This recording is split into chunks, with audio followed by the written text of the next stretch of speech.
After all, what would you do if your husband started to mix business with pleasure, especially if business was a horrible corpse and pleasure was an exquisite woman?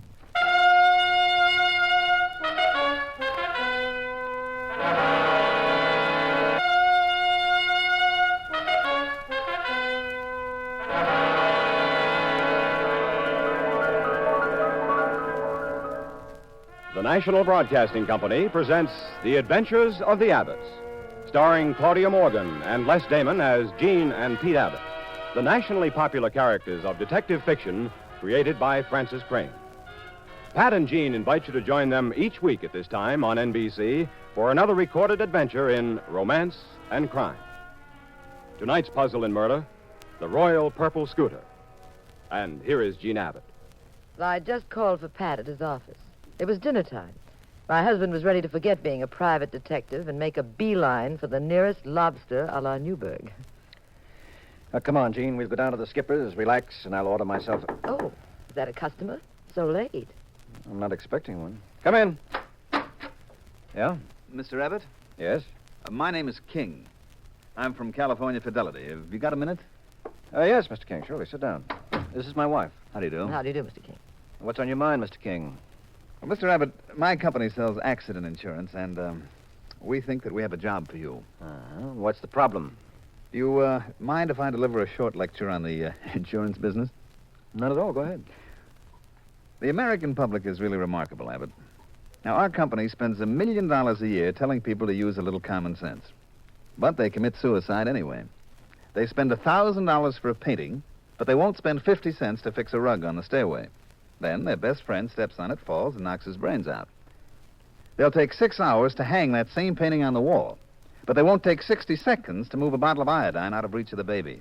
Now, I hope I'm not shocking you, Mrs. Abbott. Oh, no, please go ahead, Mr. King. Now, we've done everything under the sun to try to educate the public. But they go right on, sticking their fingers in the light sockets, standing under trees during storms, and stepping on the soap in the bathtub. You know, when I get the casualty tables, I often think that maybe Freud was right about the death wish. Maybe we like dying. You'd think anyone but a congenital imbecile wouldn't light a match to look inside a gas tank. But a man in Sacramento tried it just yesterday. I just saw him at the morgue. Now we've got a new problem, and that's why I'm here. Well, what's the problem? Too many dangerous old cars on the road. Oh, I see. The American public loves this method of doing away with itself.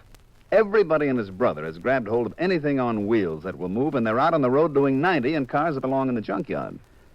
Cars with steering rods that snap, worn shoes that blow, brake linings that won't hold. That's costing your company quite a few dollars, I imagine, eh? It's costing California Fidelity thousands of dollars every day, Mr. Abbott. Oh, we're geared to certain emergencies, but we can't see daylight on this one.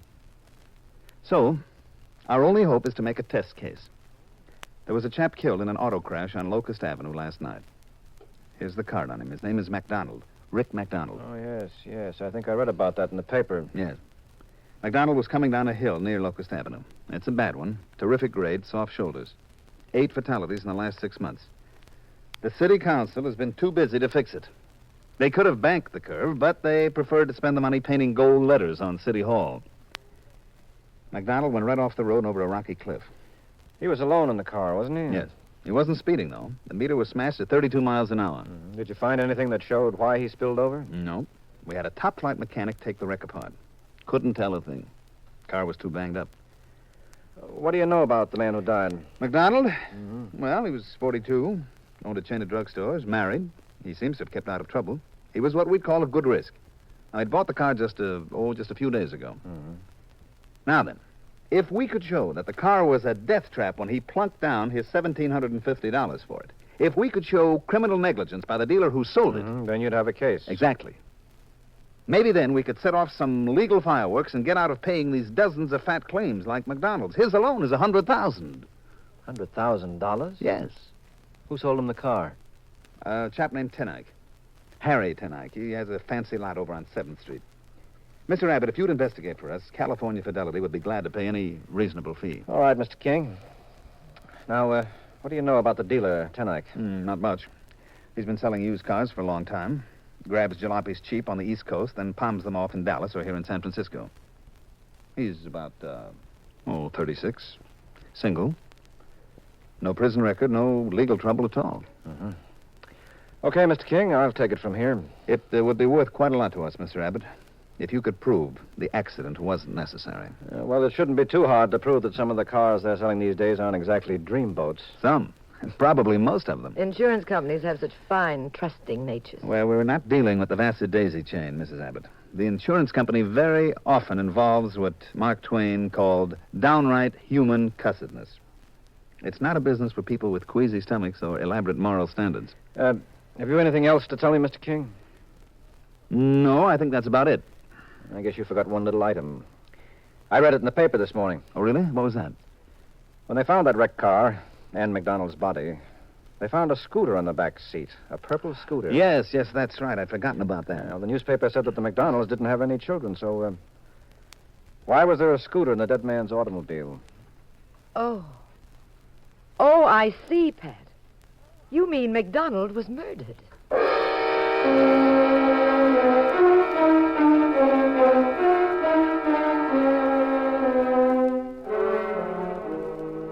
After Mr. King left, Pat and I headed for Harry Tenike's used car lot. It was a gaudy place with huge signs, glaring spotlights, and a public address system.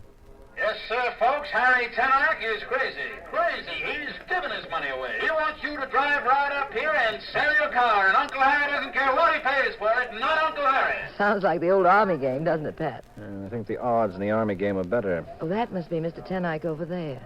The salesman said he's a big, fat fellow with red hair. All right, now remember, Gene, I'm not a detective. I'm a customer. Uh-huh. We want to buy one of these terrific bargains from Tenike. Okay. Mr. Tenike. Yes. I'm interested in that 51 there, the gray coupe. What do you want for it? Why, that's practically a brand new car, my boy. Bought that just this morning from a lieutenant in the Navy. You know how those chaps are. They take wonderful care of their cars. How much is it? Well, it's only got 16,000 miles on it. The tires are perfect. It's got a radio and a heater. The I finish said, on it's like the... how much is it? Well, I'm not rightly sure. You see, I've already offered it to a dealer, so I may not be able to sell it at all. I don't remember what price he bid me for it. What do you think it's worth, my boy? You try to remember the price, huh? I think it was $1,600. Is that about what you expect to pay for a car? Not for a car that's been in an accident, no, the way that one has. Now, where'd you get that idea, my boy? The fenders have been rewelded. The hood's been worked on. That car isn't worth $1,600 tonight. Well, maybe it does need a little fixing, but I'll have my mechanic go over it for you. Is that the kind of a phony deal you made with Rick McDonald? Did you sell him one of these hot cars, one of these suicide buses? Well, where'd you get that idea? A little birdie told me. Very funny. Did you know McDonald at all? Or was he just another sucker? Now, look, Bud, when I want quiz programs, I turn on the radio. Who are you, anyway? My name is Abbott. Pat Abbott. And I'm Mrs. Abbott. Who sent you here? You what they call a private investigator? Oh, they call me a lot of other things, too. Well, look here, Abbott. I did know Rick McDonald. Matter of fact, he happened to be a very good friend of mine. And I wouldn't chisel Rick out of a dime. The car I sold him was perfect.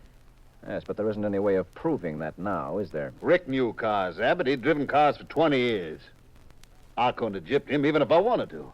And besides, we were practically buddies. So he'd trust you, eh, Tenike? He'd take your word, blind, that the car was okay.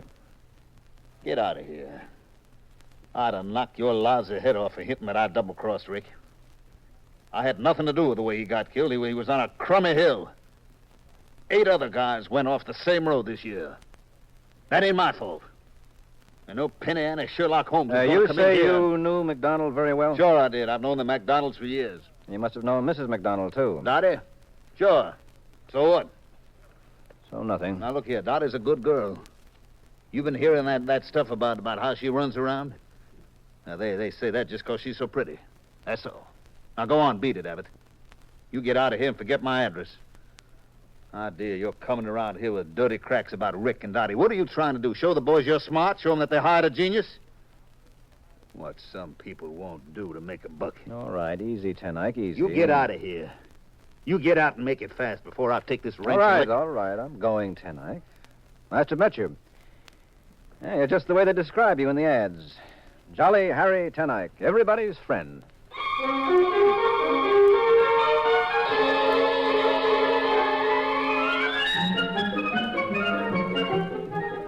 As soon as we left the used car lot, Pat suddenly reversed his usual policy. Instead of ordering me to go home and stop bothering him while he was on a case, he actually sent me out snooping. He actually asked me to help him. He told me to look up Tim, our old friend who was an expert mechanic. He told me to check on people who'd bought cars from Ten Eyck. I went dancing away, very happy that Pat had realized at last that I was a very valuable assistant.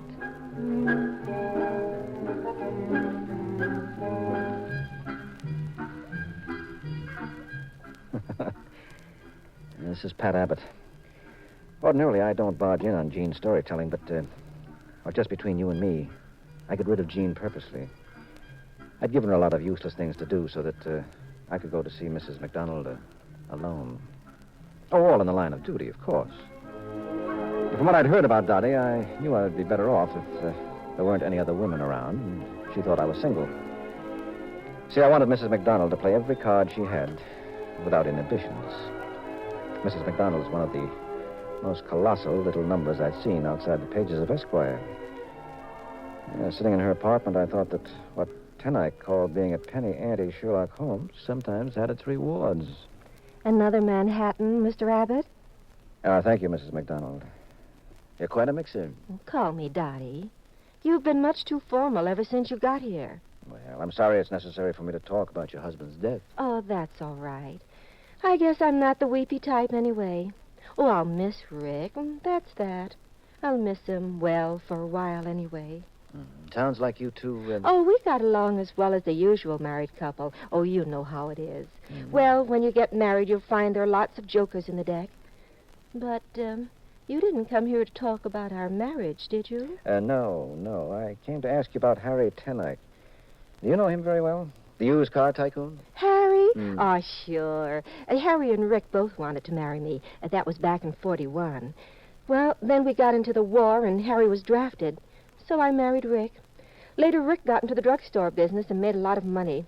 It kind of burned Harry up. You know, first he lost me, and then Rick made a fortune while Harry was on the Anzio beachhead. Was Ten Eyck around last night, before your husband went out driving? No, we hadn't seen Harry for a couple of weeks.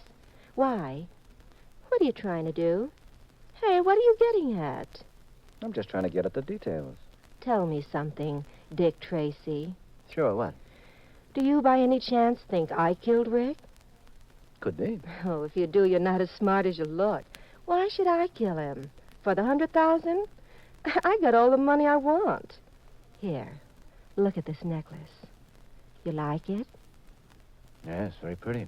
Genuine mother of pearl. Rick got it for me. Cost him 5,000. Come closer. Take a good look at it. Yeah, that's swell. You like my dress, too? Rick bought it. He thought it showed me off nicely. What do you think? Certainly does. Like my perfume? It's another present. From Rick? From a friend. Oh, I have lots of friends. Oh, this perfume's $65 an ounce. Now, do you think I had to kill Rick to make 100,000? I don't know yet. It's wonderful perfume, isn't it? Look, Pat, I can't go out while they're burying Rick. It wouldn't look nice. You know, there's a family downstairs, and, well, they'd be shocked. But, I need a little company, you know, somebody to hang around here with me, and I thought, well, maybe you and... Now, who could that be? I think it's my wife. Your what? Oh, Mrs. McDonald? I'm Mrs. Abbott. How do you do? Come in, won't you? I was just talking to your husband. Hello, Jean. How'd you know I was here? Now, we'll talk about that later, Pat. Coming, darling? Oh, yes, I was just going. Mrs. McDonald and I were discussing the legal aspects of the case. Did you learn anything interesting, Pat? Oh, yes. Mrs. McDonald has been very informative. I'm sure she has. So nice to have met you, Mrs. McDonald. Well, I'm happier to see you, Mrs. Abbott. Goodbye. Toodaloo. Goodbye. Pat Abbott. Now, Jean, listen to me. I was being very tricky with that woman. Yes, I can see you were. I purposely was giving her enough rope, you see, letting her go on and talk. I acted very innocent. I was just looking for clues, and how'd you know I was there? Right after I left you, it suddenly occurred to me. I asked myself why you were so anxious to send me off on errands. Then I remembered how the insurance man, Mr. King, described Mrs. McDonald. That was quite a legal discussion, Pat. With Manhattans all over the place, the room smelling like a perfume store. Does Mrs. McDonald hold all her legal conferences in slinky lounging pajamas? Well, I don't know. All I want to say... It must have been a very serious discussion. Oh, I can just see you, dear, looking at Mrs. McDonald's backless pajamas and saying, of course, what's most important is the case of Rittenhouse versus Humperdinck, where a writ of notel... Well, now, look, Jean, if you don't trust me... I trust you, Pat. Do you know something, little boy? Yes, ma'am. Santa Claus up at the North Pole watches all the little boys year-round. So he knows who deserves to get presents. Uh-huh. He keeps a little book on you, Pat Abbott. And I'd hate to see what he just wrote about you and Mrs. McDonald. You would, huh? You're not getting anything from Santa next Christmas, Pat Abbott.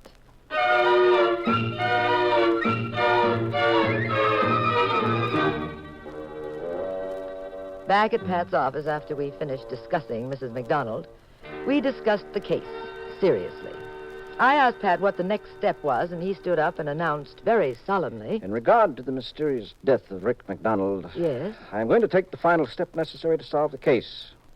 I'm going to, Yes? I'm going to... Yes? Yes? I am going to play beanbag.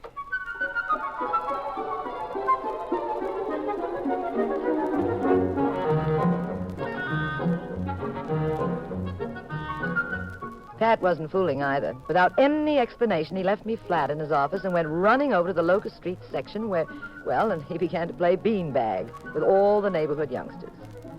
I decided that Pat was either disgusted with the case or temporarily insane. I decided this was a perfect opportunity for me to solve the mystery on my own. So I went back to Harry Tenike and his used car lot. I told your husband to stay away from here, Mrs. Abbott. Now I'm telling you. Now get out and stay out.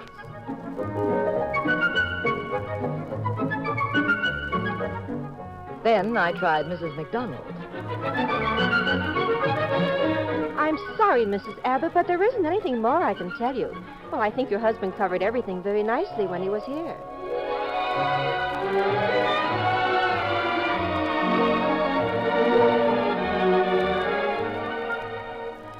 3 days went by, and all this time Pat was still in his second childhood phase, playing one-a-cat, cops and robbers, and handball with the youngsters. He was on a sandlot watching a ball game when... Hey, some game, eh, Billy? Oh, boy, it sure is, Mr. Abbott. Now, remember, if we win this one, I'm going to buy you a brand new first baseman's mitt. Oh, golly. Would you? Oh, boy. You got many toys, Billy? Oh, sure. I got millions of them. Uh-huh. Listen, Billy, you want to tell me a secret? Uh-huh. What? Well, it's about something that happened last week. Now, you can tell me the answer.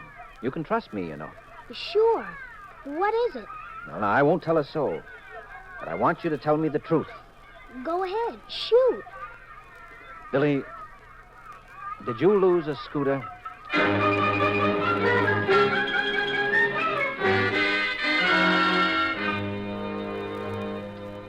That night, the minute Pat came home, he picked up the telephone and put in a call for Mr. King of California Fidelity. Well, I hope King is home, Gene. You must have found out something very important to be calling him at home, Pat. Yes, I did. Hello? Mr. King. Yes? This is Pat Abbott. Oh, hello there, Abbott. Well, you got something for us? Yes, I think I've got your answer. And the scooter did have something to do with it. Really? Mm-hmm. Wonderful. I'll come right over. All right. Tell you what, my car's downstairs. I'll drive over and pick you up, then we can go to my office. I'll open it up, and I'll round up one of our lawyers, and then we'll get moving. You can fill out affidavits. Yeah, fine. I'll be over in, I should be there in 10 minutes.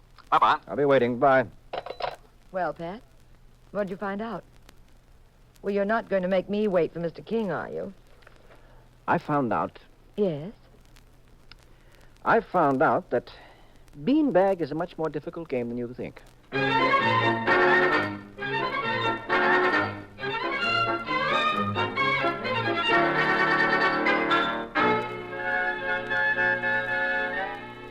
We waited quite a while for Mr. King, almost 30 minutes. Pat got impatient and went to the corner stationery store for the evening papers. Finally, Mr. King appeared. We got into his car and drove off for the insurance office.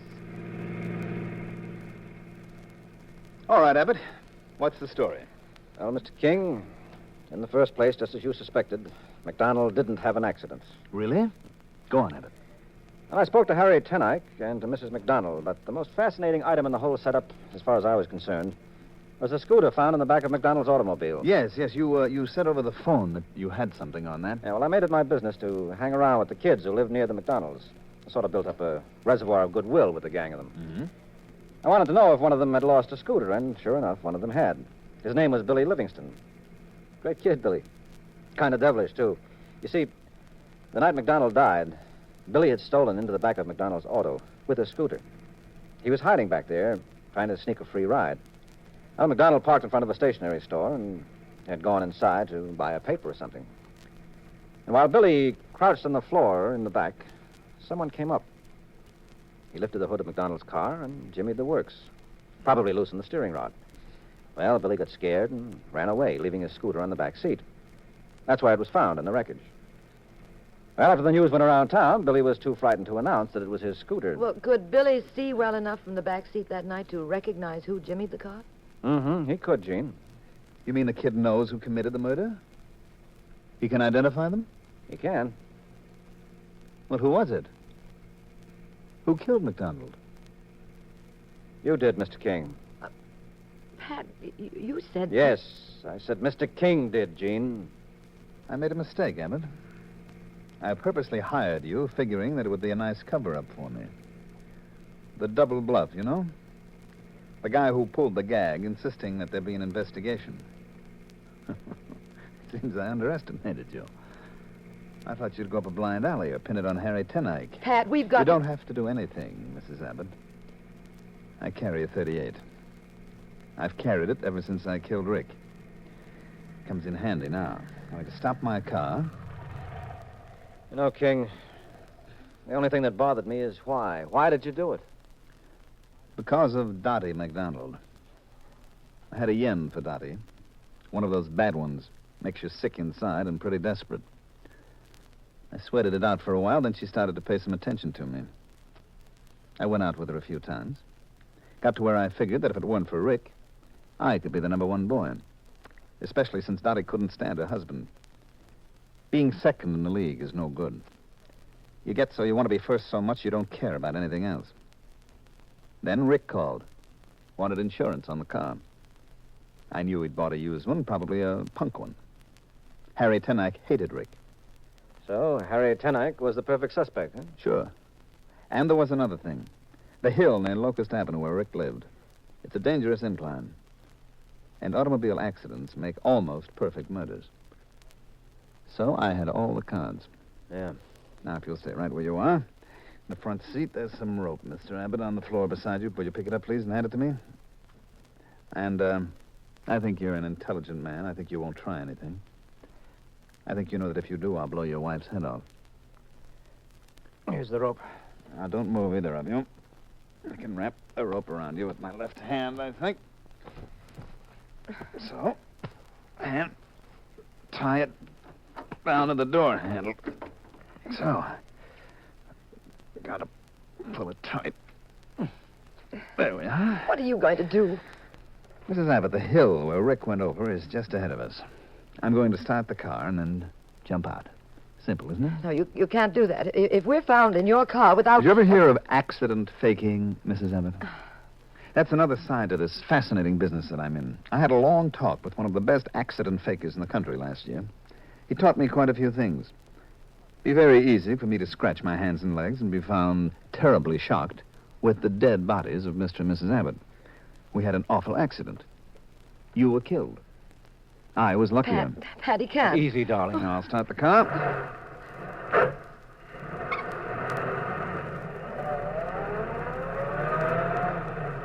Now, if you don't mind, I'll be leaving. Pat, he's gone. You've got to stop this car. You tied this rope too tight. I can't move my arms either. There's the hill, Pat, right ahead of us. Stop the car. Stop the car. Oh, Pat, you've got to stop the car. There's the hill right ahead of us. Come out, Billy. Okay, Mr. Abbott. Our friend Billy Livingston is with us, Gene. He's been hiding in the back. You know what I taught you to do, Billy? Sure. I remember. I'll do it. I've just got to climb over this seat. Hurry, Billy, hurry. There's a police car back there. They must have noticed this car is out of control. Now go on, Billy. Do what I told you. Don't get excited. Now I take hold of the steering wheel. Right, Mr. Abbott? That's it, boy. Take it. Hold on to it. Steady. Steady. Stop the car. Here's the hill, Pat. Here it comes. You know which pedal's the brake, Billy. I showed you that. Yes, I know. Now I step on the brake. Keep the wheel steady and straight. I can't reach the brake. My foot's too short. Try, Billy. Go on, boy. Try. Reach, Billy. Reach. You've got to step on that brake. Oh, it's so hard to reach it. You're touching it, Billy. That's it. Now step on it. The hill. The hill.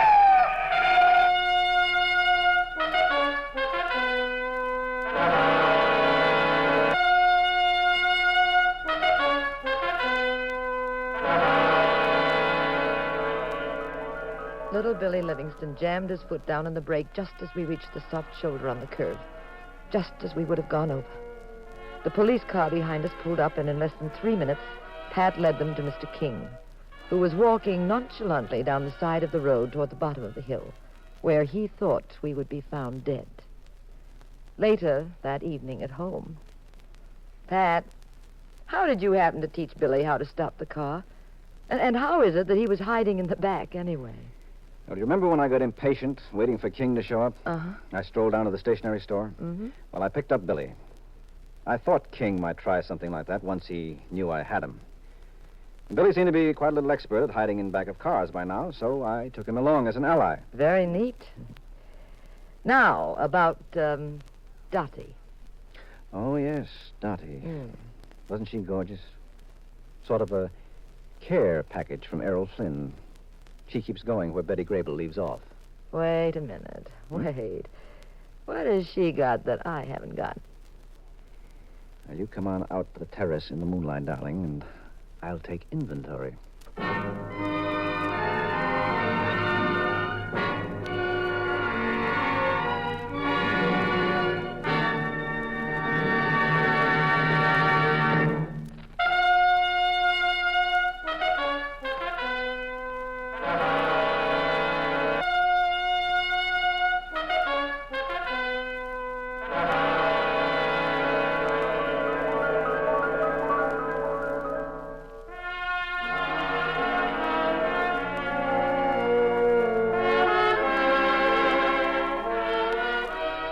The National Broadcasting Company has presented The Adventures of the Abbotts, starring Claudia Morgan and Les Damon as those nationally known popular personalities of detective fiction, Pat and Jean Abbott, created by Francis Crane.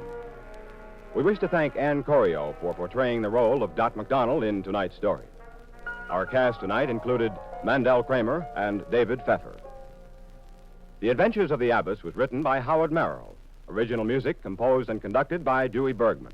Produced by Ted Lloyd and Bernard L. Schubert. Directed and recorded by Harry Frazee. Next week, same time, same station, another exciting adventure in crime with Pat and Jean in The Adventures of the Abbotts. This is Roger Tuttle speaking. This is the United States Armed Forces Radio and Television Service.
After all, if your husband is chasing a murderer, well, it doesn't look very nice for him to have his face smeared with lipstick, now does it?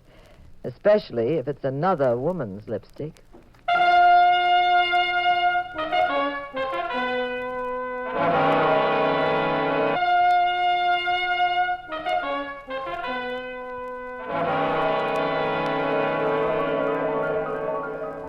The National Broadcasting Company presents The Adventures of the Abbotts, starring Claudia Morgan and Les Damon as Pat and Jean Abbott, the nationally popular characters of detective fiction created by Francis Crane. Pat and Jean are brought to you each week at this time by NBC, inviting you to join them for another recorded adventure in romance and crime. And here is Jean Abbott to set the stage for tonight's puzzle in murder, a story entitled The Rickshaw Red Lipstick.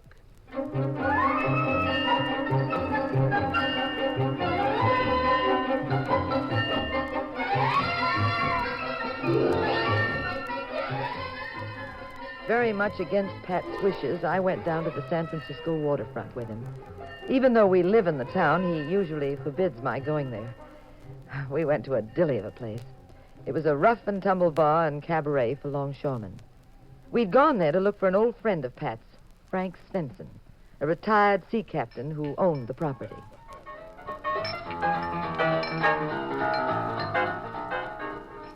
You see Mr. Svensson anywhere, Pat? No. I can't understand what's become of him, Jean. Last week when he phoned me, he sounded very worried. Sell the lady's fortune? Would the lady want to know the secrets that lie in the cards? No, thank you. Yes, thank you. Jean, darling, in case you haven't heard, fortune-telling is a lot of malarkey. Oh, but that's where you're wrong, sir. If Madame will try, you shall see how accurate my predictions are. It is only $1. It's a fake, Jean. The whole thing is a fake. But, sir... Look, never mind the fortune. Just tell me something. Is Frank Svensson around? Swenson? Yes, he owns the property here. I am sorry. I've never heard of him. Oh, Madame. Very interesting. Ilona sees you have a fascinating palm. Now, if Madame would like... What do you see, Ilona? I see many handsome men. Oh, you do? Of course, they are dim in the past. Maybe you'd better skip the past, Ilona. I should say not. Let's hear about it. I didn't know you had a lot of men in your past, dear. Oh, there's one in particular. A continental type. Oh, there is? Oh, he was very important in your past, Madame. Well, just skip it, will you? A lot of this fortune-telling is malarkey. Oh, it is, isn't it? Well, I'll have you know that these fortune-tellers are very accurate sometimes. Now, go ahead, Ilona. Madame was dancing with this man, some years ago. Ilona, maybe you'd better tell my fortune from the cards, Never mind the past? Oh, not on your life. A continental type, huh? With oil in his hair, maybe? And a little mustache? Pat, I did know a few men before I met you. But what of it? Aha. This line in the palm, the love line. It turns toward this man in your past.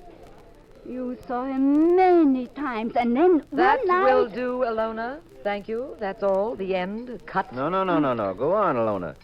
Take a real good look at her hand, and then tell me. Yes, Mr... Abbott. Pat Abbott. This is my wife, Jean. Now, tell me... yes?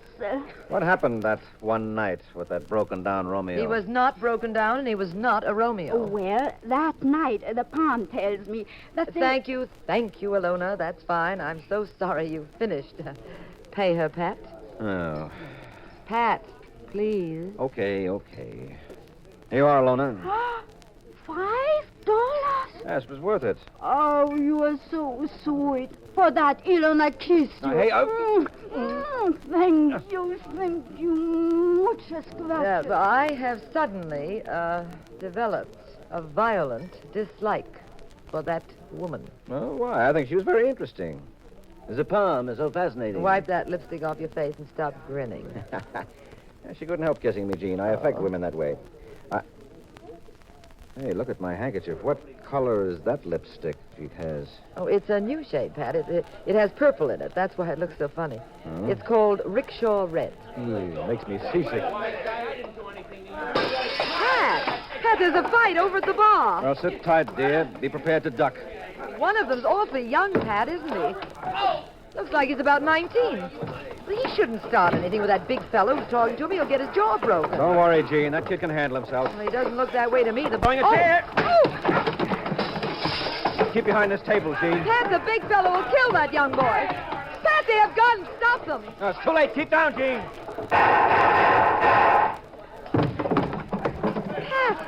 Pat, the boy killed him. He shot the big fellow. Oh, no, he didn't. The kid had a gun, all right, but if you look at that big lug's body lying there in the sawdust, you'll see he didn't die of bullets. There's a knife in his back, Gene. While they were making fireworks with the gun, somebody in this place tossed a knife into that big boy on the floor. The boy, Pat, is coming over here. Please, help me. I gotta get out of here. Huh? They'll hold me for the cops. Look, I didn't kill him. Someone threw a knife. That's what killed him. I just aimed for his arm. You've got to believe me. All right. Come on. While this crowd's running around, maybe we can duck out the back door. It's this way. Please help me. Stay with me. Someone's got to listen to me. Down at Pier 7, we've got to stop that boat. What boat? What's wrong? I'll tell you on the way. We can stop them if you're game. Game? Yes. You see, they're liable to kill anyone who steps on board.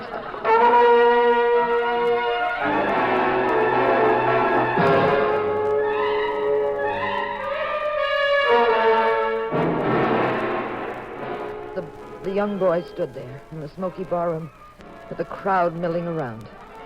Blood was streaming from his mouth where the big fellow had smashed him with his fist. He was hysterical. Pat grabbed him with one arm and me with the other. Then he practically carried us out of there past the dead body lying in the sawdust, through the back door and into a cobblestone alley. As we ran toward the docks, the boy calmed down. Pier 7 is this way, Mr. Abbott. You know my name. I don't know yours. It's Lee. Lee Reynolds. Hurry, we haven't much time. All right. And what boat are you taking us? What's this all about? The boat's the Anna Marie. I signed up to sail with her last week. She leaves tonight. She's commissioned to carry food to Europe, registered for a special United Nations cargo. All right, go on. Listen, if we're going on board, your wife better wait here. On this ship, they play for keeps. He's right, Gene. Well, if you make me stay here on dock, I'll only follow you once you've gone.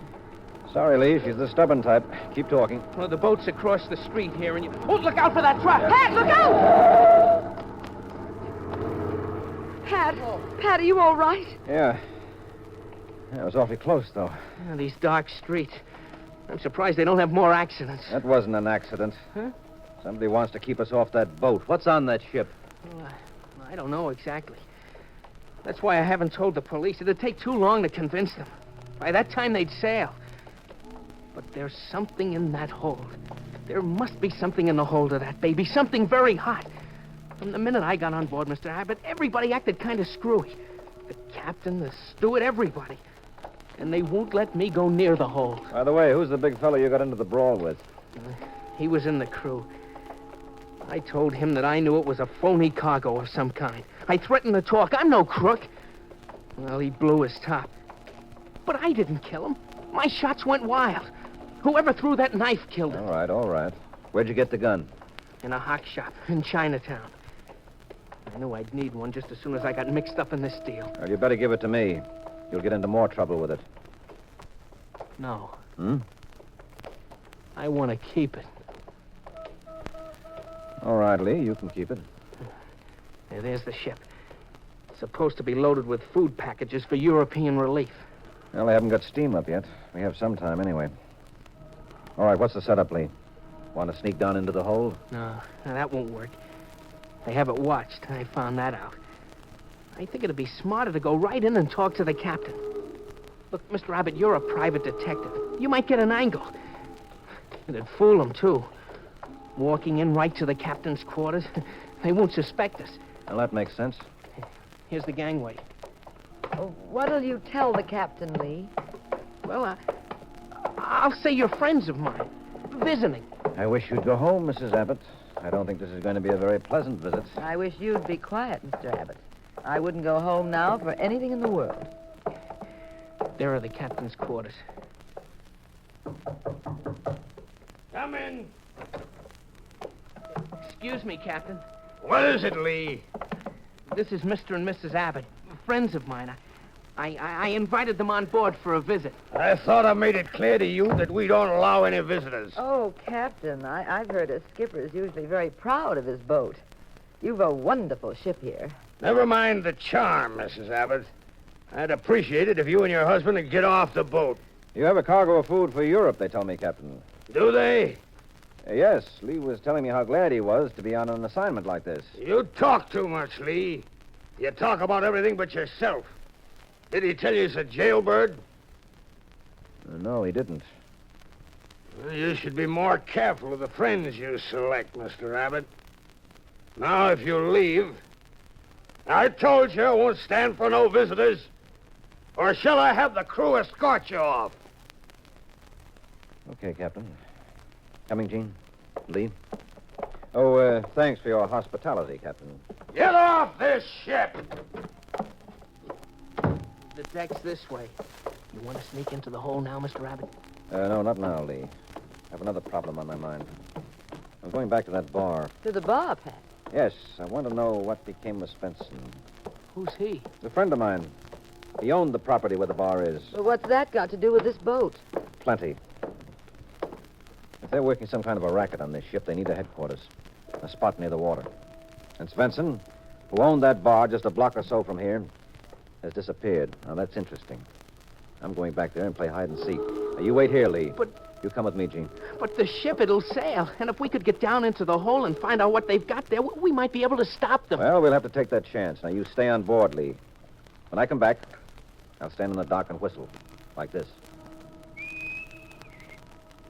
You got it? Right. And I'll whistle the same thing back to you. That means it's okay to come on board. Good luck, Mr. Abbott. Bye, Lee. Careful, Gene. Watch the gangway going down. Uh-huh. Pat, do you trust Lee? Why do you say that? Well, he insisted on keeping his gun. And the captain said he was a jailbird. Might mean something, yes. How about the captain himself? Oh, we can't do anything until we find Svensson, darling. He'll clear this up. If he's alive.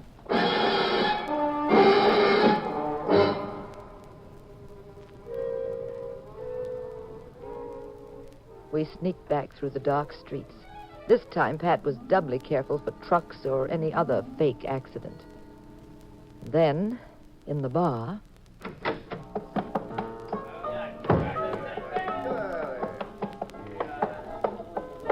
a waiter came over to us. All right, what do you have? Just a beer, thanks. Nothing for me. Okay, one beer. Just a minute, chum. Seen Frank Svensson around? I never heard of him. I'm anxious to know where Svensson is. It'll be worth a lot to me. Sorry, bud. Might be worth $10. No dice, pal. 20? Look, I got a bad memory. It takes plenty to get it working. All right, how's 50? Yeah, where is it? Right here. Now, where's Svensson? That I don't know. But I can tell you this. I went walking with Svensson the other night. Down by 23rd and Canal. It was very dark, and somebody walloped me over the head. Yeah. I didn't see who it was. I went out cold. When I come to, Svensson was gone. I ain't seen him since. And the new head waiter here told me to stop asking about him if I didn't want to get my head handed to me. Oh, thanks. Now, look, I'm telling you this because I like the guy, you understand? It ain't the door, no. I'm the sentimental type. Sure. There's one more question. Yeah? Where's the telephone? Yeah, by the front door. To the left, you see it? Okay. Well, who are you going to call, Pat? The harbor police. What? I want to invite them to go fishing. Oh, Pat, stop clowning. I'm serious, Gene. I want them to come fishing with me for a corpse.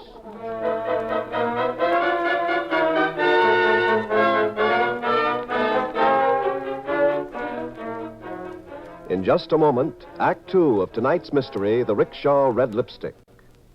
What do you know about your government? What, for example, do you know about the work of the Interstate Commerce Commission? Some 75 years ago, there were approximately 150 different time zones in our country, each of which was set up regionally.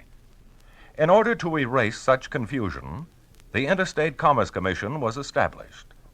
It divided the country into 4 standard time zones so that railroads, planes, buses, and the mail could run on a uniform schedule. The Interstate Commerce Commission also makes rules and regulations for all forms of interstate transportation.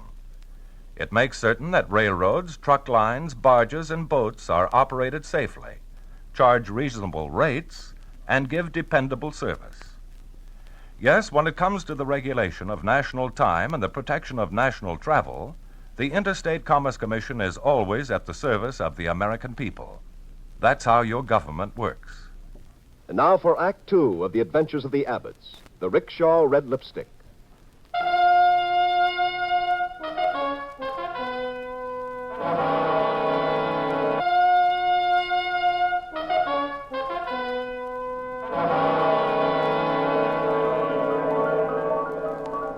At Pat's request, the harbor police met him at 23rd and Canal with dredging equipment. Their spotlights searched the water, while Pat and I stood on a police boat, idling at the wharf, watching.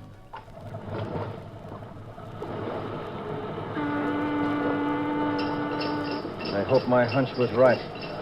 It's got to be right. They haven't found a thing, Pat. Well, they will, Gene. Just be patient. Well, that does it. There he is. That body in the net? That's Svensson, Gene.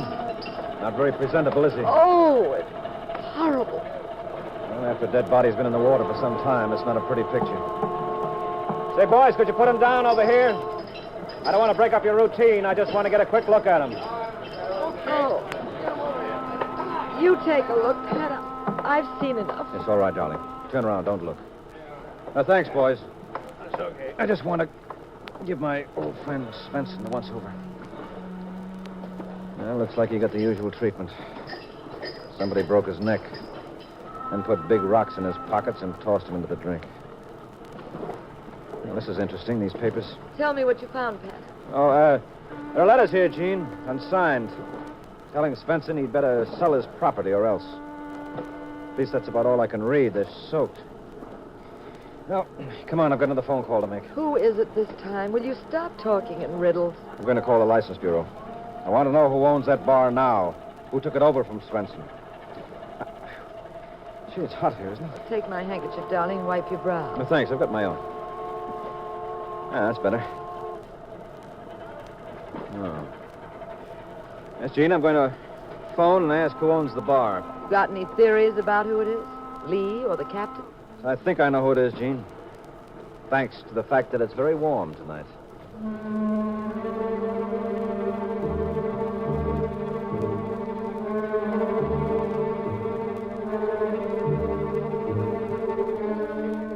As usual, my strong, silent husband wouldn't tell me another thing.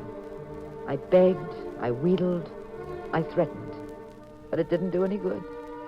He wouldn't tell me why the warm weather gave him a tip about who was behind all this. The bureau told him the name of the owner of the bar over the telephone. Of course, he wouldn't tell me that either. He was in one of his reticent moods.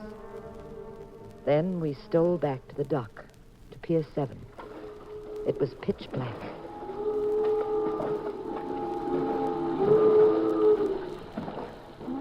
The boat was silhouetted against an enormous yellow moon. The ship seemed deserted. Pat stood on the dock and gave the signal he'd agreed upon with Lee. Well, here goes, Gene. I hope Lee is all right.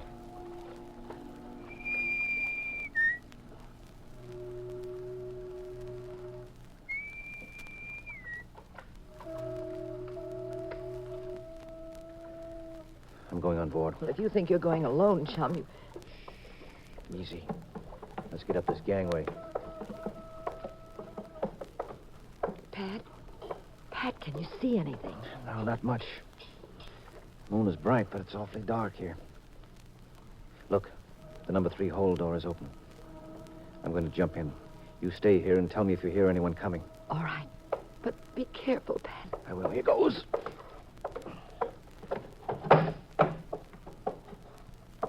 What's in there, Pat? Boxes. Food. Marked by the UN Relief Board. They all look like... Wait, I gotta light a match. I can see better. They're all boxes. Wait a minute, I'll open one. What's inside? Hey, Hurry, Pat, tell me. Tell me. this box had a red mark on the outside. Some of the others didn't. You know what's in the box? Darling, what? For goodness sake, stop stalling. Well, what's in that one? Fountain pens and lipstick. You get it, Jean? They're smuggling stuff into Europe, hidden under the food. Fountain pens, lipsticks. American cigarettes in this one. I have half the boxes in this hold are loaded this way. They could make a fortune in Europe. Do you know what this stuff is worth over there? They've got those color code marks on about every third box. They knew customs wouldn't inspect every single one, especially if they had a UN stamp on them, which they probably faked. Come on, Pat. We'll get the harbor police of all the rackets. No, don't go, Jean. Well, why not? Because if we yell now, we'll never find out who is back of this. But, Pat, you can't just... Huh? Someone's coming. Can you see who it is? It's the captain. Good. I'm coming back on deck. Okay. Now duck behind this barrel with me. Well, what are you going to do? Take a shot at the captain. I borrowed this .38 from the harbor police. Pat, are you crazy? You're going to shoot the captain in cold blood? Just like that? You'll see. Squat down here with me and don't make a sound. What's that, General? Here. Who's there? Who's there? He's gone, Pat. To the other end of the deck. It's fine. Now the next step. You missed, Pat. I'm ashamed of you. You wanted to wing him, didn't you? No. I wanted to miss. Can you see what he's doing now? Just his silhouette. He's gone into his cabin, I think. And that's just where I'm going. Captain and I are going to have a little chat, Jean, about murder.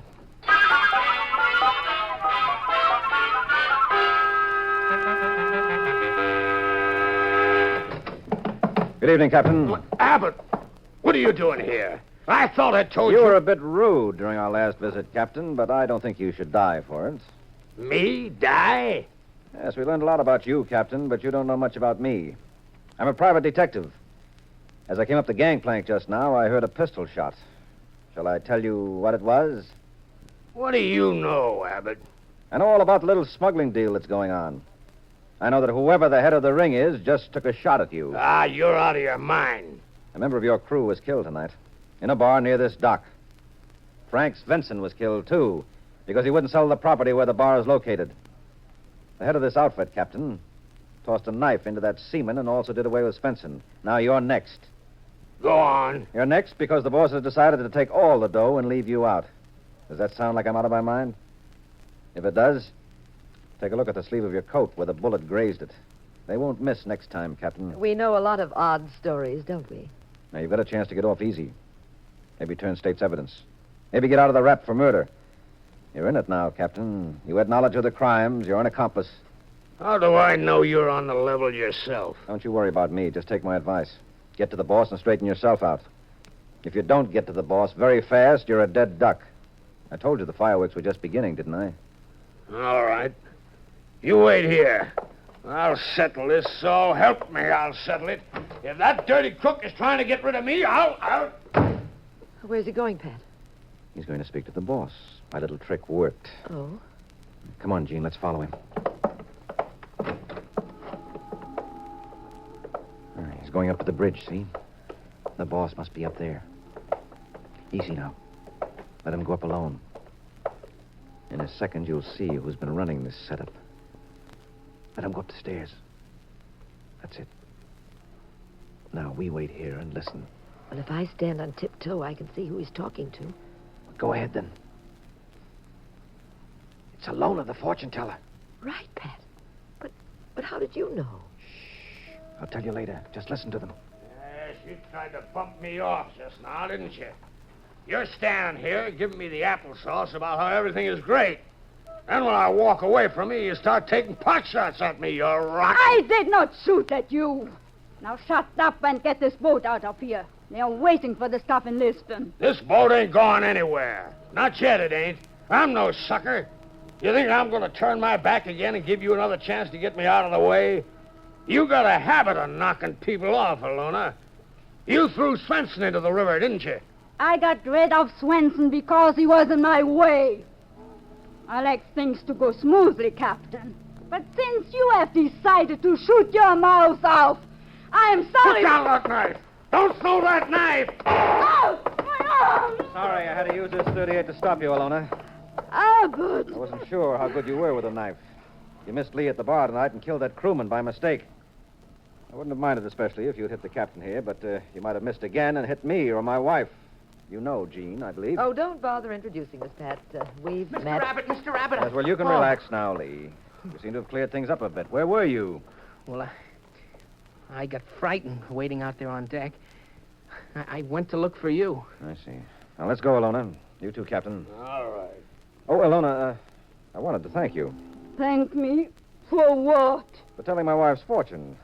For telling me about that second-hand Charles Boyer she was in love with. He was not second-hand, and he was not like Charles Boyer. He took me driving a few times, and then one night...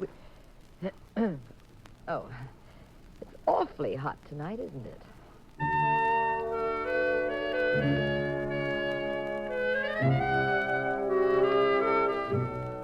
Pat, darling. Before you go to sleep, tell me something. What? Oh, when they found Svenson's body in the river, you said you knew who was the head of the ring. You said you knew it because it was warm tonight. What did you mean?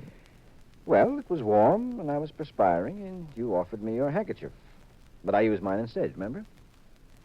And when I did, I saw lipstick on it. Rickshaw Red Lipstick. From the time Alona kissed me after I gave her that $5 tip. Now, that rang the bell. The lipsticks placed in the cases on the ship were Rickshaw Red. And who was the only person in the whole picture we'd forgotten about? Alona. Of course, I wasn't sure, but then I called headquarters and asked for the name of the new owner of Svenson's bar, and, well, that confirmed it. So, you see, lipstick does have great value. Well, Alona should have worn the kiss-proof kind, like mine. Oh, is your lipstick kiss-proof? Really kiss-proof?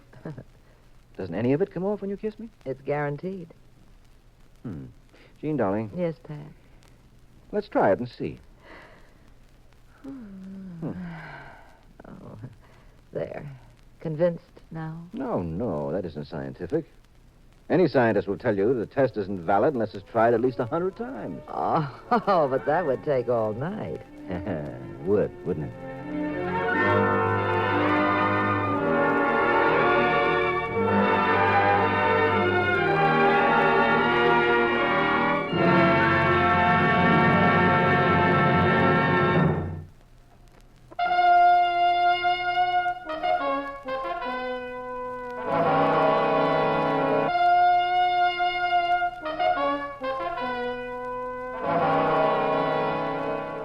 The National Broadcasting Company has presented The Adventures of the Abbotts, starring Claudia Morgan and Les Damon as those nationally popular personalities of detective fiction, Pat and Jean Abbott, created by Francis Crane. The cast included Everett Sloan, Lottie Stavisky, and Bob Hastings. The Adventures of the Abbotts was written by Howard Merrill. Original music composed and conducted by Dewey Bergman. Produced by Ted Lloyd and Bernard L. Schubert. Directed and recorded by Harry Frazee. Next week, same time, same station. Another exciting adventure in crime with Pat and Jean in The Adventures of the Abbotts. This is Wayne Howell speaking. This is the United States Armed Forces Radio and Television Service.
After all, if your husband was a private detective, would you let him take a case involving a sensational blonde divorcee?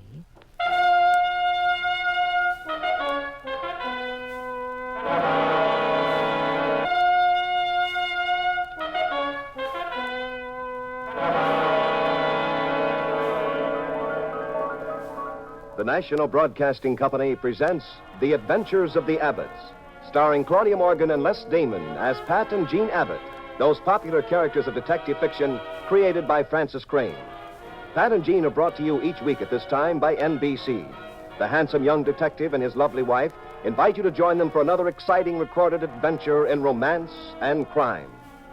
Now here is Jean Abbott to set the stage for tonight's puzzle in murder, a story she calls The Yellow Chip.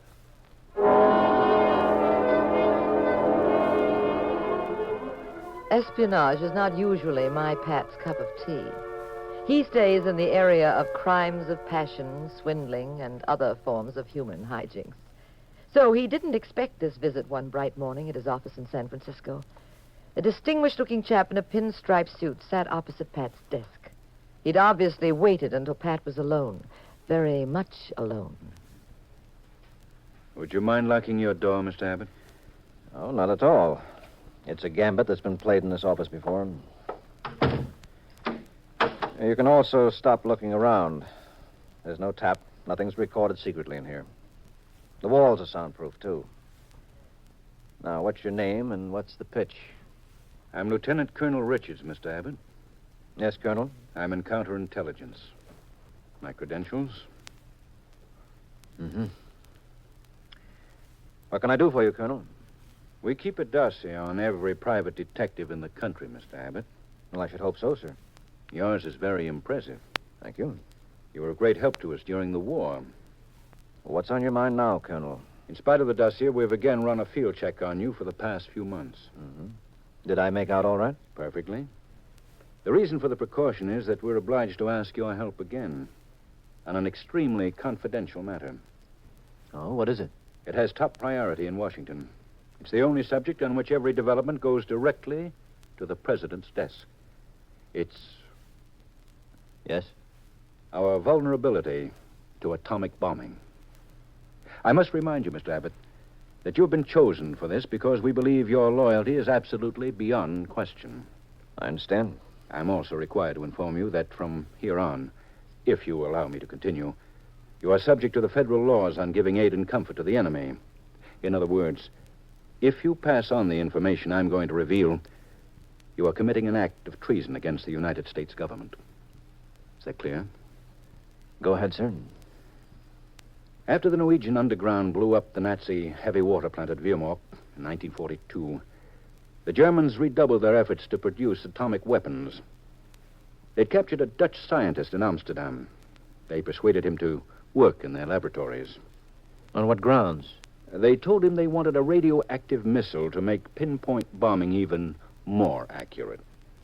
The idea was to drop very small radioactive substances on the target, and then by using Geiger counter apparatus on the bombing planes, the bombs could be guided with amazing precision. That way, they said, only military installations would be hit and the innocent civilians would never suffer. And he fell for it? Temporarily. He was a naive, trusting chap. He worked on the problem just long enough to develop a valuable formula. Well, what did the Nazis really want with the formula? They wanted a reliable way to launch directional rockets to bomb our stockpiles. Did they get it? No. The Dutchmen realized what they were up to and sneaked the formula out of Nazi territory. Where is it now? In the wrong hands. I don't believe that I have to tell you that there are plenty of foreign agents around. Many of them have fantastic plans. A group of them has that formula. Well, can't your men find it? No. That's why I've come to you. We don't dare let them try. This is a brilliant group of men we're dealing with, Mr. Abbott. They happen to know the personal identity of every single one of my agents. I see. I had one agent I didn't think they knew about. He tracked the formula to Nevada, to Las Vegas. He was on the phone with me last night. Someone murdered him while he was speaking to me. Now, we need someone who isn't with the department. Did he get any information to you before he died? Not a thing. My telephone number is Elliot 34540. Don't write it down anywhere. Memorize it. Elliot 34540. That's right. You'll call that number only when you're at a coin telephone. There mustn't be any record of it from, say, a hotel room phone. Yes, certainly. Now, here's your ticket on the 8:25 plane to Las Vegas, and a reservation has been made for you at the Silver Dollar Hotel. You have unlimited funds. We traced the fatal telephone call, of course.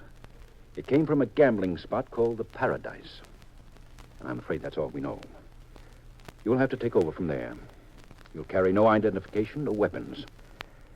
Your wife, who I know always goes along on cases with you, has not been cleared. We preferred you do this alone, so we didn't initiate a security check on her. Can you leave your present cases and fly tonight? Well, of course, sir. It was an obvious priority for a matter of this sort. Fine. You're not to communicate with Washington, nor with any government agency anywhere. You must function entirely on your own. Don't forget my phone. Your life may depend on it. Good luck. Thank you, sir. Just turn the lock. Good night, sir. Good night, Mr. Abbott. Elliot 34540. Elliot 34540.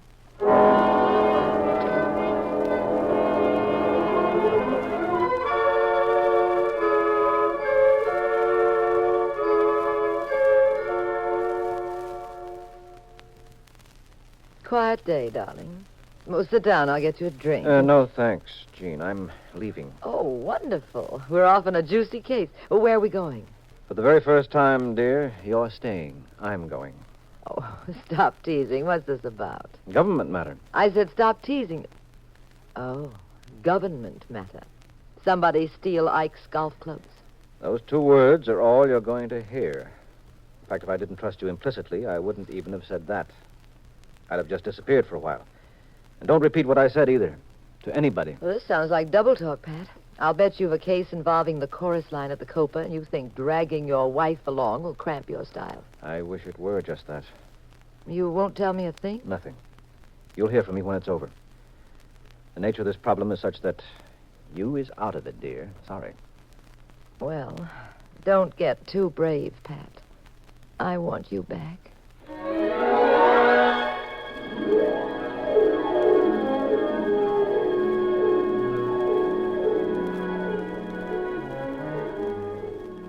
When my plane reached Las Vegas, I checked into the Silver Dollar Hotel. Then I headed for the gambling spot, the Paradise. It was second-rate. Jukeboxes, slot machines, cowboys.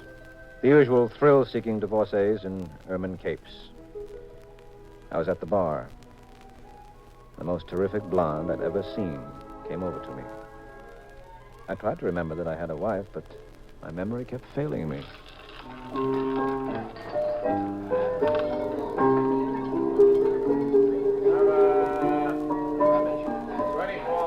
You bored, too? Uh-huh.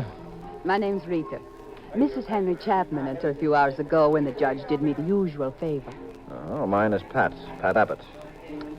You should be celebrating, shouldn't you? I did, but I've sobered up. Was he the oil well Henry Chapman? Yes, the distinguished industrialist, who at this moment is probably out cold under a table in one of the better Dallas nightclubs. Life is très gay for Henry. I'm having not much fun, Pat. Well, it goes for me, too. Maybe this isn't our kind of excitement. Maybe. What are you doing in Las Vegas? Losing money? What else is there to do? Are you kidding? I've got my car outside, Pat. It's a special job. It does 110. You want to take the top down? It's a beautiful night. You want to take the wheel and play roller coaster on those mountain roads? Thanks. No, I wouldn't be up to it. Oh. Evening, Rita. Hello, Mr. Grimes. You and your gentleman friend don't look like you're enjoying yourselves very much. We're not. Pat Abbott, Bill Grimes. Hello. I am. Well, I think I could suggest something that'd send your blood pressure up. We're starting a game upstairs. Care to join us? Phil plays rough, Pat. You got some money? Enough? Enough for one of Phil's games, a very fancy number. Sounds interesting. I get very unpleasant with guys who don't pay off, Abbott. So do I. Let's go upstairs.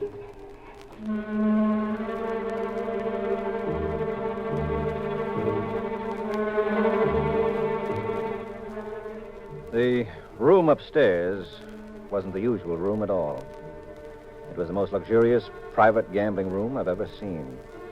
Elaborate gold decanters for liquor, pure ivory lamp bases, hand-painted wallpaper that made the room look very smart, and a knockout view of the Nevada desert in the moonlight from huge picture windows. We played 5-card stud, table stakes, for very fancy numbers indeed. Some of Phil's henchmen kept watching us. I knew something was wrong after just a few hands. Phil and Rita were playing as though they wanted to lose.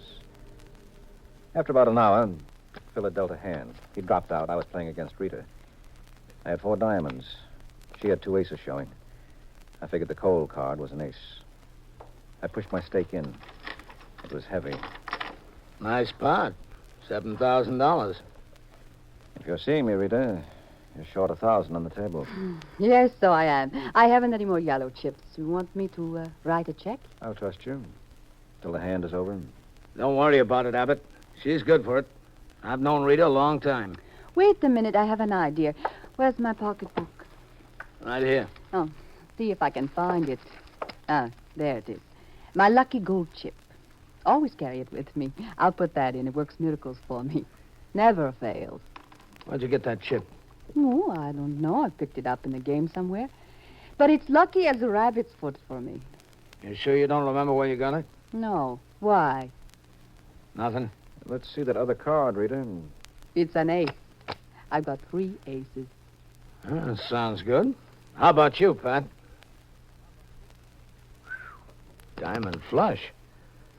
Chip wasn't lucky for you tonight, Rita. The charm's all gone. Now, do we go on? Not me. I know when to quit. This isn't my night. Rita? I've had enough, Pat. Well, this gold chip is very pretty. Never saw one so heavy. What's the design mean? Well, I haven't the slightest idea. Let me see it. Oh, yeah, it's really beautiful. I'll buy it from you, Abbott. No, I think I'll keep it. It was pretty lucky for me. I'd like to have that chip, Abbott. Now, worth 1,000. I'll give you 1,500. Now, don't be superstitious. You only want it because you think it'll win some games for you. Look what it did to Rita. 2,000? No sale. I want that chip, Abbott. I made you a legitimate offer for it. I'd advise you to take it. Because one way or another, you're not walking out of here with it. Oh, really? Get out of here, Rita. This isn't going to be very pretty. Now, I'm still asking you politely, Abbott. Give me the chip. Why don't you try to take it? All right, Abbott. I will. Put down that bottle, Phil. You crummy. Hey, the lights. He killed the lights. Turn them on. The door. Where's the door? This way, Pat. Toward me. Can you see me? Yes, I see it. Get the knob. Get him, will you? Take me with you. Pat, take me with you. Get the devil out of my way. Louis, Vince, get him. Get after him.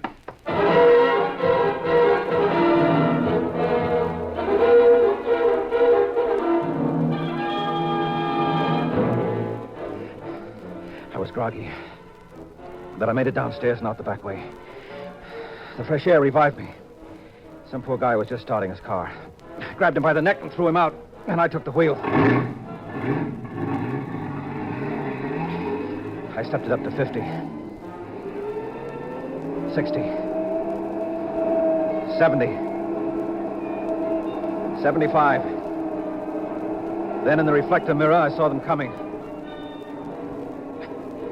I had the accelerator on the floor now. The car just wouldn't do any better. And they were gaining. They came closer and closer. They were so close, their headlights were picked up in my mirror and almost blinded me. They made out a small group of buildings just ahead. There was a gas station and a large general store with a very large glass show window. There was a dirt road, a cutoff, running to the left of the station. I decided to cut suddenly, as sharply as I could to the left, take the chance the heavy car wouldn't turn over. And it worked. They braked, swerved, and their car, with 3 men in it, headed for the sidewalk out of control toward the gigantic show window.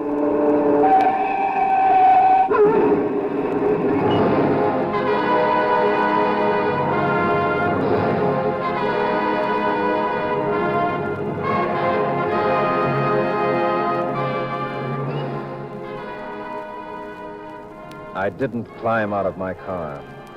I didn't return to the main road, nor did I go near the wreck. It was just possible that one of Phil's boys had enough life left in him to pull a gun and finish me off. I knew Phil wanted that chip very badly. Now it had cost him 3 men. I also knew that wouldn't stop him. I decided to have a little chat with the one person who probably knew most about the chip. That was Rita. She'd give me her address. It was a vacation cottage near the hotel. It was 3:30 in the morning when I rang her bell.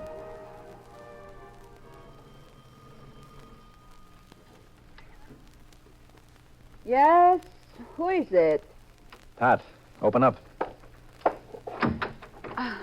Pat, it's good to see you. Come on in. I'll turn on a light. Or shouldn't I? Turn it on, Rita. I've tried to sleep, but I couldn't. I'm so glad you've come back. Are you all right? A little shaken, but I'll be okay. What happened? Where did you go? We were playing hide and seek on the highway. Where's Phil? Well, I don't know. Did he get into the car that followed me? No. He likes himself too much. Never takes chances. Where is he now? I don't know. This wouldn't be more malarkey, would it, Rita? No, I'm not a liar, Pat. They've called me other things, but not a phony. 3 men are dead on the desert highway. It's too late in the ball game to get fancy. Now, where is Phil? I said I don't know, and I don't care. I don't want to be mixed up in this, Pat. You men can play all the little games you want, but leave me out of it. Now, suppose you tell the truth, too. What do you mean? Are you really looking for him, or was this an excuse? An excuse for what? Oh, to come knocking on a girl's cabana door at 3:30 in the morning. Rita, I'm a married man. But your wife isn't with you here in Vegas. Well, what of it? I know a Frenchman who said bringing your wife to Paris is like bringing a sandwich to a banquet. Sit down, Pat. Can I make you a drink? Thanks, no. Fine thing. A man comes to a girl's room with a clear view of the Nevada desert at night. And the girl isn't exactly unattractive. Or is she? Quite the contrary. But he won't sit down. He won't drink. He paces up and down like a caged tiger. I have questions on my mind. So have I. Those big shoulders of yours, Pat. You play football in college? Look, Rita, we'll get to my autobiography some other time. Now, try to remember. Where did you get this yellow chip? I really don't remember. Now, how long have you been married? What does the chip mean? Why does Phil want it? Were you this difficult with your wife, too?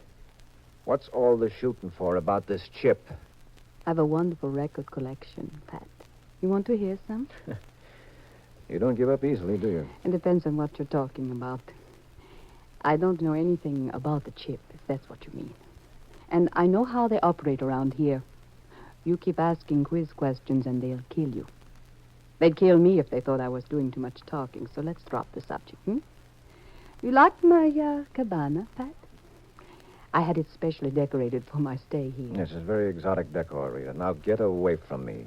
Neither you nor anybody else is going to con me off this job. I don't even know what your job is, Pat. Well, suppose we try again.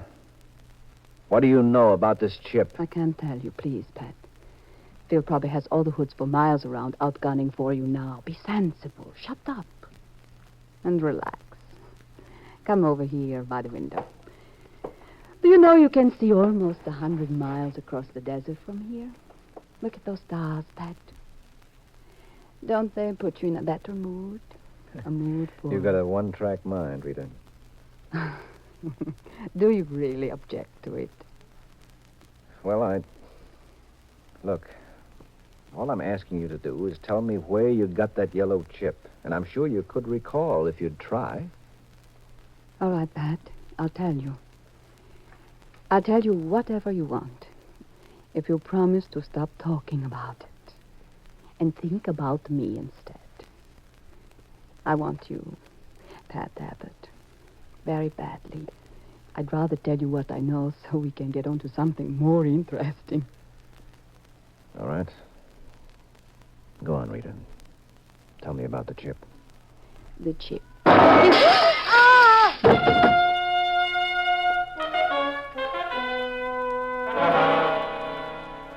A shot came through a window that opened onto the porch. Rita fell, and I raced outside but couldn't see a soul. When I came back to her, all I could do was phone anonymously for a doctor and check out fast. I went back to my room at the hotel and picked up a gun, against instructions. Then I headed for the Paradise. It did no good. It seemed nobody had ever heard of Phil. I kept the search up for about half an hour. Then I decided to make a phone call from a coin phone.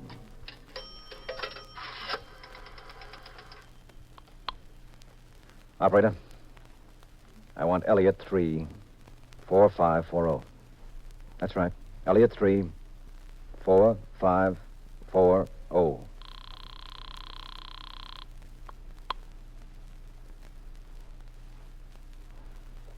Hello? Colonel Richards? Yes? This is Pat Abbott, sir. Sorry to disturb you at this hour. You got something for us, Abbott? I think so. Can you come to my room at the hotel immediately? If you're absolutely certain... I am, sir. I want to show you something. You have to see it personally. I'll be there in 30 minutes. Right, see you in 30 minutes. If I can stay alive that long.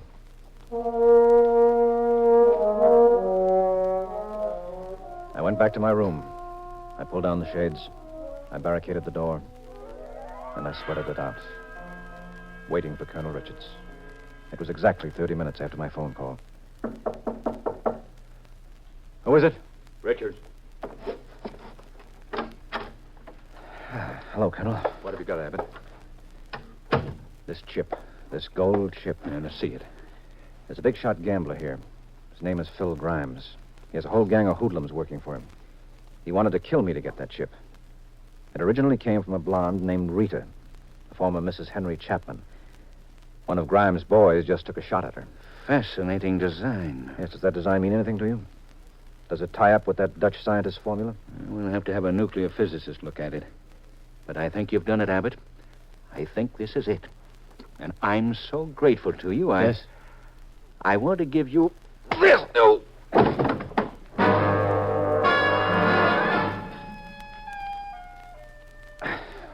When I came to, after Colonel Richards planted one on my jaw, I was tied up. The Colonel and Phil Grimes were both sitting opposite me, and both of them had a very pleased, triumphant expression. You were very helpful to me, Abbott. Was I? Yes. A group of us have been after that chip for a long, long time. I couldn't move into the picture. My identity is too unknown, so I thought of the device of impersonating a federal agent and getting the best detective in the West to fetch it for me. Well, thanks for the compliment. I just couldn't wait to get my hands on you, Abbott. Oh. I told Richards not to kill you right away. I tied you up. I'm going to have quite a party for myself, slapping you around. The design on the chip, of course, is meaningless, Abbott. The trick with the chip is to split it open. The formula's inside. I open it this way. What's that? Isn't it in there? No. It's empty. All right, Abbott, come on. You found a microphotograph in this chip. Give it to me. I never opened the chip. Ever see a man tortured, Abbott? Give me the formula. I told you I haven't got it. Phil, give me that knife on the table. Here. Do we get that micro, Abbott? Put your hand out, Abbott. Put your hand out or I'll cut your throat. That's better. Now, this cigarette. Where's the micro? I haven't got it. We're losing time, Richards. Yes, so we are. All right, Abbott. This knife has a good sharp edge. I'm going to put it close to your throat, like this. And for the last time, I'm going to ask you to produce that micro. Well, how about it? What are you waiting for, Phil? Let's do it now. Okay, Pat. I'll get his gun. I've got it, Pat. All right, come on. Stand up, Richards. What the devil? What are you up to, Grimes? I thought... Yes, you thought I was one of the boys here in Vegas, I know. You should have, too. I spent more than a year building up that role for myself and playing it. But the time's come to tell the truth and clean up this mess. You all right, Pat? Yes, thanks. I'm all right. I don't get it. I'm not Phil Grimes, Richards. I'm Major Philip Lewis of Counterintelligence, assigned to track down the men pursuing the yellow chip. Been working on it for 2 years, most of it here in Las Vegas. You're under arrest. Well, how did Abbott know Richard, your impersonation of an intelligence agent was very unconvincing. I knew at the start you were a phony, but I deliberately played ball with you. Intelligence would never call me on a job like this, certainly not the way you did. How did you know, Grimes? On my side, because he said he tied me up. It was a very bad job of tying anyone up. Tipped me off immediately. So I stalled to see how much talking you'd do. Let's go, Richards. I'm taking you in my custody to Washington on the first plane we can get.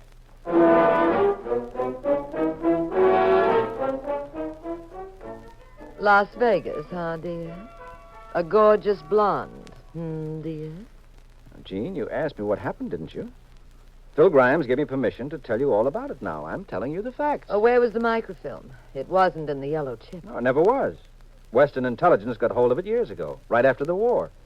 Then they circulated the empty chip purposely to see who it would attract. Very clever. And the fish were biting, but good. Mm-hmm. Pat, didn't Grimes recognize you when you first came into the Paradise Club? Yes, of course. He's seen a dossier on me many times. But he couldn't do anything about it. He was supposed to be one of the rats after that ship. He didn't even dare start things going. He had Rita do it. Poor kid. He couldn't get to her fast enough to keep her from being shot. But I hear she'll pull through. Grimes even turned out the lights when that scrap started. I didn't. I never knew who did till I said goodbye to Grimes at the airport in Vegas. I'll never get to meet this counterintelligence agent Grimes. Oh, it's out of the question. I'll never see anybody connected with the case. Now, Jean, what are you driving at?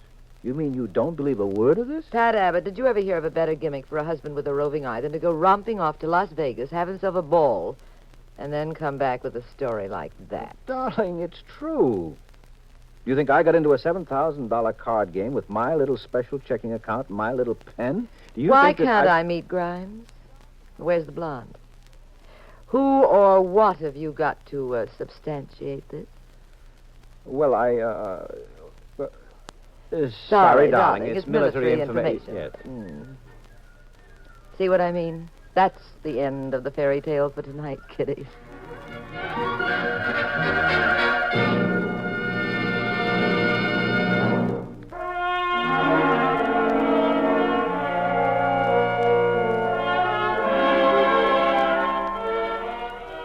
The National Broadcasting Company has presented The Adventures of the Abbotts, starring Claudia Morgan and Les Damon as those popular personalities of detective fiction, Pat and Jean Abbott, created by Francis Crane.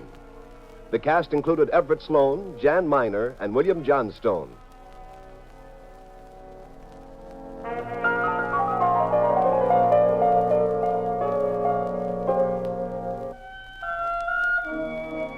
The Adventures of the Abbotts was written by Howard Merrill, produced by Ted Lloyd and Bernard L. Schubert, directed and recorded by Harry Frazee. Next week, same time, same station, another exciting adventure in crime with Pat and Jean in The Adventures of the Abbotts. This is Wayne Howell speaking.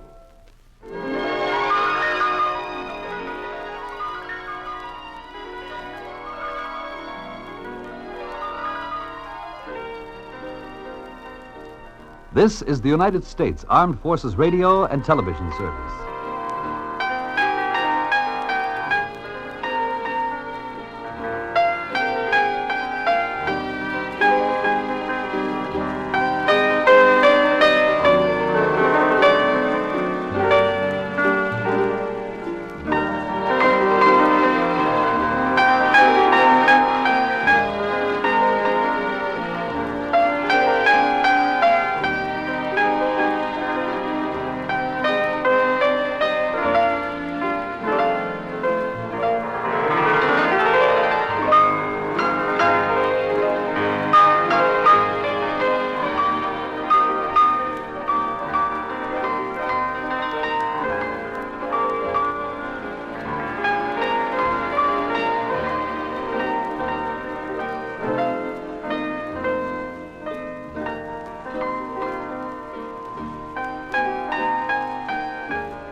After all, if your husband were a private detective and he kept talking about the body beautiful, how could you tell if he meant one of his beautiful clients or a corpse?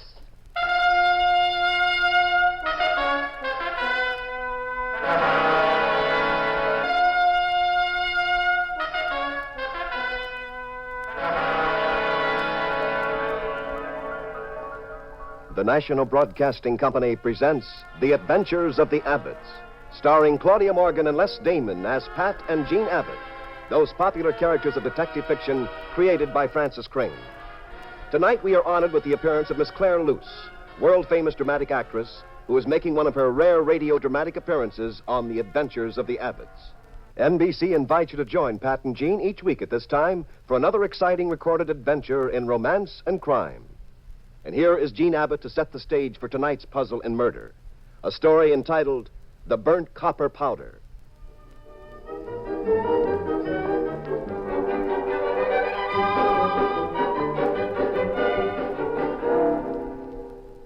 Pat was at his office in San Francisco. I was out of town visiting my family. It was about 6 in the evening. The lights of the Golden Gate Bridge were just beginning to wink at my husband. Naturally, he was desperately lonesome without me, so he called me long distance. Jean, darling, can you hear me? Oh, perfectly. Stop shouting. They've perfected Mr. Bell's invention, you know. Did you get my telegram? Oh, it was very clever, Pat. How do you think of such things? Well, it's a cinch. You just sit in the telegraph office for 6 hours and chew a pencil, and eventually you work it out. Pat, Hmm? do me a favor while I'm away. Anything at all, baby. Well, when your next client comes in, Yeah? soak him, clip him, clobberate him. I just saw a fur coat on Fifth Avenue. Well, I'll try, dear. I've got to call you later, darling. Here comes the client. Oh, I hope it's Rockefeller. Bye, baby. Bye, darling. Yes? Mr. Abbott, Yes? my name is Currier, Mrs. George Currier. I'm from Hollywood. Mm-hmm. I've heard a great deal about your ability as a private detective, Mr. Abbott. I flew up here purposely to see you. Well, what can I do for you? Perhaps you'd like to see this check? As you can see, Mr. Abbott, it's made out to you for $100,000. Well, the check is perfectly good, except for the fact that I haven't signed it yet. I'm going to sign it, though, as soon as we make an agreement. What sort of agreement, Mrs. Currier? I understand you're a very clever man. Well, this is going to take all the ability you have, and then some. My husband just died, Mr. Abbott. Yes, go on. He was murdered. And you're offering me $100,000 to find out who killed him? Oh, no, I can tell you who killed him. Who did? I did. Well, just what do you expect of me, Mrs. Currier? I'm going to tell you all the facts. Retrace every incident of the crime. I'll cooperate with you in every way you wish. But I want you to see to it that it's impossible for the police to convict me. In other words, I want you to help me to get away with it. Oh, I'll be suspected. I'll be questioned. I'm sure of that. But I must not be convicted. That leaves quite a margin for your ingenuity, Mr. Abbott. Well, what's your answer? Are you going to throw me out of your office, or will you join me for cocktails? Well, Mr. Abbott, will you take the $100,000 to help me get away with murder? I'm sorry, Mrs. Currier. No, I will not. In the first place, I'm a private detective who operates on the side of the law. If your story is true, you can find a dozen small fry detectives who'd be only too glad to help you skip a murder rap. And they do it for a lot less than you're offering. Some of them would do it just for a good tip on the 4th at Santa Anita. But I wouldn't touch it. I'll make it $150,000. You don't seem to understand that it isn't the money involved. But let me finish. In the second place, I don't believe a word of what you said. This sounds to me as though, frankly, you're either out of your mind or playing some kind of practical joke. All right, Mr. Abbott, if you want to be very old-fashioned and highly moral about this, we won't discuss it any further. I was just thinking, though. Yes? Well, perhaps we could have cocktails anyway. Now, Mrs. Currier, I'm sure it would be delightful, but my wife... Oh, you're married? Yes, my wife just happens to be out of town. Well, that makes it perfect, doesn't it? Well, I don't know. You are old-fashioned, aren't you? What are you going to do tonight? Play chess at the old men's club? Oh, I just... I don't usually have this much trouble with men. Well, I can see why. There are some other better reasons that you can't see just yet, Mr. Abbott. Yes. Well, I think you'd better go along without me, Mrs. Currier. Well, if you change your mind, I'll be at the champagne room.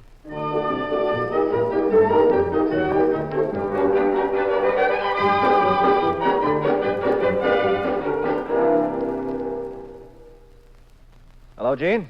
Can you hear me? Can you hear me, Jean? Of course I can, Pat. Why do men feel they must scream into long-distance phones as though they were trying to throw their voices 3,000 miles? Well, I turned down her invitation, Jean. Oh, that's wonderful. That's very fine of you. And that's... But now I'm going to see her. That's terrible. Well, she told the truth, Jean. It wasn't a gag. I have the latest edition of the paper here. Listen to the headline. Movie magnate murdered. George Currier stabbed to death on studio lot. Does the paper say anything else? Her 18-year-old daughter's mixed up in it. Her name is Margaret. So is her husband's partner, Leonard Benedict. Leonard Benedict? Mm-hmm. Well, don't they make quickie pictures? That's right. I've got to straighten this out, Jean. Well, keep your mind on the case, Bub, or I'll come home in the next plane and straighten you out. Call me tomorrow. I'm going to the champagne room. Well, aren't you even going to tell me you love me? I love you. What? I love you.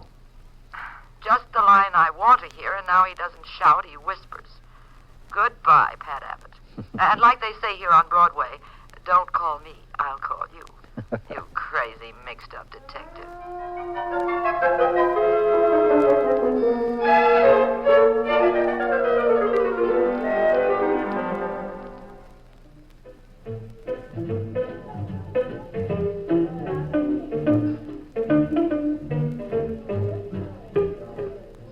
Oh, I see you've changed your mind, Mr. Abbott.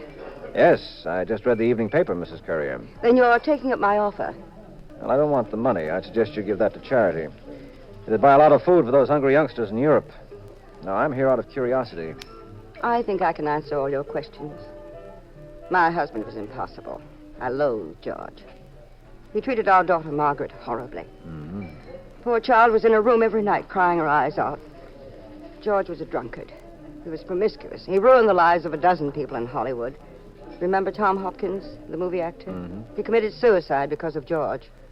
Now, Mrs. Currier, suppose you tell me the details of the actual murder.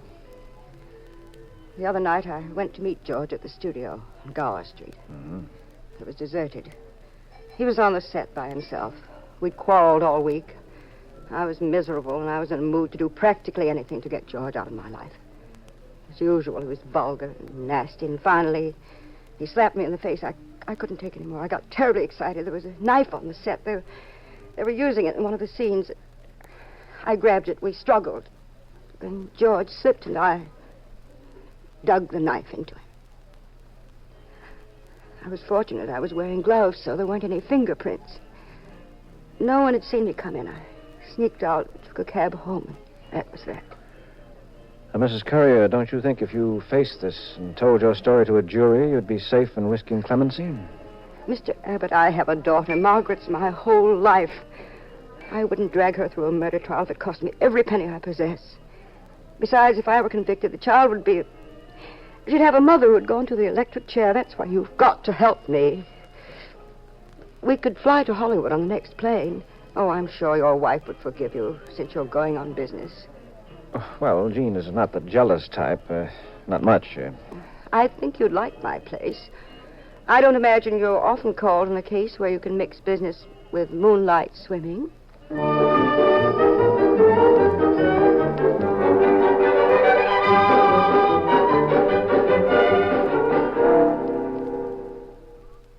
Hello, Jean? Go ahead, Pat. Where are you now? I'm in Hollywood. Well, tell Marilyn and Ava to calm down. There'll be enough to go around for everybody. What's with the killing, dear? Well, I'll bring you up to date. From the airport, we drove to Mrs. Currier's estate. Oh, fancy? Even the cocktail lounge is a cocktail lounge. Architecture, Frank Lloyd Wright. Interiors, Dorothy Draper. 3 tennis courts, swimming pool. Shangri-La. These people have more money than Godfrey. Mrs. Currier introduced me to her daughter, Margaret, and left us alone. Well, Margaret looked like a teenager on the cover of an expensive magazine. Margaret took me for a ride in her convertible.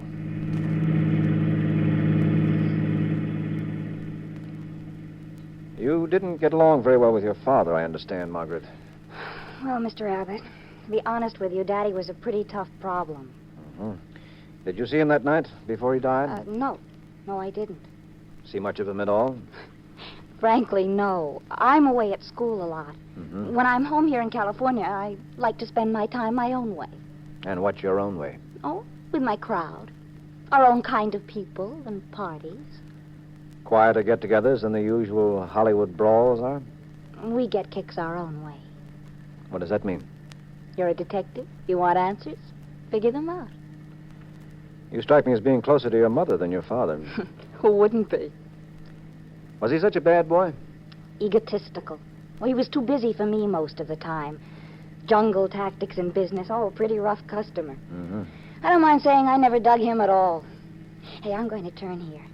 There's one of my favorite spots down this drive. I heard you were going to college in the East next fall. That's right. You glad about it? Oh, sure. Gets me away from the moving picture crowd completely. Mm-hmm. How about your father's partner, Leonard Benedict? They get along with each other? Oh, very well. It's odd, huh? You know, Dad was an ogre to everybody but Leonard. What are you stopping for? Well, this is the view I meant.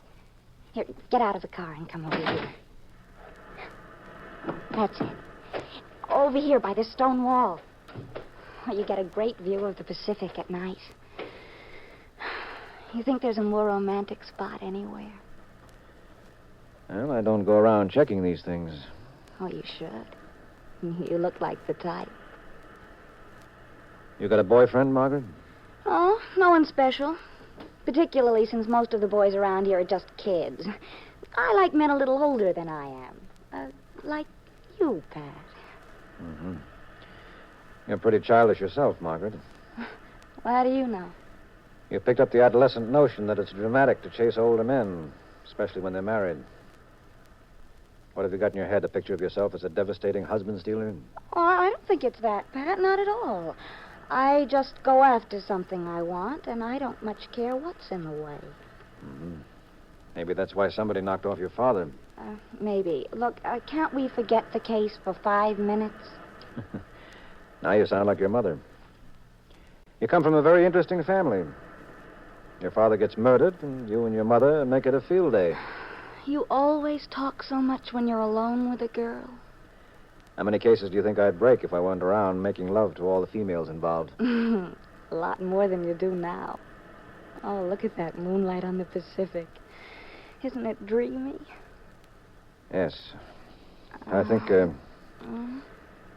we better get back to the house. We better get out of here fast. That's what I like about this spot.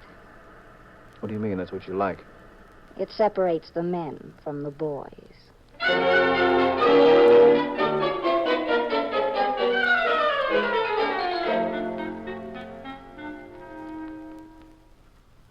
You listening, Gene? I'm listening, but I'm not liking. Well, now you can see what I was up against. But I concentrated hard on the facts in the case. I wasn't responding to this girl at all. What did you say? This girl was getting nowhere with me.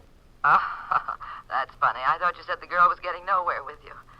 That I could not believe. Well, I decided to pay a visit to that studio where George Courier was stabbed. The police had it locked up, but I got a pass and decided to give it the once-over. It was very late at night.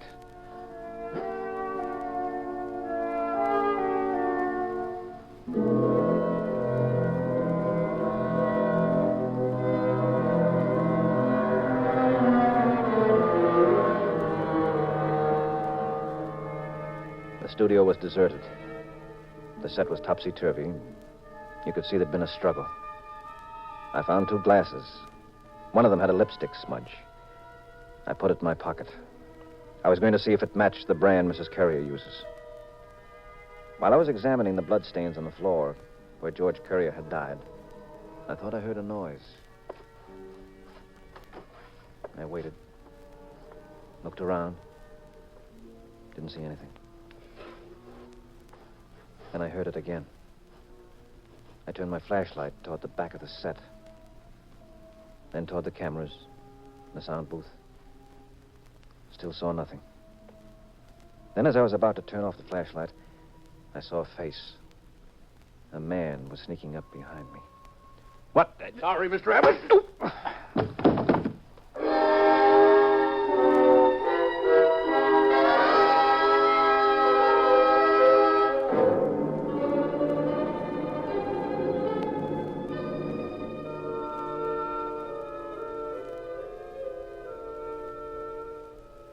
When I came to, I found myself in a small, dirty bedroom.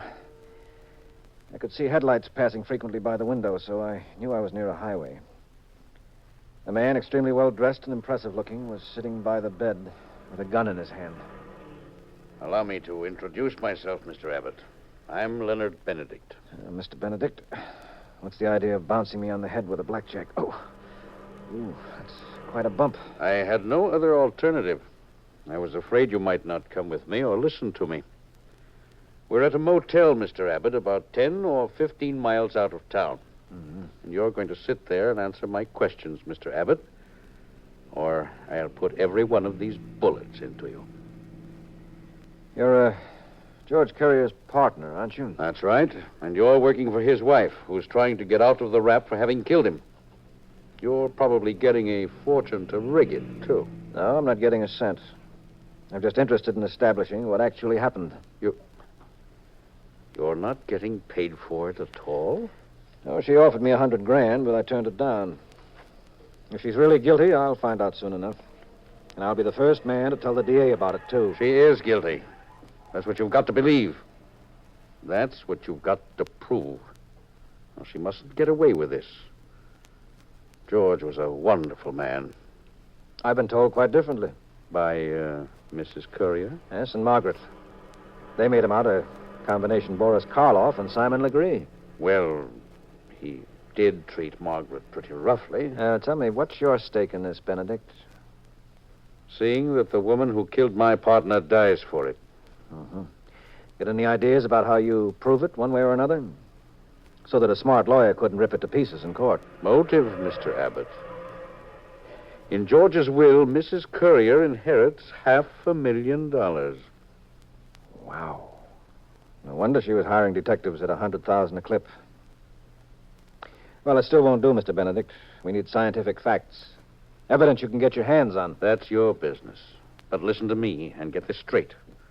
I'll be watching you every minute. I'll be right behind you. And if you've been lying to me, if you're finagling around to fix this so that Margaret's mother gets away with it, I'll kill you, Mr. Abbott.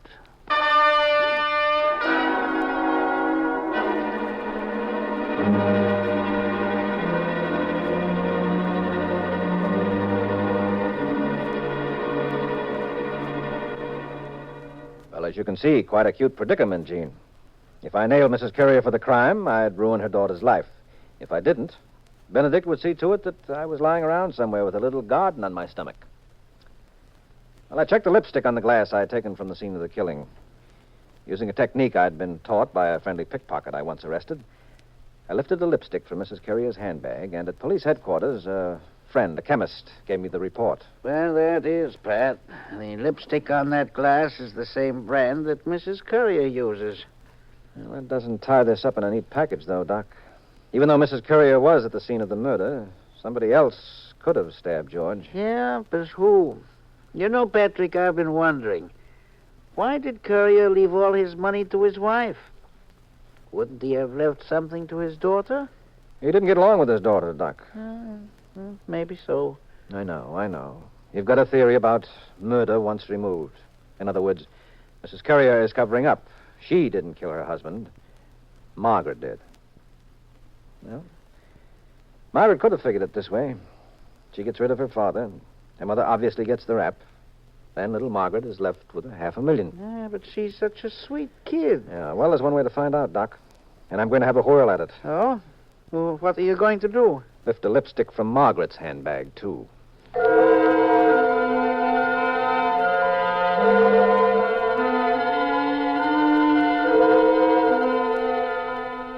Sorry, Pat, you get nowhere. Margaret uses exactly the same kind of lipstick her mother does. Could mean she killed her father. Could mean she didn't. Yeah. All right, Doc. I didn't want to do this, but I've got one more card to play.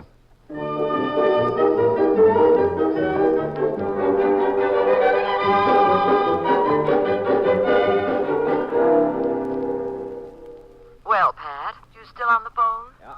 What are you going to do? What's this card you're going to play? I'm going back to see Margaret.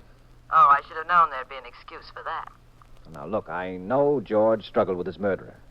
And from dancing with you, I know that if George held on to a woman for a while like that, some of her face powder might come off on his suit. I have to get a sample of Margaret's face powder. From her boudoir, no doubt. No. I'm going to take her out in her convertible again. Now, don't blow your top, Jean. Oh, I know it's all in the line of duty. I'm coming home on the next plane. Well, I promised to behave. It's my only chance to get that clue, dear. If anything goes wrong with that gimmick, I'll poison you, Pat Abbott. Good night, Pat Abbott. Good night, Lucretia Borgia.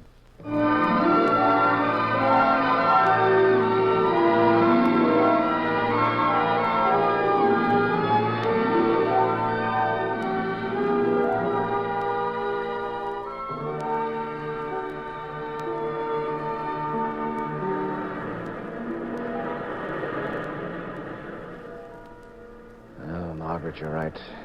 This is a beautiful spot. That moon. The view of the Pacific from this hill. Come here, Margaret. Mr. Abbott,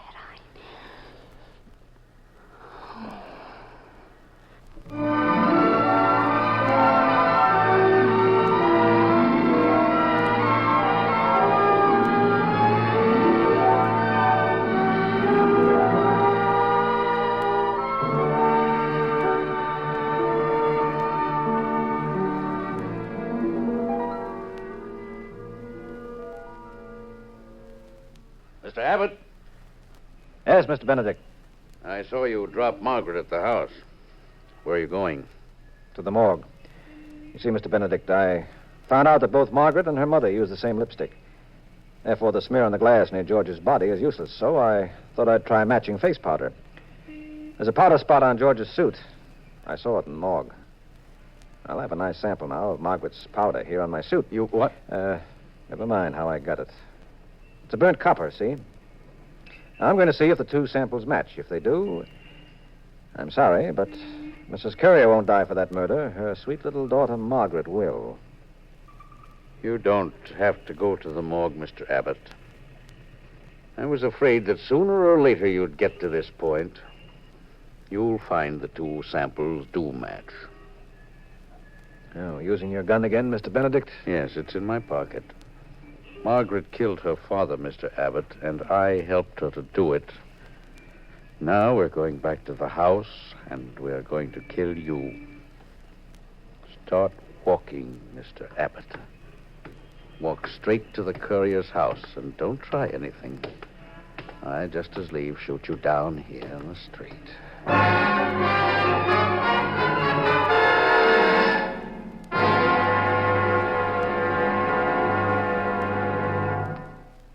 Leonard, what the devil are you doing with that gun? Mr. Abbott, what's this all about? He got wise, Margaret. Get your things, sweetheart. We're leaving. I thought he was poking around too much. Leonard, put that gun down and listen to me. Margaret, dear, please. You've got to listen to your mother. I know you killed George. I hired Abbott to cover up for us. I thought the police would arrest me, then Abbott would get me off, and they'd never suspect you. I did it for you, Margaret. You did nothing for me. Nobody ever did. Lenny's the only one who ever cared about me. Lenny taught me things. Lenny showed me how to live. Oh, I hated it in this house. I wanted to get away with Lenny. Take it easy, Margaret, honey. Now, come on, get your things. We can hop a plane to Canada. These two will never talk. I'm going to fix that. I wanted to get away with Lenny, so we worked it out. We'd kill Dad, you'd die for it. And we'd get all the money. The money he cheated Lenny out of in the first place. You wanted to do that to me, your own mother. Oh, there isn't time for playing hearts and flowers now, Mrs. Currier. Yes, I wanted to do that to you because I do it to anybody that gets in my way. You're rotten, too. I know what was going on when my father was alive. And he knew what you were doing all the time, too, Margaret. That's why he couldn't stand you. He saw that hypodermic needle in your bathroom. Was dope one of the nice things Lenny taught you? Why, you... Take it easy, Abbott. Get your things, Margaret. Hurry. I told you I'd take care of her and Abbott, too. You're not getting out of here, Margaret. I won't let you. Get your hands off me. Let go of my dress. I'll stop that. I'll shoot you. Margaret, I didn't mean it. I meant to hit your mother. Margaret! You've killed her, Mr. Benedict. I'll take that gun. That's better. You all right, Mrs. Carrier? Yes, Mr. Abbott. Now that it's all over, I'm all right. This isn't the way I hoped it would work out. This isn't the way I hoped it would work out. Oh, Margaret. Oh, Margaret.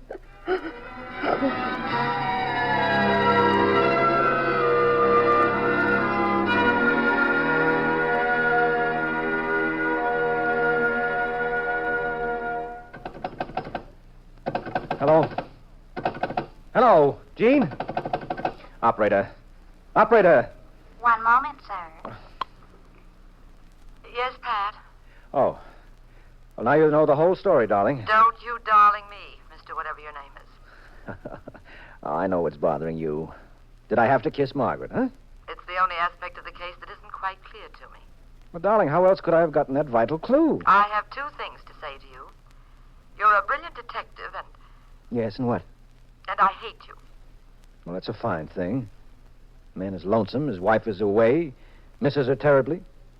Wants a few minutes on the phone to console himself, and she says, I hate you. Hate you? I loathe you. You should be shot at dawn, without a blindfold, too. Well, First rocket to the moon, very dangerous. They should put in a rocket. Oh, Gene, look, I told you... Hello? Oh, Gene. Gene, did you hang up?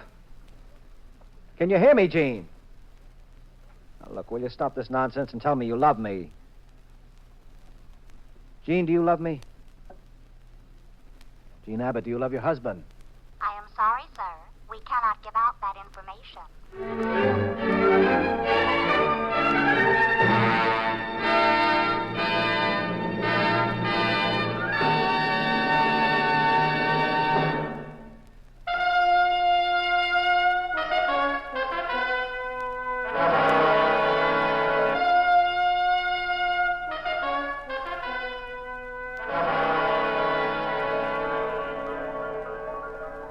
The National Broadcasting Company has presented The Adventures of the Abbotts, starring Claudia Morgan and Les Damon as those popular personalities of detective fiction, Pat and Jean Abbott, created by Francis Crane.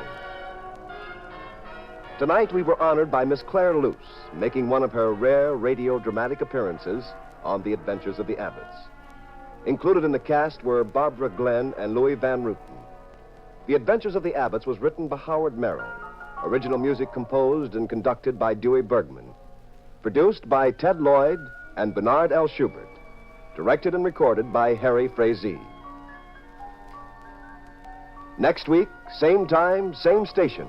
Another exciting adventure in crime with Pat and Jean in The Adventures of the Abbotts.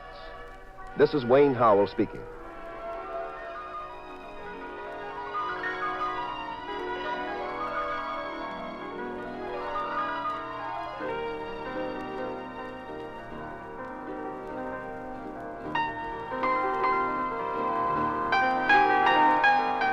This is the United States Armed Forces Radio and Television Service.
After all, suppose you were a detective's wife working on a case involving a baseball team, and one of the star players tried to get to first base.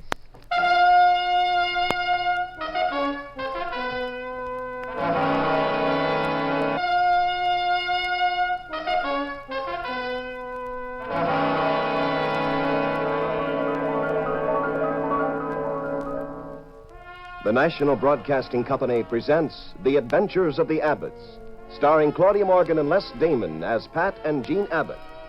Tonight we are fortunate to have with us, making his dramatic debut, the man America knows and loves as number 42 at Ebbets Field in Brooklyn. One of America's great athletes and a great guy, Jackie Robinson. Our story is a tale of homicide in the ballpark. And here is Jean Abbott to set the stage for this puzzle in murder.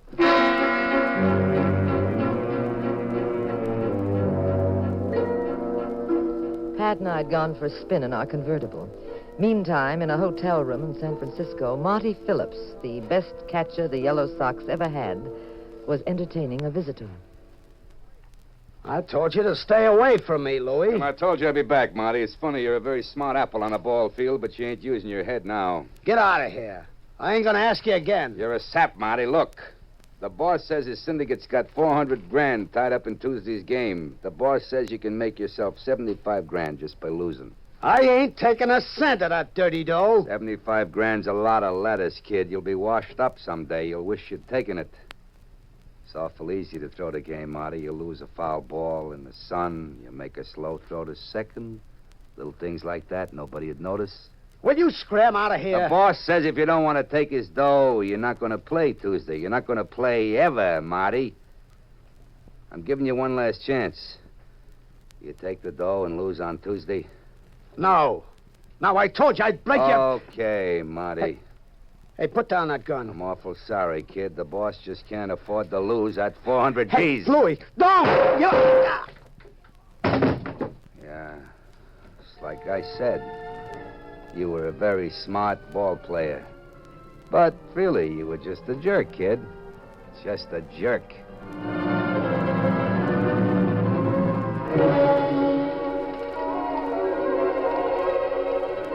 Get some morning papers here. Marty Phillips murdered. Find big league catcher's body in hotel room. Killer gets Marty Phillips.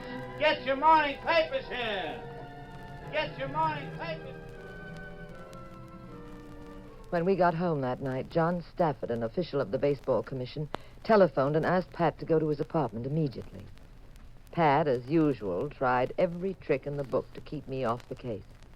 But later on, in John Stafford's apartment, yours truly was in the case right up to her little ears.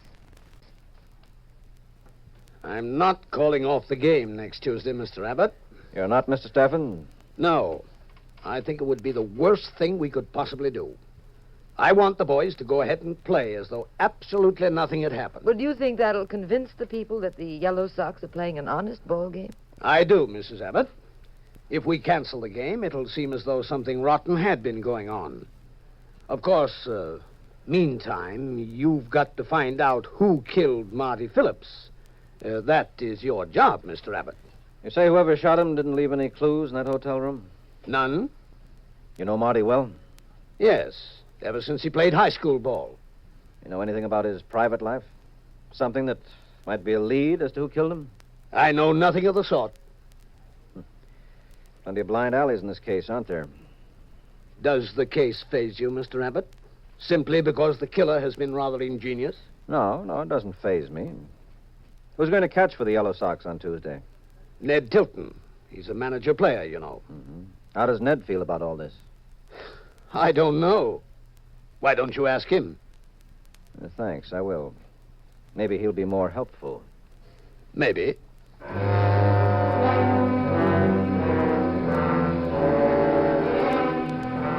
Pat and I went to visit Ned Tilton, the manager player.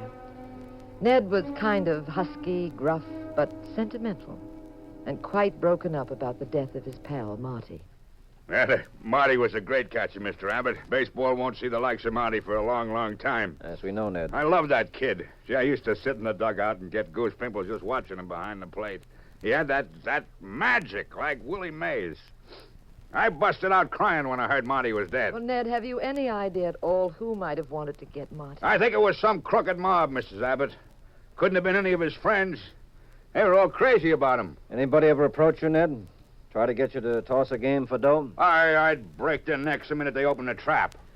Okay, Ned. We'll be moseying along. Thanks. Yeah.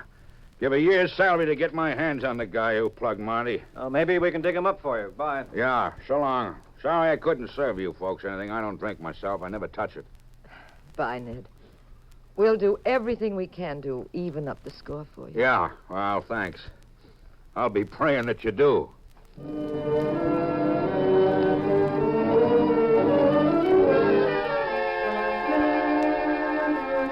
Pat and I went home, and he sprawled out in his favorite chair. He began toying with his chin thoughtfully. You know, dear, there's one thing that might open up this can of peas. What is it, dear? The Yellow Sox pitcher. Freddie Manning? Mm-hmm. Suppose a mob did get to Phillips. He and Freddie Manning are the whole team anyway. Now, Phillips is out of the way, so their only hope would be to reach the pitcher, Freddie. Mm-hmm. I've an absolutely sensational idea. Well, naturally. Well, now, if you go to talk to Freddie Manning, it'll be no dice. But if I... Stop. Right there. Well, Pat, you know how a man will talk to a woman. They're putty in our hands. Yes, well, I don't relish the idea of you alone somewhere with Freddie Manning, twisting him into a piece of putty. Well, suppose I meet him. They say he's a wolf. Now, suppose he doesn't know that I'm Mrs. Abbott. Suppose he doesn't even know I'm Mrs. The answer is still no. I won't allow you to do it. But if it'll solve the case... I am not going to risk some gangs using you for target practice. But I just want to find out if anyone's tried to bribe him. I just want their name. I just want him to get palsy-walsy. Yes, I know. Well, there are degrees of palsy-walsy. It just means taking off my wedding ring for a few hours. Means what? Well, so that Freddie doesn't know I'm married. So that he'll get friendly. All right, Pat? No. Oh, okay, Warden. I won't try to make a break for it now, but someday I will. I'll get out a stir. Wait and see.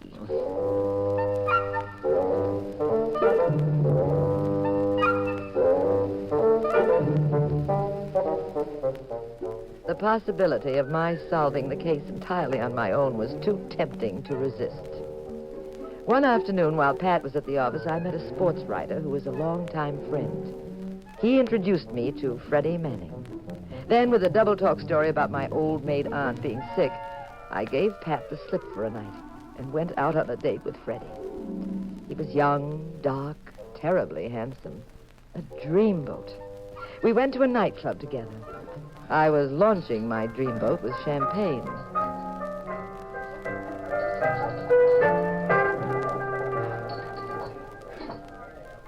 Jeannie, baby, you have just connected with a guy who's going places. You know that? Sure, Freddie, I know.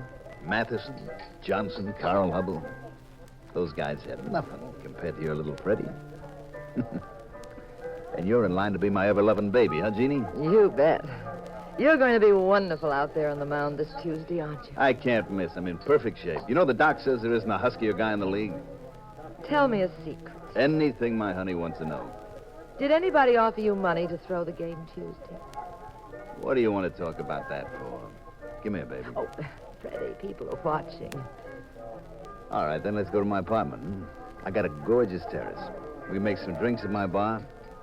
You know, if you stand on tiptoe on my terrace, you can reach right up and grab a chunk of the moon. Well, it's awfully late. And I got some music you like, too. Moody, low-down stuff. Shearing, Art Tatum, Ellington. What do you say? Well, I'll show you my scrapbook. Time I was in Hollywood. And all the movie stars gave me a big party. I got autographed pictures from all of them. To the best pitcher in baseball. That's me, honey.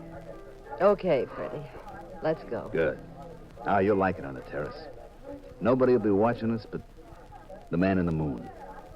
And he don't care.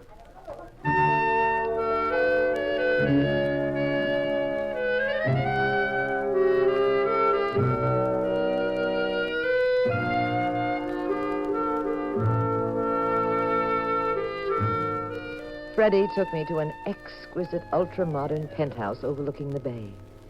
He kept the place dimly lit. He played a few records. And then the ball players started to pitch.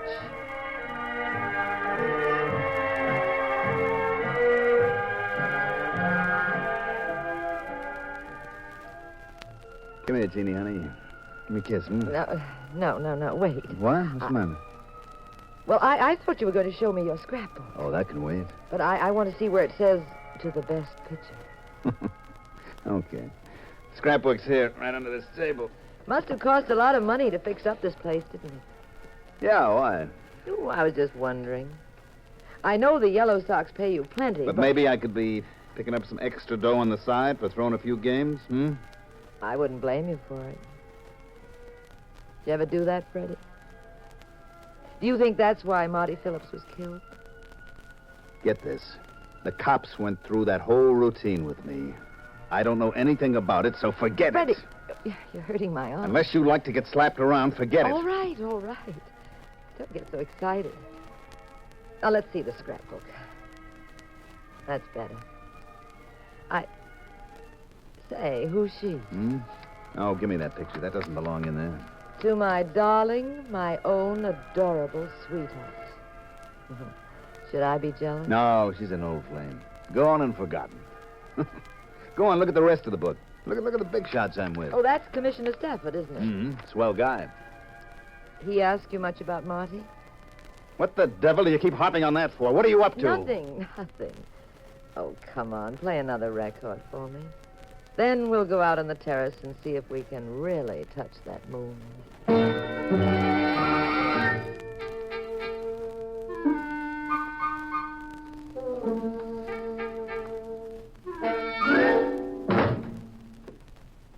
Good evening, Jean. Hello, Pat. Or should I say good morning? Oh, it is late, isn't it? How's your aunt? Much better, thank you. Amazing old girl, isn't she? Yes, amazing. Especially the way she has people sit up with her when she's sick. What's wrong with sitting up with a sick old aunt? In a strapless evening gown? Oh, that. Well, you see, my other dress...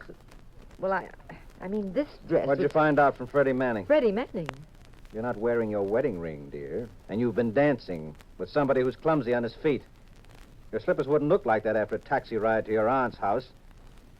Not much fun being married to a detective, huh? Pat, I went to my aunt... I said, what did you find out from Freddie Manning? He wouldn't talk. You were with him all evening and you didn't get a lead? No, I tried very hard, Pat. He was kind of touchy when I spoke about Marty. But that's all. No, I ought to get the hairbrush and spank the daylights out of you. I was only trying to help, dear. Pat Abbott, I have half a mind to... You have a half a mind, period. After I told you not to fool around in this case, after I told you to stay away from Freddie, after I... Jealous, Pat? No, I certainly am not. Worry about me tonight? I never gave it a thought. You're as amazing as my aunt. Why do you say that? You don't get jealous. Mm-mm. You don't worry. Nope. But you smoke 2 whole packs of cigarettes. Oh, that. Not much fun being married to an observant wife. Hmm?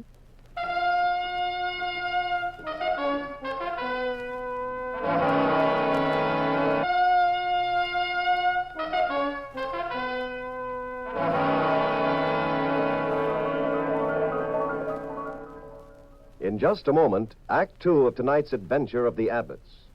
What do you know about your government? Do you know, for example, who is responsible for your personal security? The security which comes from being healthy, having a good education, and being well taken care of when we are unable to care for ourselves. A new secretary has been added to the President's cabinet as head of the Department of Health, Education, and Welfare. Actually, the department handles the work of several governmental agencies. The United States Public Health Service, which safeguards the general health of the American people. The Food and Drug Administration, which makes certain that our food is pure and safe. The Social Security Board, which takes care of older people, children, and the blind who may need help. And the United States Office of Education, which through research acts in an advisory capacity for the various state boards of education. All these agencies, through the Department of Health, Education, and Welfare, are ever watchful of our personal security. That's how your government works. And now for Act 2 of The Blood Red Diamond.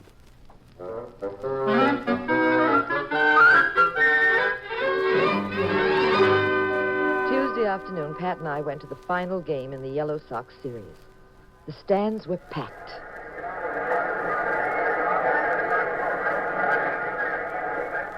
There had been no break in the case. Freddie Manning, my boyfriend, was pitching as sweet a ball game as you've ever seen. Ned Tilton, the manager-player, was giving him wonderful support at the plate. Pat and I knew Tom Whitley, the sportscaster. Tom was the sportscaster who sounded strangely like Jackie Robinson, and we sat right beside the mic as he broadcast the game. Pat's eyes kept searching the stands, the dugout, and the field, watching for a tip-off if there was to be any dirty work. This is Tom Whitley, fans. The game's tied at 1-1. It's the last of the sixth, with the bottom of the batting order coming up. It'll be Freddie Manning, the pitcher, who's doing a great job out there today. The game has been a rough and tumble affair, not as dignified as the games we have at Ebbotts Field, where we never try to influence the umpires. It just happens that the field over there in Brooklyn is the only one in the world where they serve right and left-handed pop bottles.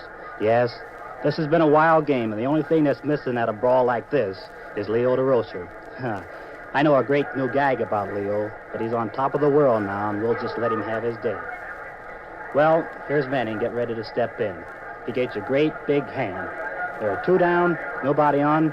There's the wind-up, the pitch. It's a hard grounder wide of third. Taylor's over, comes up with the ball. This will be close. But Manning falls down, and the throw is there for the 3rd out. Freddie seems to have tripped as he headed for a first, but he's not getting up. The lad must have twisted an ankle or something. Everyone running towards Freddie, and he isn't moving. He's got his face right down in the dirt. The crowd's tense. This may mean he's out of the ball game. Ned Tilton, his catcher, is going over to him now. He's waving for the doctor. There goes Commissioner Stafford, leaving his box, heading for Freddie. Stands are quiet now, very quiet. One woman seems to have broken past the field police. Oh, yes, a good friend of the team's, Mrs. Tilton, Ned Tilton's wife. Now, there goes my man on the field, and he's going to signal me as soon as the doctor finds out what's wrong. He's waving at me now. He's saying, Freddie, why, that's impossible. That's...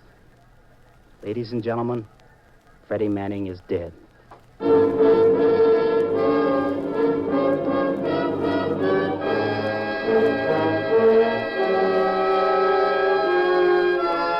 Pat and I raced to the Yellow Sox locker room, fighting our way through the shocked, milling crowd.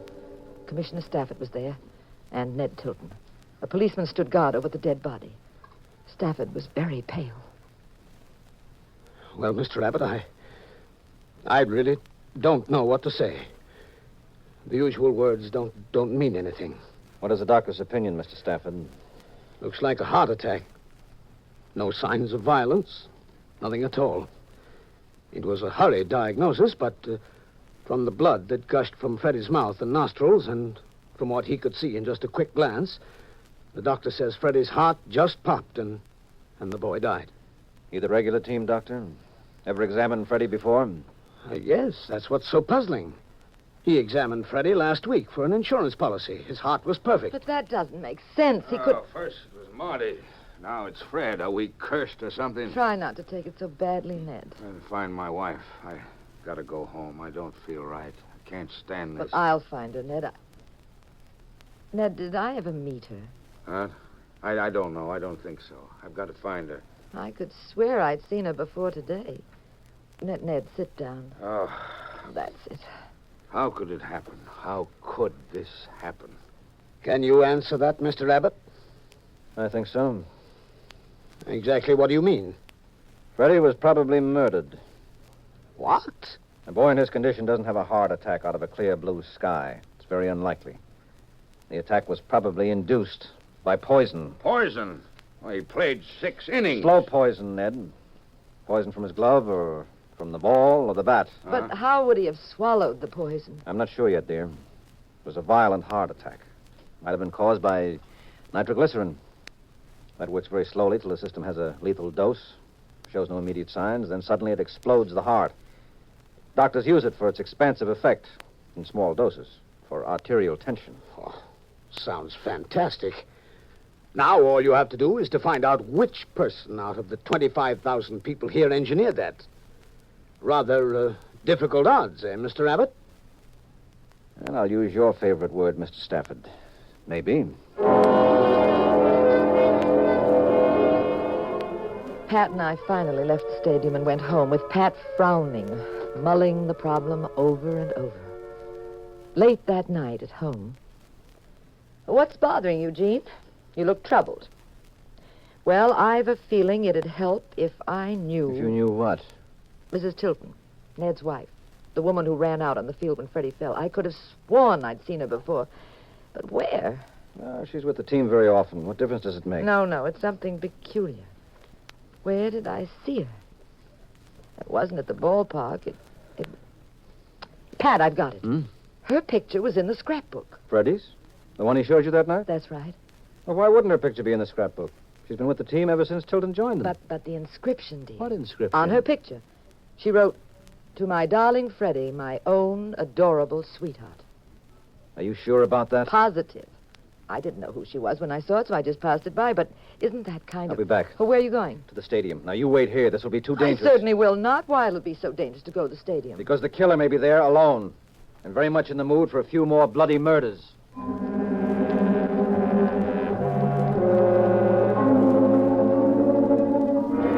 Naturally, Pat couldn't shake me off.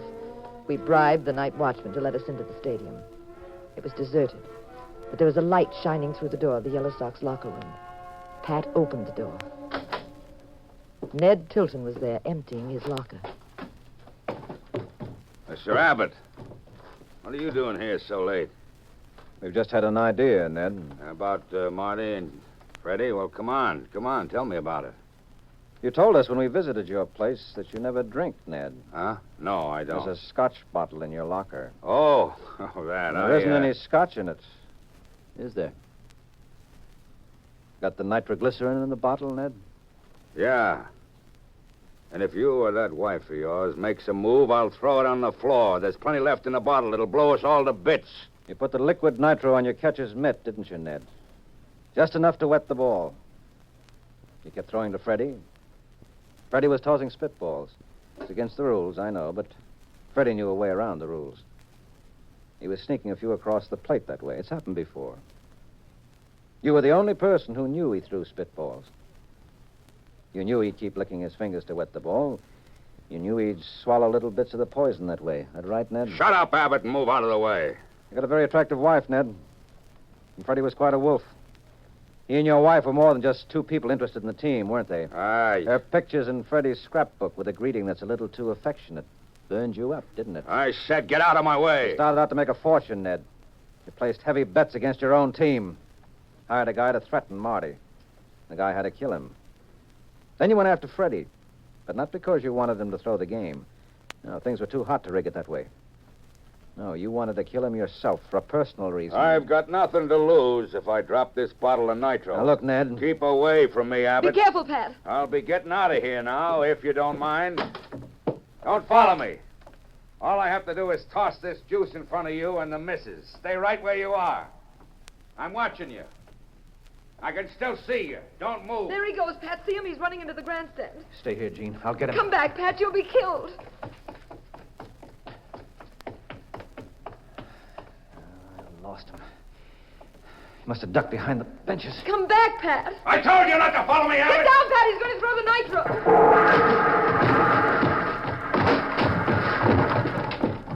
Pat, are you all right? I can't see out there. Pat! I'm all right. Stay where you are. Now, Ned, you and I are going to play a little tag. You come for me and I'll break your neck. You picked a bad spot, Ned. That exit is closed. Where you run to now? Keep your hands off, Abbott. I'll kill you. So help me, I'll kill you. Get out. Now I'm going to choke the life out of you. That does it. You had enough, Ned? Oh, you had enough? You had enough?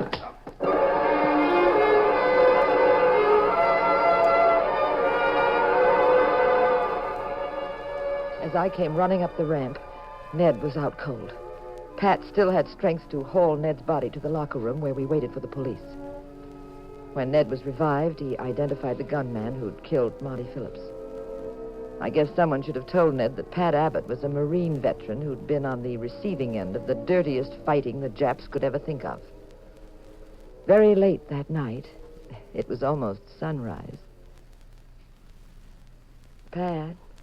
Isn't it about time for me to put my wedding ring back on? I suppose so. Go ahead, you put it back on my finger. How do you know I want to marry you again? Well, don't you? No. Oh, come on, marry me again. I said I don't want to. Would you marry me again for all the rice in China? No. For all the smorgasbord in Sweden? No. For all the moolah in Fort Knox? No. For a kiss? You talked me into it.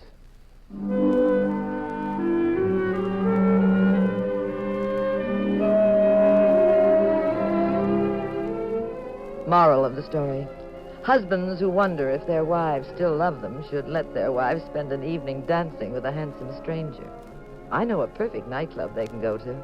And the management is not responsible for hats, coats, or stolen hearts.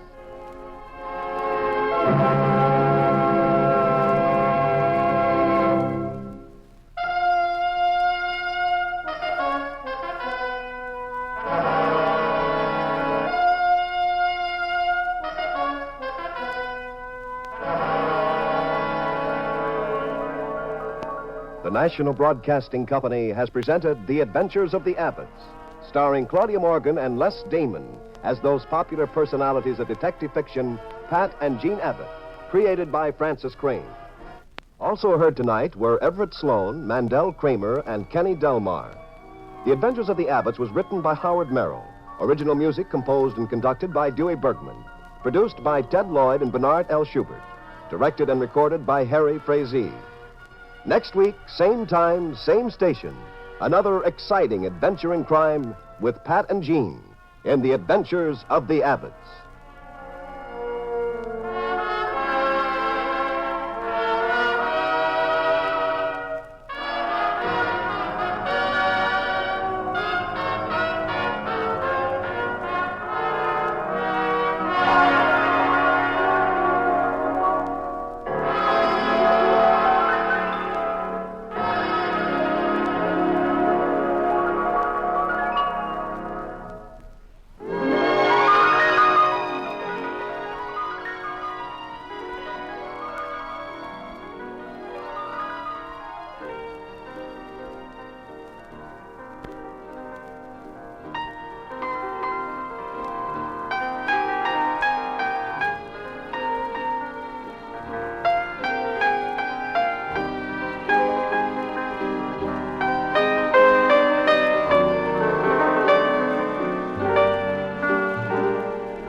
This is the United States Armed Forces Radio and Television Service.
After all, what would you do if your husband thought romancing in the moonlight with you wasn't as much fun as solving a murder mystery?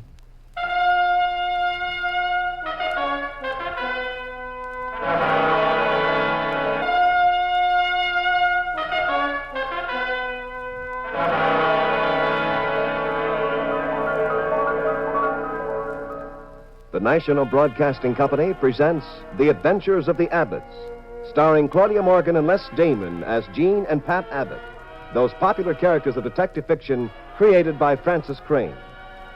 NBC invites you to join Pat and Jean each week at this time for another recorded adventure in romance and crime. Now here is Jean Abbott to set the stage for tonight's puzzle in murder.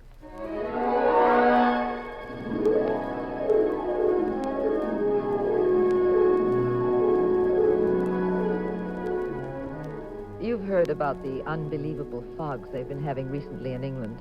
Well, this one topped them all. Pat had been working on a case in a remote town in Scotland.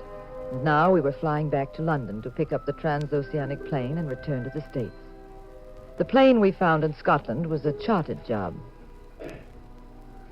It was the best we could get, being in a hurry to reach London. Pat, of course, was sitting as calmly as could be. Nothing on earth rattles that boy's nerves. He was nonchalantly thumbing through a magazine.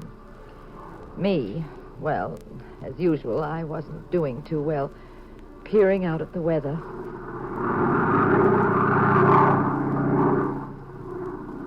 Pat? Hmm? You want to play Scrabble? Nope. Oh, be sociable, Pat.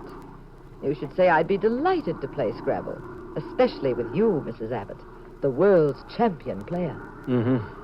Well, I found a set, Pat. Now I'll get a pencil and paper and we'll play. Let's see, I have a pencil. Oh. Maybe he has some paper. Who? That man right in front of us. That very distinguished-looking man. Well, if you're looking for an excuse to talk to him, dear, go right ahead. I'm not the jealous type, you know. Not much. If he talked to me for more than 60 seconds, you'd pick him up like you were back out west with a newborn calf. Toss him out of the plane. I would not. Now, go on. Ask him for the paper. Okay. I beg your pardon. Yes? We wanted to play a game, and we haven't any paper. Have you? Oh, surely. I have a pad right here in my briefcase. Well, it's awfully kind of you. Oh, not at all. There you are. Go on, take the whole pad. Well, thank you. Sounds a bit rude, but it isn't a game three could play, is it? Why, surely, Mr. Dr. Rhodes. Oh, I'm glad to know you, Doctor. I'm Jean Abbott, and this is my husband, Pat. You aren't Dr. John Rhodes, a psychiatrist, are you? Yes, I am. Well, I'm delighted to meet you, sir. I read your book, Psychoneurosis in Wartime. Jean, Dr. Rhodes is one of England's foremost analysts. Oh? You sound as though you were quoting the dust jacket on my book. I wish you wouldn't. It's most embarrassing. Are you a physician, Abbott? No, I'm a private detective from San Francisco. Your book, as you might well imagine, was very closely connected with my field. You mean some private detectives read? I was under the impression they all solved their cases by being periodically knocked unconscious. Well, that happens, too. But criminal psychology is also helpful at times. Your theory about us is very much like our theory about you. And what is that? That all psychiatrists begin a case by fluoroscoping the patient's wallet.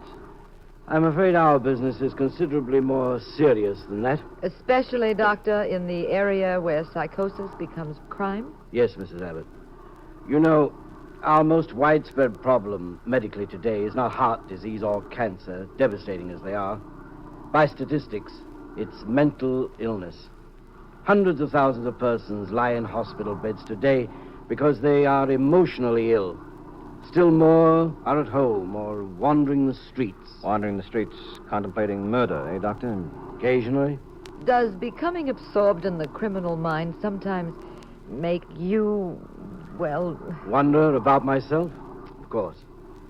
I simply like to think my more evil impulses are reasonably controlled, though. So controlled you could never commit homicide? No, I'm susceptible too. But we are admitting an entire area in this discussion. The area of fanaticism. The lunatic who believes he must have power in the form of admirers, followers, who believes he has a special mission on Earth. even though it means bloodshed. Which gets me to my present trip. Might we ask what that is, Dr. Rhodes? The British government is sending me to Kensington Downs, to a hospital there. They have some very perplexing cases in that hospital. Cases of fanaticism. Pat, I'm going to... Excuse me, Pat. Pat, something's wrong. The pilot isn't cutting that motor. It's missing. Yes, I know. I hear it. It's all right. It'll pick up again. Pat! Pat, the lights! Steady, Mrs. Abbott. If anything were really wrong, the pilot would warn us. Just stay in your seat, Jean. But don't fidget and don't become hysterical. We can always make a belly landing. We aren't over water. We're somewhere near London. He'll find a place to set us down. This whole section is pockmarked with airports. Fasten your safety belts. Fasten your safety belts. Pat, we're going to crash. Now, easy, darling. Oh, Pat. Get that belt tight. Yes. There you are. Pat will be killed. We'll be killed. Now, don't lose your head, Jean. Oh, we're going to die. Pat, we're going to be killed. No, we're not. Now, darling, steady. Steady now. Steady.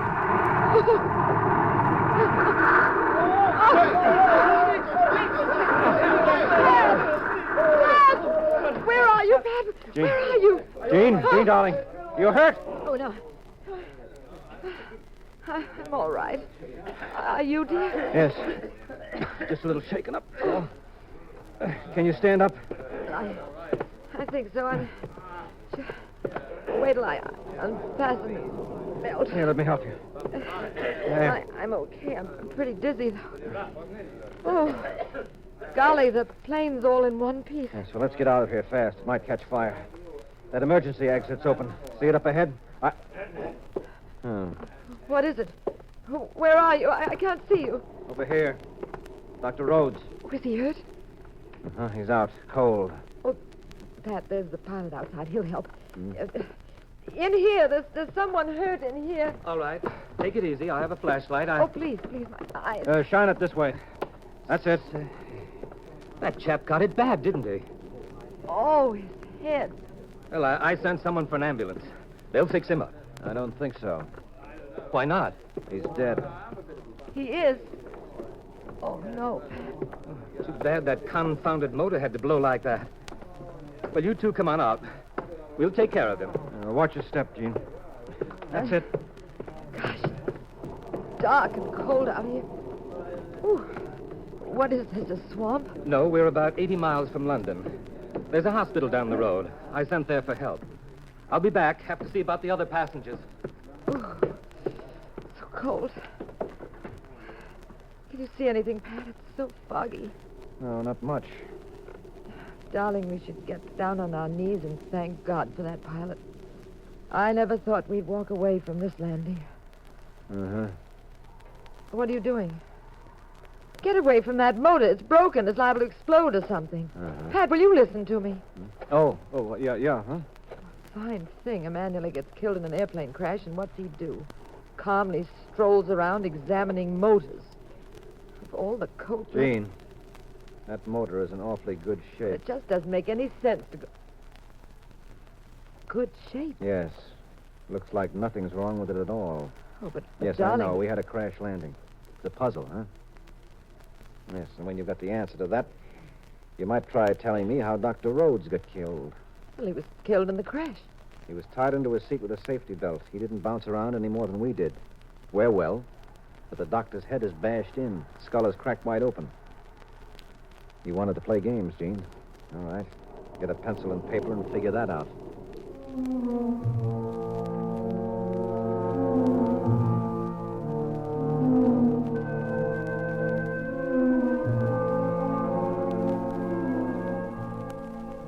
We stood beside the huge silhouette of the plane in that cold, damp English countryside with the dead body of Dr. Rhodes inside the plane. Spotlights swept the ground from police cars. Ambulances roared about. White-coated interns like ghosts flitted past us. Pat was very deep in thought and businesslike. Now that he'd stumbled into a murder, he kicked the ground pensively. All right, come on, get it out. Now, Gene, listen. When they come over to us, no matter what I say, follow my lead. Don't ask questions. Pat, do you think you know why we had that phony accident? And why Dr. Rhodes was killed? I'm just a detective, dear, not a crystal gazer. Keep your pretty shirt on. Good evening. My name is Sterling, Major Sterling. I'm the director of the Regent Hospital down the road. You people feel all right? Anything we can do for you? Why, we're... I think you might help me. I feel punchy from shock. I get kind of tossed around in the plane. Why, certainly. If you'll come this way, I have a car. You can rest at the hospital, and we'll have a look at you there. Fine. Thank you, Major. Major, I'd appreciate it very much. I'm his wife. I'm Mrs. Abbott, and this is my husband, Pat. Well, don't worry, Mrs. Abbott. We'll have him fixed up in no time. He's probably just a bit rocky from the fall. Now, if you'll take his other arm, he can lean on both of us. That's it. There we are. Now, I'll just tell the pilot that I'm stealing 2 of his passengers. I say there. Yes? I'm taking Mr. and Mrs. Abbott to the hospital. Mr. Abbott doesn't feel well. He doesn't feel well. No, he said he's very dizzy and weak. That's funny. Why? We simply had a rough landing, that's all. I don't see how he could have been hurt so badly. You don't? No. Well, that's strange, too. Why? Well, you say the landing wasn't rough enough to injure my husband. But it was rough enough to kill Dr. Rhodes, wasn't it?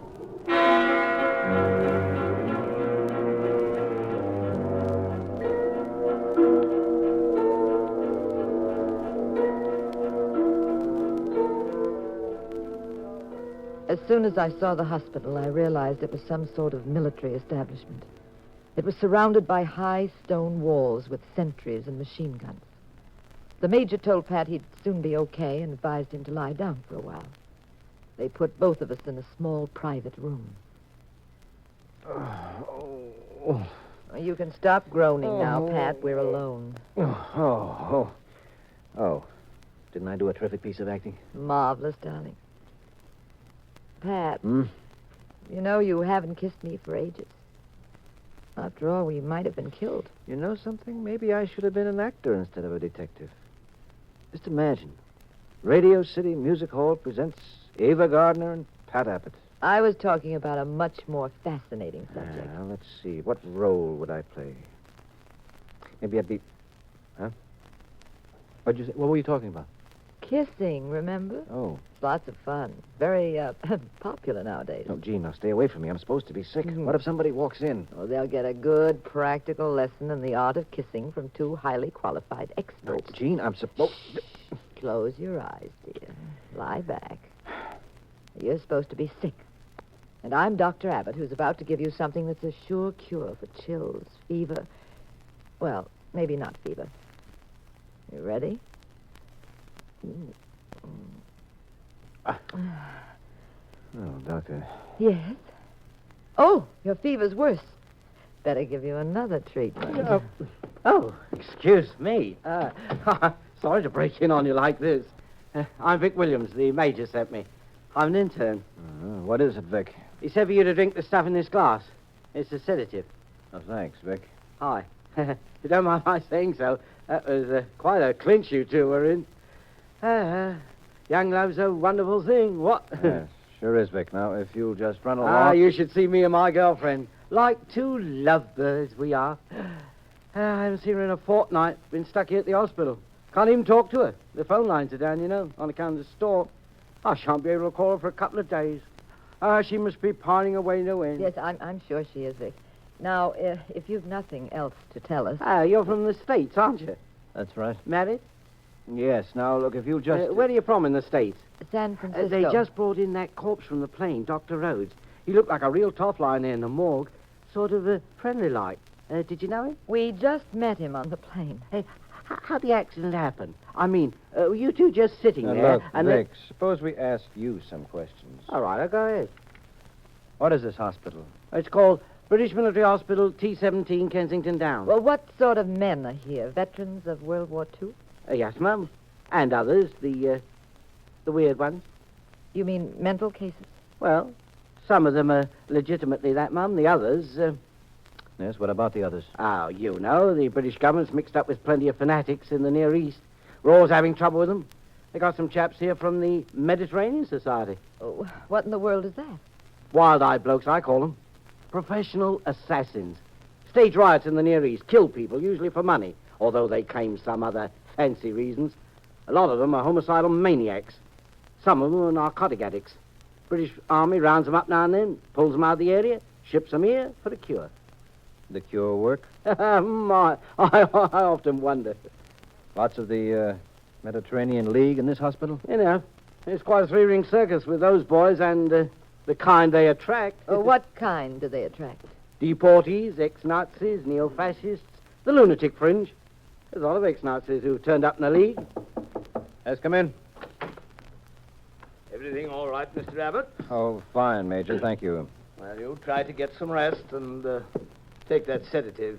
It'll calm your nerves. If you want anything at all, just tell Vic. Thank you. We haven't any caviar or champagne, though, much as I'd like to give it to you. I'll see you in the morning.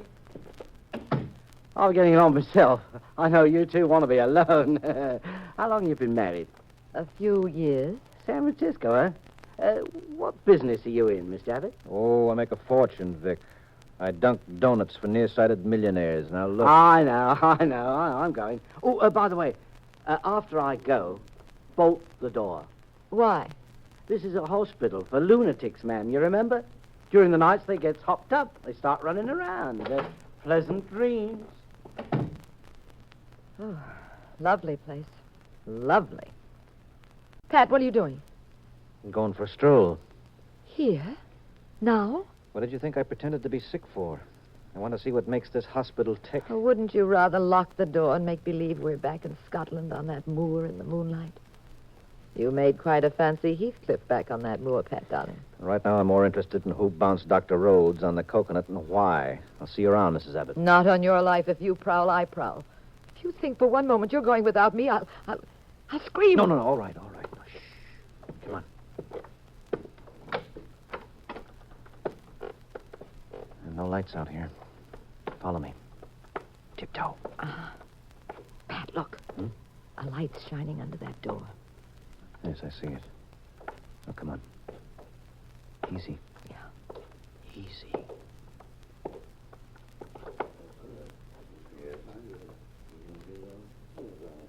I'll peek through this keyhole. What do you see? 2 doctors. Looks like an operation. They're working on a man's arm. What are they doing? One of them has a tattoo mark on his arm. Looks to me like the doctor is taking off the tattoo. Oh, is that all? It's enough. More than enough. Come on, Jean. We're going to find the major. But, darling, thousands of men have tattoos. Not those men, and not for that purpose. Now, come on, let's go. Hurry.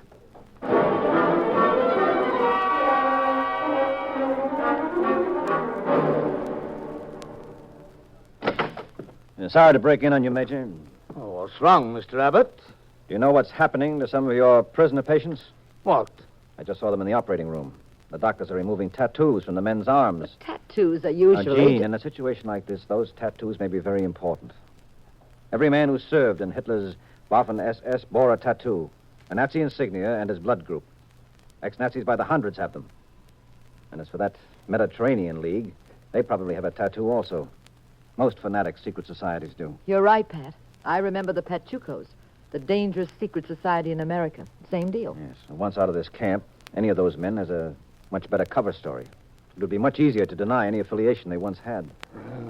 Rotten trick of theirs. Well, I'm grateful to you, Mr. Abbott. I'll telephone our headquarters in London, and I'll double the guard. Oh, you'd best get back to your room. Mrs. Abbott will be safer there. These men may riot if they find out we're onto their game. It's okay, Major. Hello. I want military headquarters in London.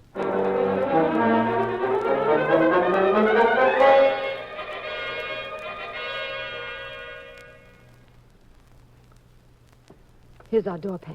Yes, and you're going to stay in this room, Jean, because... Look out, Pat, behind you, the pilot. He has a knife. Yes, I see him. kill you. Wrist.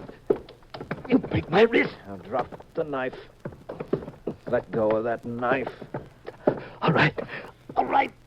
My wrist. I'll let go of your wrist after we finish playing a little quiz game. All the double-crossing. You faked that crash, didn't you? Didn't you?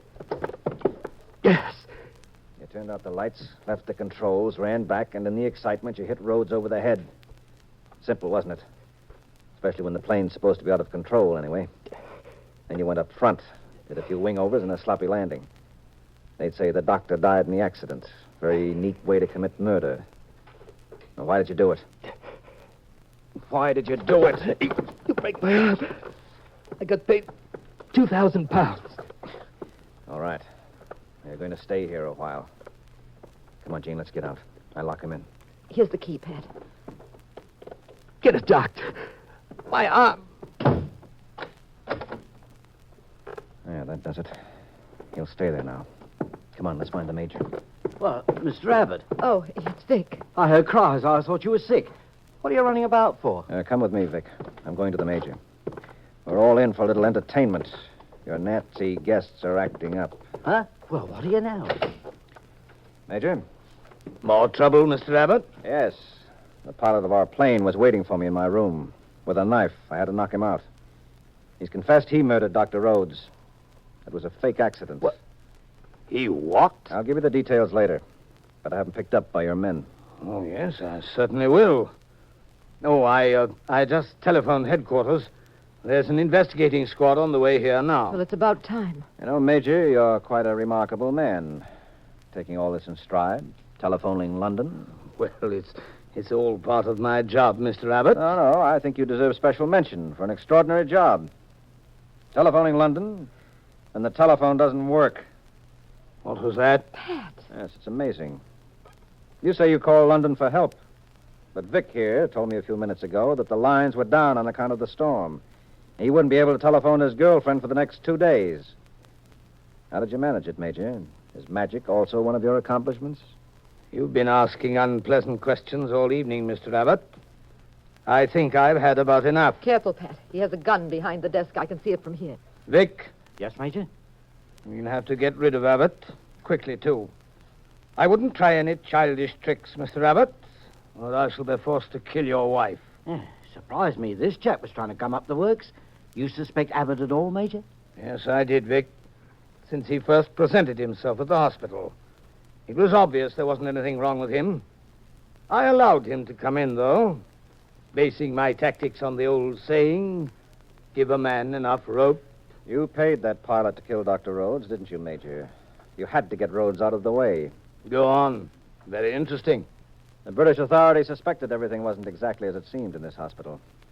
They probably figured some of the so-called incurable prisoners were cured a long time ago. That some were feigning insanity. That all sorts of shenanigans were going on here, so they selected a top-flight psychiatrist, Rhodes, to check the patients. Not a full-dress investigation, just a seemingly innocent visit. Yes, they underestimated me on that, too, Mr. Abbott. Yes, you needed a bit more time before staging what was probably going to be a wholesale escape. So you hired the pilot to keep Rhodes from coming here. You fit the pieces together very well. Thank you. You even told the pilot to crash right near Kensington Downs so you could sign the death certificate and get the body out of the way fast. Who paid you, Major? No one. I helped them because I believe in the cause. My father was British, but my mother, Mr. Abbott, was an Asiatic. I was raised in the Near East, and raised in a tradition that loathes the British Empire and the Western world in its entirety. My father left my mother. I grew up as a poverty-stricken gamin in the filth of the worst of Cairo. This Mediterranean League you wish to destroy is my fondest hope. Even though it's really a hopeless cause, Major. Is it, Mrs. Abbott? Or does it burn within us with a high, dead white flame? Mr. Abbott, you will drink the contents of this glass. It's an overdose of a sedative I offered you before. It will be fatal almost instantly. A most regrettable accident. Happens occasionally in a hospital. Oh, Pat. Take the glass, Mr. Abbott. In your hands. That's it. Now drink it. I said drink it. Oh, my... No, I'll take that gun. Oh. You know, for an apparently intelligent man, Major, it's quite a foolish error to hand someone a full glass of medicine and stand close to him so he could easily throw it in your eyes. A childish trick, as you warned me about before. Vic, try reaching London now. But... You work for MI5, don't you, British Intelligence? Yes. You are a smart bloke. I've been investigating this hospital for some time now. Well, Vic, the least you could have done I'm was... sorry, Mrs. Abbott. Obviously, I couldn't tell you anything. I had to let you both sweat a bit. I had no other choice. I'll call London and report this. I'll see you later, Mrs. Abbott. Get moving, Major. Bye, Vic. I hope you'll get to talk to your girlfriend soon, Vic. Oh, I will. Love conquers all, you know. Get going, Major.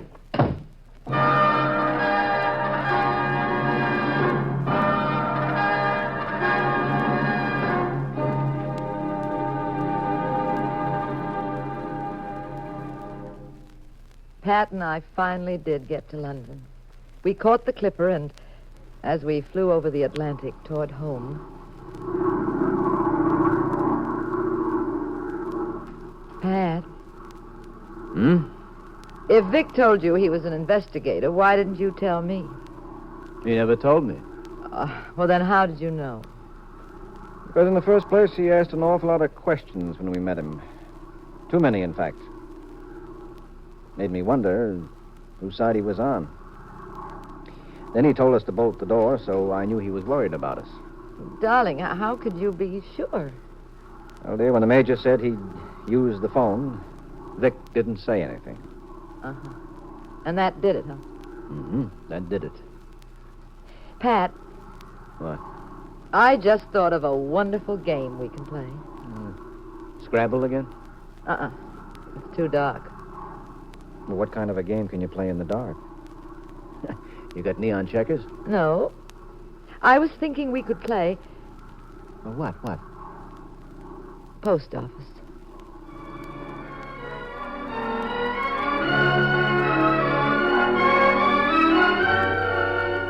Footnote to the story of the Dead White Flame.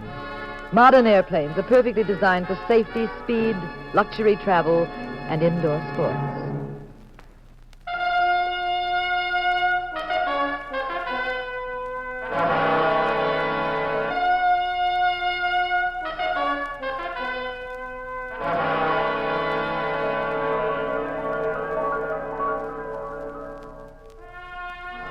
The National Broadcasting Company has presented The Adventures of the Abbotts, starring Claudia Morgan and Les Damon as those popular personalities of detective fiction, Pat and Jean Abbott, created by Francis Crane.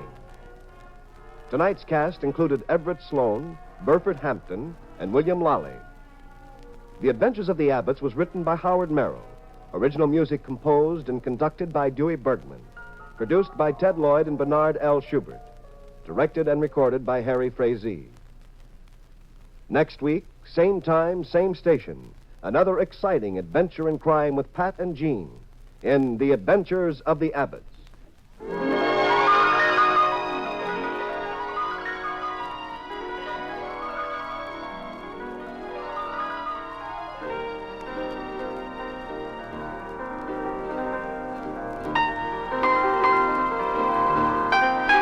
This is the United States Armed Forces Radio and Television Service.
After all, it's difficult to be romantic with your husband with another woman in the room, especially if the woman's just been murdered.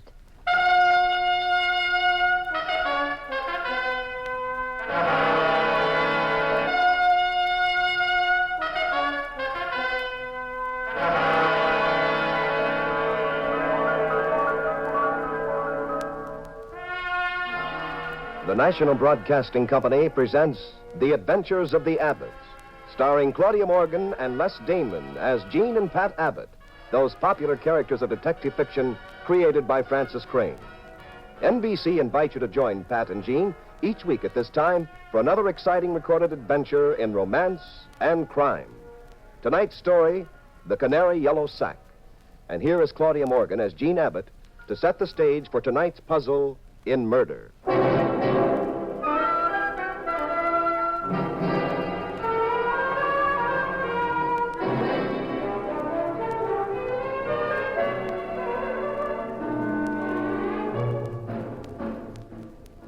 I'd gone to Pat's office to call for him and take him home.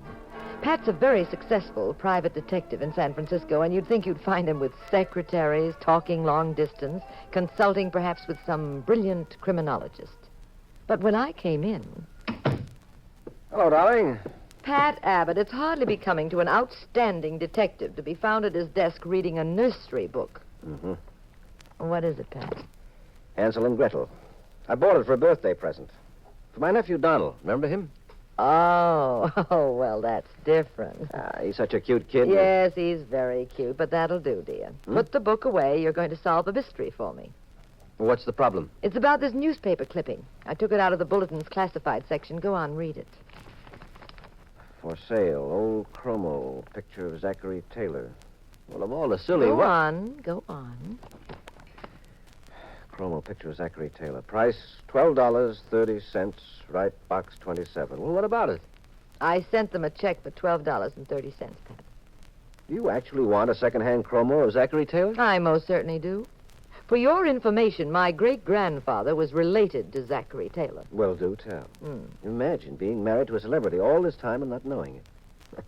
Did you get the chromo? No, I got the check back. With a note saying they were very sorry the chromo had been sold. Oh, bad luck. So what? Well, I thought that's all it was, too, but... Look, here's another clipping.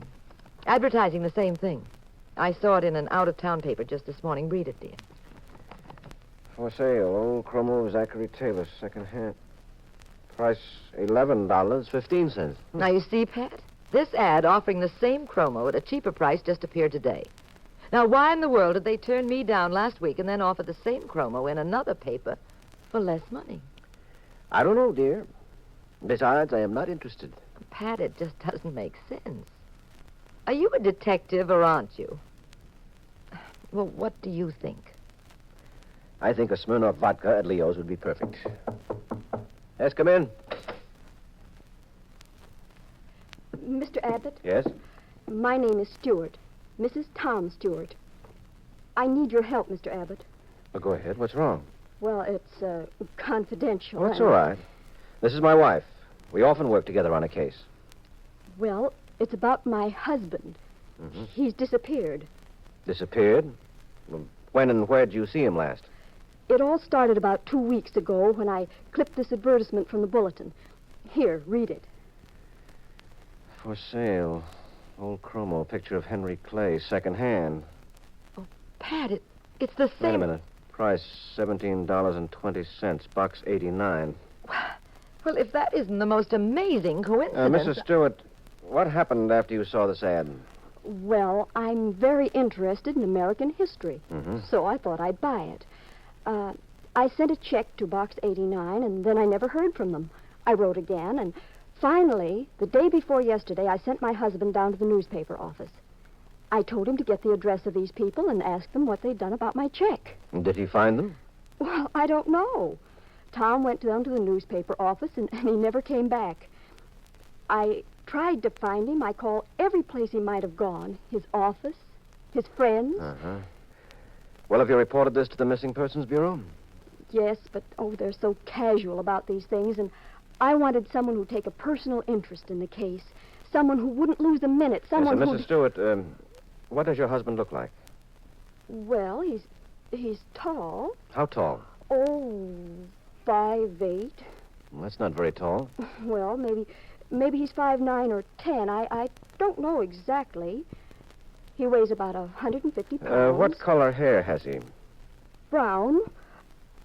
He had brown eyes, and well, he was very thin. Thin? 5'8", weighing 150? Well, I call him thin. He looks sort of... Pat! She's been shot. What'll I do? You look after her, Jean. Those shots came from out in the hall. Pat, what... Stay with that woman.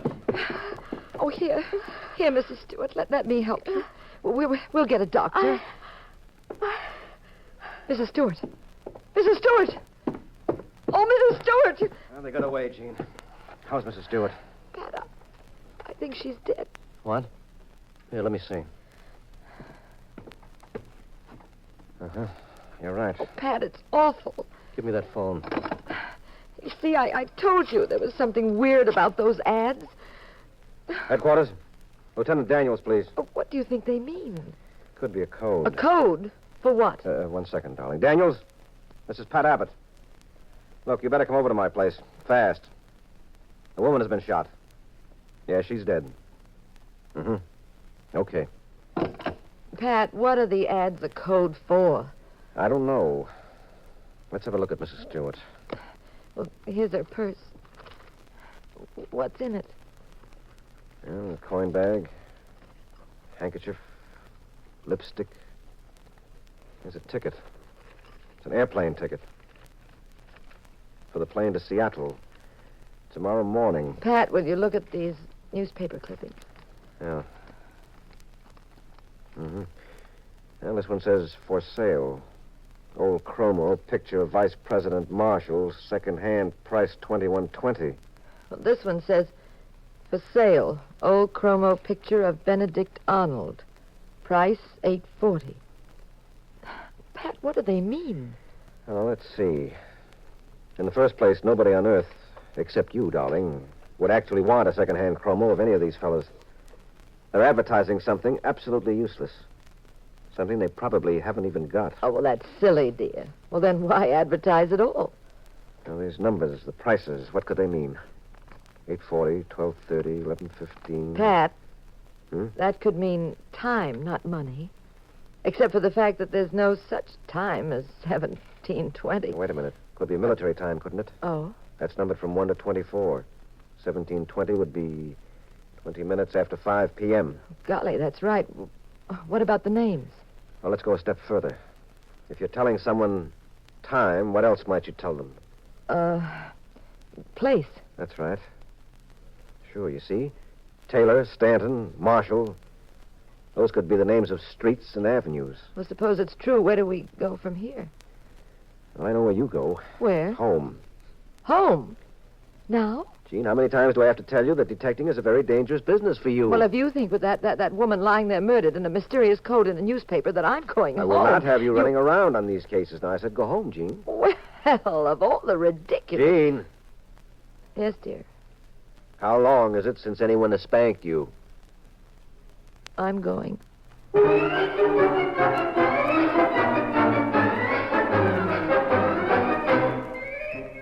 I marched very reluctantly out of Pat's office. After I'd been gone about 5 minutes, Lieutenant Daniels arrived.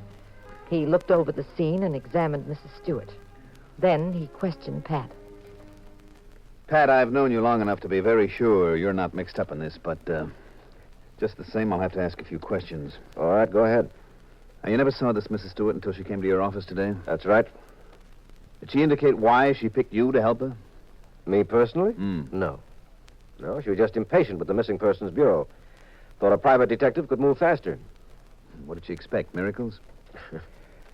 Then you say that she told you about her husband disappearing. Yes. He disappeared after he went to inquire about a little ad in the newspaper. That's right. All right, come on, Pat. What's the gimmick? I don't pull gimmicks with you, Daniels. I never have. I've told you everything I know. That would be a novelty. You know, Pat Abbott, I have a lot of respect for you. You do a darn good job. The trouble is you don't always bring the police in on everything that you're doing. Now, this time, suppose we don't play any games, I'm not playing games. You run a check yet on Mrs. Stewart? Yeah. One of the boys just called me from headquarters. No police record of her. Mm-hmm. Pat, you're stalling. You've noticed something that you're not telling me. What did she say about her husband? Just gave me a description of him. Height? 5'8". Uh-huh. Uh-huh. Mm-hmm. All right, that she said 5'9" or 5'10". Confound it, Pat. If you don't cut the clowning. She said he was very thin. Weighed 150 pounds. 5'8", weighed 150, and was thin? Yes. Well, aren't you Mother's little helper? What was his first name? What was his occupation? She didn't say. Now, that's interesting. A woman you never saw before comes in, says her husband is 5'8", 9, or 10, or maybe he's tall enough to be a basketball player. He's short and heavy, or maybe he's thin, and she didn't even tell you his name. Then somebody strolling by who had nothing else to do came along and shot her. Then you ran out in the hall instantly, but you didn't see them.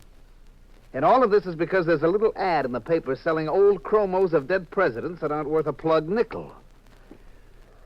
Now, this hasn't been a very pleasant day anyway. My wife burnt the toast this morning. I missed the bus, and...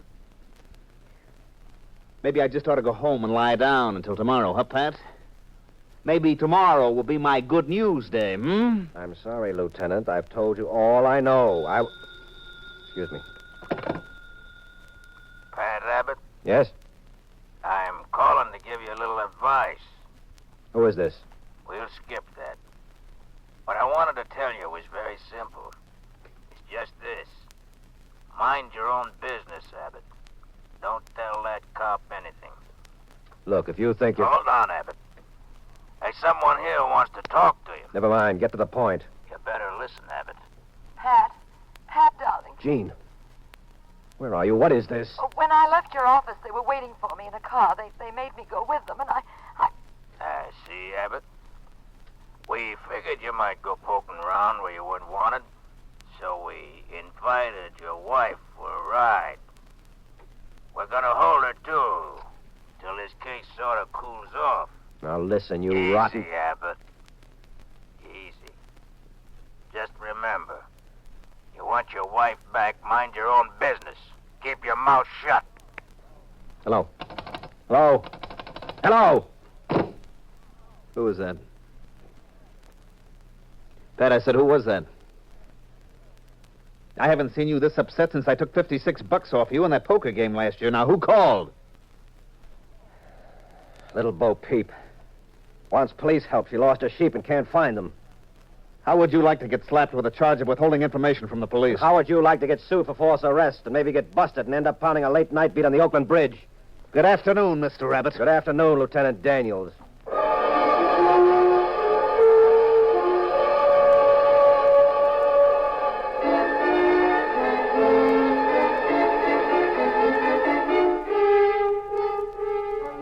I guess maybe I'm the Rock of Gibraltar type.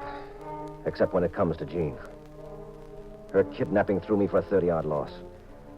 Lieutenant Daniels tried a few more times to worm something out of me, but couldn't get a word.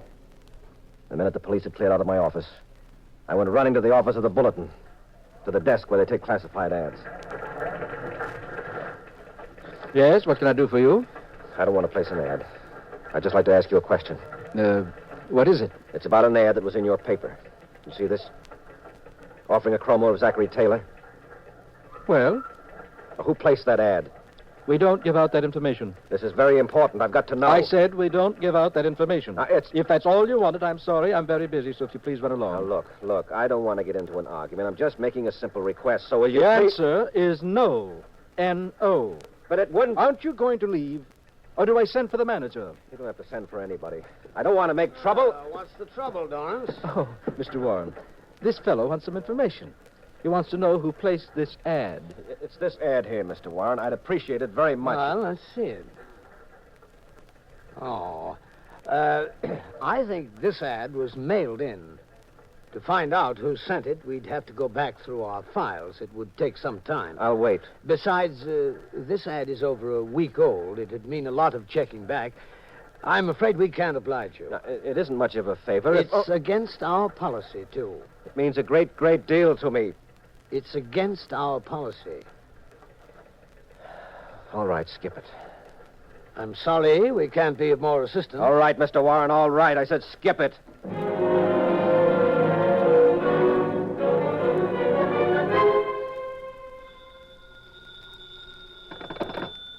Hello.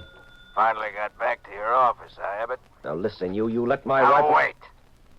You better be polite to me, Abbott. Jean's right here in the room with me and the boys. Now, you don't want us to get angry, do you, Abbott? Oh, Jean, say hello to your husband. Pat? Yes, Jean, are you all right, dear? Are you all right? You heard her, Abbott. She's fine, so far. Now, look. We called about your visit to the bulletin office, Abbott. What? Aren't we smart, though? We know everything you do, don't we? You try to find out who put that ad in for the old chroma, huh? What about it? First you spoke to a man named Dorrance. Then you spoke to another jerk named Warren. They turned you down. Well? I told you to keep your nose out of this, Abbott. You're disappointing me. Now, I ain't gonna warn you again. This here wife of yours won't look so pretty if they have to drag her out of the river.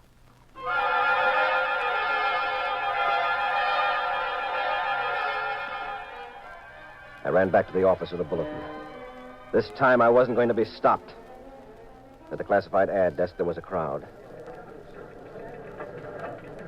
Excuse me, what's happened? It's the man who works at the desk, Mr. Dorrance. Oh, it's terrible. What is? Well, he was just standing there, and then all of a sudden he just keeled over and died. He did? Uh-huh. A heart attack, they say. Would you step aside? I'd like to go over there. Thank you. Why, hello. Hello, Mr. Warren. Isn't it shocking? After all these years, poor Dorrance has a heart attack, and he's gone. Yes. It's almost unbelievable.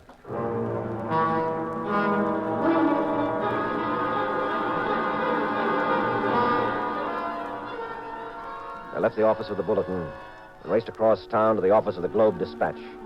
I had an idea. I wasn't sure it would work, but Jean's life was at stake, and any chance at all was worth taking. I went to the classified ad department of the Globe-Dispatch, and... Now, here's what I want in the ad, please. For sale, second-hand chromo of Aaron Burr. Price, $7.20.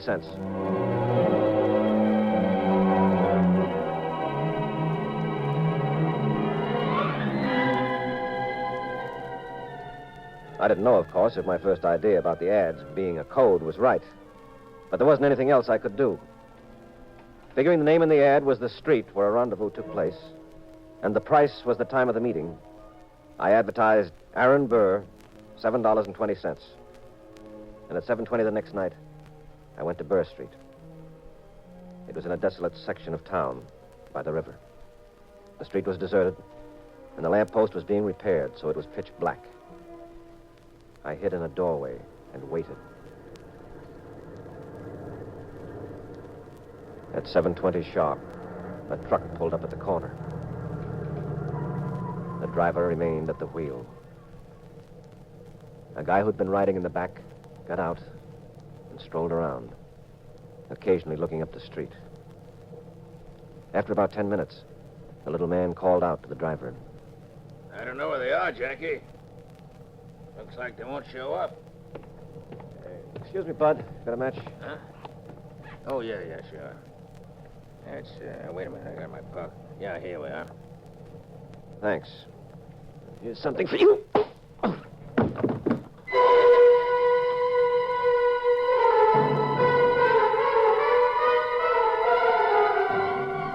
I knocked the little man out cold. Then I jumped onto the back of the truck. And imitating that hoarse voice as best I could. Better go on, Jackie. I'll ride in the back again. They ain't coming. The truck roared down Burr Street, switched off to the main highway, and tore along doing 70. In the back, I had a chance to look around. The truck was filled with barrels of capsules. Little plastic capsules, the kind used to make pills. I kept examining the boxes. Then I found a bag. It contained a white powder with a bitter taste. It wasn't dope, but I thought I knew what it was. In a few minutes, the truck turned and pulled up in front of a huge abandoned warehouse. I hopped off, ran around to the back of the warehouse. I pulled open the door. Slowly. I saw a rickety stairway. I tiptoed up the stairs.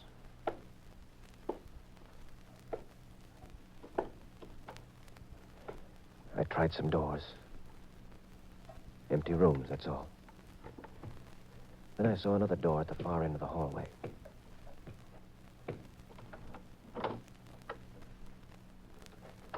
Jean? Oh, darling, oh, darling. Yes, you all right? Yes, I'm all right. They didn't hurt me. Pat, how'd you get here? Where are we? They blindfolded me until I got here. Shh. Don't talk now. I've got to get you out of here. I know the way back. I can come here with Daniels later. Now, wait. I'll see if anyone is outside. Do you see anyone? Yes. The driver of a truck I used to get here. We better shut this door. Is there another way out of this room? No, not even a window. It's a nice spot. Well, the driver doesn't know who I am. Maybe we can bluff our way out. Does he know you? I don't know. I don't know who brought me here. No, we just have to take a chance. Pat, listen. Listen, they're right outside. Yes, now keep quiet. If we make a sound, they'll let loose right through the door with Tommy guns. I saw the driver carrying one. Now, shh. I don't know who the guy was, boss. Just asked me for a match, and he slugged me. That's the fella I knocked out to get in here. It's too bad I didn't sock him hard enough. I didn't have a chance to tie him up either. He must have come to and raced over here. Now, we've got to get out, Jean. We've got to take a big chance. Anything. Just let's get out of here. We'll have to go out the front door. And try talking fast if we meet anybody. Are you ready, darling? Ready, Pat.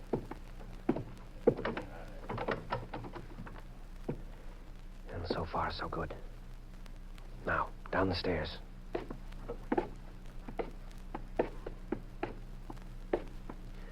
All right, now, if we can make that big door at the bottom of the staircase, we'll be all right. It's very dark outside. It's only a short run to the highway. We're not doing badly at all. I wonder where they went. Oh, don't leave us so soon, Mr. Abbott. Warren. Pat. I didn't expect you to pay us a visit, but now that you've come, why don't you stick around a while? Pat, you know him. Yes, Jean, I do. Mr. Warren is the classified advertising manager of the Bulletin. We've met a few times. Last time we met, he'd just murdered one of his employees in the newspaper office, Mr. Dorrance. Hey, this is the guy, boss. The one who socked me. Put your hands up, Abbott. You too, Mrs. Abbott. Harry, see if he has a gun. Okay. Mr. Dorrance was supposed to have died of a heart attack. But I wouldn't be surprised if the autopsy shows he was poisoned. You get wise to your racket, eh, Warren? Using the ads for tip-offs? You talk too much, Abbott. People who talk a lot get on my nerves. He ain't got no gun, boss. Tip-offs for what, Pat? Pickups, darling. By their truck. From half a dozen guys working for them who sold them empty pill capsules on the QT. And other guys selling them barbituric acid. You're really quite bright, Abbott. I tasted some of that white powder in the truck, Warren. They gave me sleeping pills in the Marines when I was hurt. I remembered it.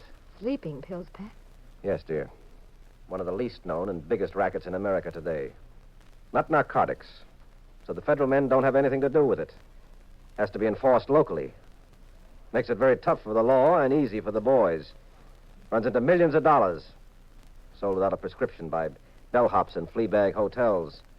In all-night diners by salesmen planted like bookies in business offices. Well, I thought we'd probably have to kill your wife, Abbott.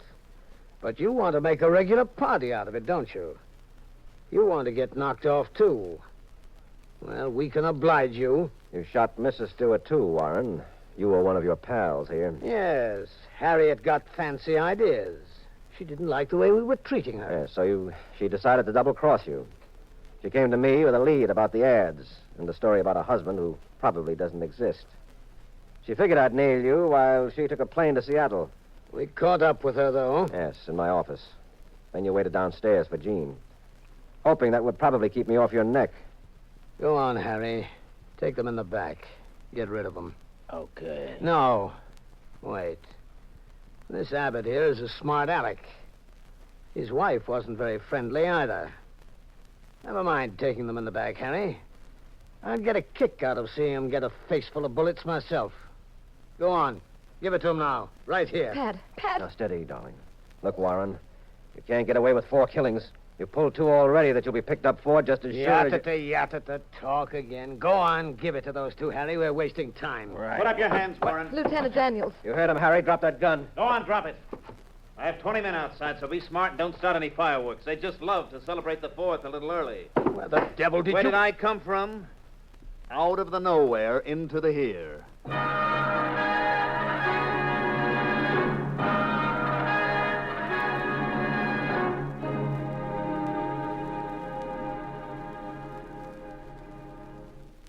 Well, I wasn't sure the trick would work, Daniels. Well, it did. Good idea, Pat. What trick? Pat, if you don't explain... Oh, you remember the nursery book I was reading, Jean? Hansel and Gretel? Yes, dear. How did they show people the way to the witch's house where they were being held prisoner? Why, they dropped breadcrumbs, I think, all along the trail as they went into the woods. Mm-hmm. Oh, I see. That's right. I did it with the little capsules while I was riding in that truck. I cut a hole in one of those sacks. I knew I had to lead someone to wherever the truck was going, and then I thought of Hansel and Gretel. There's a trail of capsules running all the way out here for blocks. One of our prowl cars started following it. Figured some truck was losing all this stuff and didn't know it. Then the officers began looking around this warehouse. Do people get so desperately addicted to sleeping pills? Yes, very often. Then they develop barbiturate poisoning and keel over suddenly on the street. City Hospital often gets cases like that. And I know an asylum that has victims of barbiturates who went into complete nervous collapse. You see, Jean, the health department of each city is responsible for stopping its illegal use. But most of them are handicapped. Not enough men, not enough funds. So the wise guys move in and make cash. Sell them in all-night movies, sell them outside of flop houses. Yes, even pick up victims supposedly cured as they come out of the hospitals. Well, I'll never have that trouble. How do you know, Mrs. Abbott? No woman would ever have trouble falling asleep after spending an evening with Pa.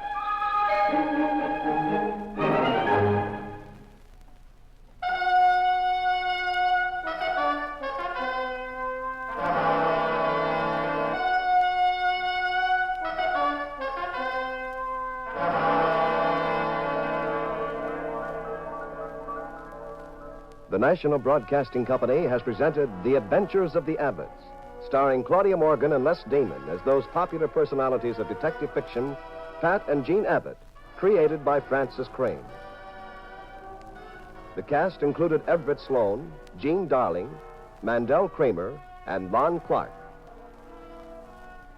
The Adventures of the Abbotts was written by Howard Merrill. Original music composed and directed by Dewey Bergman. Produced by Ted Lloyd and Bernard L. Schubert. Directed and recorded by Harry Frazee.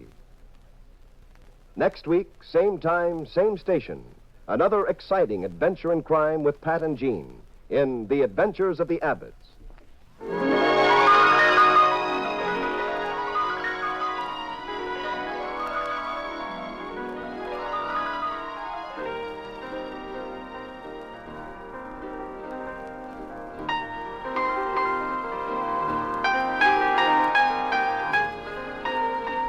This is the United States Armed Forces Radio and Television Service.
After all, a $250,000 robbery and a few murders might not bother you. But when your favorite perfume doesn't put your husband in a romantic mood, wouldn't you be furious?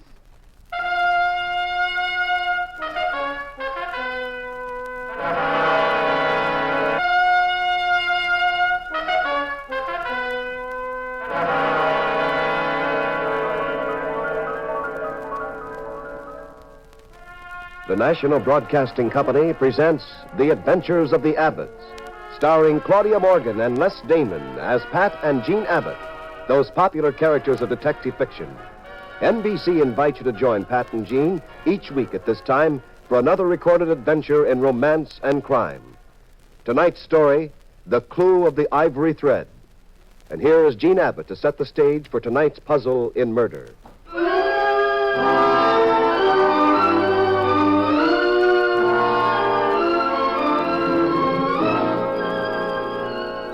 We were in Pat's office in San Francisco. I'd just spent a fabulous amount of money on a bottle of perfume, and, well, like any smart wife, I was going to break it to my husband gently. Pat? Mm-hmm. You like my perfume? Yeah, it's all right. Well, now, isn't that a romantic answer? The ad said, "This delicate fragrance will make your loved one float on an enchanted cloud." Oh. I'm going to ask for my money back. I'm going right to the store and say, my husband did not float. How much was this gookum? Gookum? Pat Abbott, this just happens to be Prince Michael's Essence of Gardenia, the most famous, rare, exotic perfume in the world. Mm-hmm. How much was this gookum? $40 a half ounce. Holy Aunt Hannah. Oh, don't scold me, Pat. Come here, darling. Close to me. Smell it now. Or doesn't it have an effect on you? Well, now that you mention it, Mrs. Abbott. Oh, curses foiled again. Come in. Mr. Abbott? Yes? Might I see you alone for a moment? Why, sure. Would you wait in the other room, Jean? Oh, that isn't necessary, Pat. How do you do? I'm Mrs. Abbott, and I often work with my husband on his cases, so you can go right ahead. Would you wait in the other room, Jean? Well, he doesn't have any secrets from me, and so... Oh, all right, Pat. Don't glare. Sit down, Mr. Call me John Smith. Well, now, that isn't a very impressive beginning, is it? If a client hasn't enough confidence in me to tell me his real name... I have confidence in you. I'm checked up on you. They tell me you're one of the best private detectives in America. I need someone like that, someone very resourceful. What's on your mind? Take this envelope. Open it. No. Don't bother counting. 10,000. There's 10,000 in cash in it. It's yours. If I do what? You must help me see someone. Who do you want to see? A woman named Eloisa Fernandez. Eloisa Fernandez? It may be a little difficult for you to arrange for me to see Miss Fernandez. Why? She's dead. You kill her? No. Where's the body? Buried in a cemetery about 45 miles from here. Oh, sorry, I don't go for body snatching. Do you go for $10,000? Here, take it back. I also don't like cases where I don't know my client's real name. Why do you want this woman's body? Part of our agreement would be that you're not to ask any questions. Well, I don't go for that either. This deal won't wash, pal. It would take a long, long time for you to earn $10,000 as a private detective, Mr. Abbott. You'd have to find a great many lost puppies and husbands with convenient amnesia to earn that much. Now, this wouldn't take more than one night. I need the help, Mr. Abbott. I'm rather clumsy, and you're self-assured. You wouldn't become panicky. Mm-hmm. When I came in, Mr. Abbott, I smelled your wife's perfume in the room. It's superb. She has very expensive taste. Now, I'm offering you $10,000 cash, Mr. Abbott, free of taxes, of course. I'd never report it. And I'd advise you not to. Get out, John Smith or John Doe, I have whatever. a very fast car, Mr. Abbott. We could be at the cemetery in less than an hour. I said get out. You complimented me. You mentioned some of my attributes, but you forgot to mention one. I'm pretty good at throwing people downstairs. What, Mr. Abbott? Good afternoon, Mr. Smith. It would certainly be childish. Get out of here.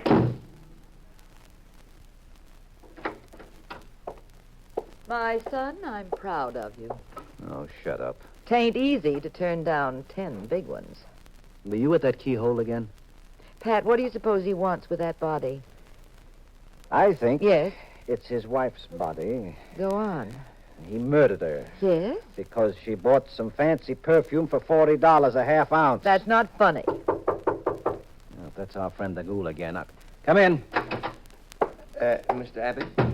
Yes? I'm Dr. Frederick Hayes of the Psychiatric Institute. Oh, sit down, Doctor. Jean. I'm going.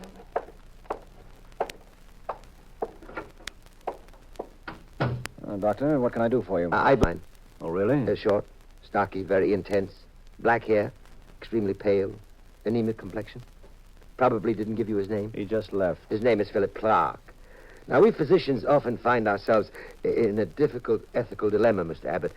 When do we violate our oath and discuss patients with the public? Now, presume a patient is a railroad engineer or an aeroplane pilot. Presume he's anxious, guilt-ridden, his behavior most unpredictable. Does the doctor violate the medical code and report this? Now, I think he's obliged to. Now, I am forced to tell you about Clark. He is what we term a paranoiac. He has systematized delusions. He's seeing things, you mean? Precisely. Did he give you the story about the dead body? He did. Now, there actually is a woman named Eloisa Fernandez buried some miles from here. She has no connection with Clark. I imagine he heard the name somewhere or read it in a newspaper. He imagines that she calls him and begs him to free her from the grave. Characteristic morbid obsession. Now, I'm afraid we shall have to hospitalize him permanently. Well, is there anything I can do, Doctor? No, thank you. I'm sorry if he gave you a rather gruesome time. Just thought I'd acquaint you with the facts. He offer you money? Yes, $10,000 in cash. It was genuine, Mr. Abbott. He's extremely wealthy. Oh, there's no necessity for calling the police. It would just embarrass everyone. This won't happen again, I assure you. We've allowed him a shade too much freedom. Has he any family or friends? No. He's led a very, very secluded life. In a curious house he owns on Palmer Road below Carmel. I see. Well, thank you for coming, Doctor. Yes, I've violated my professional confidence, but I feel for well-justified reasons. I'm sure you won't discuss this with anyone. Good afternoon. Goodbye, Doctor.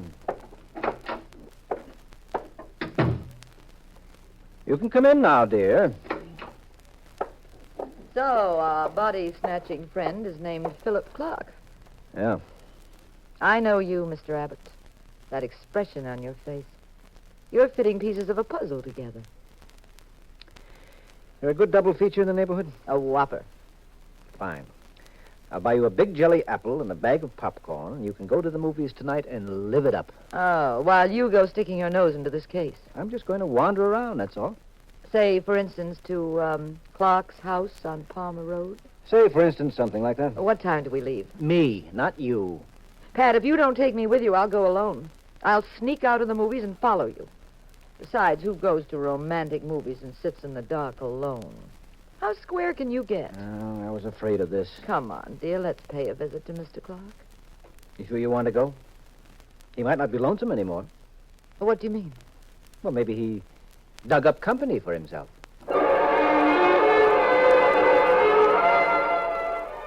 That night we drove to Palmer Road. It was across the Bay Bridge and down 101 to a section of Spanish villas clustered on a cliff by the Pacific. You had to swerve sharply off the highway and climb small, winding roads up the cliff. Occasionally, you'd see a hitchhiker, a Spanish farm worker. The weather was awful. The desolation was worse. Pat parked the car in the driveway on Palmer Road.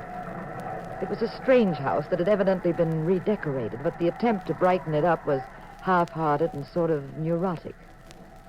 We stood on the porch and rang the bell. Nobody's home. Ring again. You want to try the door? I will. Now, which door is it here? It's open. Wait. I want that dress. Here's something. I'll wear it if I tell you. No, Pat. I don't know where that dress. Sounds like a big row upstairs. Let's sneak in. Give me that dress. Easy. Careful now. Close the door. Now we... There's Mr. Clark at the top of the stairs. Hello, Mr. Clark. How are you? Abbott! Pat! Pat, there's a knife in his back. Yes, and the man who put it there is behind him in the shadows, see? Stay where you are. Stop it, Pat. He's running. I'll get him. I'm going up the stairs. Look out, Pat! Get over here, Gene. The body will hit you.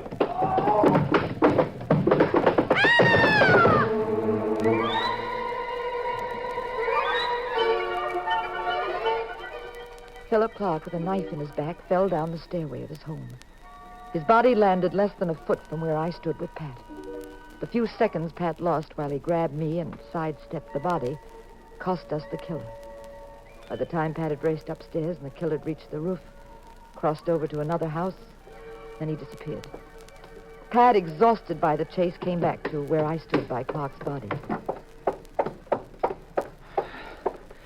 Well, I got a good look at the murderer, Gene. I'll know him if I see him again. He's an ugly little runt. Darling, what have you got in your hand? Huh? Oh, it's a dress. A knife-throwing friend dropped it. He didn't dare stop and pick it up. I think that's why he came to visit the late Mr. Clark. Just to get a dress? Maybe. Well, let's see it, dear. Hold it up. Oh, Pat, it's fascinating.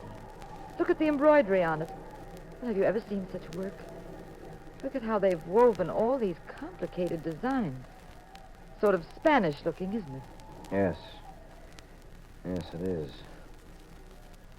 Well, come on. We'll call the police, then we're going home and play games on this dress. Play games on it? What kind of games? Tic-tac-toe. Oh, Pat, a man kills another man to get hold of a dress, and then you take it home and play tic-tac-toe on it. You know, confidentially, Bub, maybe you ought to see that psychiatrist, too,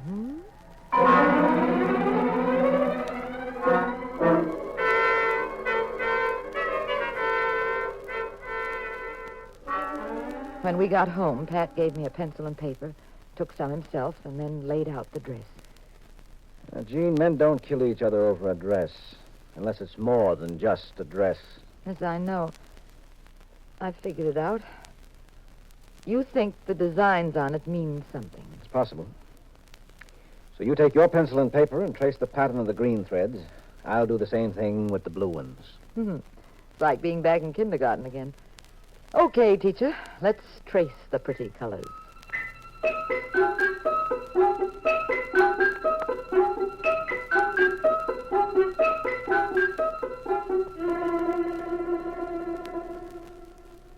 Looks like the green threads don't mean a thing, Pat. Well, the blues don't make sense either. All right, now you try the purple ones. I'll take the ivory threads. The purple threads don't make any pattern either. Comes out kind of silly. Uh-huh. And look at what I've got, tracing the ivory thread. Why, it's an arrow. And all those squares. Well, I'd say... Well, it looks like the plan of a building. You see, Pat, there'd be the windows. 2 stories. And the arrow's pointing to a sort of tower on top. Don't you think so? Sure, that's it. But what building? Where? Well, we may find out soon. We'll be having a visitor. And Oh, who's coming? the killer knows I picked up the dress. He knows my name. Clark said it just before he died. So, my friend will be back. Yes, we'll be having a visit soon from an ugly little rat who likes to dig knives into people. Pat was wrong. Nothing happened that night. Nothing happened the next morning. So Pat left the house and headed for his office, and I went downstairs with him. Now, just you stay home like a good girl. I'll handle whatever comes up. All right. You can handle it all by yourself. I have to go to the grocer's anyway. You mean you're actually going to stay out of this? For a while. I'm going shopping. I don't get it. Well, I have to go shopping, that's all. That's why you're wearing that awful blouse and skirt, I suppose. Thought you were going to throw them away. Well, my nice dresses get soiled when I handle bundles, dear, so I save this. Okay, goodbye. Pat. What? Don't let anything happen to you. Oh, why not? Little gunplay might be fun. No, don't. I kind of like you, and who knows? this might blossom into a beautiful romance.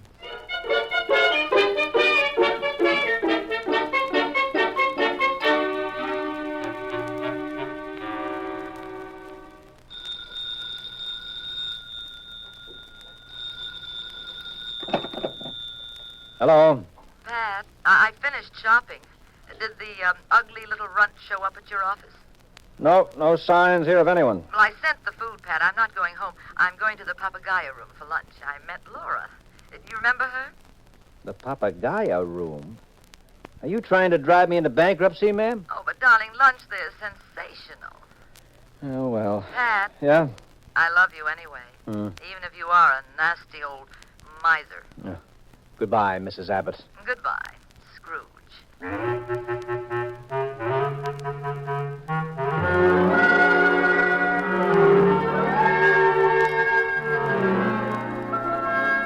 Pat had a very quiet day and went home at 6. When he got there, I wasn't in. He'd just stretched that long, lanky body of his out on the couch when the doorbell rang.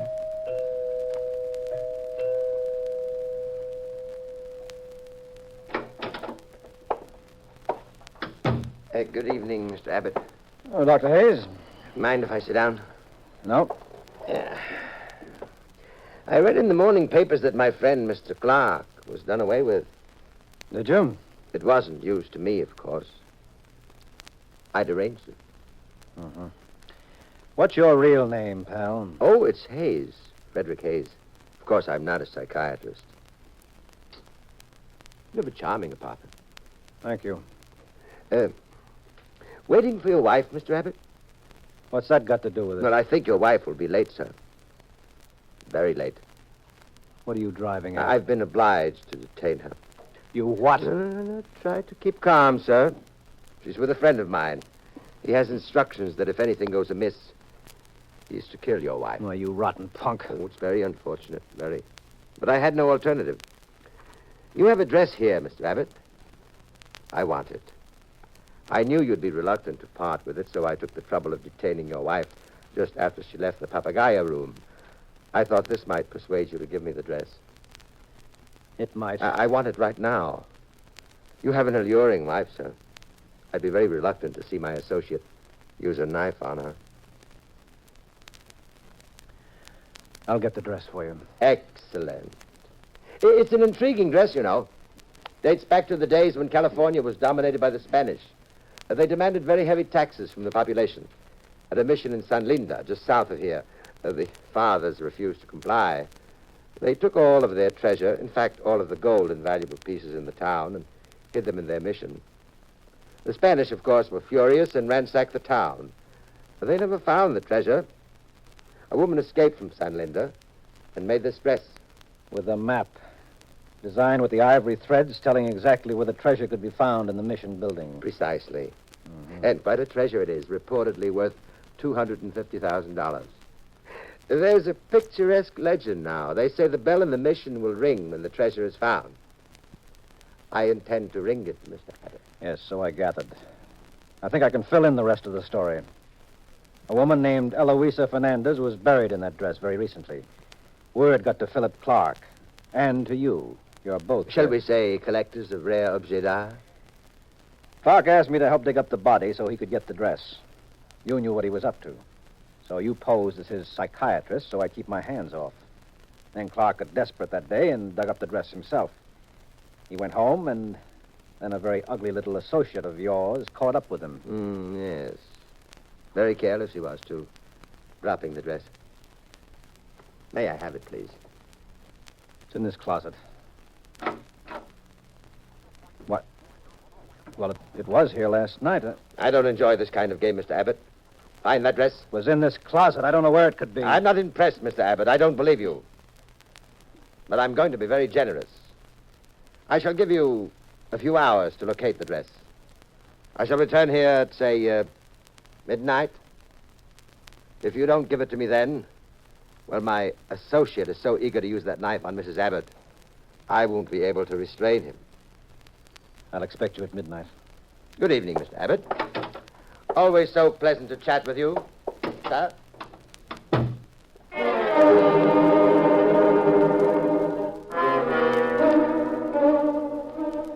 Mr. Hayes' hoodlum grabbed me, he blindfolded me. We drove quite a while. When they removed the blindfold, I was in a room that looked like those cells that friars used centuries ago. Religious pictures on the wall, bare table, prayer books, candlelight. An ugly little man who, I guessed, was the character who killed Clark, sat in the room with me, watching me closely. He had an extra-large pocket knife, and he kept whittling on a small piece of wood. Couldn't you tell me why you brought me here? What's this all about? I don't know nothing. But you must... Shut up! Ah, Mrs. Abbott. Dr. Hayes. I'm sorry. I'm not really a physician. I'm just someone who's interested in finding that dress your husband has. Oh, I see. He was to give it to me tonight at 12 o'clock in your apartment. But I was just there. Your husband wasn't in. I'd warned him, too.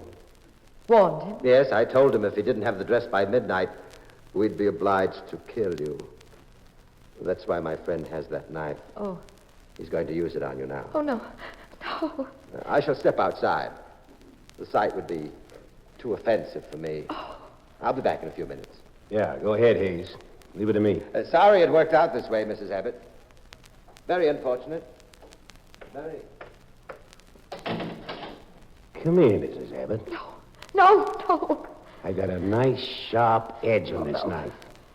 I said, come here, Mrs. Abbott. My arm! You break my arm! Drop that knife. Oh, Dad. What the? I said drop the knife. Why, Let you... go of her. Oh, my shoulder! He's out cold. Come on, Gene. Get out of here quietly. Oh, Pat. I'll close this door. Now drop the bolt. All right. Now, where is Hayes? He was here a moment ago. I don't know where he is now. Oh, where are we, Pat? Did you bring the police? What? We're at a mission. In San Linda. I couldn't bring the police there. It's too risky. Hayes might have killed you. The building looked deserted, but I'm sure he's around here somewhere. Oh, this is the building designed on the dress. That's right. And there's $250,000 in treasure here. Hayes is probably looking for it right now. Now, shh. Come this way. Wait a minute. The arrow. It pointed to a tower. Sure. The bell tower. Maybe Hayes is poking around closer to the treasure than he thinks. I saw the bell tower on the way in. Through this archway. Come on now. Easy. There he is, Pat. Up in the bell tower. Stand aside where he can't see you.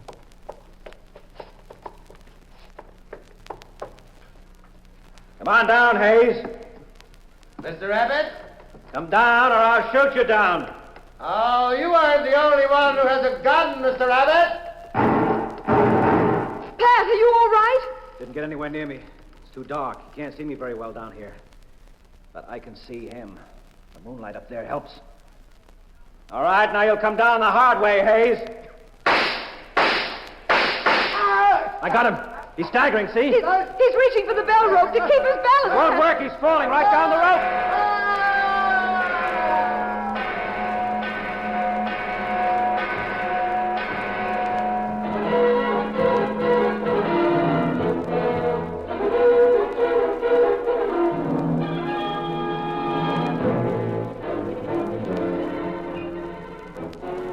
Hayes, wounded, fell to the bottom of the bell tower, clutching at the rope all the way.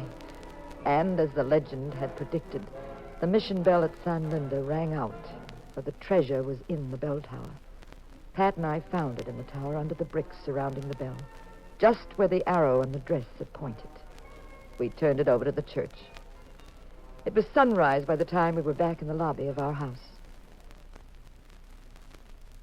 Pat, how'd you know I was in San Linda?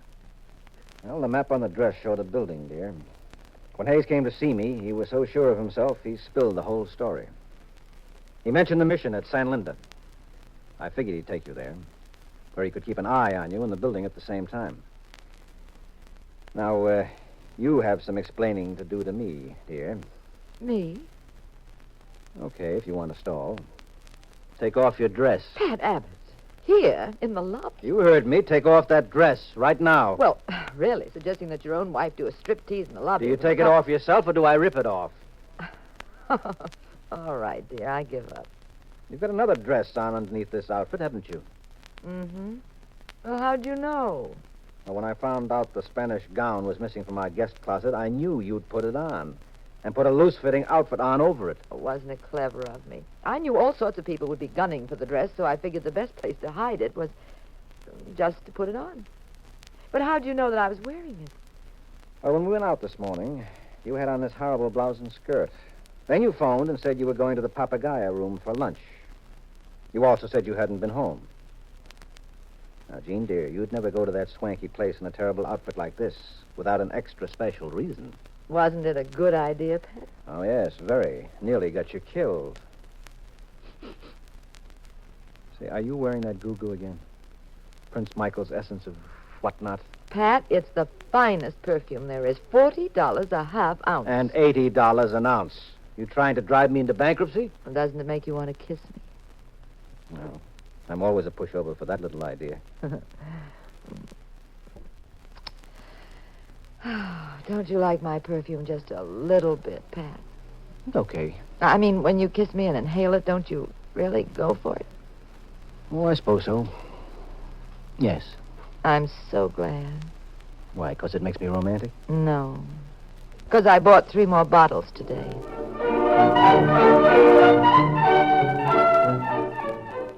Moral of the story. Up until now, science thought it could create the biggest explosion in history by setting off an atomic bomb. But it's now possible to create an even bigger reaction. Just tell your husband you bought $120 worth of perfume.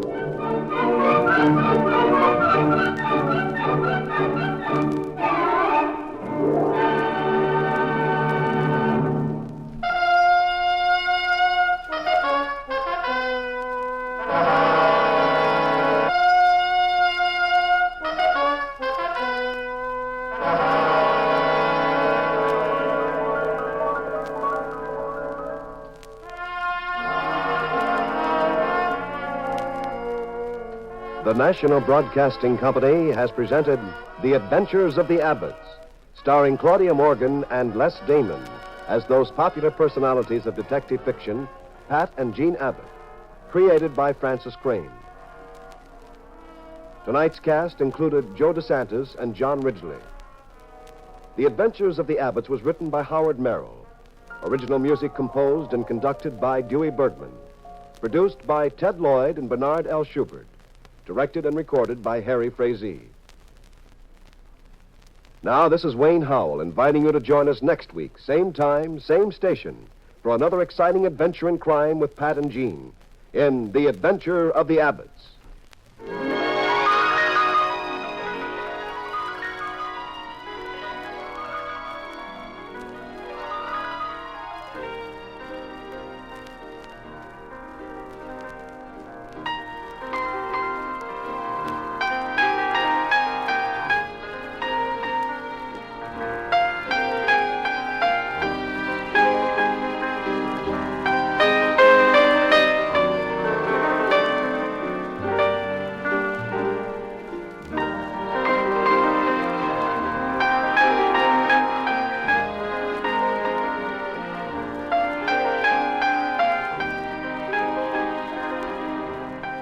This is the United States Armed Forces Radio and Television Service.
After all, if a girl wears a dazzling necklace worth a fortune, should it make a man want to kiss her or kill her?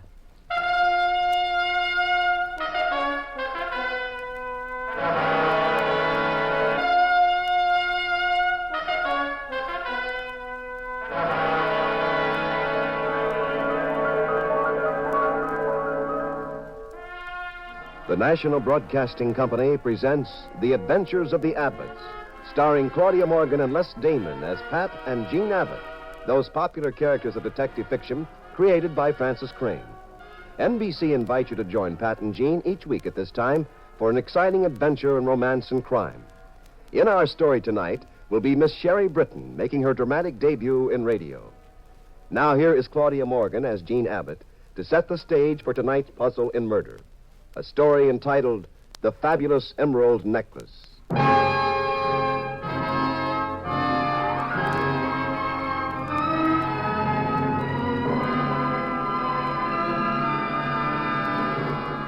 The necklace was a breathtaking collection of precious stones. It belonged to Mrs. Dexter Blake, a curious young woman without any social background who'd somehow managed to marry the heir to the Blake fortune. Late one night, she and her husband had left the Stardust Club and were strolling to their Park Avenue townhouse, which was just around the corner from the club. Really, Kathy, I don't think you behaved very well at the club. Oh, will you stop picking on me, Dexter? Don't be so prissy. You've been doing it all evening. I just had a little fun at the club. After all, how square can you get? Really, sometimes I... Now, look, I've had more than enough trouble because of you. The snobbery deal again? Now, it isn't snobbery, Kathy. It's just that I do have a rather well-known family. We're sensitive to publicity. The columnists were very cruel when you married me, and every time you misbehave publicly, you're just proving their point. You believe their point, too, don't you? I mean that there's something very wrong about your having married a divorcee, especially one whose family wasn't descended from the original settlers, pilgrims, or whatever it was. Oh, let's drop it. It's come up too often. Now, let's settle it. You'd like to get out of our marriage, wouldn't you? Well, No, darling, I've never said that, never thought it. Don't try thinking of it, Dexter. You'd never make it. If you don't like bad publicity, just imagine what I'd do if you ever threatened to get rid of me. I'd give Shut those... up, Mrs. Blake, and back into that doorway. What? Who are you? What's the idea? Get away from her. I said for you two to get off the straight end of that doorway. I've got a 38 here, and I'll empty it into both of you. Why, of all the... Go on. Into the doorway. That's it. Now I'll take that necklace of yours, Mrs. Blake. Cheap hoodlum. You think you can get away with this just because you're waving that gun? Why, I... That's it, Mrs. Blake. I'll take the necklace. Thank you. You give me that necklace? Take your hands off me. Police! Police! I told you not to do that. I told you. He... Come back here, you. Oh, Dexter. Dexter, he's dead. He's dead.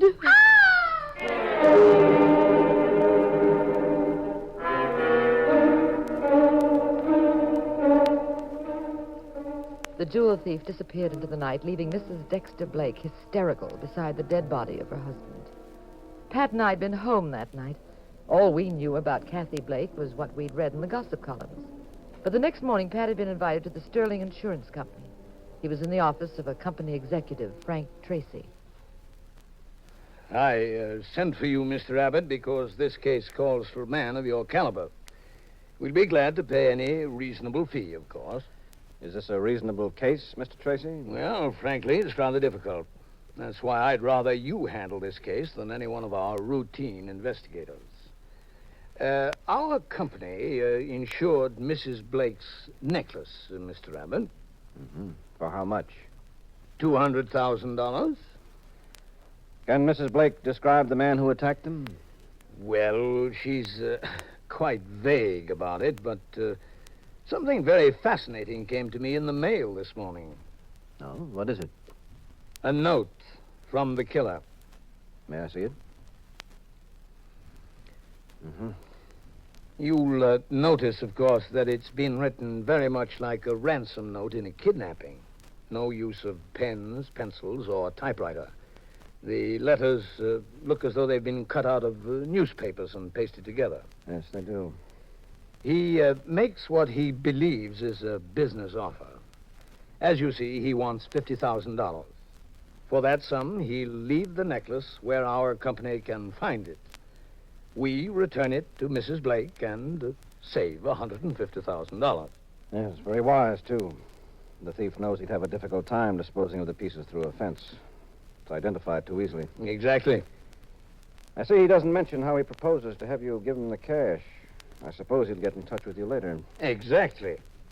Now, couldn't we trap him by promising to pay off at a certain place and at a certain time? I doubt it. Nobody would try a swindle like this without planning it very carefully. Well, then what do we do? I'd like to talk to the dead man's wife. All right. I'll arrange for you to meet Mrs. Blake. Oh, and you'd better have your guard up. She's very beautiful and very clever. I think of her as a kind of Lucrezia Borgia. Oh, really? Yes, especially for one reason. And what's that? Lucrezia murdered her husband.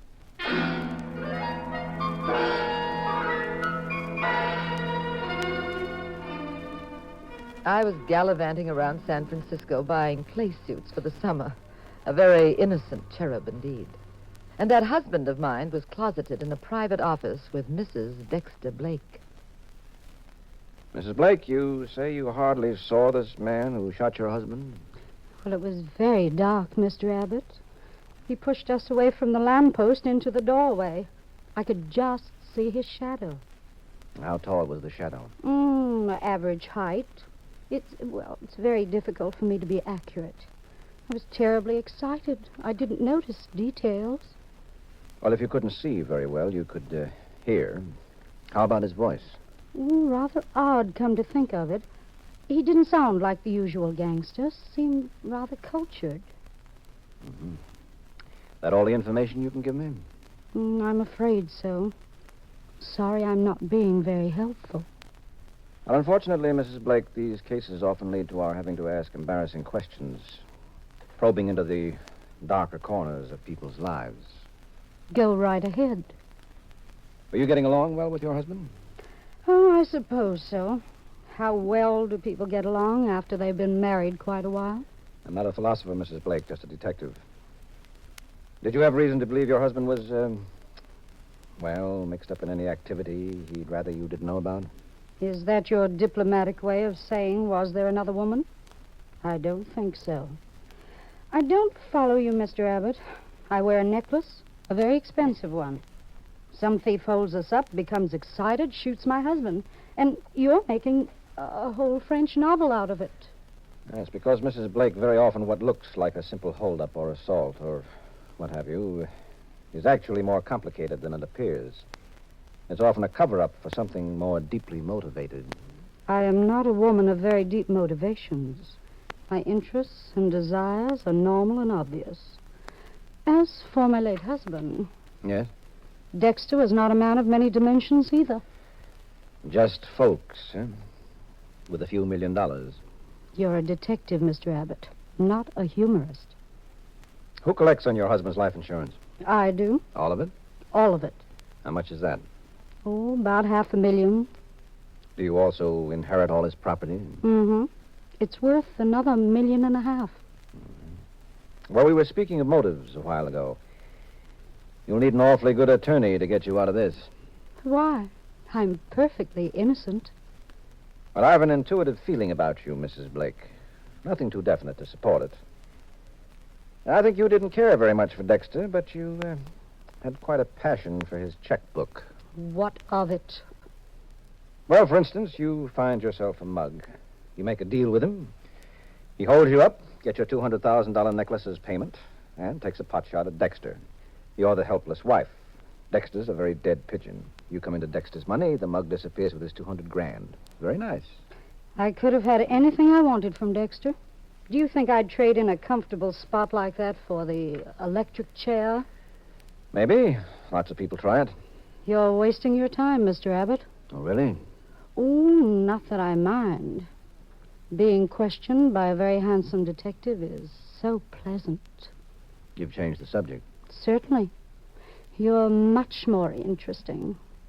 Married, Mr. Abbott? Mm-hmm. Oh, good. That makes it more fun. Well, haven't you had enough entertainment these past few days? Not of the right kind. You wrote my phone number in your notebook. Will you call me? What for? Why, you amaze me, Mr. Abbott. Some men have to be told everything.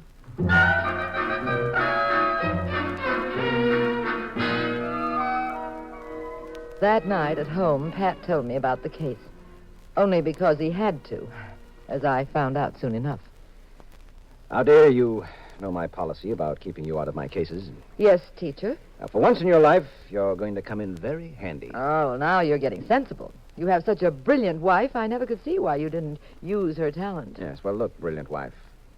There's a way to get at this guy who likes emeralds and target practice with millionaires. Well, how do you do it? With a decoy duck. That me? Mm-hmm. Well, what do I do?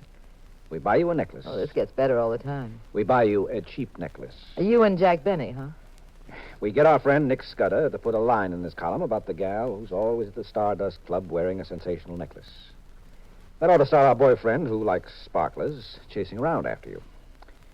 And he'd try to pick you up at the club. But I'm hard to get, huh? No, easy, very easy. This wouldn't be typecasting, would it? Now, to get the jewels you'll be wearing, he'll have to get you alone. So he'll probably ask you to his place. You'll both go outside and get a cab.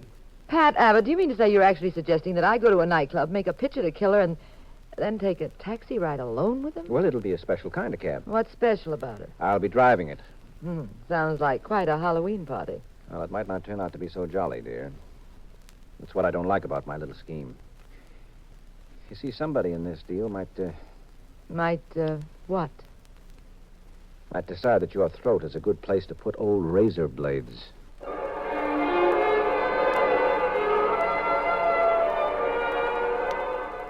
We bought a flashy-looking necklace. Nick Scudder plugged away in his column about, quote, the mysterious gal seen every night at the Stardust Club with a rock-studded horse collar that could pay the national debt, unquote. Outside the club a few nights later, Pat was at the wheel of a taxi. I was inside the club, sitting alone at the bar. A very oily-looking Joe came over to me, smiled, and, well, I knew this was our man. I fluttered my eyelids in the best Hollywood manner, and we were off to the races.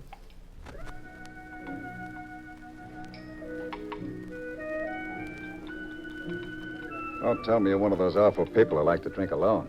No. I'm just new in town, and I haven't made friends yet. Well, you've made one now. My name's Al Francis. Oh, mine's Jean. Mind if I join you for a drink? Not at all. Do you always play the big bad wolf with all the Red Riding Hoods who come here? Just the beautiful ones. They fascinate me for more reasons than one. What do you mean? I'm psychic about them.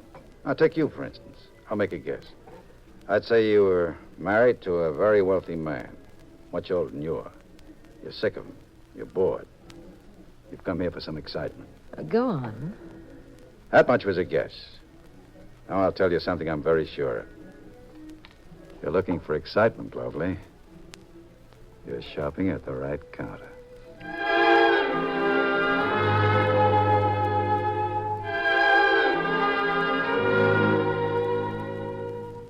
I wasn't quite sure if Al Francis was just being amorous or if he suspected I was a plant and might suddenly give me the same treatment he'd given Dexter Blake. We stayed at the Stardust Club for about an hour. Francis hardly even eyed my necklace. He became more romantic and suggested we go to his apartment. We stepped outside to hail a cab.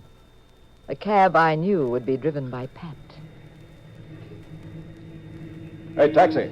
Oh, here comes one, Al. Oh, great.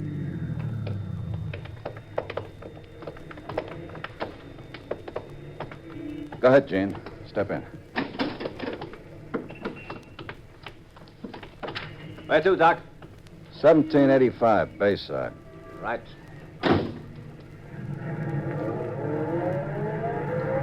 Nice to be alone for a while, huh, Gene? Just the two of us? Mm-hmm. Gene, every minute I was in the club, I wanted to kiss you. Oh, Al, the driver can see it. Why does he care? Come here. Oh, Gene. Did you say 1785 Bayside? Yes, I did. Okay. Look at those stars up there, Gene. See? Through the window. We mustn't let them go to waste. Just one kiss. Come close to me. Closer. Hey, Doc. I don't think there is any 1785 Bayside. I have reason to think there is, driver. You see, I've been living there for 9 years. Oh, okay. Gene, honey, I never thought I'd be lucky enough to meet anyone like you. I always used to say to myself, deep in my heart, Al, I said... Hey, you think the Yankees got a chance this year? Look, friend, just drive the car. Okay, Doc. When you walked into the Stardust Club, Gene, I thought for a while that someone might be with you. Then I realized you were alone. It took a lot of courage to go over to you. I don't know what I'd done if you turned me down. We're together now.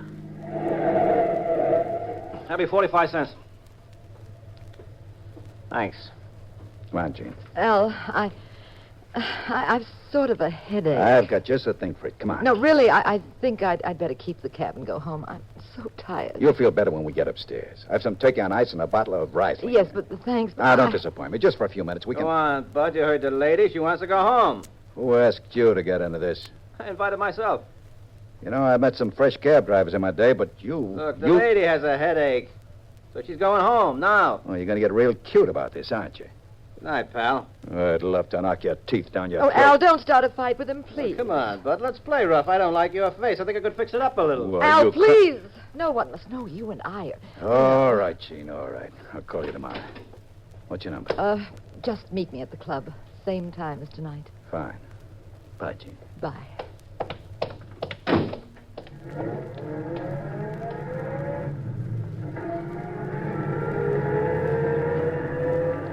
You're the most wonderful cab driver I've ever had, Pat. Oh, thank you, ma'am. Where to now? Just drive along the bay. But we don't live out this way. Yes, I know. But didn't you hear what the man said? We mustn't let those stars go to waste. Well, the fellow I borrowed the cab from is waiting. It's all right. Cab drivers understand things like that.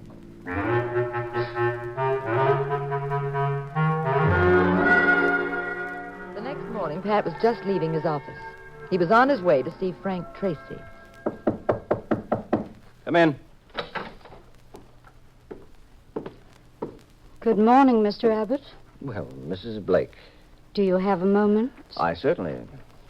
I've been wondering about what sort of progress you've been making. Have you found any clues to the identity of the man who killed my husband? Oh, I don't talk about my cases until they're cleared up. Oh, I think I've a right to know what you're doing. After all, I was married to Dexter. Frightened, Mrs. Blake? Why should I be? Afraid that what comes out in the wash won't be very pretty? Not in the least. I went to the trouble of looking into the details of your background, Mrs. Blake. I wouldn't exactly call it nice reading for the kiddies. 3 husbands. One of them had to go to Mexico for his health when the Justice Department cracked down on the chemical monopoly. Another husband of yours has been barred from every racetrack in the country. Then there was that party in Hollywood where you ducked a marijuana charge that might have meant 5 years in the clink. How did you get out of that one? Buy off the judge?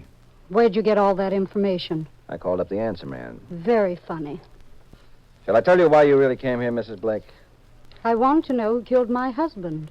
You came here because the life insurance company is ready to ante up with a small fortune now. You're his beneficiary. You're afraid I could prevent that by coming up with evidence that you might have done the killing yourself. You want to make sure I'll stay out of the picture. You are going to stay out of the picture, Mr. Abbott. Well, I'll tell you the next step, too. Now comes the pearl-handled revolver in the pocketbook. When you get shot with one of those, you're just as dead as with the other kind. So help me if you stop me from collecting Dexter's life insurance. Threats are a dime a dozen to me, Mrs. Blake. They're part of my business. I collect them, like other people collect butterflies. Good afternoon, Mrs. Blake. Look, you 2-bit keyhole peeper.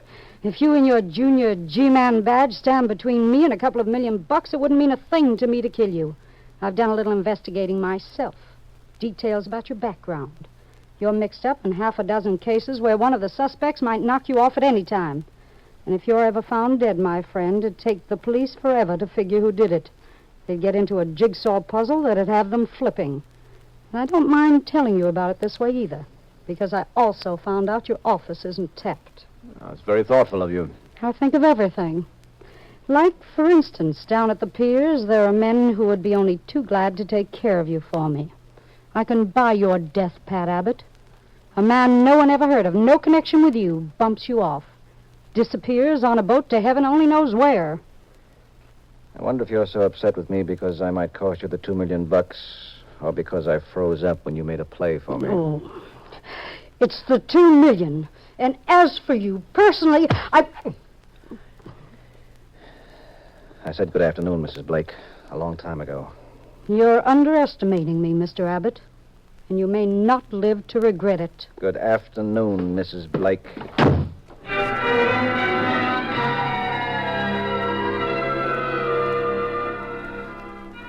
That little interruption over, Pat went on to the insurance company's office to see Frank Tracy.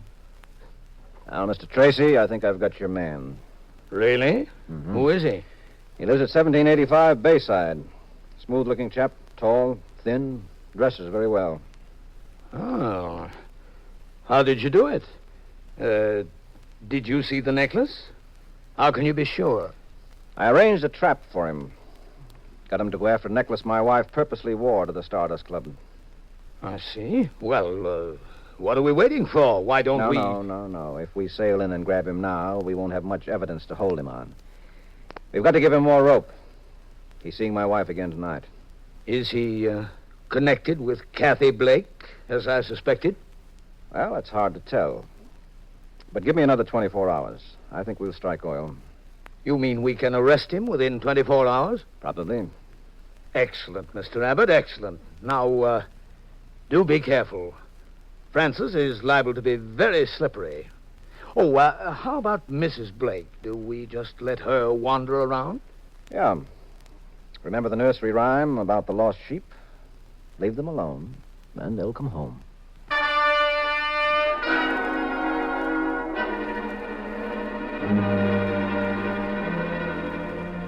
That night, I put on a very slinky evening gown. I was getting ready for another session at the club, but Pat stopped me. You're not going to the club, Jean. Oh, Pat Abbott, just because you're going to close in on Francis, you're getting the willies. You're afraid I'll be hurt. No, that's not the reason. Well, then what is it? Francis won't be at the club to see you. He's going to be late. Very late.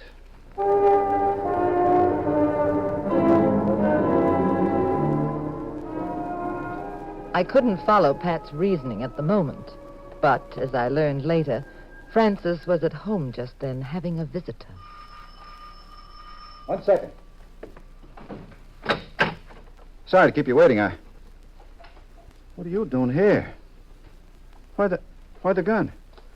I didn't make any mistakes. Put down the gun. Put down the gun. You did make a mistake, Al. No, Tracy, no. I did everything you said. But I told you not to kill anyone, Al. Blake tried to stop me. He started screaming for the police. Then you should have beat it. Well, you told me... Where is the necklace? It's in the dresser drawer. Here, I'll get it for you. Here's the necklace. Thank you, Al. Lovely, isn't it? I didn't mean to kill Blake. I just wanted to shut him up. I just meant to hit him in the leg. You were very careless. They're not too close to me, are they? Now, Dick, you hired. Where is he? Who is he? Abbott? He's very close, Al. Too close for comfort. Well, what do we do? Oh, the answer is simple. Well, can you get me out of here? Get me out of the country, maybe? Till things cool off? No, Al. Well, then, give me my cut on the necklace. I know some people. They'll help. With 25 grand, I can travel fast. You're not getting any money.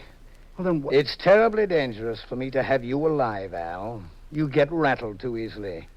You might say something that would be very embarrassing. Oh, now, wait, Tracy. Listen to me. I don't want to cut. I wouldn't sing to Abbott. I'll go away. That's all I want. I want to get away. You've got to let me. Sorry, Al. It would be stupid of me to let you go. Wherever you are, you're a potential threat to me. Now, we're wasting time. Oh, don't shoot, Tracy. Don't shoot. Don't! Drop the gun, Tracy. What? Abbott! Ow! Ow! My hand! Keep away from that window, Al. Oh. I've got more bullets and I like playing rough, remember? You're the cab driver. That's right. I overheard your conversation, Tracy. Al wasn't half as careless as you were. Look, maybe we can make a deal, Abbott. What do you say? How about a deal? Your company had a very high recovery rate on jewelry, Tracy. And you insisted on not working with the police. That seemed kind of strange. But you clinched it yourself the last time we talked. When I told you I'd found our man, you said Francis is liable to be very slippery. I'd never mentioned his name, Tracy. Look, I've got plenty of money, Abbott. Make it worth your while to forget this. I purposely told you I wasn't closing in on Al for 24 hours. I knew you'd come in here to see him. Now get up, Tracy. How's 10,000 cash right now? Stand up. 15,000. I said stand up. You too, Al. I've got the same taxi waiting, Francis. The one we were in before. But this time we'll all have a nice, quiet, smooth ride. This time we'll have a police escort.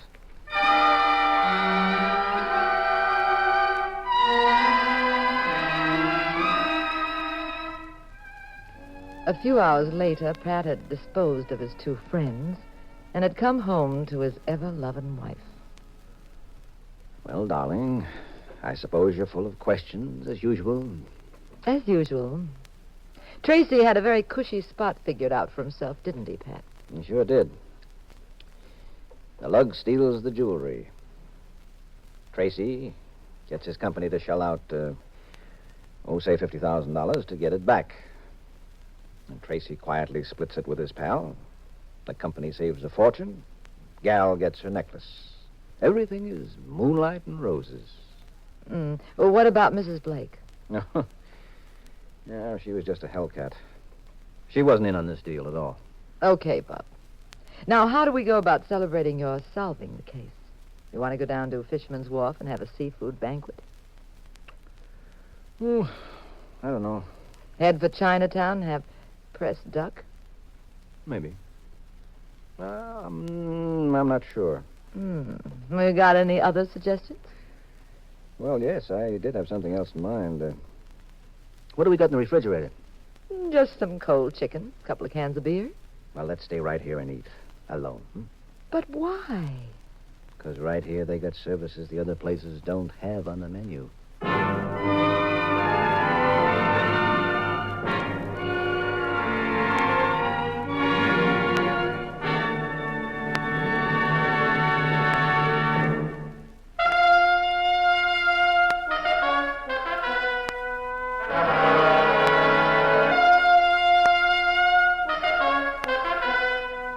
The National Broadcasting Company has presented The Adventures of the Abbotts, starring Claudia Morgan and Les Damon as those popular personalities of detective fiction, Pat and Jean Abbott, created by Francis Crane. In our story tonight, Miss Sherry Britton portrayed the role of Kathy Dexter. Others in the cast were Everett Sloan and Santos Ortega. The Adventures of the Abbotts was written by Howard Merrill. Original music composed and conducted by Dewey Bergman. Produced by Ted Lloyd and Bernard L. Schubert. Directed and recorded by Harry Frazee. And now this is Wayne Howell inviting you to join us next week, same time, same station, for another exciting adventure in crime with Pat and Jean in The Adventures of the Abbotts. This is the United States Armed Forces Radio and Television Service.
After all, if you haven't seen your husband in weeks and then he takes you to your favorite bar to drink champagne, you certainly don't want anyone joining the party, especially if they've just been murdered.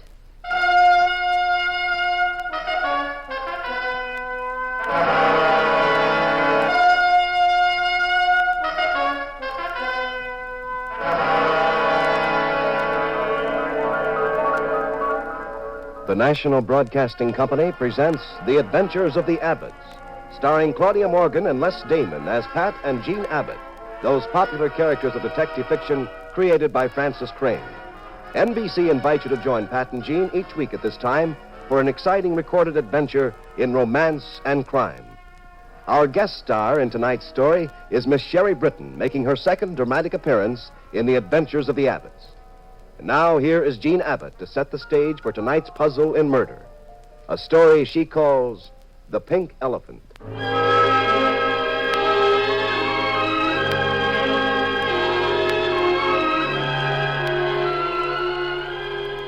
I hadn't seen Pat for 2 whole miserable, lonesome weeks. So when he came home, we thought we'd celebrate. There's a cute little cocktail lounge near Pat's office called the Pink Elephant. It was a pet spot of ours, especially because our pal, Sammy Page, could be found there every night playing the piano, playing that fabulous, lazy blues of his. So Pat and I went to the Pink Elephant. We didn't find out about it until later, but while we were having our first cocktail, a little discussion was taking place in the office of a friend of ours, Gil McIntyre, managing editor of the Register.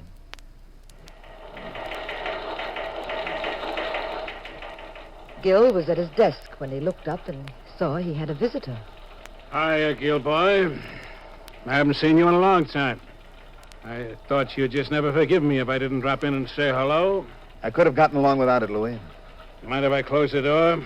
It's more cozy, especially for 2 old pals like you and me. Go ahead, close it. Then speak your little piece, whatever it is, and blow. How you doing these days, Gil? Still the fearless newspaper man?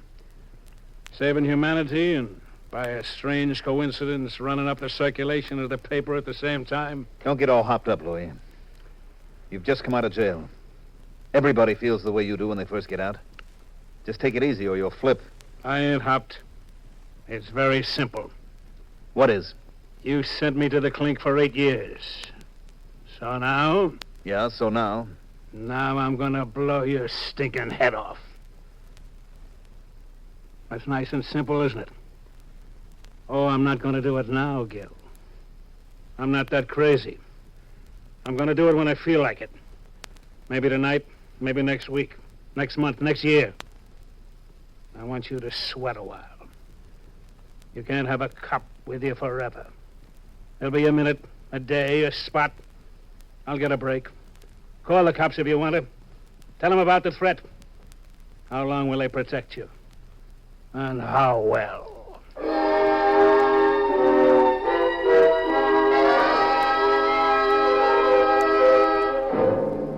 While Gil was facing Louis, Pat and I were our regular table at the Pink Elephant, in a small back room reserved for their extra special guests. But the door was open, so we could hear Sammy Page at the piano.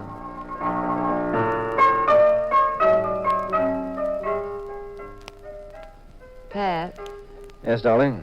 Pat, you were in New York for 2 weeks on a case, and you still haven't told me the most important part of it. Why? What did I leave out? Were there any luscious blonde suspects? Oh, sure. And a sensational brunette. And a redhead. And you just concentrated on the case. Now, look, dear. Didn't you tell me you couldn't come to New York with me because an old school chum was getting married? Oh, that was the truth. Yes, well, it takes just a few minutes to get married. You still had 13 days, 23 hours, and 55 minutes to yourself. What did you do, sit home and read the Encyclopedia Britannica? Oh, absolutely. I started with the first volume, A to Ostra, whizzed through that, and when I was well into the middle of the second volume, that's Ostra to Kalga, I got your wire you were coming home.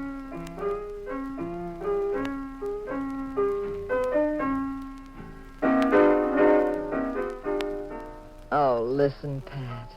It's like Shangri-La, isn't it? After these 2 impossible weeks without you, we're together again. And Sammy's providing the perfect background music. Mm-hmm. And we've been kind of rude to Sammy, darling. We've been so busy with each other, we haven't said hello to him. Oh, you're so right, Pat. Sammy. Hi, Gene. Pat? Hi. Let's talk to him. Maybe he'll play a few requests. Sure. Sammy, how about my favorite tune? Okay.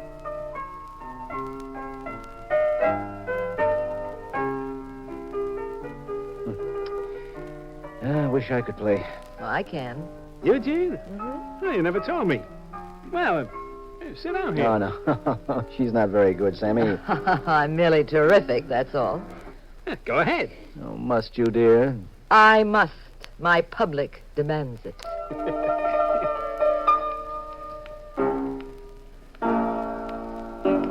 Oh.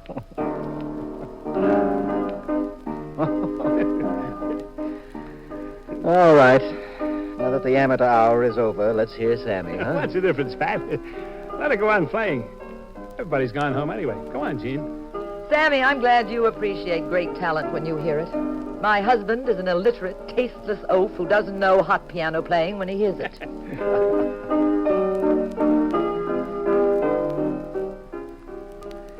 Okay, dear. Now, if you don't quit, I'm going to pick you up bodily and carry you away from that piano. Well, why not let her have some fun? Everybody likes to fool around at the piano. Say, I didn't know you could play, Mrs. Abbott. Oh, hi, Marion. Oh, please don't interrupt me. I'm inspired tonight. Gil with you, Marion? No, he's still at the paper. Told me to meet him here, but I guess he's stuck. Well, I'm going home.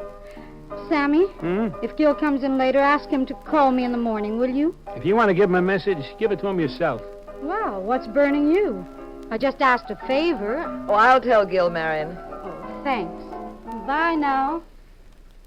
Oh, Sammy, you take over. I've given my all, and I'm exhausted. Okay, Mrs. Abbott. Sammy, what's wrong? You and Marion have another scrap? No, just can't stand that girl, that's all. You know, Mrs. Abbott, first time she came in here, she was a very sweet kid. That was a couple of years ago. Tonight she breezed in, socked away 5 double scotches, dresses like a mouse, smears that junk on her face, wisecracks with everybody. Well, maybe she's just growing up. Lots of young girls try to be glamorous when they're her age and just succeed in being foolish. How old is she, anyway? 20. 20? Well, Gene is right. That accounts for it. Pat. Oh, Gil! Gil, you missed my recital at the piano. You put the newspaper to bed, Gil? Marion was just Pat, here. never mind that, please. Come over here to this corner. I have to talk to you right away. Something's happened. Oh, sure. Excuse us. Go right ahead, Mr. Ray. Well, what is it, Gil? Pat, Louis Canito's in town. He just got out of jail. He came to my office and he said he's going to kill me.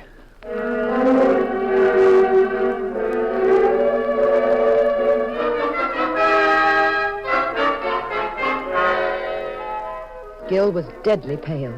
He kept mopping his brow with his handkerchief. I had to hold a match for him. He couldn't light his own cigarette because his hands were trembling so much. I thought he'd collapse. We sat at the table in the back room, and he told us the whole story of how Louis had threatened to murder him. I put up a front, Pat. I acted tough, like it meant nothing. But I had plenty of butterflies in my stomach. Louis said I'd sweat blood, and he's right. Have you got any idea what it's like to be in this spot? When someone's told you that they'll kill you somehow, somewhere, someday, it could be a year from now, 3 years, who knows? But when it's hanging over you like that... What did he mean by saying you sent him to prison? That's just a neurotic exaggeration on his part. I didn't do it directly at all. I wrote a series of exposés for the paper about Louis and his mob. Mm-hmm. He had big money. He was trying to expand.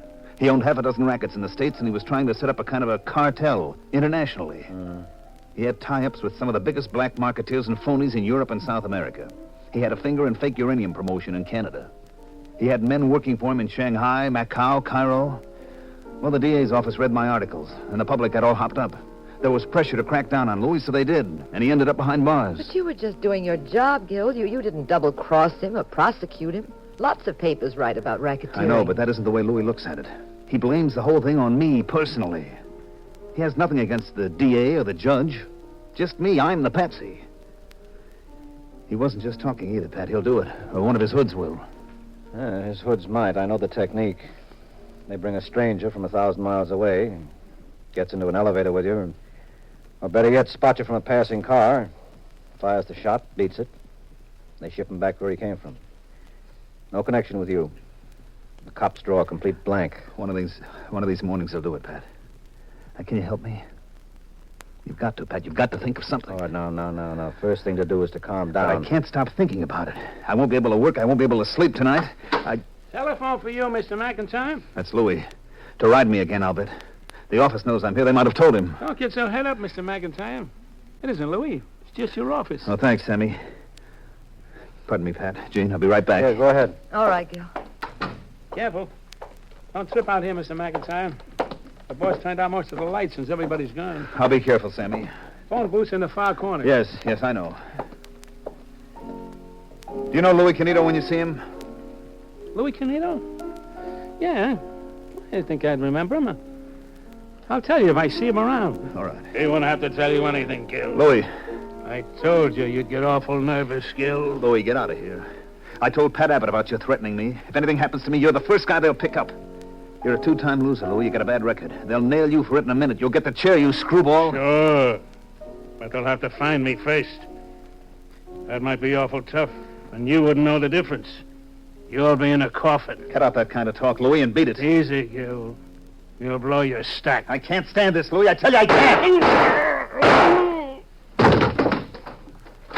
Gil, what happened? Pat, is Gil all right? This Gil's all right, Gene. Louis is dead.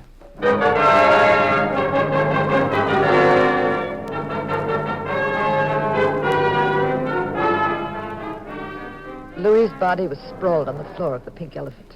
I was horrified and quite surprised at the turn of events. Gil was babbling hysterically to Pat, who kept walking around, touching this, examining that, thinking... Pat, I didn't kill him, so help me. I didn't kill him, Pat. It's odd. I don't see a gun around here anywhere. What did you say happened? I was just standing there talking to Louis. Suddenly I heard shots and Louis fell down. You see what happened, Sammy? No, sir. Well, neither did we. The door to that back room was closed. Well, I was sitting at the piano playing at him. Didn't you hear me in the other room? Oh, yes, we did. Why, I heard an argument between Mr. McIntyre and Louis, and then I heard the shots. Mm-hmm. What direction did they come from? I couldn't say. I was so surprised and scared. I don't know. Well, the front door isn't locked. Could the shots have come from the street? Well, yeah, sure. I can't say exactly where they came from. I don't know. Does Marion live far from here? Anybody know? Not far, Pat. Gil, which way were you facing? Toward the street? No, toward the telephone booth. Mm-hmm. It was very dark. All I could make out was Louis standing there. Pat, I tell you, I didn't do it. Yeah. Well, it isn't going to be easy to sell that story to the police, Gil. Who did kill Louis? The little man who wasn't there? You and Louis had quite a feud going on between you. He's lying there dead. You're standing in front of him.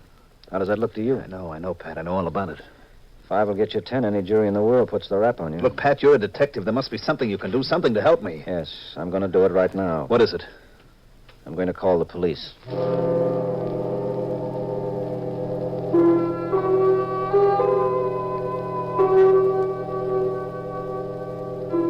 The police got nowhere.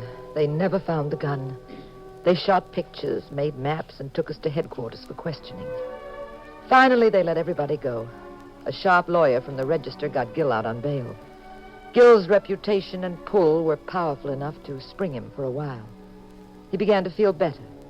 He knew that so far the police had nothing on him, and he began to feel there was some hope. The case against him was slightly this side of circumstantial. Then at the Pink Elephant one night, Pat and I were at our table with Marion, Gil's girlfriend. Sammy, as always, was at his piano.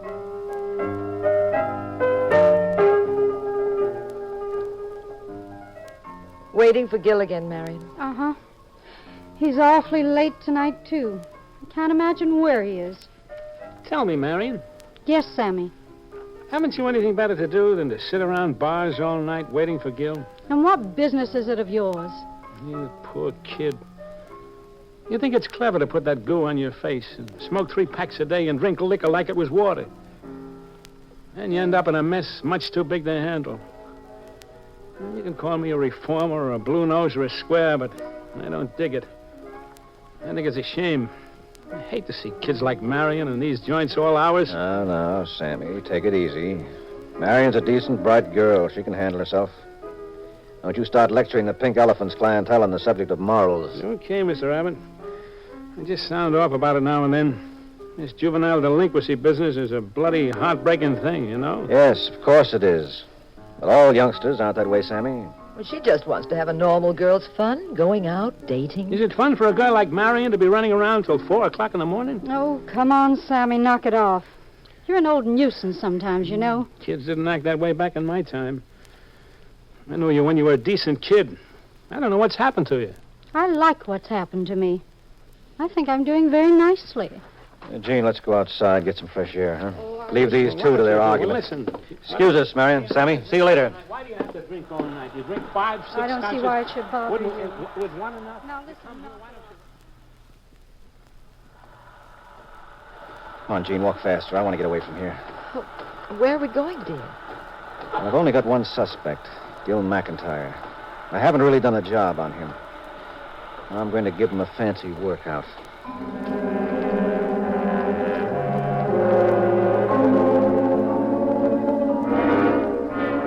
Pat and I took a cab to the office of the Register. It was deserted at 3 a.m., being an afternoon paper. We sneaked past the night watchman and tiptoed down the hall toward the newsroom. Quietly, Jean, quietly. Well, I thought you wanted to see Gil McIntyre. He isn't here. Nobody's here. That's right. Makes what I wanted to do much simpler. Oh, well, what did you want to do, dear? Well, you have the most irritating habit of talking riddles at the most crucial moments. Now, never mind. Can you find the light switch? Well, of course not. Remember me, the gal who always stubs her toe at night looking for the light switch? I never found one in my life. Okay. I'll light a match. Yeah, there's Gil's desk over there. Now, come on. Very quietly. Easy. I still don't see what you're up to. Jean, there have been a lot of angles to Gil's background that he's been awfully vague about. I came here to see if he'd enlighten me. But this way, it's so much easier. Now, you light another match, and I'll open this drawer in his desk. Good. Now, you got a nail file? Uh-huh. Wait a second. Here. And this won't be tough. These desk locks are child's play. Oh, for you, Houdini, sure. Sure, shows you how study pays off. Uh-huh. Mm-hmm. Remember all those nights I used to spend talking with that old locksmith we met in New England? One more second. There we are. You looking for the gun that killed Louis? Now, don't heckle me. Be quiet. Light me another match. Oh, hurry, Pat. The watchman may come around. These are interesting. Well, these papers clear up a little something about Gil I wasn't too sure about. What are they? That cartel of Louis Canito. The one Gil was supposed to have broken up for the sake of crusading journalism or what have you. That seems to have been reorganized. Looks like Gil runs it himself. Gil took over Louis's racket? Yes, with minor variations. That's why he exposed Louis, I guess. He wanted the money for himself. Wanted Louis out of the way. Well, no wonder Louis hated him. I always thought Gil was such a darling. Oh, just a second. Looks like Gil didn't keep the whole deal to himself. Here's a piece of paper signed by Marion. I'll bet he gave her some stock in one of those phony corporations the boys have. Yeah, she said I'm doing very nicely, remember? She dresses expensively, lots of jewelry. How about a perfume? Oh, costs a fortune. Uh-huh. Sure, that's what Gil must have done. Well, she's a very smart apple, this apparently innocent youngster. Mm-hmm. Ow! Huh? Must I hold matches for you? What kind of a detective are you without a flashlight? Oh, all right, I'll light my own. Now, this is my last one. I'll have to work fast. Might be even more papers in here in the pigeonholes. These old-fashioned desks. Well, I'll roll the top back. Never let it be said that Mother's little helper. Pat. Look. What? What is it? On the floor, dripping down from inside here. Is that blood? Yeah, you better let me roll back this top. Stand away. Look, it's Gil. Is he dead? Wait a minute. Yeah. Someone took a copy spike and drove it right through his head. Oh, it's awful, Pat. I feel dizzy. The sight of... Steady, darling, steady. Just sit down. No. Come on. We're going back to the Pink Elephant. The body, dear. We can't just leave it. Yes, we have to. Now, no one must know about this. Not for just a few minutes. It gives me the margin of time I need. Now, don't say a word about this to anyone. Watch yourself very carefully. Not even a little slip that would indicate we'd been anywhere near this office. I want to see if Marion has any ideas about why Gil is late for his date. And I want to set a little trap, too. Now, remember. And don't be grim, either. Just be your usual gay self. Everything depends on our getting away with this as though nothing in the world had ever happened.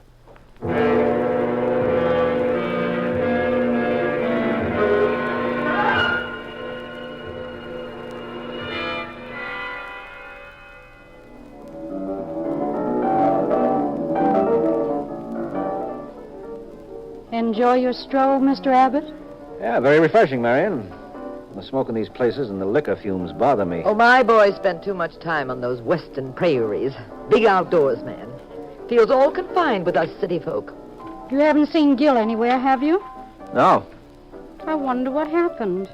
He said he'd be here at 2:30, and it's almost sunrise. Well, Marion, don't fret. Just relax and listen to Sammy. That Sammy's got to teach me to play like that. I will, Mrs. Abbott. Anytime. All I know is that one crummy tune. Well, anyone want to hear it? Well, there she goes, the fearless type. Please, Mrs. Abbott. It makes me nervous when people touch my piano. Just a whim of mine, if you don't mind. Okay, Sammy, I know how you feel. It's tuned just the way you like it, sort of like your own baby. I won't bother you. Oh, go on, Jean. Play that crummy tune. Do I hear you correctly? You do. I want you to play it for us. Right now. Go ahead. But, Mr. Abbott, Sammy just told I me said that. play the piano this minute, Jean. Now get away from the piano, Sammy, and let my wife play it. You heard me. Everybody heard me. Pat, are you serious? What for? What's got into you? I've never been more serious in my life. There's nothing I want to see so much as you sitting at that piano. And don't lose any time. Gosh, everybody's gone screwy tonight. Mr. Abbott, I just... Does she play the piano right now, Sammy, or do I shove you away from there and put her on that piano stool myself? Oh, okay, you asked for it. Ladies and gentlemen, a special arrangement by Jean Abbott, at the request of my silly husband, who thinks it's entertaining.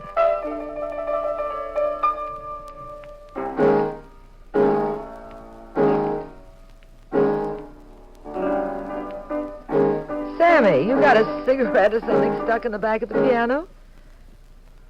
Sammy, I asked you... Go ahead, if- Sammy. Go back to the piano and take out the gun. The gun? All right, Mr. Abbott. As you say. Here it is.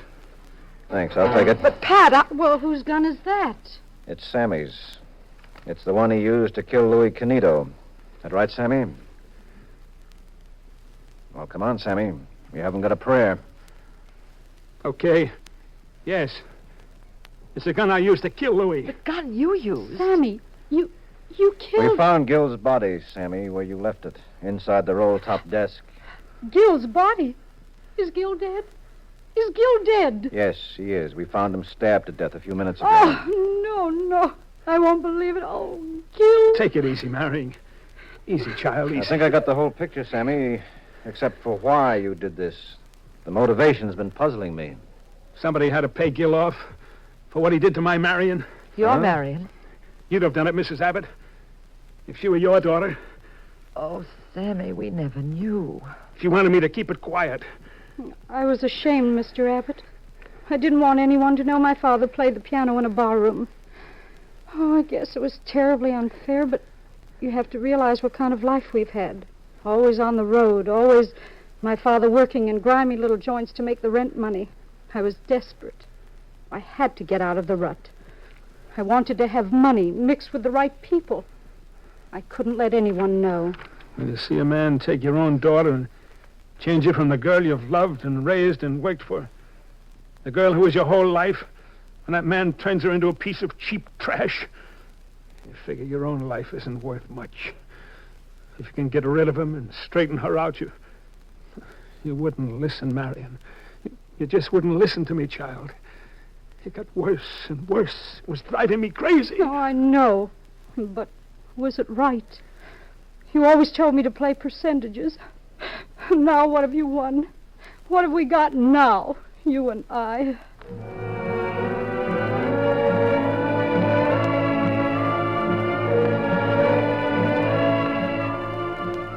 Pat turned Sammy over to the police. although Pat wasn't too happy about it.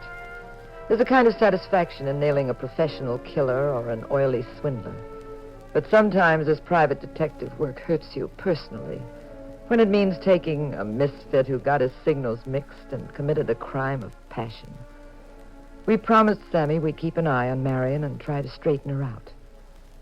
It was sunrise when Pat and I walked slowly home through the streets of San Francisco. Deserted, except for the very distant sound down at the waterfront of the fishing boats plying back and forth on the bay. Okay, darling, I know what bothers you. What bothers me, pal, is how you knew the gun was in the piano. Well, you see, the first time you tried to play Sammy's piano, he was not only happy to let you do it, but he said he liked having anyone play it. Well, when we came back from the register office, he suddenly wouldn't let you touch it. I had to drag him away from it. That made me curious. I began thinking, what could be wrong with the piano? A cigarette or some sheet music stuck in the keys? No. No, he wouldn't raise the dickens about that. What's the one important clue that's been missing? The gun, dear, the gun. So I insisted you play. Sammy knew what part of the strings and back of the piano were covered by the gun. You didn't. He knew which keys to avoid, but he was afraid you'd strike the wrong ones. But why did Sammy kill Louis and not Gil? Well, Sammy must have had the gun with him for weeks, planning to murder Gil. At night, when we were in the back room with the door closed and the pink elephant was empty, Sammy had his chance. But he got smart very quickly. He'd overheard the feud between Louis and Gil, so he decided to switch and kill Louis. That way, Gil would get the rap, and nobody would ever suspect that that friendly little piano player in the corner did it. Even if they found out that he was Marion's father. Murder once removed, we call it in the trade, dear. And the actual shooting, that was done by playing the piano with one hand. Mm-hmm. Lots of special jazz is written for one hand only. So, with his right, he must have shot Louis when the two men had their backs to him. I suppose Gil finally guessed what had happened, and that's why Sammy had to get rid of Gil, too. Mm-hmm. At the register office last night. Pat. Yes, dear. About that other case. Hmm? The one you finished in New York before we went to the Pink Elephant. The one you handled alone. Oh, yes. Do you still swear you weren't at all interested in the three suspects? The blonde, the brunette, or the redhead? I swear, so help me. That's why I love you, Pat. Well, of course that's why. I love you because you're such a wonderful, charming, brilliant, handsome, awful liar.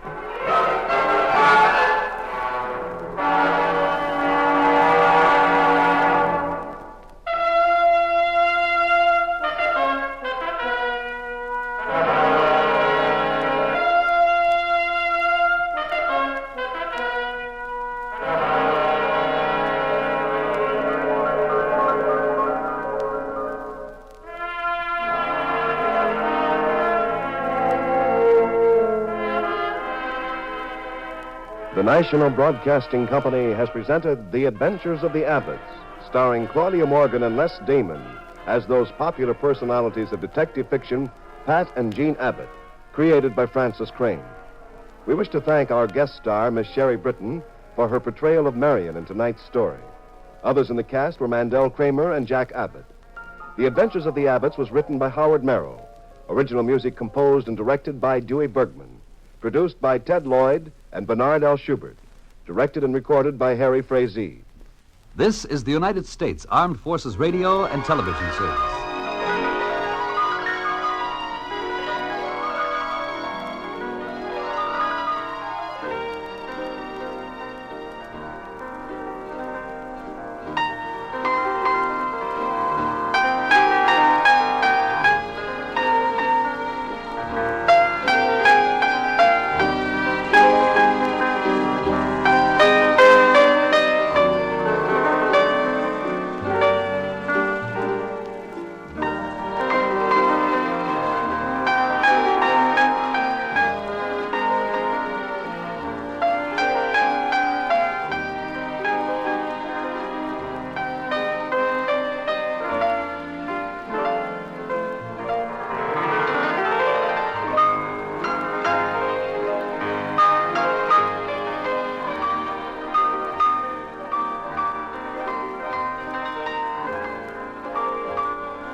After all, traveling on a luxury train is very glamorous. But did you ever read one of those timetables where it says, baggage car, note, does not carry corpse?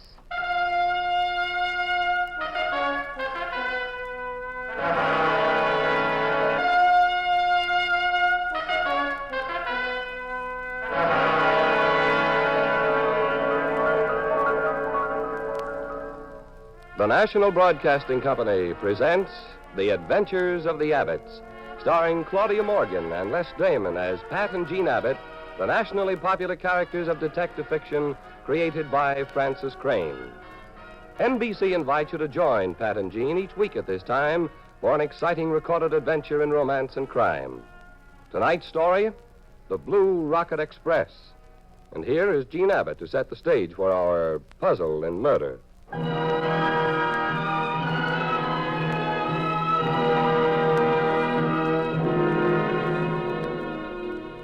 Pat's office is in San Francisco, but he'd been called to New York on a case, and in order to clear it up, we had to take the Blue Rocket from New York to Chicago for a quick one-day visit. And then we planned to take the rocket back to New York again. We'd checked our luggage through, and we were strolling into Grand Central Terminal. Jean, Yes, Pat? the train doesn't leave for 20 minutes. Why do you always drag me to trains 9 years ahead of time? Now what are we supposed to do? Stand around the terminal twiddling our thumbs? Don't get excited, dear. They opened the train a half hour early, see? Track 32. It's open already. So come on. Stop being a typical husband and get on the train. Oh, of all the silly things. Dragging me here so early that I... you go ahead. Why? I need razor blades and cigarettes and a couple of magazines I forgot to buy. Uh-huh. We got here too early. Well, you're lucky I brought you here so fast. You'd have forgotten about it. Okay, now just stop being a typical wife and get on the train.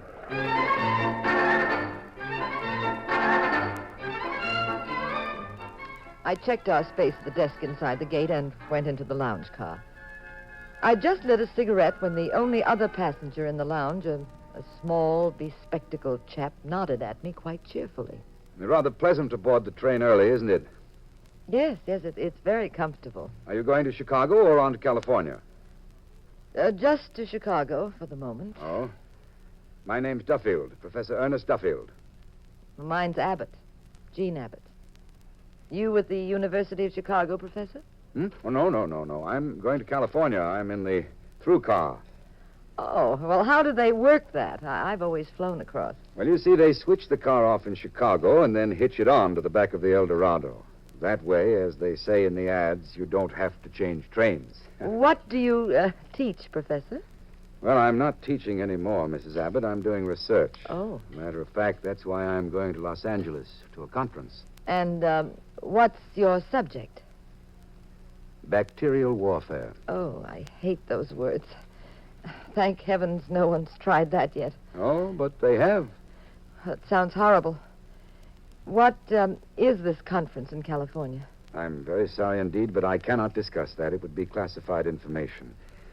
Now, if you'll excuse me... Oh, please don't go. My husband would love to meet you. Well, I'd be delighted to meet him, too, but I'm, well, sort of an old eccentric, I guess you might say.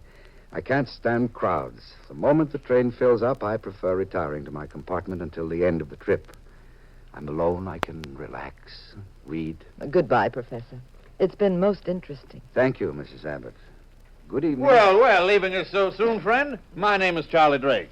Stick around, friend. I have a few stories you'll like. I beg your pardon. Well, get him. He ain't square. He's oblong. How about you, ma'am? I guess we might as well be friends. We're fellow travelers in the old choo-choo. Drake's the name, Charlie Drake. I'm the original good time Charlie. Uh-huh. You, traveling alone, honey? Just a small-town girl at the mercy of all the traveling salesmen? No. I'm with my husband. Oh, well, that ties it. In fact, here he comes. Well, I got everything I needed, Jean. Pat, this is Charlie Drake, my husband. Look, how's for all of us whipping up a little bridge game? Let's see, there's three of us here. Who's that fellow over there in the corner? Anybody know him, the old geezer? No, we don't. What do you say there, stranger? How about for being a fourth at bridge? Eh? Oh, foxy grandpa, a little on the deaf side, huh? Well, I can always keep the folks happy. I don't believe I caught your name. I'm Pat Abbott. This is my wife, Jean. Going to little old Chicago, are you? So am I. I'd love to be on that through car to sunny California, but business forbids. You got nice accommodations? Yes, we're quite happy about it. Well, look, I'm in car 181, compartment C. Open day and night, never a dull moment. Anytime you're feeling blue, you want a few laughs, call on your good friend Charlie. Hey, have you two heard the one about the nearsighted octopus and the bagpipes? Have you? You'll bust your buttons, kid. This one's a real knee slapper. Now, listen here. It seems the octopus went to a...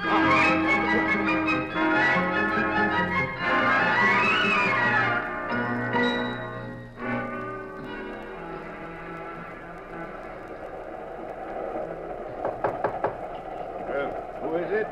Pullman conductor, sir. Urgent telegram for Professor Duffield. Oh, all right. Just a moment. I'll find the light. And my bathrobe. Yes? Shut up, Professor. Get back into your compartment. What are you doing with that gun? Who are you? What do you want? You're bringing something to that California conference, Professor. It's a culture. Little germs in a flask. I don't know what you're talking about. Now, don't stall. There's no time. I know all about it. You've made a discovery. It's the most powerful bacterial weapon ever devised. The easiest to make, too. Quickest, cheapest. Now, where is it? Where's the flask? Get out of here. I want the flask, Professor, and right now. Be smart and turn it over. Who are you? Well, I guess you'd call me a salesman. I pick up little items like yours and then put them on the open market. Sell them to the highest bidder. You'd be surprised how these items draw customers. In America, Mexico City, Cairo, Berlin. I get around. I do very nicely. Now, where's the flask? Stay away from there. Is it in the medicine cabinet? All I have to do is shout. The conductor will You come. open your mouth, and I'll put 6 bullets into that celebrated brain of yours. The flask in one of your valises? I'm going to give you 5 seconds to get out of this compartment. The flask is top secret property of the United States government. You must be out of your mind trying to get away with a thing like this. I've done pretty well before. Now talk up, Professor. Where the devil is that culture? I said I'd wait 5 seconds. You've about used them up. You don't really want to die, do you, Professor? You have so much to contribute to America. Why get yourself knocked off? Don't you have a family, Professor? Friends? Don't you want to go on living? Professor, you're just begging to be killed, and I'm just the guy to do it. You know, I could even make it worth your while, Professor. I'll get lots of dough for the flask. Maybe I could cut you in for a piece. Now, where is the blasted culture, Professor? Don't touch that bell. Go. Keep your hands off that bell, or I'll crack your head open with this gun. So help me.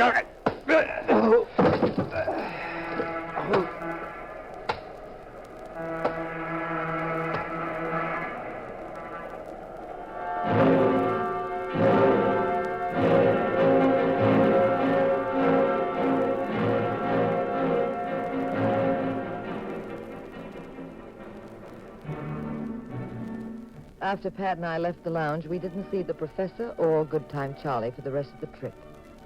We left the train at Chicago without knowing there was anything wrong. Neither did anybody else. Pat tended to his business and then took a relaxing spin on Lakeshore Drive in a cab. And by early evening, we were back on the return trip of the Blue Rocket Express heading for New York. After dinner in our compartment...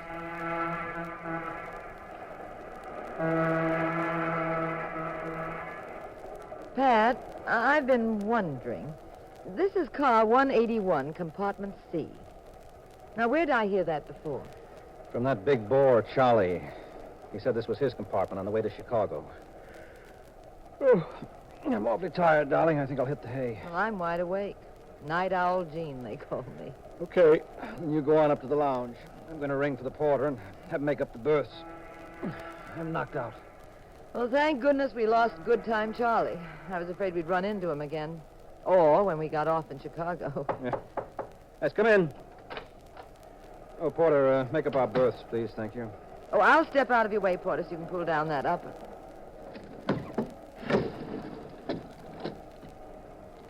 Pat, look. There's a body up there. Yes, a dead body. Oh, Pat. Get the conductor, please, porter. Oh, someone did quite a job on him. Well, it's Professor Duffield. What? Who's he? Well, I met him in the lounge car when we were leaving New York before you got here. He's a scientist and expert on bacteriological warfare. Well, that makes it worse, much worse. You better have the conductor notify the FBI immediately. But this wasn't his compartment. What was he doing in here? The porter tells me someone's died in here. Yes, conductor. When he lowered the berth a moment ago, we found this body. What are your names? Mr. and Mrs. Patrick Abbott. All right. I'll find another space for you. Now, don't discuss this with anyone under any circumstances, except the police. I'll have them aboard on it at our next stop. Now, we'll take care of everything now. Just keep calm and keep quiet. Don't go to sleep in the space I give you until I've had a chance to get more information from you. This man, the dead man, was in the wrong compartment. Oh, what do you mean? Well, I met him on the way to Chicago on this train last night. If he was murdered and then his body was shoved into the upper berth and left sealed there, this is not the compartment he had for himself. His name is Professor Duffield. He was originally on the through car to California. He was in highly classified government work, conductor. You better report that instantly when you contact the police. My schedule book says the man who occupied this space on our trip out was a Mr. Charles Drake. Now, conductor, my wife wouldn't make a mistake. Besides, Charlie Drake, Good Time Charlie, as he called himself, got off in Chicago. This is not Drake. Look, would you do something for me? Oh, what is it? Here are my credentials. I'm a private investigator. The New York police will know my name if you want to check. So will the FBI and the Pentagon.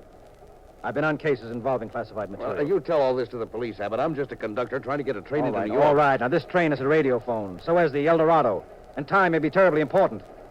Would you let me call them? Well, what for? I want to ask them if Professor Duffield is aboard. Well, he's lying there dead, isn't he? Look, just let me make the call. I have a theory. There's a phone in the diesel cab of the El Dorado. I read about it in the magazine. No, I can't let people play games now, Mr. Abbott. I have to see if there's a doctor aboard. I have to contact the police at the next town. Just the one call. I have the right to do that, don't I?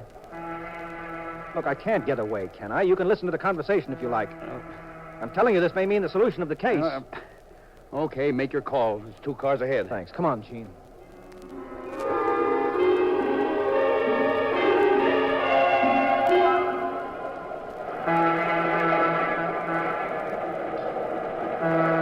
Where are we, conductor? And what time is it? Approaching Manfield, Ohio. It's 8:55. Mm-hmm. Mobile operator. This is RY64372. I want BX6500. Oh, you think you'll get through, Pat? Probably. I've got to ask them this question. I don't get it. Professor Duffield's dead in compartment C, and then you're calling to ask... El Dorado, this is Patrick Abbott. I'm a private detective. Aboard the Streamliner Blue Rocket. You what? Okay, get on, conductor. Hello, El Dorado. This is John L. McLeod, conductor aboard 15. Yes. Yes, it's all right. I understand. Yes. What's your question, Abbott? Do they have a Professor Ernest Duffield aboard? Passenger for Union Station, Los Angeles. In a compartment on the through car. Duffield for L.A. in the through car. Got a passenger of that description? Well? But what's the answer? Yes. Are you certain? He is? Thank you. Goodbye. What'd they say? They have a Professor Duffield. He's fine, enjoying the trip. Of all the ridiculous gags to pull... Well, that's impossible. The dead man is the professor. All right. The police will take over shortly. We'll find out all the answers. They're getting aboard at the next stop 2 or 3 minutes now. You said you'd find another space for us. Yes, I'll try. Now, please, you wait here. I'll be back shortly. All right. That's good. This is just what I wanted. What are you going to do? Follow me to the door. But now, Pat, never mind. The conductor has been so nice, I wouldn't want to spoil a beautiful friendship. Now, this train is slowing down. Just stand here. I'll get these latches open on this door. Now, in about 10 seconds, as the train slows down some more, you jump. What? Just fall easy. You'll tumble on the ground a bit, that's all. Well, you can't skip out now. We're in the middle of nowhere. You'll be a... And we need every second, dear. Without any interference. Are you ready? Well, the train's going too fast. I'm now not... jump!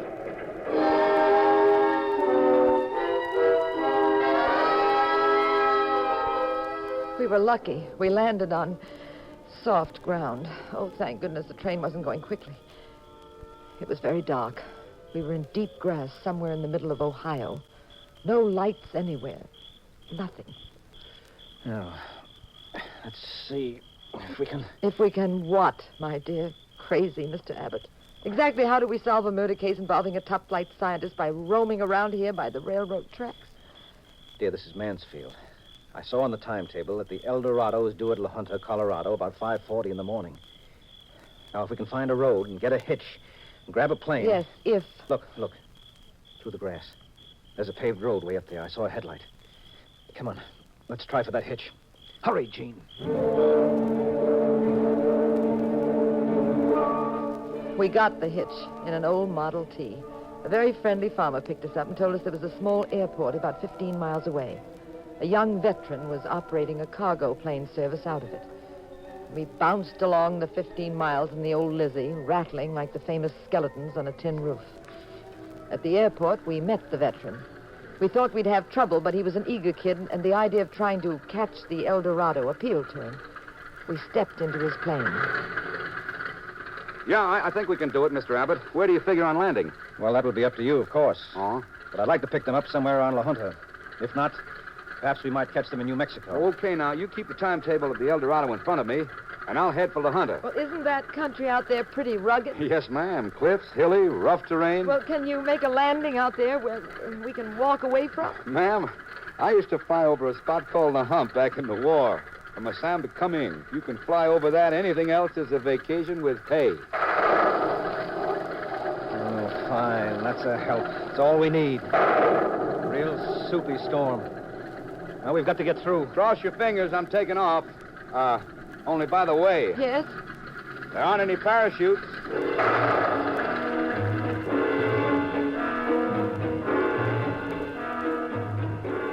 We took off. Pat and I squatted on bucket seats in the back. The weather was awful. The little plane rocked, rolled, and practically stood still in midair. Time was passing. Precious time. Pat? Yes, Gene? How do you fellas do it? Do what? Just sit there quiet-like as if you were on a pleasure jaunt. Me? I've bitten what's left of my nails. I've recited pertinent excerpts from a book I read called How to Keep Calm in a Crisis. Well, just relax. There's work to be done. Oh, yes, you always say that. But you have ice water in your veins. You're the rugged type. Me, I'm the delicate, scare real easy type. It's none of my business, Mr. Abbott. It's kind of silly to ask now, but are you 100% certain this trip was necessary? Why couldn't you have left it to the police where the train stopped? Because I'm after that train. By the time I convinced the authorities about who I am, what I suspected, what was going on, and fought through the right channels to the right authorities, it'll be all over. But really over. How to keep calm in a crisis. Remember the key words. What the dickens are those key words? I'm down about as low as I can get. We ought to be directly over the railroad tracks. If we can't get any lower, we'll smack up. Well, have you got any field glasses in this flying percolator? Yeah, around here somewhere. See if you can spot the train. It shouldn't be too hard. The El Dorado's got a headlight that throws a beam about a half a mile. Yeah, I've got the glasses. I'm watching. Pat, we're awfully low. Yes, ma'am. If he suddenly spots anything and has to climb to avoid it, we might stall, mightn't we? Now, just relax, dear. I told you before... You see the train? No, not yet. Well, you better see it soon, Mr. Abbott. I can't keep this up indefinitely. If we come to a very high spot, I may not be able to hedge hop like I'm doing. Well, it should be here, unless it's late. I don't see a thing. Just miles of track. I can just about make out the tracks. This storm is cutting the visibility down too much. Are you positive you're right about the time and the place? Yes, absolutely, Jim. The only thing could throw us is if that train is very late. That could be.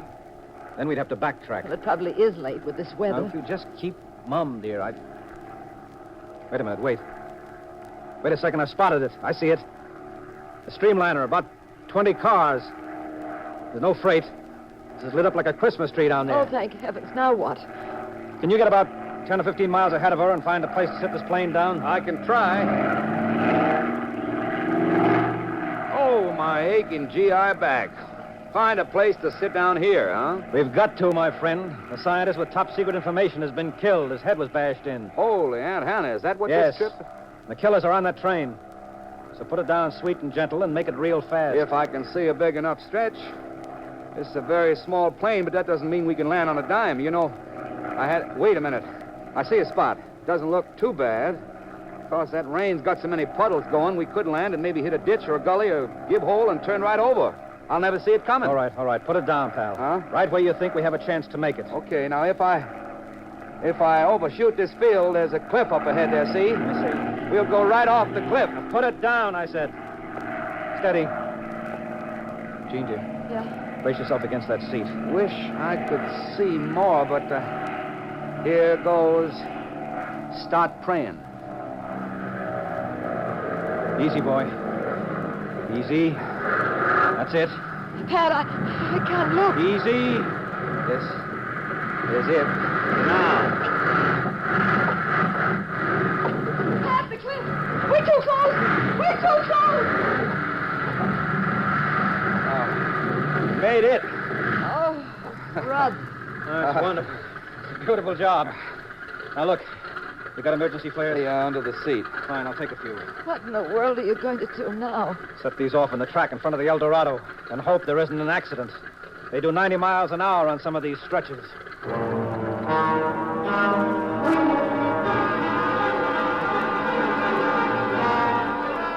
We ran through the rain to the tracks. The pilot stayed back with his plane and was to join us later. I'll light a flare here, Jean. There.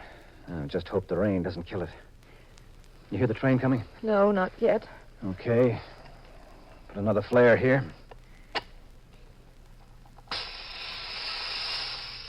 There. Now, let's see. Well, there are no curves on this approach. That's good. The engineer will see the flares early. Only it takes him almost a mile to come to a full stop. There. That's it. Now, just wait and watch. Pat, you need a gun if you're going to board this train. Yes, I need a lot of things, but I don't have any of them. I just have to take my chances. Good. He's seen it. You keep wide of the track, Jean. Very wide. Yes, I am, dear. He's slowing down. Now, look, when it gets to very slow speed, you watch down the left side. Watch the car doors. Someone might try to sneak off. I'll watch to my right. Shout if you see anything suspicious. Now, as she stops, run down a way so you can see more of the train. That's the girl. Now, look for the conductor. Don't say anything. Let me do all the talking.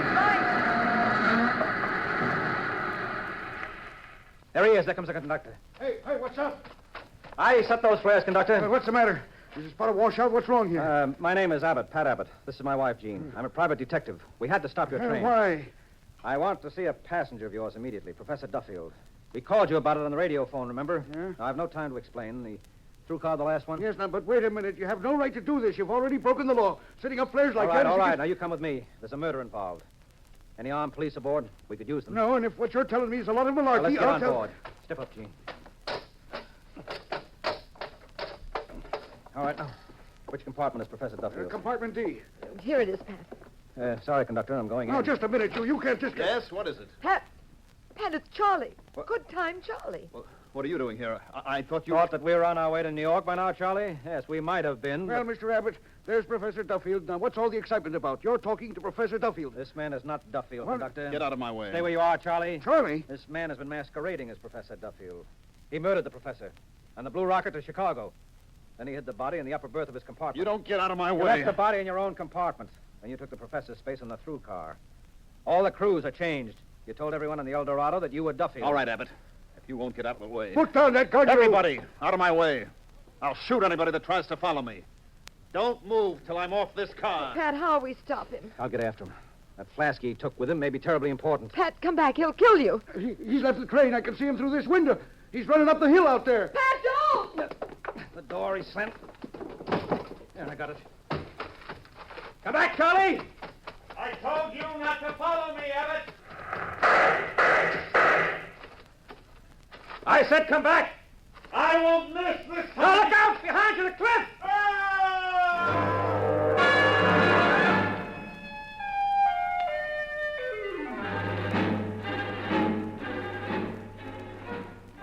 Charlie, gripping the flask, fell 3,000 feet. And turning to fire at Pat, he didn't notice that he was beside that same ominous cliff we almost went over when we were in the plane. Sometime later, Pat and I were back on the El Dorado. The conductor and local police were conferring about the crime.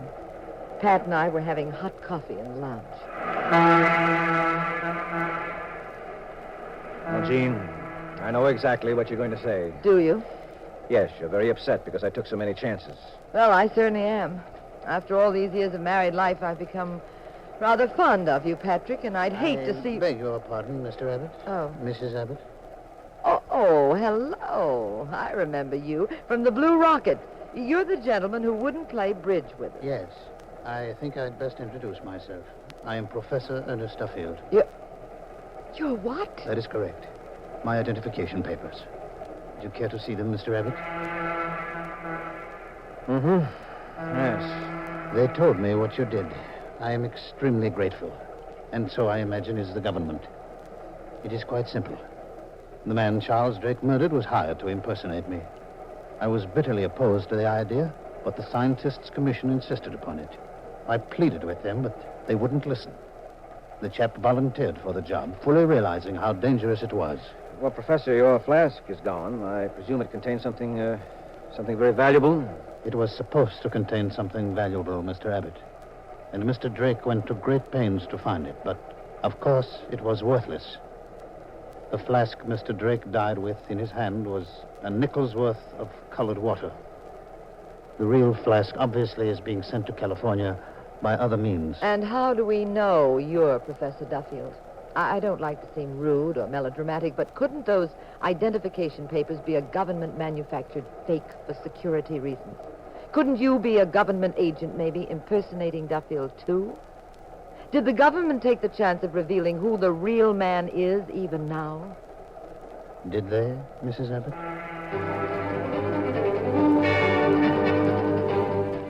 Pat and I finally got back aboard the Blue Rocket on our way to New York. We were alone in our bedroom. Pat, do you realize you haven't kissed me since we left New York 3 days ago? My, that's quite a debt I owe, isn't it? You owe me 228 kisses, plus interest and carrying charges. A grand total of 343. Wow. I better start paying off, huh? Well, you'll find this is a very friendly bank, Mr. Abbott. We wouldn't mind at all if you'd overdraw your account.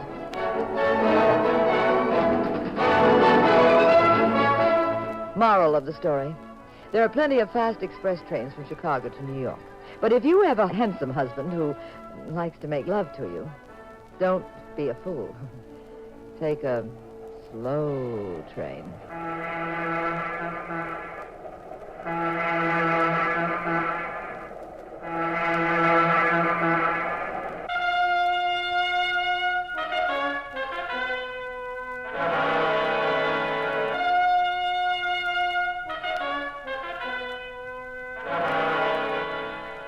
The National Broadcasting Company has presented The Adventures of the Abbotts, starring Claudia Morgan and Les Damon as those nationally popular personalities of detective fiction, Pat and Jean Abbott, created by Francis Crane. The cast included Kenny Delmar, Louis Van Ruten, and Mandel Kramer. The Adventures of the Abbotts was written by Howard Merrill. Original music composed and conducted by Dewey Bergman. Produced by Ted Lloyd and Bernard L. Schubert. Directed and recorded by Harry Frazee. This is Bill Rippey speaking. Next week, same time, same station, another exciting adventure in crime with Pat and Jean in The Adventures of the Abbotts. This is the United States Armed Forces Radio and Television Service.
After all, even breaking up an international crime ring doesn't justify another woman's borrowing your husband for a honeymoon.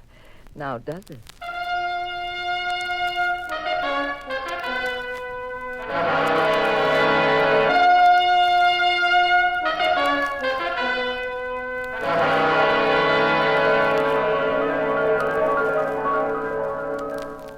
The National Broadcasting Company presents The Adventures of the Abbotts, starring Claudia Morgan and Les Damon as Pat and Jean Abbott, those popular characters of detective fiction created by Francis Crane. NBC invites you to join Pat and Jean each week at this time for another exciting recorded adventure in romance and crime.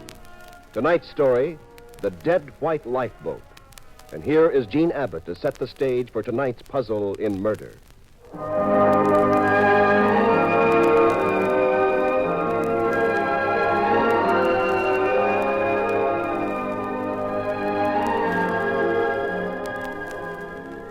Since the international situation is extremely tense and the picture changes constantly, many of the governments of the Western world that have gold, bonds, and other valuables in outlying islands, possessions, and obscure portions of the world occasionally move the bullion out. This time, the British government was moving valuables back to London. And Pat had been called in by insurance companies connected with the project to act as a private consultant on a special fee basis. So we sailed for England.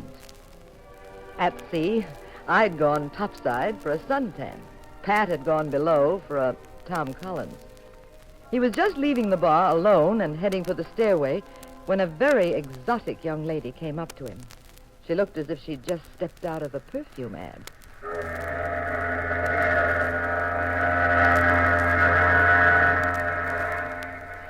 Please, I'm in trouble. You've got to help me. Why? What's wrong? You've got to say you're my husband. I can't explain now, but it's terribly important. You must believe me. This isn't a joke or a trick. I'm very serious about it. Now, look, I may have just come from the bar, but I'm practically sober. There's nothing wrong with me, so if this is any kind of a gimmick at all, funny or not, I'm just not interested. It's a matter of life and death. Pretend you're my husband for a few minutes. That's all I ask. I'll explain later. Sounds like a great way to get mixed up in a brawl or a lawsuit. Why don't you try somebody else, ma'am? I'm telling you that you'll save my life if you'll do it. Those men, the two men, coming toward us now. See them? Yes, friends of yours? No, I told you I can't explain. Just say you're my husband. For heaven's sake, I beg of you, don't let me down. Yes, but what? Shh.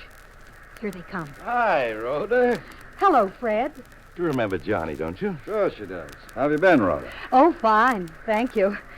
I don't believe you've met my husband, have you? Fred Carter, Johnny Simmons. This is my husband, Harry. Oh, glad to meet you, Harry. Hello, Fred. We've heard a lot about you, Harry. Well, I'm glad to know you too, Johnny. We've been looking all over the boat for you, Rhoda. Then I suppose you two honeymooners have made it your business to be alone, huh? I'm sorry we didn't get to your wedding. Well, we were too. It was my fault, Johnny. I told Harry it would be in bad taste, though. You know, a second wedding for me. I didn't want a very elaborate ceremony, so we just stole away. We'd have had to apologize to a lot of our friends. Perhaps we'll have a little reception in England, Rhoda? I think we should, darling. I've heard many interesting stories about you, Harry. Yes, we could hardly wait to meet you. I almost got to see you in Washington. When were you there? About 2 weeks ago. 2 weeks ago. Let me see. Yeah, I guess that's about right. Oh, look who's coming. Who? That girl. She's an old friend of mine. Jean Abbott, of all people. I was just going... Well, Jean Abbott, I haven't seen you in years. How are you? Oh, I'm fine, thank you. Just fine. Good. How's your husband? I was just going... My what?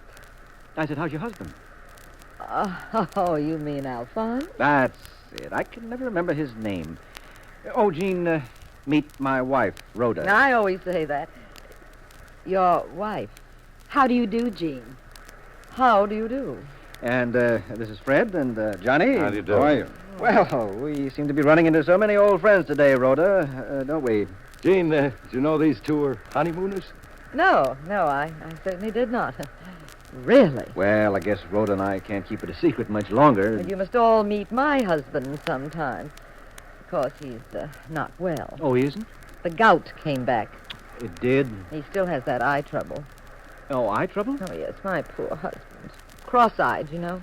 Well, I think we better be running along, huh? Running along? Yes, we'll leave these two lovebirds alone. Sure, come on. Lovebirds? See you again sometime, Jean? Well, I should hope so, Mr. Abbott. Come on, darling. We'll go back to our cabin. Okay, dear. Bye. Goodbye. Well, Hey, care to join us for a stroll around the deck, Mrs. Abbott? well, Yes, I'd be glad to. Those two make a lovely couple, don't they? Magnificent. She got quite a catch in him, I'd say. Handsome fellow. I don't know about that. Striking couple. They probably have beautiful babies. They'll what? Look out, Mrs. Abbott. You'll trip in that steamer chair. Oh. Here, I'll help you up. Oh. There you are. You seem so struck by what I said. I guess you didn't see that chair. Yes. What was it you said? I said I imagine they'll have beautiful babies. Yes, that's what did it. Yes.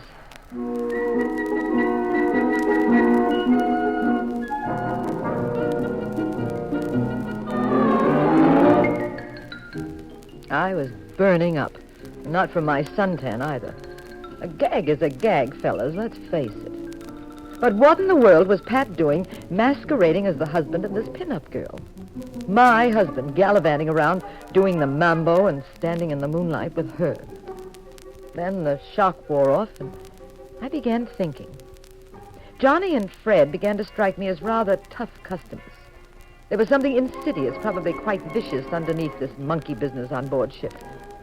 I know Pat well enough to realize he'd only be in it if he knew the score. So I let it ride a while.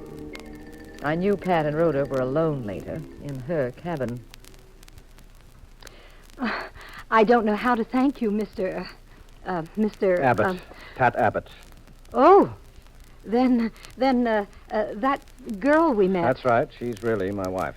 Oh. Luckily, she picked up my hint and played the part correctly. Jean is my wife, unless she's changed her mind by now. Oh, I'm terribly sorry. That's all right. Jean's a good kid. She'll understand when I explain it to her. By the way, Rhoda, how do you explain this? Why did you have to manufacture a husband for yourself out of thin air? Well, my husband, Harry, is with an international bank. Mm-hmm. We were in Washington until recently.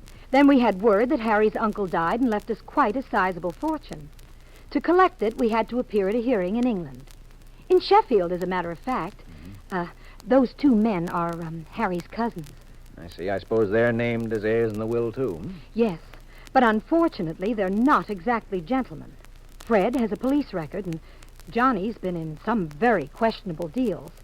Harry and I were afraid that, well, since so much money is involved, we were afraid that... Yes, of course. They'd try to kill Harry and collect the whole amount in the will themselves. Yes. The will stipulates if Harry dies, Fred and Johnny get all the money. Where is Harry now? In England, I hope. We concocted a scheme. He flew across secretly, on the Clipper. We lied and told everyone he'd be on the boat. Those are all his trunks over there. We put the luggage on board deliberately. Luckily, Fred and Johnny have never seen Harry. I didn't expect them to be on this boat. That's what frightens me even more. Yes, I see. They appeared, so you had to produce a husband, Harry. Yes. Mm-hmm. Rhoda, you can't very well keep this hoax going all the way across, can you? Oh, I could if you'd help me. If you'd act as my husband for the whole trip. Well, I'd be glad to help, but my wife is on board. Wouldn't Jean provide complications? You said she's a good sport. Wouldn't she play the game? Well, she's played it for a few hours, but for the whole trip, well, it becomes a pretty fancy game. Oh, I know. This whole affair strikes you as absurd, but I'm desperate. I can't do anything else. Well, Jean has quite a sense of humor, but I don't know if this gag would appeal to her. Put to her seriously, though. Oh, would you ask her? Well, You'll save my husband's life, and more than $100,000. I don't know what might happen if Fred and Johnny found out Harry's not on board. You're forgetting they think I'm your husband. They might start taking pot shots at me. It's a risk. A terrible risk. Yeah. But would they have the nerve to try anything as open as that? Please help me. You've got to. I shall be so grateful if you'll just do this for me. Wait a minute now. Hands off, ma'am. Let's not get too grateful. I'll make it worth your while, whatever you say. I was just thinking, Yes? might not be too bad. Romantic European crossing with 2 wives.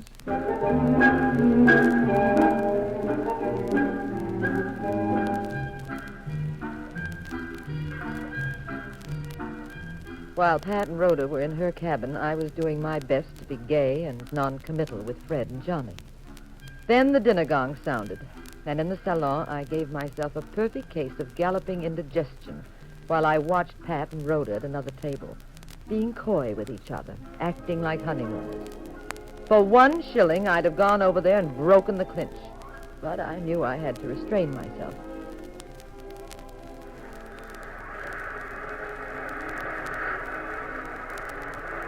Late that night, Pat met me out on deck. It was pitch black, so we decided to risk a stroll together. Pat told me the story. Well, darling, shall we do what Rhoda wants? Keep up the masquerade? Well, Romeo, it looks as if you've decided that already. Why ask me? I'll stop if you want, Jean. Just say the word and I'll call the whole thing off. Oh, it doesn't bother me too much. Not anymore. I think beneath this very sophisticated exterior of mine beats a very primitive heart. In that first moment when I saw you with Rhoda, I wanted to scratch your eyes out. But I'm getting used to it now. Swear? I swear. Pat, I think you should help her. I can share you for a few days if it means saving someone's life. Well, we've talked a lot about how you feel, darling, but I'm in this ball game too, remember? I miss you. Oh, Pat, darling. Wait. Be quiet. People are coming. Come over here. No one must see us together. Where we go? Behind this lifeboat. Hurry.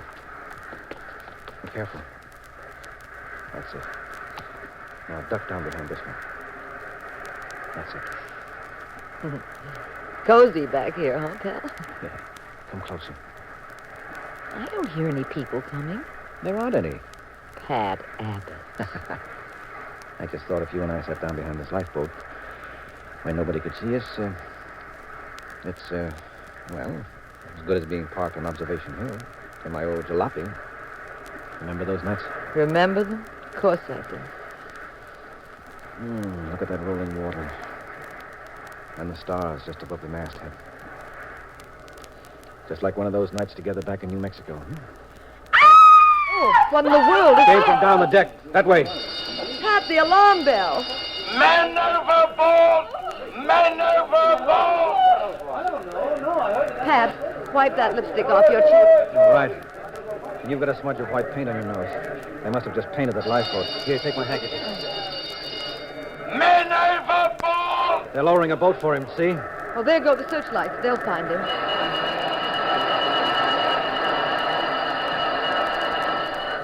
Where is he? Have they spotted him? Out there, Freddy. See where I'm pointing?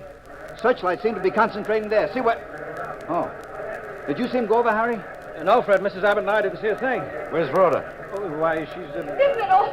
Oh, did they find the man yet? No, not yet, Rhoda. They're looking for him. You shouldn't come out that way. You would freeze in those pajamas. Oh, I was so frightened when the bell rang.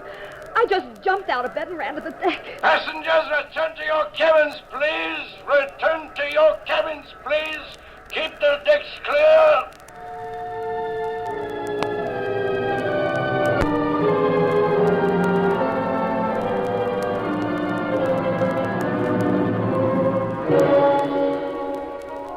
I returned to my cabin, and Pat went with Rhoda to her cabin. They never recovered the body, although they did their best. The ship's officers checked each cabin to find out who was missing. After the checkup, the announcement was made that Pat Abbott was missing. They questioned me, sort of implying I'd pushed my husband overboard or something. No one on board knew what he looked like except me. So I made up a description that didn't fit Pat at all, since he was supposed to be Harry Prescott, Rhoda's husband. Pat went on playing the role for Rhoda's sake. A bit too enthusiastically, I thought sometimes. Anyway, he'd steal back to my cabin occasionally and bring me up to date. The night before we were to dock at Southampton, I got a note from Rhoda asking me to come to her cabin. I'm so glad you've come, Mrs. Abbott. I wanted to thank you. I suppose it sounds ridiculous saying thanks for the use of your husband. It's all right, if we've helped you. Of course you have. So much. I won't feel absolutely safe until we dock, though when I see the real Harry waiting for me at the pier. I know Fred and Johnny. They don't give up easily. I do hope it works well at the pier and nothing goes wrong. I don't think they've caught on. I'm not sure. I've a terrible premonition that something awful's going to happen, especially since that night when a man went overboard. Well, just skip the premonition. Keep calm. I don't know what they're liable to do, what awful scheme they may have. Well, why don't you just try to forget all about it until we reach Southampton? I will, but it's difficult. I've tried bromides, long walks to tire myself out. I just can't sleep. I can't calm down. That's your husband now, pretending, of course, that he's mine. I'll go to the bar, have a drink, give you two a chance to be alone. Well, both my wives. Very convenient. I honestly think you're taking this too lightly. Am I? I won't be satisfied until we've landed safely and the real Harry and I are off to Sheffield. Oh, aren't Fred and Johnny going there, too? Yes, but my husband's bringing a private guard with him, and it's a quick trip. I was just telling Jean I'd leave you two. See you later, Rhoda? Certainly. Bye. Strange feeling. What is? Being alone with another woman's husband. Oh. Well, I hope you don't find it pleasant. Might become a habit. Pat, what do you think Fred and Johnny have up their sleeves? We'll see. They'll have to play any card they have very fast. Speaking of what's being concealed around here, have you told anyone I'm a detective? Well, of course not. And the assignment? The gold? The bonds? You mentioned that? Well, certainly not. Is there some on this ship? Being moved back to England? Mm-hmm. Well, where'd it come from? Well, why are they shipping it from New York? I thought... Oh, I see. They're shipping it by a zigzag camouflage route. Probably brought it up from the West Indies. Now, you just mind your own business, dear. I'm on special assignment to watch that stuff, and that's all you have to know. I just told you that much in case anything happens to me. Might come in handy for you to know. Now, come on, let's get out of here. It'd look very bad if you're found in here. But there's no harm in our walking the deck together. Oh, there are those two creeps again, Fred and Johnny. Yeah. They certainly turn up often, don't they? They couldn't be crowding us a little, could they? They could. Hi, Fred. Hello, Johnny. Hello there. So you two are really hitting it off, aren't you? Where's Rhoda? You're going to the bar. Oh, she leaves you on a honeymoon like that? With a girl as pretty as Jean? Oh, she's not the possessive type. It is curious, you know. Speaking of curious facts, Fred, you and Johnny just showed up almost automatically when that man went overboard, didn't you? Just walking around, that is? Yeah.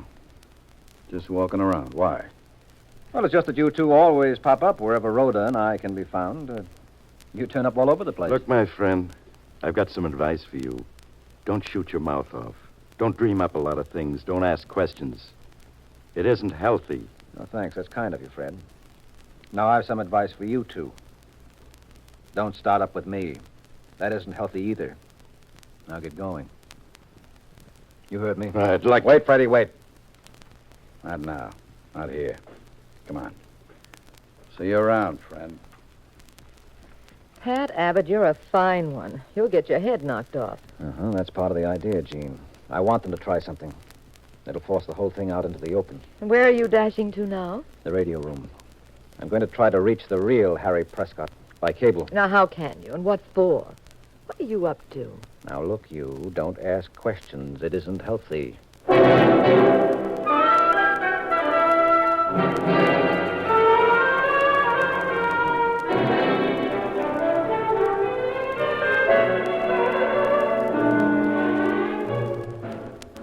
Pat simply wouldn't explain. The next morning, our ship pulled into Southampton. Rhoda seemed to be in high spirits, feeling the worst was over. We came down the gangplank together, Pat, Rhoda, and I. Fred and Johnny were walking a little behind us. And as we stepped off the gangplank and onto the pier,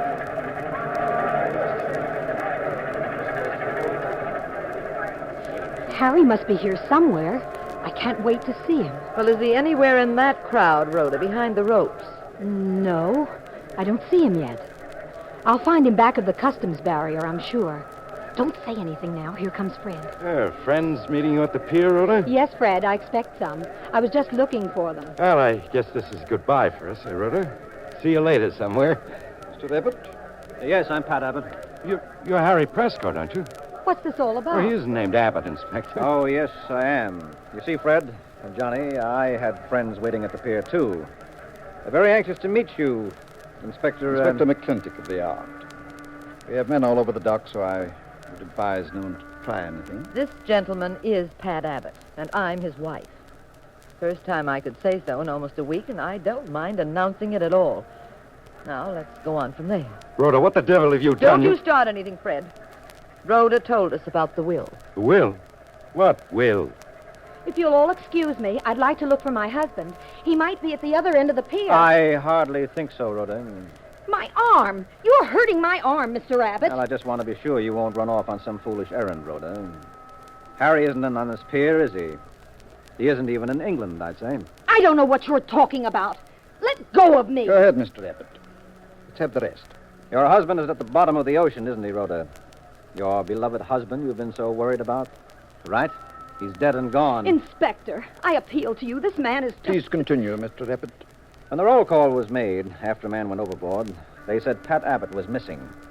That meant Harry was really the man that was missing, didn't it? I'd taken his place, hadn't I? Rhoda, if you pulled a trick like that... Oh, but she did, Fred. She murdered Harry? Certainly. I knew your husband must have registered on board, Rhoda, or the roll call would never have come out that way. Your husband worked for an international bank, all right. He was helping bring gold and bonds and other valuables to London. He wanted to keep his presence on board very quiet, so he stayed in his cabin, allowed no one to spot him. Well, that played right into your hands. You had a smuggling gimmick figured out with Freddie and Johnny. They'd knock him off, use his papers, his keys, get access to the bullion, sneak some of it off the ship in that luggage you pointed out to me. You can't prove any of that. But then you got greedy. You decided you wouldn't have to split with Freddie and Johnny. You'd do it all yourself. They'd never seen Harry. So you got me to portray your husband. Freddie and Johnny would go off on a wild goose chase trying to kill me. And they'd step into trouble they didn't expect. Meantime, you killed Harry yourself. Dragged the body out in the dead of night and shoved it into the sea. But evidence, Pat. I don't see how you can really Dear, prove... remember when you and I hid behind that lifeboat and you got white paint on your nose? Well, certainly. Well, they just painted the lifeboats. When Rhoda came out on deck, she was in pajamas. Remember? Why, and it struck me as being just odd enough to call for some investigation. So during one of the many times I was in your cabin, Rhoda, I looked at your dresses. One of them had a big white smudge on it. Paint from the lifeboat. Now, don't tell me you can explain how that happened. Jean and I hid behind one for a reason, but why did you?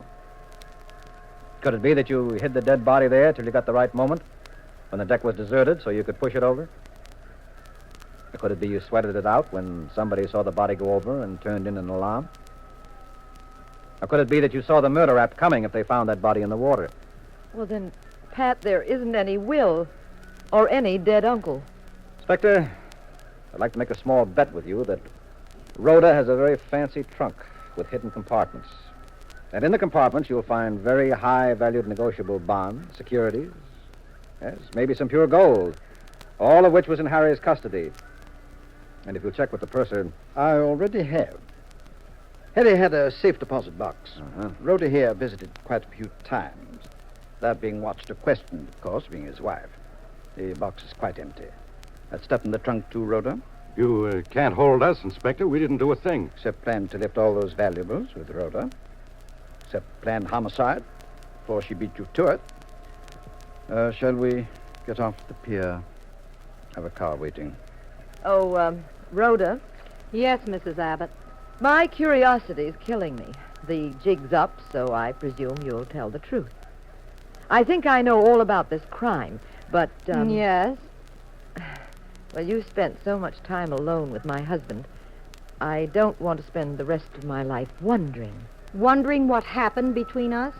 Exactly. The car is waiting. We've the boat train to catch to London, Jean. Well, Rhoda, suppose we leave that part of the mystery unsolved, shall we? After all, it's the best part, isn't it?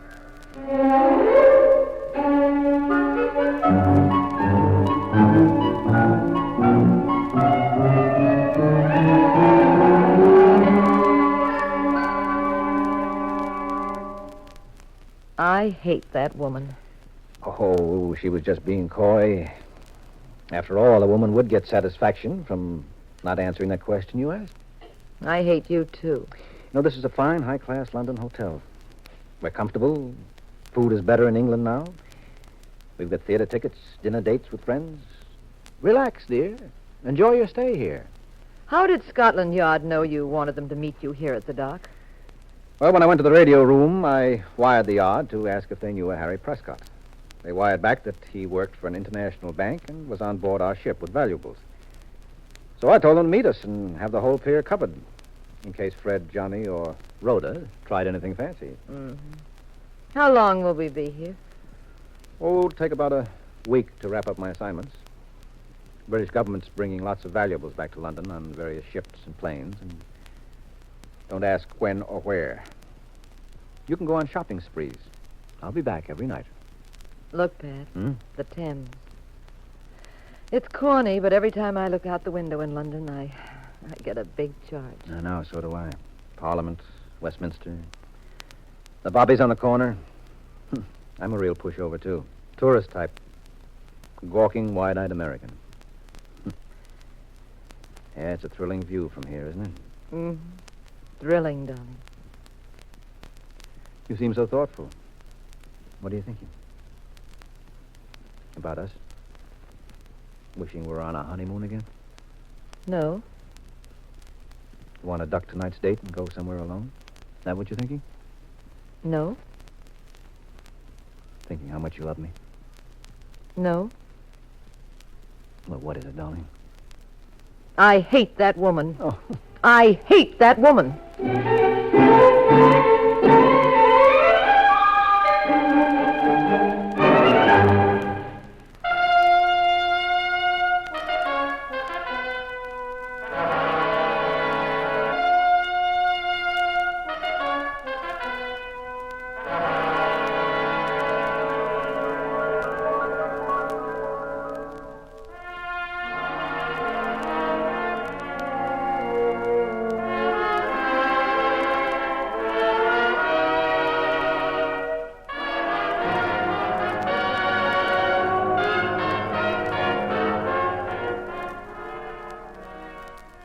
The National Broadcasting Company has presented The Adventures of the Abbotts, starring Claudia Morgan and Les Damon as those popular personalities of detective fiction, Pat and Jean Abbott, created by Francis Crane.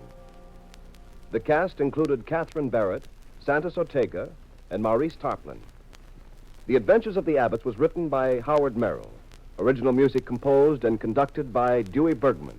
Produced by Ted Lloyd and Bernard L. Schubert. Directed and recorded by Harry Frazee. This is Wayne Howell speaking. Next week, same time, same station. Another exciting adventure in crime with Pat and Jean in The Adventures of the Abbotts. This is the United States Armed Forces Radio and Television Service.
After all, a girl might expect almost anything on a second honeymoon. Anything. But murder.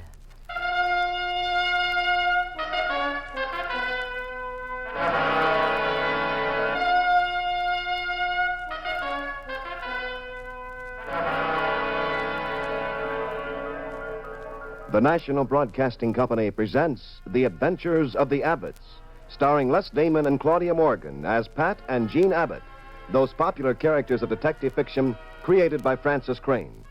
NBC invites you to join Pat and Jean each week at this time for another exciting recorded adventure in romance and crime. Now here is Jean Abbott to set the stage for tonight's puzzle in murder.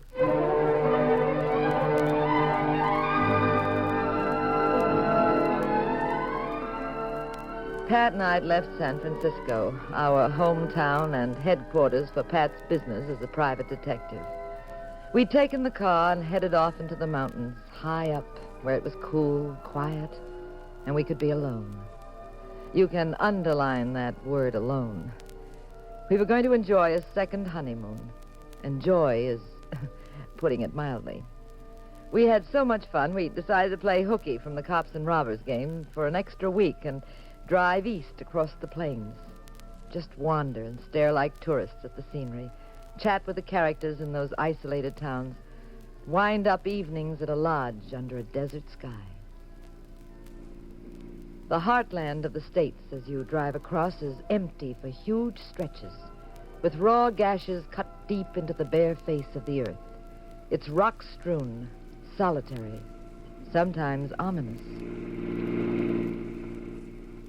Blue, Pat? Oh, a little, darling. Just thinking about this racket I'm in. Oh, what's wrong with it? You catch killers, you earn a fat fee. Yeah, big deal. Oh, what's the matter with that, dear? Oh, I don't know. I understand the details. Chemistry, physics, ballistics, law, that's easy. But why? Why this business of supposedly civilized human beings knocking each other off around the clock? I hope no reporter ever asked me my philosophy of crime. I haven't any. Well, you're not usually philosophic, Pat. I know the symptoms, dear. When you get talkative and moody, you're, hungry. Maybe. Look, that sign. Where? Oh, we just passed a sign. It said, approaching Carville. How's for stopping there and having a steak? Okay. Carville. Carville? You know the town? Oh, yeah, now I know. Larry Martin works here. Well, who's Larry Martin? He's a newspaper man, friend of mine. He used to work in San Francisco. Now he's managing editor of the Carville Register. We look him up. Oh, that's a novelty. What is? An old friend of yours turning out to be a man instead of a gorgeous woman. Dull, huh? Oh, no, not for me. Maybe for you. You used to know women, brother. Please. My wife is around. Oh, sorry. What kind of guy is Larry Martin? Oh, he's a crusader type. He used to say, I may be a starving newspaper man, but I take no applesauce from anybody. Sounds corny, but he meant it. He's out of date, but wonderful. You like him. And yarns. Oh, that guy will spin them all night. People he's met, impressions he's had about life. Well, let's not get too enthusiastic, pal. We'll end up killing a whole evening with him. And this is our second honeymoon, remember? Oh, no. Later on, you'll have to do something to remind me of it.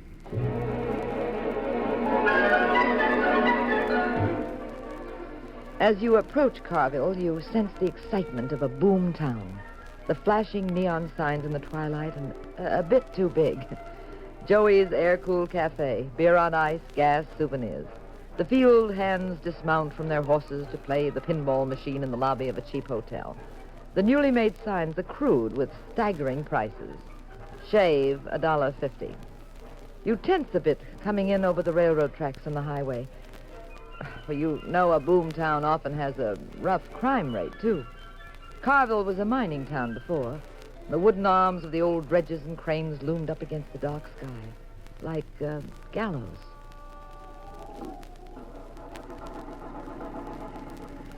Oh, we don't have to bother looking for Larry in the phone book, dear. See the little two-story building over there? Carville Register. Oh, fine, Pat. Oh, there's a parking spot. Uh-huh. I used to tell Larry... Don't turn around, dear. Huh? Just park quickly and quietly. Why, what is it? A staring contest. First, that cop glared at us for no reason, and now there are two men behind us staring. Well, so what? It's a small town. We're strangers. It looks like they hate you before they met you. It gives me the shivers.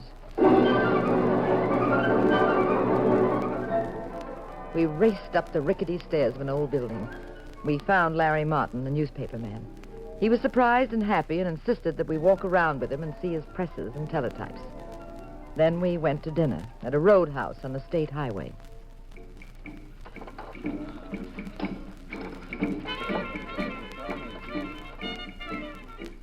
It was a roadhouse you wouldn't expect in normal times. There was dice, roulette, slot machines. One of them even played for $100 gold pieces. The Carvel's doing all right, huh, Pat? Yeah, Larry. How long will it last? Well, no telling. That vein of ore they struck just doesn't seem to have an end. Besides, we're on the main road to Ferguson City, and there's been ore discovered there, too. Uh-huh. Well, how's it going, Larry? The paper, I mean. Great. You still saving the world every day in print? No. I don't get out to the prospecting area much. Too busy at my desk. But there's some amazing stories about get-rich-quick boys breaking from there. Well, who's the big shot? Who do you mean, Jean? Oh, that short, fat fellow. Just came in with the blonde girl, the one everybody's bowing and scraping to. Oh, that's Uncle Walter. Uncle Walter? Walter Bradford. Now, there's the kind of amazing thing I mean. Walter used to own a general store here. Made a small living. Along came the boom, and Walter's probably the most important man in town.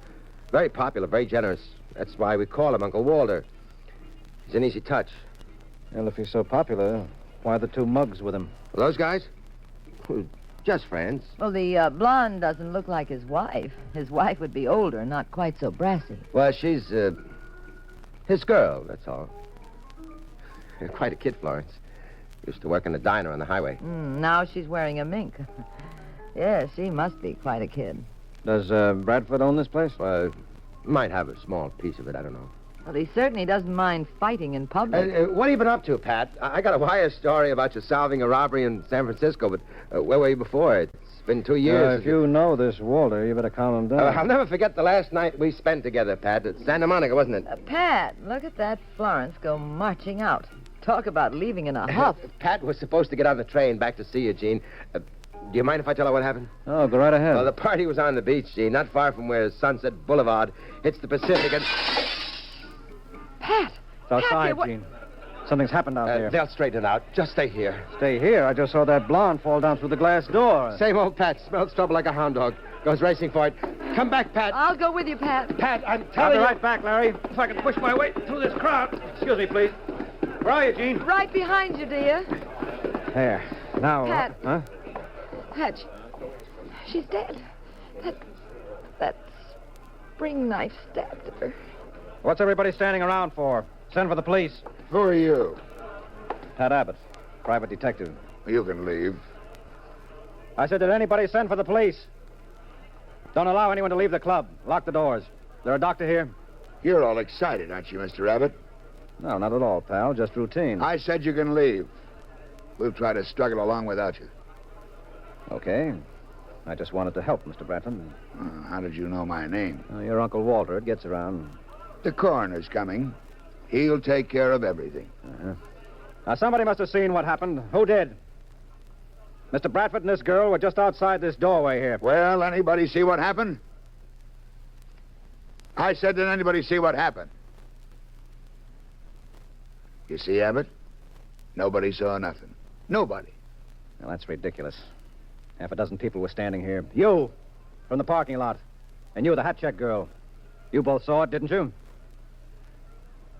You're stinking drunk, Abbott. Oh, come on. I'm perfectly sober. What do you mean saying he's drunk? And what's this all about? Where are the police? Break up this crowd. Everybody out. Quit snooping around. Are you hard of hearing, Abbott? I said everybody out. Yes, I heard. I'm staying till the police arrive. A girl has been murdered. There are half a dozen witnesses. I want it cleared up. We clean up our own mess. We don't want no help from outsiders. When it comes to murder, you've got no choice. You're in Carville, mister. We run it this way. You fancy guys can have your own ideas. Now, look, Bradford, I wouldn't be boasting about this deal if I were you. My gosh, and we were so hospitable to you, weren't we? Murder is murder, Mr. Bradford, in Carville or anywhere else. Oh, is that so? Well, now, I wouldn't have known that. I'm what you smart guys call a poor hick, Abbott. Never had a chance to learn much. You might think that was too bad. But it's awful handy sometimes being ignorant. You're covering up a murder, Bradford. Now, you let go of me. Now, you look, Abbott. Don't go sticking your kisser into something where you don't belong. No wonder I don't like your type. You talk too much. You get hot-headed. You think everything's your business. Pat, listen to me. Now, calm down. Come here. I gotta talk to you. Pat, will you listen? What kind of a town is this? He won't listen to reason, Larry. Not from me, anyways. You try if you want. Yes, sir, Mr. Bradford. Yes, sir. Pat, get out of town now as fast as possible. Are you crazy, Larry? What's got into you? I don't understand what you're trying Gene, Pat, I lied to you. You what? Walter owns this place. He owns the town. He runs it. We have a figurehead mayor and a phony police department. Brawls happen in this trap every night. Brawls? This was murder. I'm telling you, this is Walter's town. He gets away with anything. He and his hoods? Everybody in this town either owes Walters or is scared of him. You too? Yeah. Me too. Look, there's no time to explain. I know how Walter thinks. I know what he's liable to do. What's he liable to do? I recognize the spring knife that killed that girl, Larry. The sterling silver handle. Bradford was toying with it at the table before they went outside. This is an open and shut case. Any jury would convict him in a minute. He'll be in the death house very soon. That's what you think. Oh, you're still the same, Pat, huh? Same cockeyed sense of justice that works overtime. Doesn't always come out that way, Pat. Larry, you can't just write this off. They aren't going to wipe that girl's blood off the floor, toss the body in the drink, and forget it. I won't let them. The authorities won't let them. What authorities? The police of this town? Some other town, you think? Who's going to tell him? Who'll testify against him if by some miracle he's brought to trial? Run for that parking lot, Pat. Take Gene and head for the highway this minute. The coroner will clean up. Clean up? Run away? Me? Yeah, you. The big deal detective who's up against the facts of life for a change. He'll knock you off, Pat. You're the only thorn in his side now, you and Gene. As long as you're within this city limits, you're fair game, a walking target. I've got to get back to the office, make up the first edition. Remember, just get out. Don't pick a fight. Don't ask questions. Write to me, huh? Tell me how it goes. And take care. Keep your nose clean. Now, Larry, wait a minute. I don't get it, Gene. He's like a terrified rabbit. Well, what'll we do? Call the state police, that's what. Come on, I'll show you. Now walk out casually. No wisecracks. Head for the door, then dash for the car. We stole out bewildered and tense. Pat was very bitter. Walter and his boys obviously had an eye on us. But we got out and found a phone booth. All right, this will do it. Who are you calling, Pat? Ferguson City. This town is sold out. Bradford owns it like it was his own backyard. We need help from outside. I'll have the state troopers here in 10 minutes. Your call, please. State Police Headquarters, Ferguson City. This is urgent. One moment, please. Watch the door, Gene. If you spot anybody that looks suspicious, tell me. I'll hang up. We'll try from another place. Sorry, sir. Lines to Ferguson City are tied up. All the lines? I can try again later. May I have your name and number? Never mind.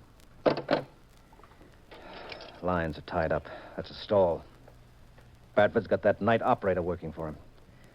It's a cinch in a little town like this. 2 o'clock in the morning. Why would the lines be tied up? Well, how about sending a telegram? No, telegram office is closed. I noticed it on the way over. Well, let's drive there. It's about 50 miles. We can make it in an hour, dear. Right, come on, to the car. You got the road map? In the glove compartment. Okay. Start towards the highway, and I'll give you instructions as you go, dear. All right.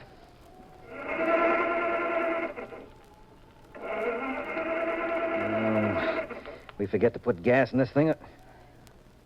No, look. Tank is full. I'll try the lights. Oh, they go on fine. Nothing wrong with the battery. You can hear the spark. Yeah. I think I know why we can't start. Wait here.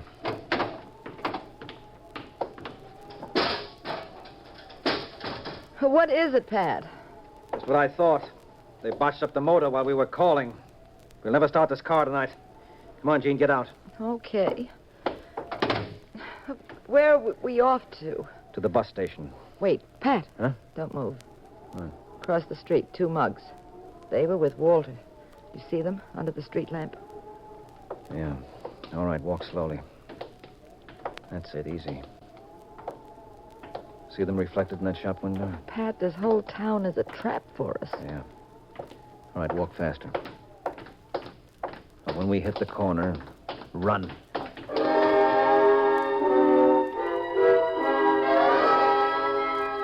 We made it to the corner. We ran 2 blocks in the pitch-black night. We saw the bus station. It was deserted. But there was a light on and a man at the ticket booth. Help you, ma'am? We want 2 tickets on the next bus to Ferguson City. Ferguson City. Please, hurry. Ferguson City. Sorry, it's all reserved. When does it leave? Well, be here in about 30 minutes. There's no one around. Where are the passengers with the reservations? Well, it ain't our fault if they don't show up. Uh-huh. What other buses leave tonight? Ain't no more tonight. You sure? You trying to tell me my business? Never mind, skip it. Come on, Jean. Pat, the railroad station. We could try that. Yes, maybe. It's obvious that Bradford's got everybody eating out of his hand. Which way is the railroad station? 2 blocks north. Thanks. Let's go, Jean.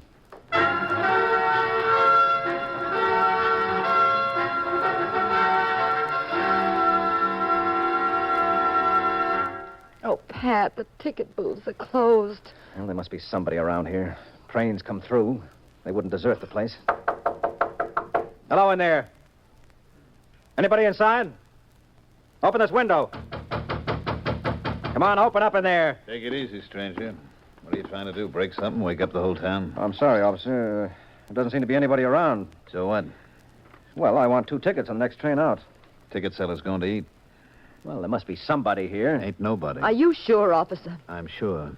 Now cut out banging on the door and yelling, or I'll haul you in for creating a public disturbance. Well, when is the ticket seller coming back? I wouldn't know. Where does he go to eat? What business is it of yours? He ain't here. He won't be back for a long time. Now move along.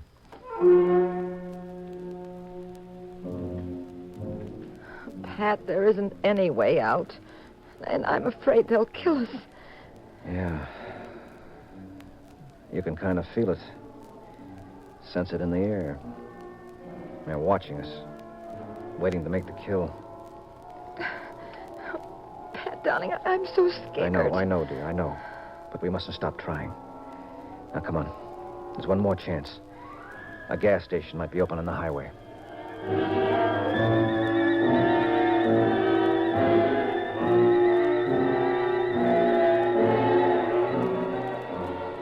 Yes, look, there's a gas station, see? Now, we just wait for a car.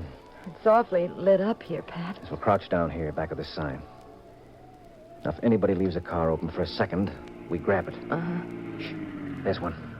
No, he won't get out, Pat. He'll just ask for gas and sit there. That's right. But the station attendant will turn around then. Maybe go inside to get change. We'll get a break. The driver will be alone at the wheel.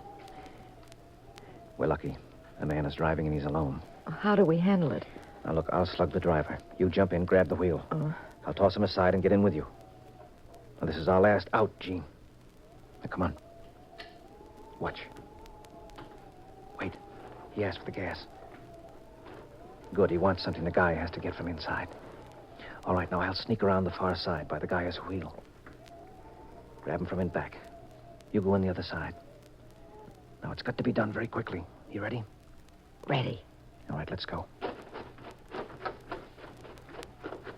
Sorry, pal. I'll take this car. Get in, Jean. I'm in? I'll let go of your throat in a minute, pal. I'm not going to strangle you. I just don't want you to make any noise. Sorry, I've got to borrow the car. I'll just toss you over the side. Take it away, Jean. Which way, dear? Just follow the signs to the state highway. Oh, brother, I thought we'd never get out of this town. Oh. I guess we're in the clear. No, faster, Gene. Drive faster. That truck, Gene, look out. You all right, Pat? Yes. Oh, that crazy truck driver cutting us off. He's standing right in our way. I'll get him out. Get out of the way. Pull to the side. You're wasting your breath, Mrs. Abbott. He ain't moving, not till I get in your car. Pat, this man... Easy, Gene. I was afraid this was the deal. I'm going to sit in the back of your car. Do you mind? Yes, I mind. I got my own invitation. This 38. Start up. Take the next side road off the highway. Do everything he says, Gene. There's a warehouse 2 blocks down. Pull up there.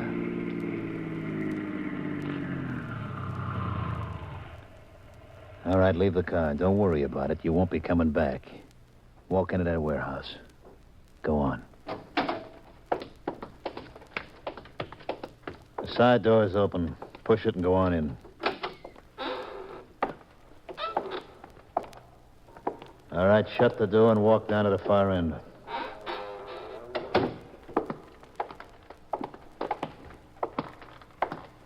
Now, you're one of Bradford's suckers, huh?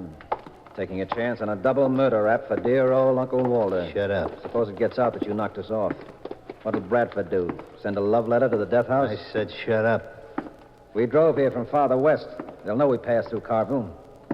They'll know we never got any further. They'll... Stop, Gene! Behind these barrels, follow me. You all right? Yes, dear. Oh, what a wallop. I think he's out cold. No, just for a minute. I didn't clip him square. Just enough to knock him down. I had the wrong angle. And the shots went wild. Maybe I can get him to fire the rest of his bullets. I'll make a sound. Move the barrel. Stay very low. That's good. Now stay here. Don't budge. I'll try to sneak around in back of him. I'll crawl behind these barrels. Okay, dear, but be careful.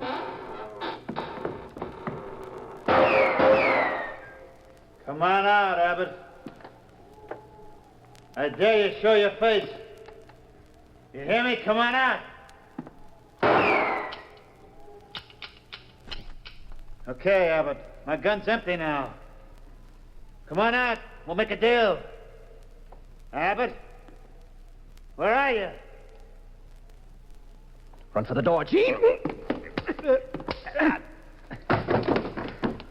Yeah, this time I caught him right. Now, come on, let's go. Darling, your mouth. He's ripped it. Never mind.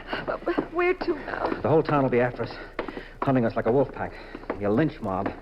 And where's that side door? Oh, yeah, good. Sure enough, there's more hoods coming down the side street. Here. We're lost, Pat. It's just no use. It's no use at all. Wait a minute. There's one outside chance. We're going to the newspaper office to see Larry Martin. Even if the whole town's bottled up, there's one gimmick. Come on, Gene.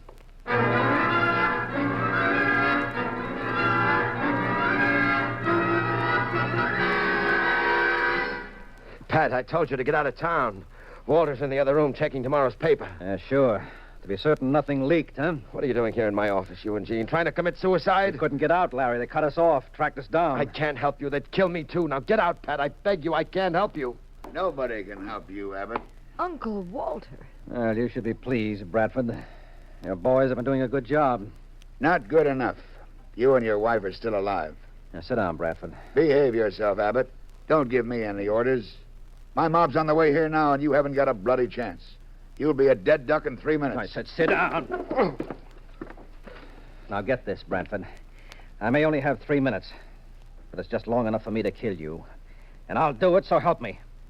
Before they come to take me, I'll see that you get it, and I can do it in 3 minutes. Pat, there are a bunch of men down the street searching buildings. You open your yap to call them, Bradford, and I'll kill you. Pat, you're out of your mind. You haven't a chance I now. do, though, Larry. Nobody's been thinking, that's all. There is a way to contact Ferguson City.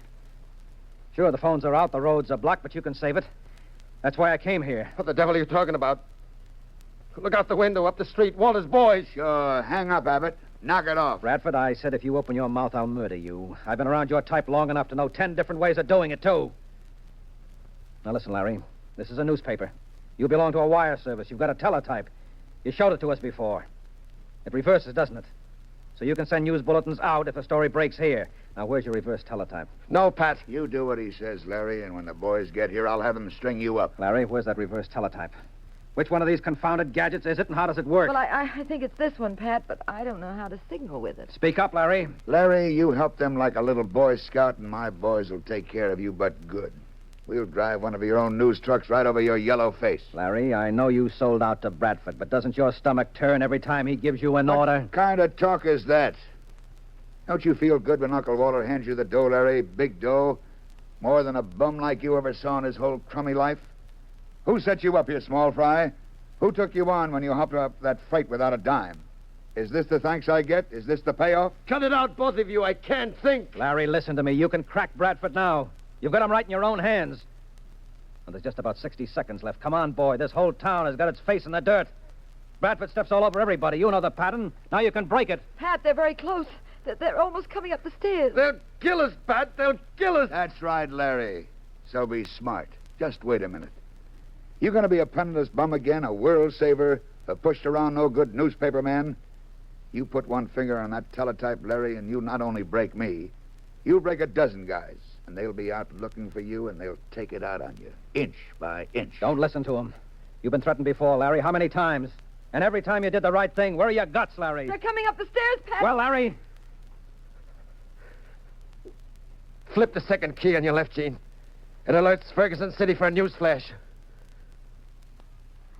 I got it. Now pound it like a typewriter. All right, Gene, transmit this. Send state troopers to Carville immediately. Murder.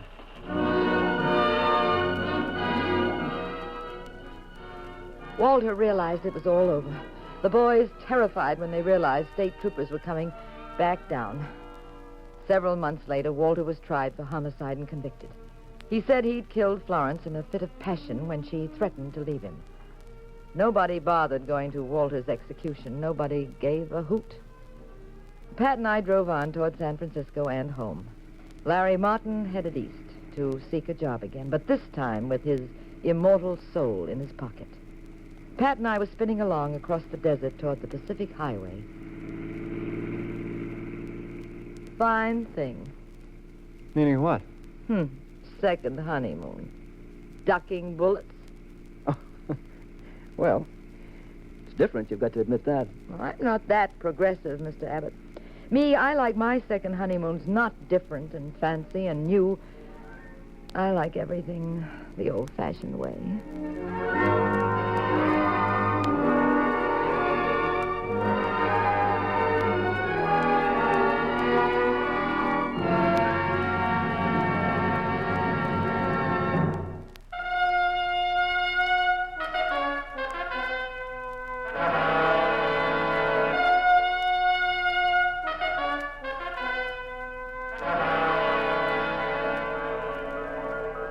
The National Broadcasting Company has presented The Adventures of the Abbotts, starring Claudia Morgan and Les Damon as those popular personalities of detective fiction, Pat and Jean Abbott, created by Francis Crane. The cast included Tom Shirley and Joe DeSantis.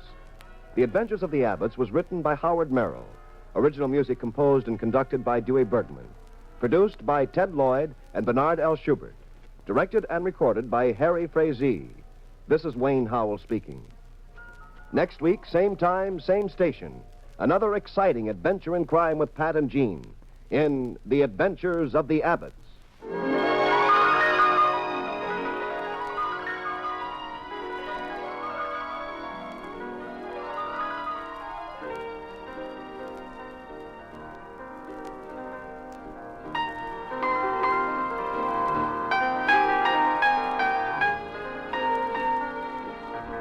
This is the United States Armed Forces Radio and Television Service.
After all, if you were married to a private detective, would you let him take a case involving a dangerously beautiful woman who wants a divorce?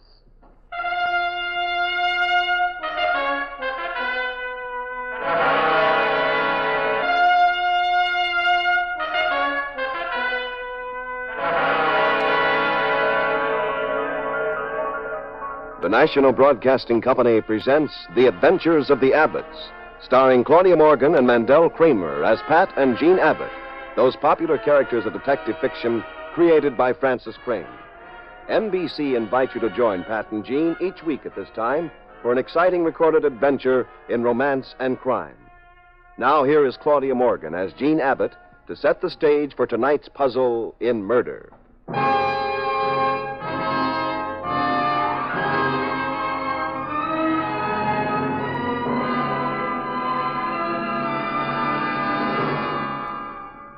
Along San Francisco's amazing, twisted, angular streets, many weird characters come marching into my husband, Pat Abbott's office.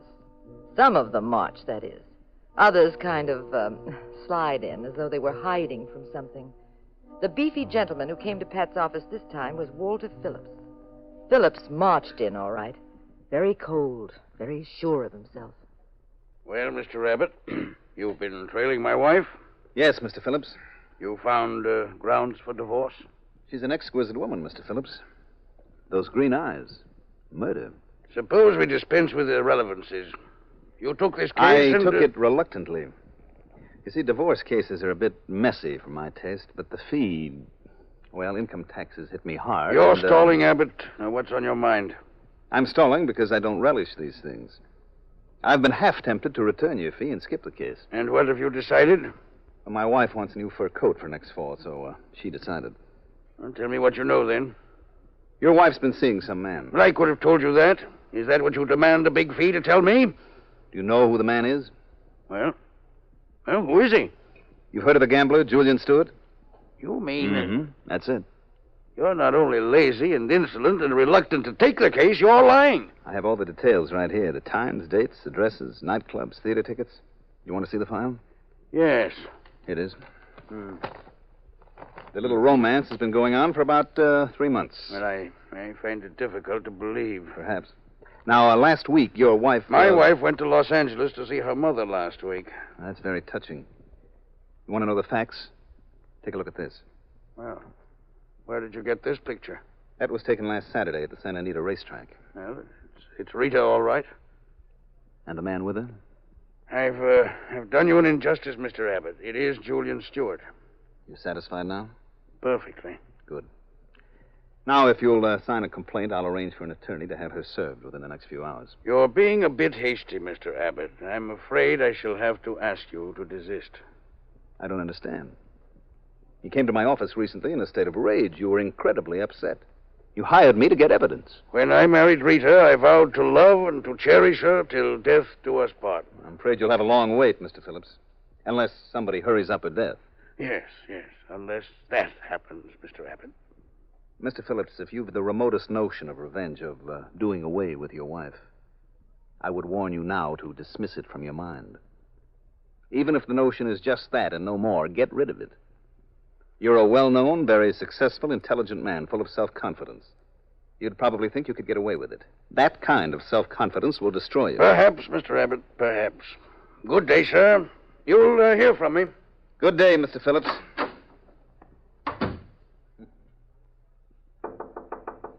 Jean, come in. Oh, Pat, he looked very distracted. He should be, darling. His wife's two-timing him. He getting the divorce? He doesn't want it now. Got good grounds? Well, that depends. What's good grounds? Oh, many things. Like a wife whose husband's so busy being a private detective, he never romances her anymore. Well, come here. I'll fix that.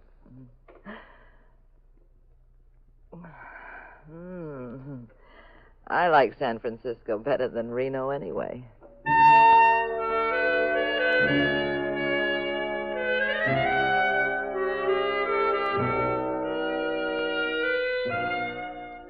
At the Abbotts household, everything was very smooth. At the Phillips palatial mansion outside San Francisco, it was very rough. Walter Phillips had gone from Pat's office directly to his wife's luxurious bedroom. Walter, darling, I didn't think you'd be home this early. Well, I felt I'd been neglecting you, sweetheart.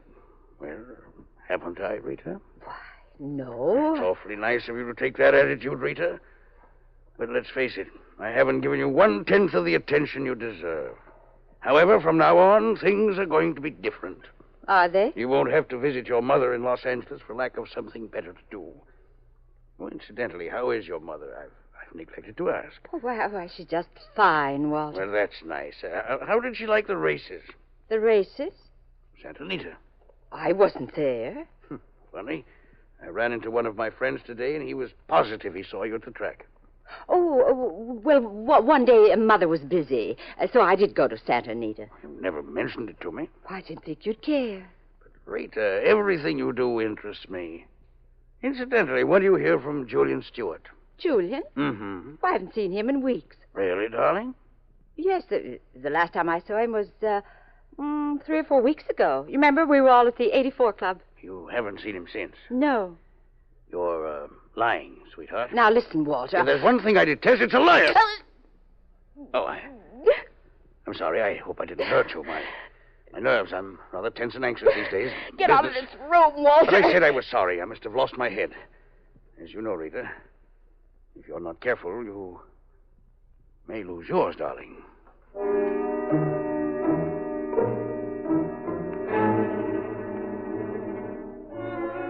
Rita, of course, was lying right in her pretty teeth.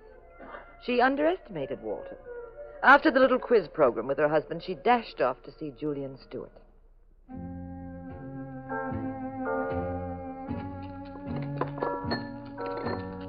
It was an out-of-the-way place, and Julian Stewart had purposely selected a dark corner. What happened, Rita? Julian, it's awful. Oh, don't spoil those gorgeous eyes with tears, Rita. I said, what happened? What happened, Rita? My arm, you're hitting me. It isn't the first time you were hurt today, is it? I don't know what you're talking about. Why are you wearing that veil over your face? No, don't, Julian. Ah, quite a shiner. Who did it? Answer me. Walter. Why? He knows about us. Who told him? I don't know. Julian, I'm going to get a divorce. Don't be ridiculous. But you said... I said a lot of things. The fact remains your husband's a very rich man. If you divorce him, where do you think you'd wind up? We'll get by. Oh, you don't know me very well, do you, baby? I don't want to just get by. There's no fun in that. But what can we do? Suppose Walter was to have an accident. You're not serious. Now listen to me, honey. You don't have to starve the rest of your life. Not when you can have everything in the world, all for your very own. I don't want to hear any more about it. You shouldn't divorce him. You'd be a sap. But he's very much in the way, isn't he? And if he dies, under what looks like very legitimate circumstances, you collect, no? You're crazy. Am I? Think a minute. I'm telling you, Rita, it's a snap. Nobody'd suspect a thing. Now listen. Walter keeps a lot of heavy cash in the house, doesn't he? Yes. Then what could be more natural than for a burglar to pay him a visit? Julian, please. Now, look. Julian, Then they won't work for 3 or 4 hours, but once he falls asleep, he's good for the night. And as soon as he goes off, you start tearing the house apart. When you finish... Yes? Use this. No. All you have to do is pull the trigger once, your troubles are over then. It's stupid. We'll be caught. We'll hang for it. We won't enjoy one more sane and happy and normal minute together. But he won't even know what hit him. I positively won't do it. Okay, baby. If that's how you feel. Where are you going? I'm leaving. Obviously, I don't mean anything to you. That isn't true, Julian. I'd do anything in the world for you. Then prove it. All right. Give me the gun.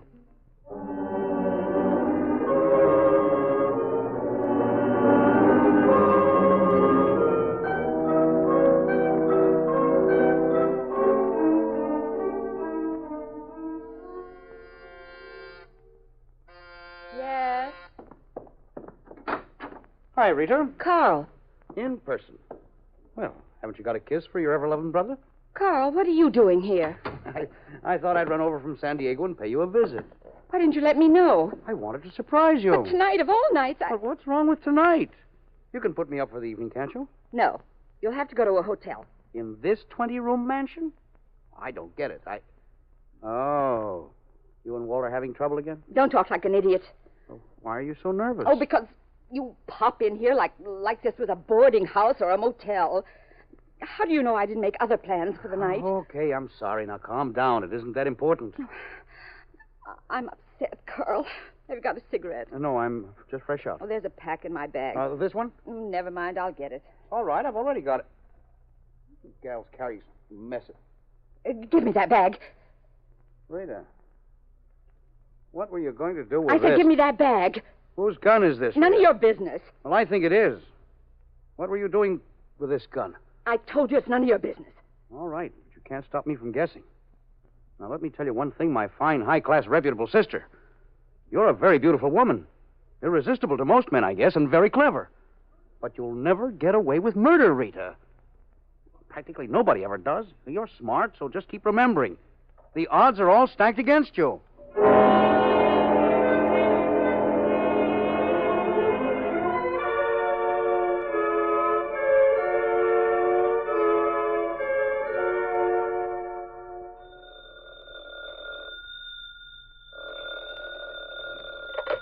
Hello.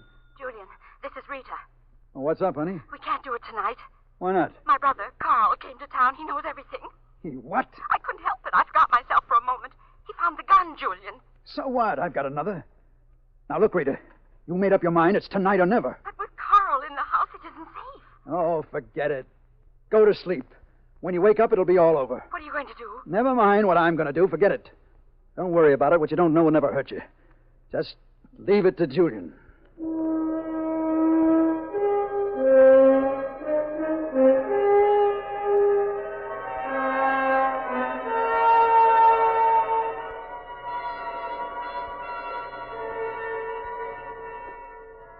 All right, Gene, I've got an hour. Let's have that lunch. Darling, as usual, lunch with your wife will have to be skipped. Hmm? There's a man outside to see you. Saw him as I came in. Oh, who is it? Says his name is Carl Rainey. Well, send him in and read a magazine in the anteroom, darling. I won't be long. Last time you said that, I didn't see you for 2 months. I swear. All right. On one condition, though. You must tell me what Rainey wants. Darling, a private detective who has ethics does not tell his Most wife... private detectives don't have such trusting, loyal, intelligent... talkative, time-wasting wives. Now get out and send him in. Fresh.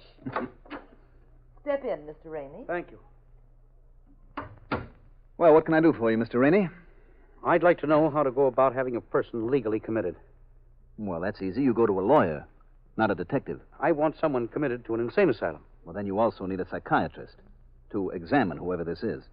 Well, you see, my sister, she's the one. I'm very sorry. The case doesn't seem to concern a private detective. You're in the wrong office. You want me to recommend a good attorney? I just don't know what I really want, I guess. You see, my sister Rita Phillips. No detective is qualified. Rita Phillips? Mm-hmm. Well, sit right down again, chum. Your brother-in-law came to see me just this morning. What did he want? Oh, we can skip that. That would be divulging a client's conversation. Well, would you help me? Probably not. The whole pitch you've made doesn't sound legit to me. I don't like clients with phony angles. Look, I'm leveling, Mr. Abbott. You've got to believe me. All right, go ahead. Let's try it on for size.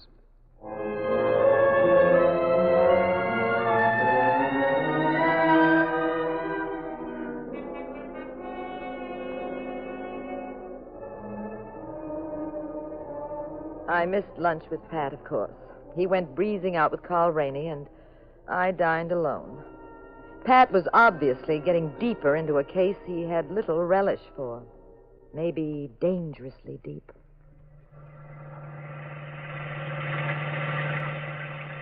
Now, look, Rainey, we've been driving around for over an hour. Where are we going? I'm taking you to my sister's house. You told me that, but where does she live? Mexico City? Oh, now listen, Abbott. No, you try doing a little listening, just for a change. You know, this ride hasn't been a total loss. I've been doing a little thinking. Have you? Mm-hmm. Your sister is playing around with a man named Julian Stewart. That's a lie. Now, you know better. So you must have come to my office for only one reason. You want to establish the fact that she's not responsible in case anything should happen. What are you talking about? Well, let's assume, just for the sake of argument, that your sister commits a murder. I guess I hit the jackpot, hmm? What are you stopping here for? I want to hear every word of this. Go on, Abbott. You were saying? I was saying merely that if your sister Rita murdered someone, it would be awfully helpful if you could prove that you had consulted a responsible person before having her committed to an insane asylum. A jury, in that case, might never find her guilty of murder in the first degree. Hmm? There'd be considerable question about her sanity. That casts extreme doubt on convicting her. She did not know, as they say in legal psychiatry, the nature and quality of her act. That gets us into the intriguing area of lunacy and homicide. And that's quite a clever theory, Abbott. It's more than just that, Rainey. It's your gimmick. And it's in operation. Suppose it is. What do you propose to do about it? Give the victim ample notice. I thought I understood an ethical private detective's dealings with his clients are confidential. Not in this case. You don't sit idly by and watch a man get killed. Suppose you were a psychiatrist. A man comes to you and swears he's going to commit murder. Very convincingly. You going to keep quiet about it? I hardly think so. You'd warn the victim. There's a point where ethics becomes impractical, no? Just a second. Stay in the car. Where do you think you're going? Put away that gun, Rainey. That won't stop me. I said, where are you going? I'm going to call your brother-in-law, Mr. Walter Phillips, out of common, ordinary decency and tell him that somebody's planning to kill him. Okay, so the gun won't work. Maybe something else will. It usually does. How about 1,000, Abbott? Are you kidding? 3,000, cash. We'll go to my apartment. Get it now. I'm not for sale, chum. You tried the wrong gambit again. You're a tough customer. I'm afraid nothing will help me except maybe... pleasant dreams, Mr. Abbott.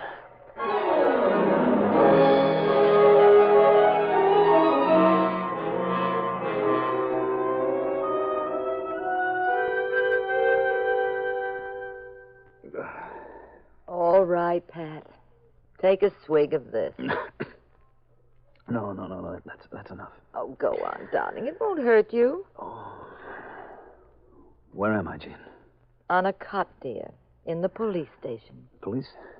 How'd I get here? Prowl car picked you up in the park around 2 this morning. Oh, my head. Yes, your head's right. The doctor worked quite a while on that noggin of yours. What happened, Pat? Rainey threw me a curve. Carl Rainey? Mm-hmm.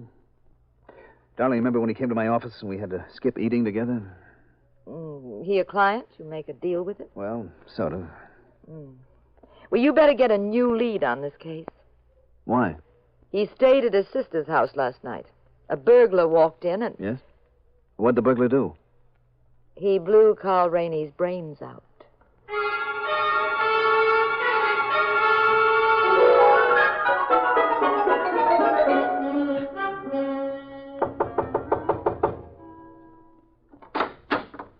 Well?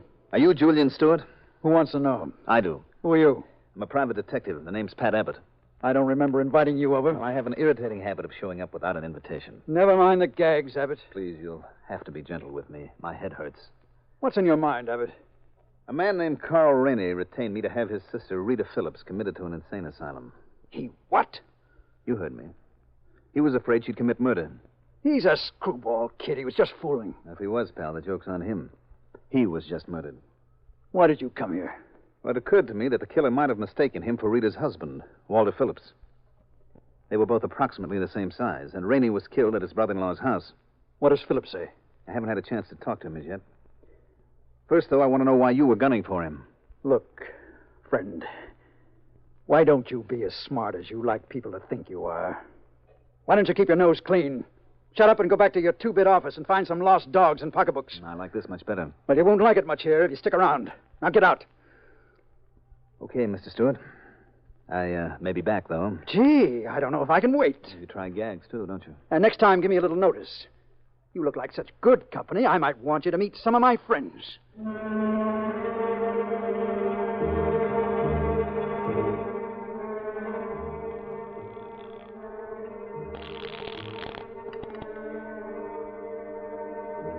Hello? Rita, this is Julian. What do you want? Was Pat Abbott over to see you? No. He probably will be. Now, we gotta get together before it happens. Why? Don't be stupid, so we can cook up a story. I don't want to see you, Julian. Oh, that's funny. You never felt that way before. I do now. You murdered my brother. Shut up! You killed Carl. Now listen. I'll be over to see you in 20 minutes. And if you know what's good for you, you'll be waiting.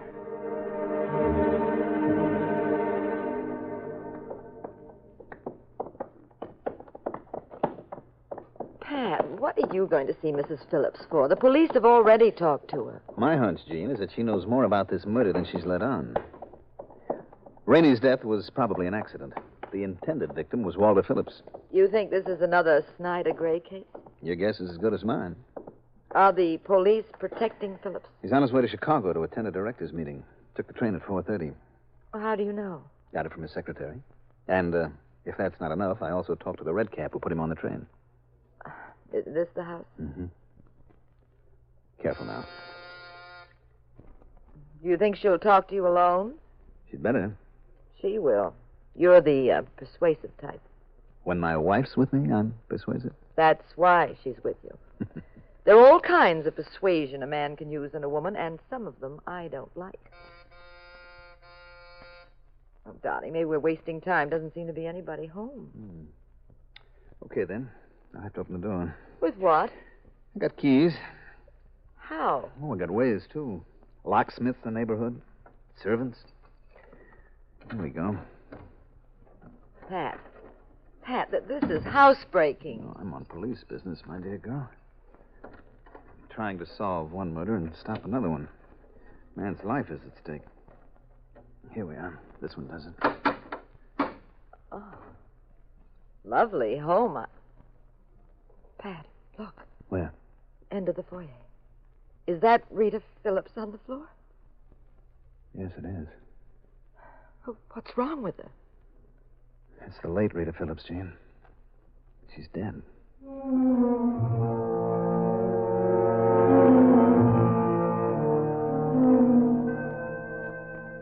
Did you call the police? Yes, they're coming right over. I want a closer look at Rita. Mm-hmm. She was obviously beaten to death. The killer's weapon smashed that watch she had on, you see? Yes, it stopped at exactly 4:30. We're in this deep, sweetheart. I wish somebody else had found this body. Why? Because we're not impartial witnesses anymore. We're mixed up in it, but good. Pat, where are you going? The prowl car will be here in a second. You wait out front for them and tell them what happened. I'm going over to see Julian Stewart. There might never be a better time.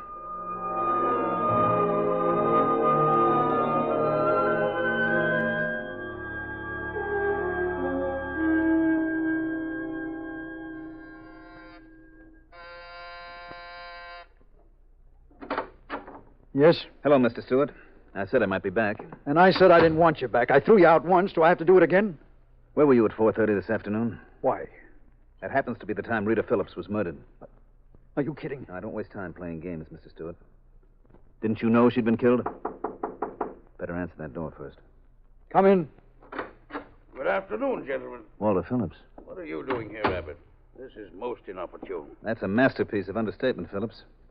Your secretary told me you were on your way to Chicago. Also, I spoke to a red cap. Yes, I was on the train, but I got off after a few stops. I suddenly remembered that I had unfinished business here. Mm-hmm. Shall I guess what it was? Can you? Sure. You were going to kill Mr. Stewart here. You're quite right. Now tell me, in your expert opinion, would a jury convict me? You're crazy. I don't think so, Stewart. Especially when I'm sure Rita will give evidence in my behalf. Now you're wrong. Your wife won't testify. I know her better, my friend. Yes, but obviously you haven't seen her lately. She's been murdered. What? Rita's been... Oh, no. Yes, it's true. I'm sorry. I just came from your apartment. You're lying. I hardly think so. Who did it? I was just going to ask Mr. Stewart about that, but suppose we ask you first. Me? Why? Because you're the most obvious suspect. Your wife was playing you for a chump.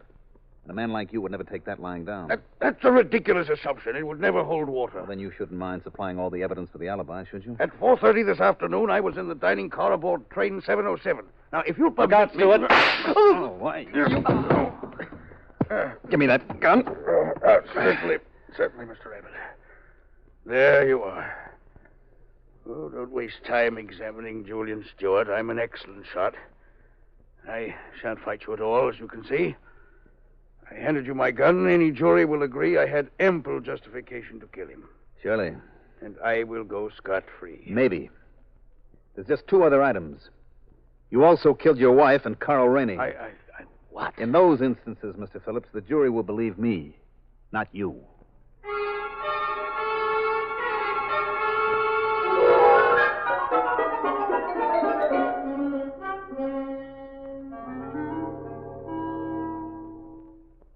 Okay, Pat, start bragging. I never brag, darling. Imagine after all I did for Walter Phillips, he goes on a maniac murder hunt. Well, tell me why he killed Carl Rainey. Well, that's easy. That was to frame Julian Stewart. You see, Rainey and Phillips were about the same size. When Rainey was murdered, it looked like an attempt by Stewart that had boomeranged. Only the police couldn't make it stick. So, being a man with purpose, Phillips then went on to murder number two. His wife? Mm-hmm. His wife. The lovely, green-eyed would-be divorcee. Oh, she was really... Yes, darling. Well, never mind what she was. Just explain the case, you wolf. Well, you see, the police couldn't help but believe then that Stewart had killed Carl Rainey by accident. And then done away with Rita to shut her mouth. Yes, Pat, but what put you on the right track? Well, Phillips pretended the murder of his wife was news to him. Yet, without ever being told when she died, he was ready with his alibi for the exact time. I see, but didn't she die at 4:30? No? No, of course not. Phillips killed her around 2. Then he set the hands of her watch ahead. Oh, darling, nice going. You understand it all now? Yes, I understand everything but one part of it. Oh, and that was? Those green eyes of hers. Pat, Hmm? did they really flip you more than mine? Well, Or is your wife just a worn piece of merchandise lying on a shelf somewhere? Oh, that reminds me. Reminds you of what? Come here. Closer, much closer. That's better. Oh, tired stock, that's what I am. Property you take for granted. Pat, why are you looking at the calendar? The date. Speaking of property, it's time to take inventory.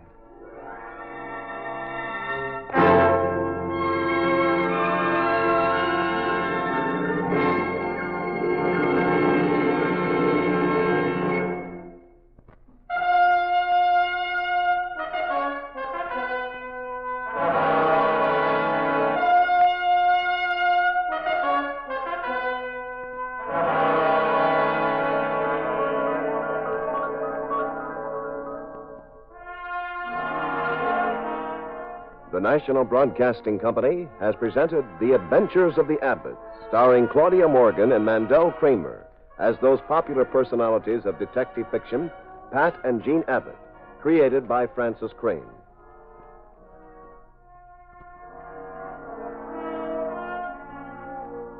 The cast included Louis Van Ruten, Nancy Sheridan, and Chester Stratton. The Adventures of the Abbotts was written by Howard Merrill. Original music composed and conducted by Dewey Bergman. Produced by Ted Lloyd and Bernard L. Schubert. Directed and recorded by Harry Frazee. This is Wayne Howell speaking. Next week, same time, same station. Another exciting adventure in crime with Pat and Jean in The Adventures of the Abbotts.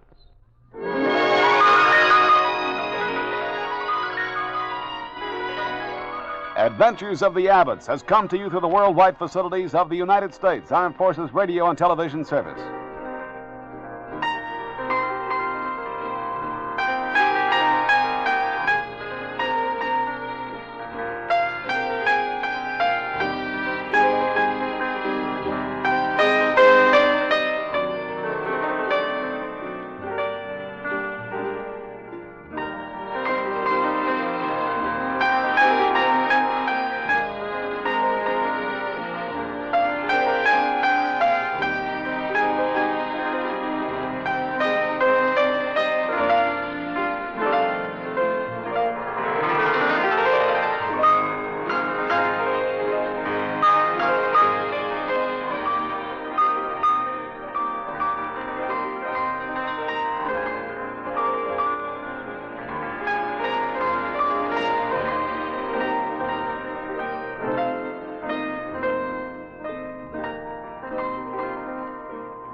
After all, there are two sides to being one of the prettiest and wealthiest girls in the world.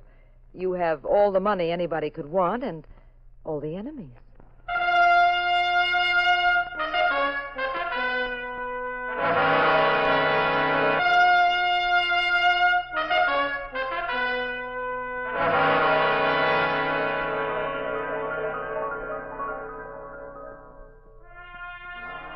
The National Broadcasting Company presents The Adventures of the Abbotts, starring Claudia Morgan and Mandel Kramer as Pat and Jean Abbott, those popular characters of detective fiction created by Francis Crane. NBC invites you to join Pat and Jean each week at this time for an exciting recorded adventure in romance and crime. Now here is Claudia Morgan as Jean Abbott to set the stage for tonight's puzzle in murder.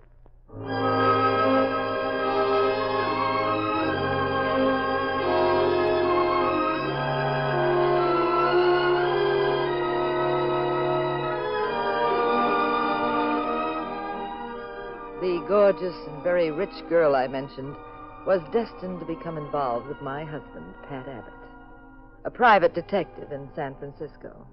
The best. Well, this case began on the top floor in room 4C of a shabby rooming house by the San Francisco waterfront. A thin, nervous little man named Wally Russell was puffing away at a cigarette. From time to time, Wally would steal a glance at a cheap alarm clock on his dresser. Wally had an appointment with an exquisite blonde. Oddly enough, he wasn't looking forward to it. Who's there? It's Kay Braddock. I'd like to see Mr. Wally Russell, please. Wally Russell? Sorry, he ain't in. Could you tell me where I might find him? I'm sure he was expecting me. No, I can't tell you. Well, could I trouble you to give him a package? Okay. Wait a minute.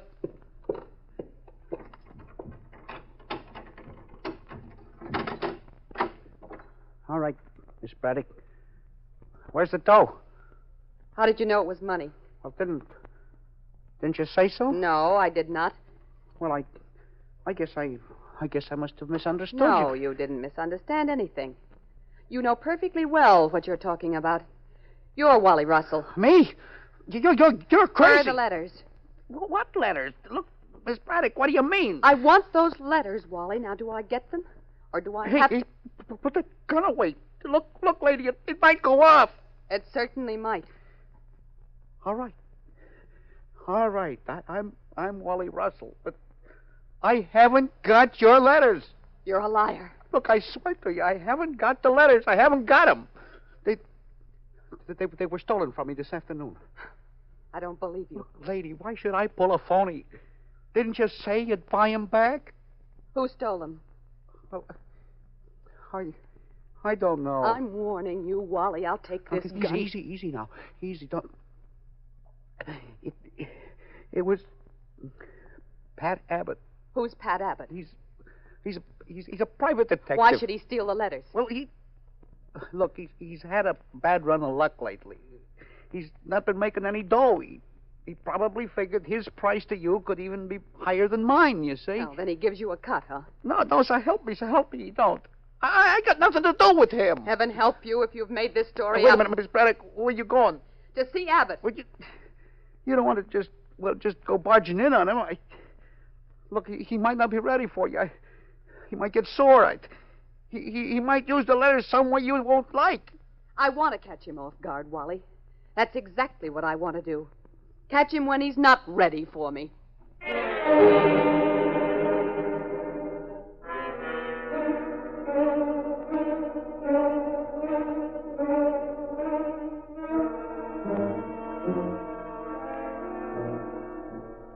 Maybe a psychiatrist could tell you why Pat's name suddenly popped into Wally Russell's mind. Of course, Pat wasn't having bad luck, and he'd never have taken the letters anyway. In fact, Pat's quite unpopular with the underworld because he won't take cases that are even a little bit on the shady side of the law.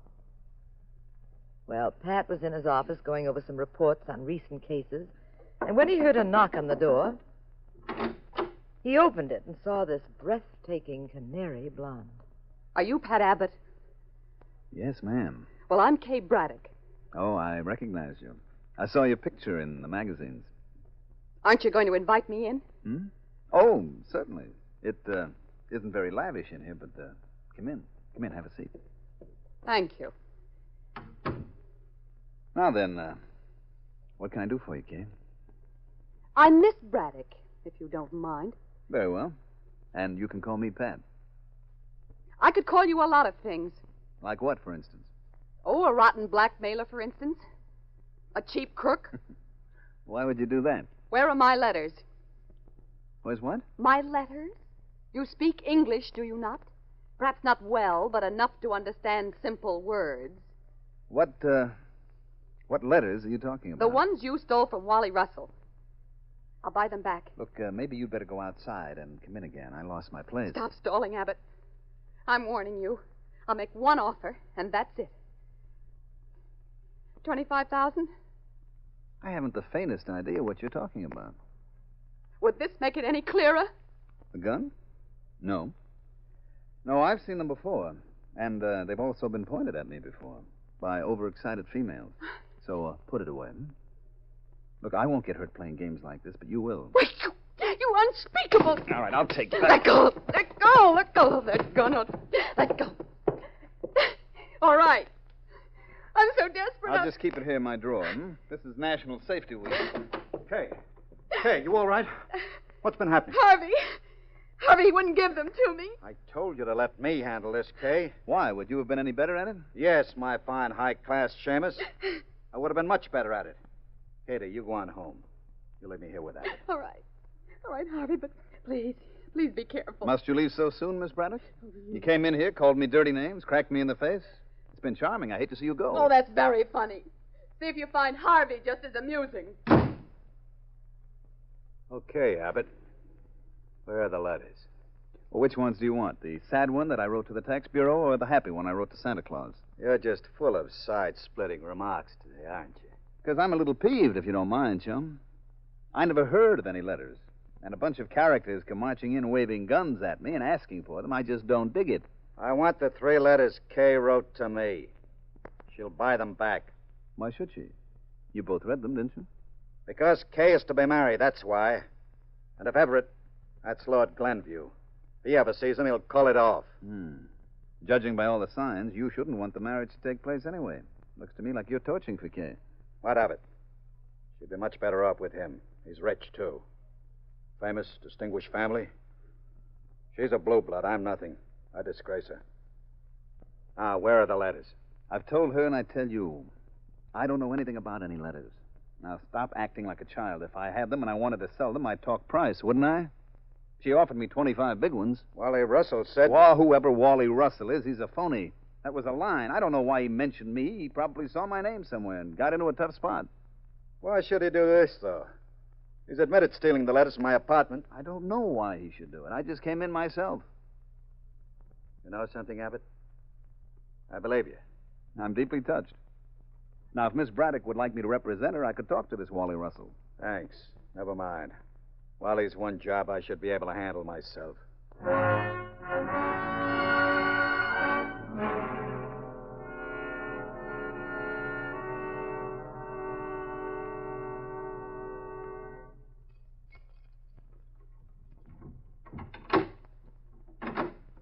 Come on in, Wally. Happy to see you. Harvey? It's Mr. Scott to you. Well, look, how did you get into my room? The superintendent let me in. I told him you were expecting me. But you got no right to do that. Wicked of me, huh? Lying that way? Look, I mean, Mr. Scott, I know why you're here. Look, I told Miss Braddock the truth. Those letters of yours were really swiped from me. Sure, by a private detective named Pat Abbott.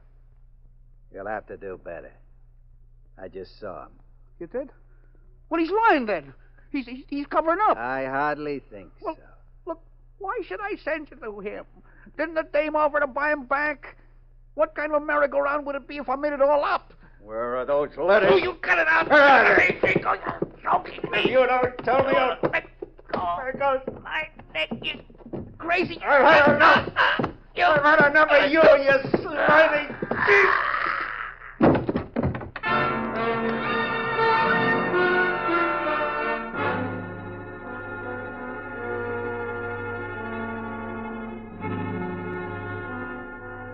Pat thought he'd heard the last of Miss Braddock and her letters, but apparently he hadn't. Several hours after Harvey Scott dropped in on Wally Russell, I was with Pat in his office. And why are you so thoughtful-looking, sweetie? Well, darling, the letters I wrote you. Remember them? Sure. I used to be embarrassed to go on mail call on the Pacific. Every Marine in the outfit waited to see me get your letters. You didn't read them aloud, did you? Of course not. But they knew the kind of stuff that was in them. Oh. They were beautiful love letters. Poetic, sensitive. And 6 cents short. That's very unromantic. Darling, if only you understood the postal I rate. was just wondering. Now, what can a woman say in a love letter that's worth $25,000 to get the letter back? I'll ask her. Ask who? Kay Braddock. 5 will get you 10. This is Miss Braddock. Hello? Mr. Abbott, Speaking? this is Kay Braddock. What do you want for those letters? Oh, not that again. I said, what's your price? Well, there isn't any. I don't know anything about it. Harvey Scott just went to get them back from Wally Russell. I know he did. Harvey's here now. Didn't he get them? No. Put him on. Just a second. Harvey, he wants to talk to you.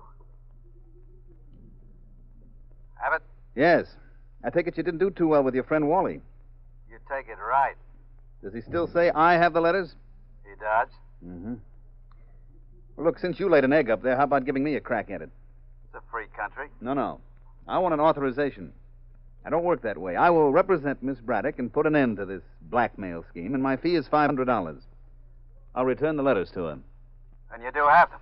Of course not. Don't be a sap. But I'll find them. Look, why should I offer them to her for $500 if she said she'd pay $25,000? Hold on. He says, why would he give them away for $500?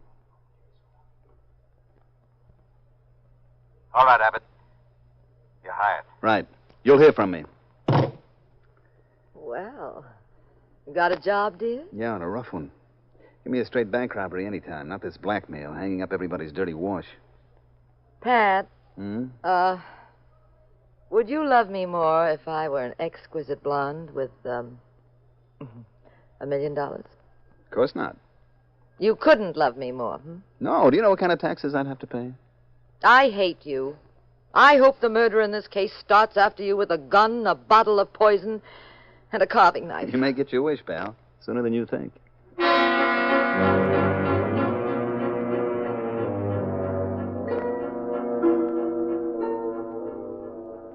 Pat decided to go over to Wally Russell's place, and, well, I persuaded him to let me go along. You know, he grumbles all the time about my being in the way, but he also knows my woman's intuition has paid off in a lot of cases. Wally? Wally Russell? He isn't here, Pat. Wait a minute, I'll turn on this light.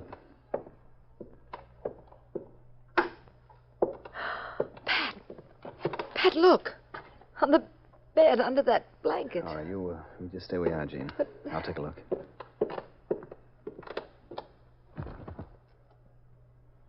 Well, that gets Wally Russell off the suspect list. The hard way. Pat, the room looks so upset. Was he strangled? Well, there are throat marks, Jean, but actually he was killed by a knife. This knife. Go. Was he killed by the same person who tried to strangle him? Not necessarily.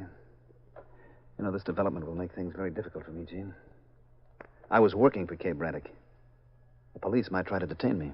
Oh, well, darling, they know you're on the right side of the ball game. Yes, but if it's a very mystifying case, they'd need some action. They'd have to show some results. They might try grilling me for a while. Look around. Let's see if we can find any letters. I'll try, dear. No. Nothing much here in this drawer. There's nothing much in the room, I'd say. No desk, no cabinets. Darling, where are you going? Come on, Gene. We'll report this to the police. Then I want to have a little chat with the Canary blonde heiress.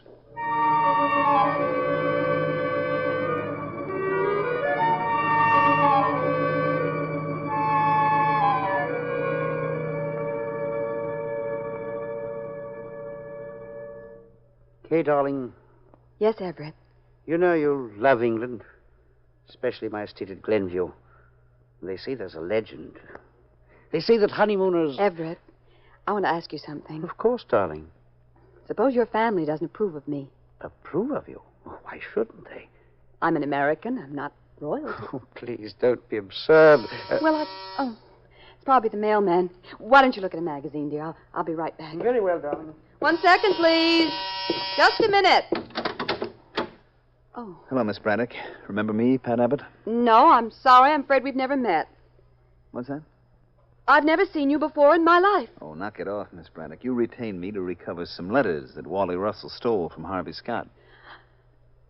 Now, let's not play games, I'm getting a little impatient. I haven't the slightest idea of what you're talking about. Next, you'll be saying you never heard of Harvey Scott. It's true. I haven't.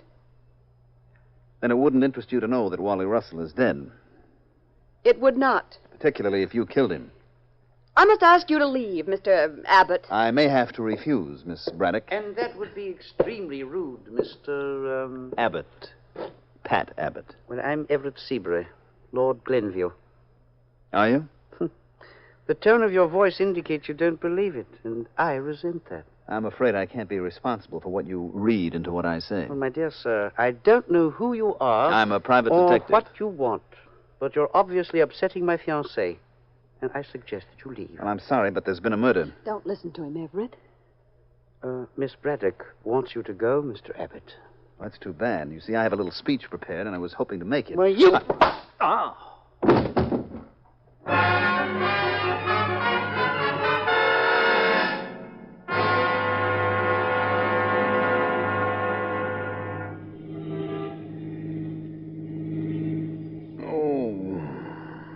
Pat, dear, how do you feel?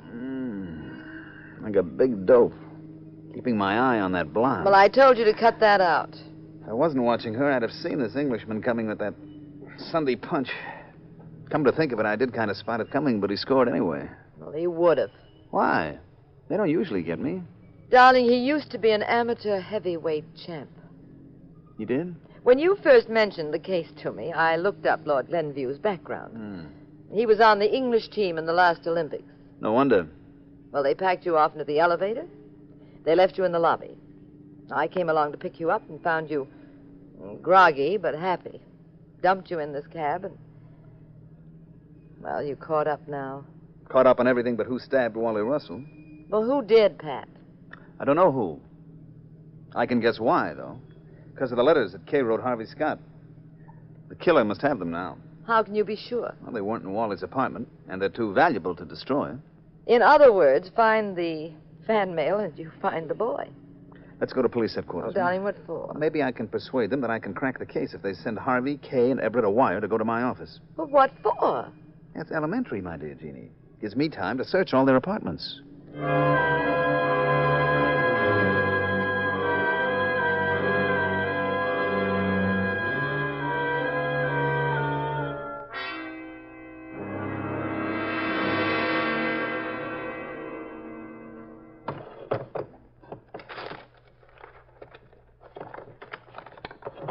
Find anything, Pat? No, not a thing, Jean. We better hurry. There's no telling how long before Harvey Scott comes back here to his place. Look. Well, what's all that? Birdcage, roulette wheel, poor man's Las Vegas. Mm-hmm. Now, Harvey Scott must get pretty busy. Wonder if his landlord knows what's going on up here. I think so. What? Oh, hello, Harvey. I thought you'd be at my office. Sorry if I embarrassed you. I forgot my wallet. I presume you know searching my apartment can only be done by the police. If they have a warrant. I sometimes forget the social amenities. Get out. Both of you. I can't stand cheap kibiters butting into everybody's business. Also, I'm allergic to remarks like that. Isn't that odd? Isn't it also quite legal if I find someone ransacking my premises for me to shoot? Is that an academic question? No. I mean it. Mm-hmm. Okay. We'll, run along. I suppose you ran through Kay's apartment, too. You know, it's funny. I don't remember. You ruined Kay. You won't live to regret it, Mr. Detective. Frankly, what's your angle in this? Just frustrated romance? What do you think? Well, I can't believe that you're just a knight in shining armor. Don't worry about it, then. Forget the whole case.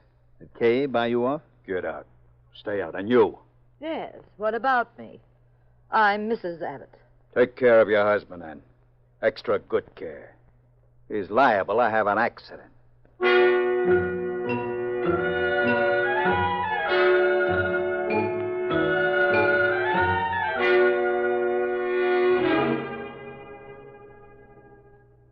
You got the key, darling? Well, it's hard to find, Pat. You and I go sneaking into so many places, I can never find the key to your office. Now, wait, I'll look in my purse. Pat, I don't understand. No letters at Harvey's, none at Kay's. What do you think about Lord Glenview? Well, he could be a fake. Well, then how come I found all that background on him? You didn't find too much. Being fast with his hands, he could have patterned himself on the genuine article. Look, Jean, we could try a bluff. Darling, here's the key. Oh.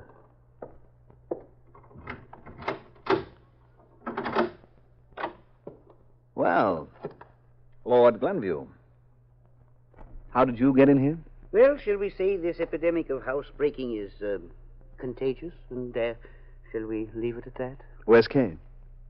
Well, I haven't had the pleasure of meeting this lovely lady. My wife.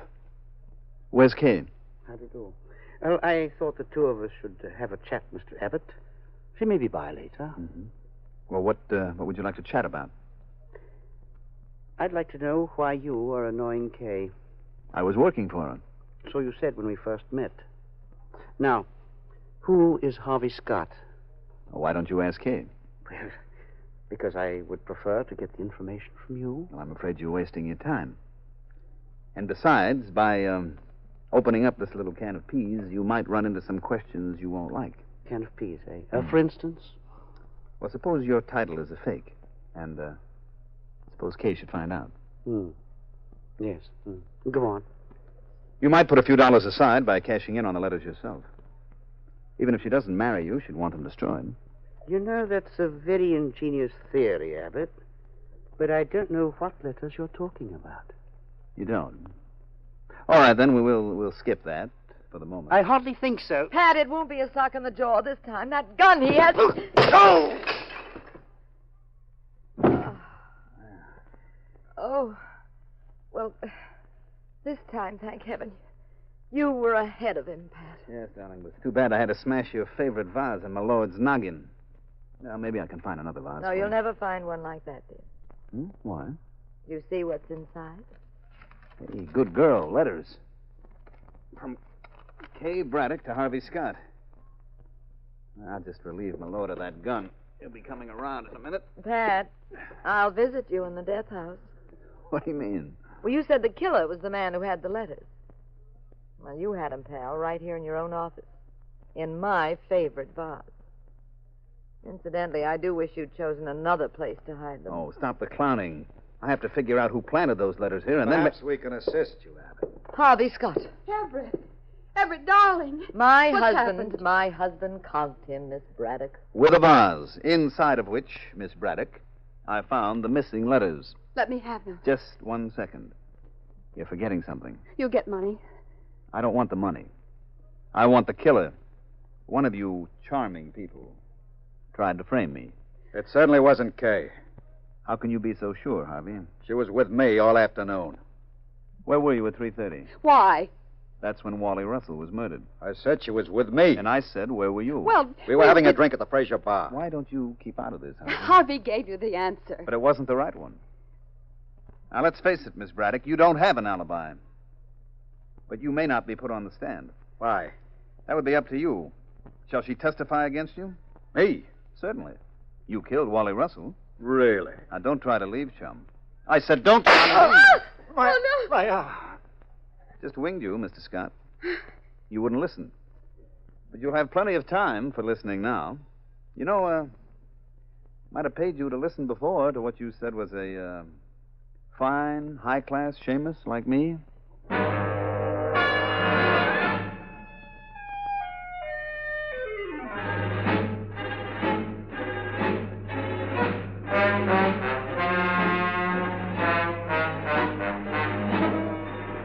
Harvey Scott was packed off to the clink. And a few days later, Kay Braddock came to see Pat. Well, where's his lordship, Miss Braddock? Well, I wouldn't know, Mr. Abbott. My original suspicion was correct. His family didn't approve of me. Oh? Especially after I was mixed up in a lurid crime.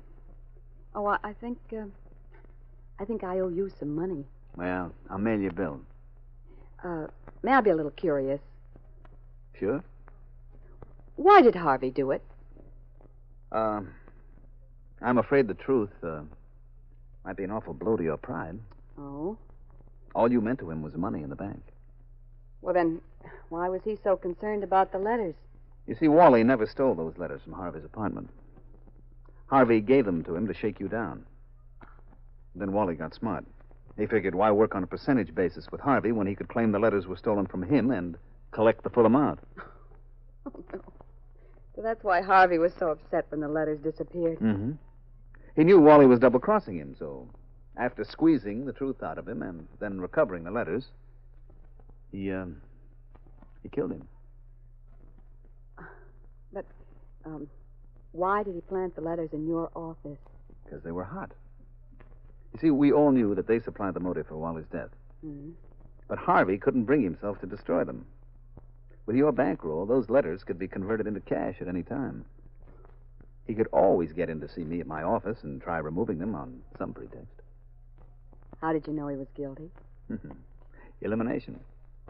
Everett didn't know about the letters. And you, well, if you had killed Wally, you're the one person who would have destroyed the letters, so that left Harvey. I should have let you handle everything from the beginning. Well, I guess it might have been a little easier at that. Yeah, it might have been more fun, too. There'd have been a killjoy, though, Miss Braddock. Oh, how do you do? Your wife. It's no dice where Pat's concerned, Miss Braddock. Oh? Don't you like blondes, Mr. Abbott? Oh, yes, I certainly... No, Oh, and don't you like wealthy women, Mr. Abbott? Yes, of course. I mean, they... No. It's just that he loves his wife more than any other woman. Isn't it, Pat? No. Yes.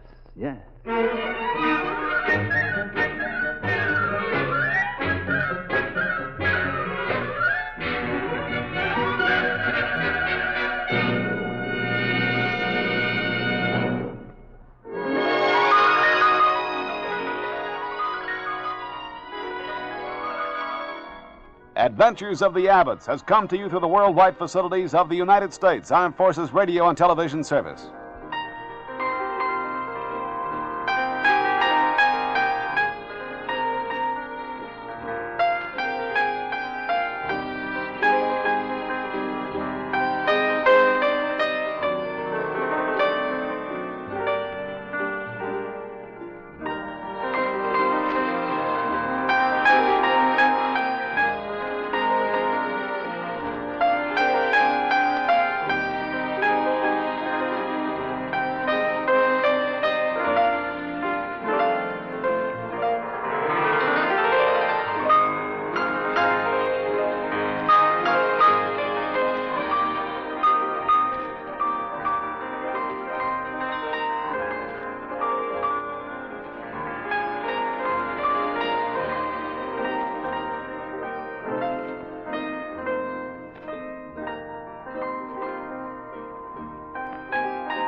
After all, if you've got to keep your husband from going back to an old flame, well, you're not going to let anything like a double murder stand in the way, now, are you?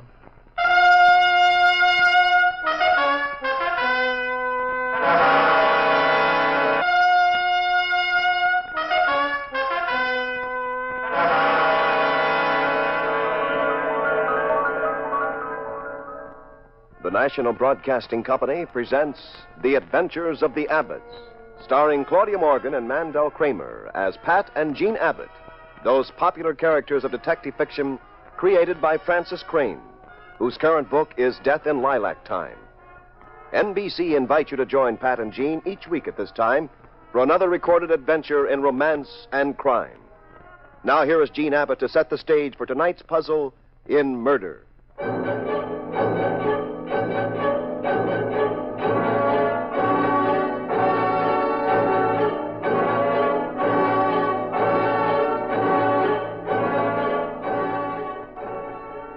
Pat and I had been on a case in Pittsburgh. When it was over, having been brilliantly solved by my Pat, who's a tremendous detective, we had an invitation from an old school chum of Pat's, Josh Fielding, president of International Steel. Josh invited us to drop by and tour his steel plant.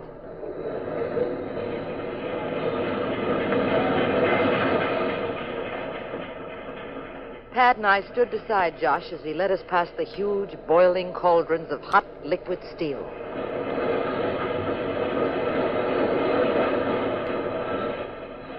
You make quite a mean kettle of soup in those cauldrons, Josh. Yes, it's mean, all right, Pat.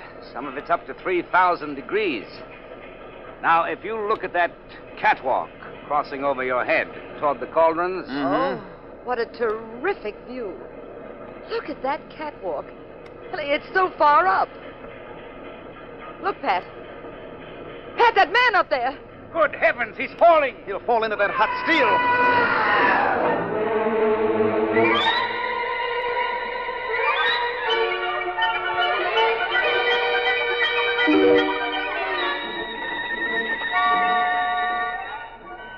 I'll never forget the sight of that man as he fell past the girders, his hands clutching helplessly at the air, his face twisted in unspeakable fear. I would have passed out if Pat hadn't grabbed me and carried me outside. Sometime later, when I'd calmed down, we were in Josh Fielding's office. Of course, we'll skip the rest of the tour, Mrs. Abbott. I'm sorry you've been so upset. Oh, I'll be all right now, Josh. You seem to have done much better than I did. You've really taken it in stride. Unfortunately, these accidents in my plant occur quite frequently. I become used to them. Well, as used to them as a man can be. It's all part of the human equation. If we can't write disaster off now and then, we'd all go mad, wouldn't we? I'm sorry, though, that it disturbed you, Mrs. Abbott. I was hoping you'd feel well enough to, take a quick look at our research lab. Thank you, Josh, but I'd rather not. Pat, you know who works in there?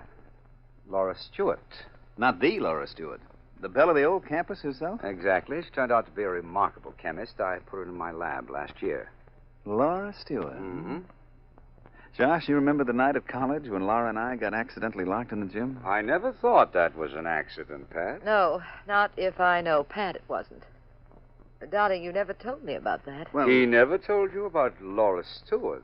Why, he and Laura were locked in... Did you ever see anybody else from the old gang, Josh? It was the talk of the campus. She was a ravishing girl, and... Go on.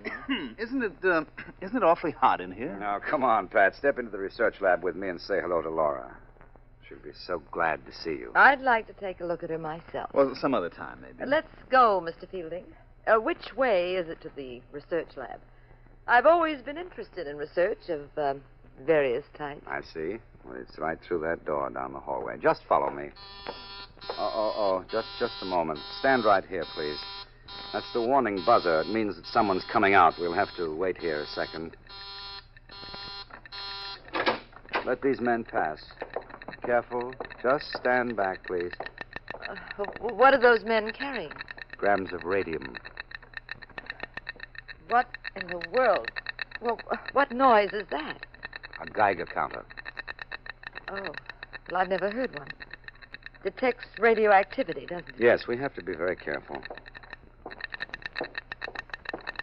All right, fine. This way to the lab, please. There she is, Pat. Laura Stewart. Why, Pat Abbott. Oh, darling. Hello, Laura. Where have you been all these years? Oh, you've got to give me a great big kiss for Auld Lang Syne. Just you come here to Now, Laura. Laura, I'd like you to meet my wife, Jean. I still haven't met anyone who sends me the way that Pat... Your wife. How do you do, Miss Stewart? I'm always glad to meet an old friend of Pat's. Hello, Mrs. Abbott. Why don't you show Pat and Jean around the lab, Laura? Of course, Josh and I... Laura, I don't believe I've had the pleasure of meeting Mr. and Mrs. Abbott. Oh, yes, Pat and Mrs. Abbott. This is Mr. Jordan. Hello. How do you do? Tim Jordan's head of my research lab, Pat. Oh? That must be very exciting work, Mr. Jordan. Oh, it is, Mr. Abbott. Especially here at Josh's plant, where he gives us free rein. Josh, I'm going to be the first to wish you a happy birthday. Thank you, Laura, dear. That's very sweet. Oh, is it your birthday, Mr. Fielding? Well, happy birthday, Josh. Thanks. And if you two don't join the rest of us at my home for a party tonight, I'll never speak to you again. We'd love to. No, I'm not waiting for the party to give you my present either. I'm going to be the first to do that. Here. Laura, what a beautiful fountain pen. Why, it makes my present for Josh look sick. Oh, don't be silly, Tim. It's nothing, really. Laura, why don't you and Tim close up the lab and come over to my house right now with Pat and Jean? I'll mix my usual perfect cocktail. Oh, no, I'm afraid I couldn't do that. I really couldn't. I have too much work to do. You run along. I'll meet you there later. Are you sure? Yes, absolutely. You go along with Pat and Mrs. Abbott, and I'm sorry, I can't go now. All right, Laura, you don't have to get so upset about it, dear. Tim, how about you? You can come with us now, can't you? I'm right behind you, Josh. No, Tim. What's the matter, Laura? You feel all right? I feel quite all right. It's just that I have something here in the lab that I want you to look at, Tim. You can go with them later, can't you? You don't have to go now, do you? Well, it isn't a matter of life and death. And don't go now, Tim. Stay here. I've got to talk to you. Well, all right, Laura. Just don't excite yourself this way. I'm not excited. Come on, Pat and Jean. We'll see these two later. Don't be late, Tim. You drag Laura out of this lab whether she wants to work or not. It's my birthday, and I won't stand for any nonsense. We'll be waiting for you at my home. Bye, Pat and Miss Abbott. So long, Laura. See you later. So nice to have met you, Miss Stewart. Bye, all. We won't be late. Here's the door, Pat. One of you men open the safety door.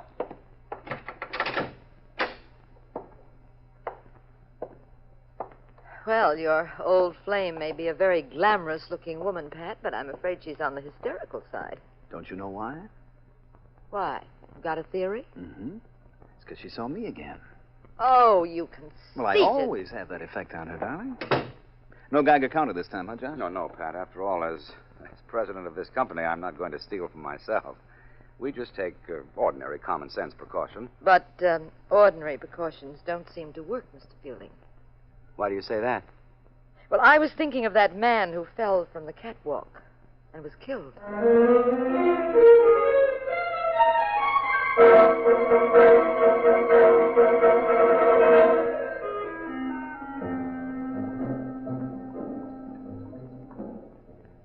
Pat. Yes, Laura? Oh, you drank to Josh's birthday.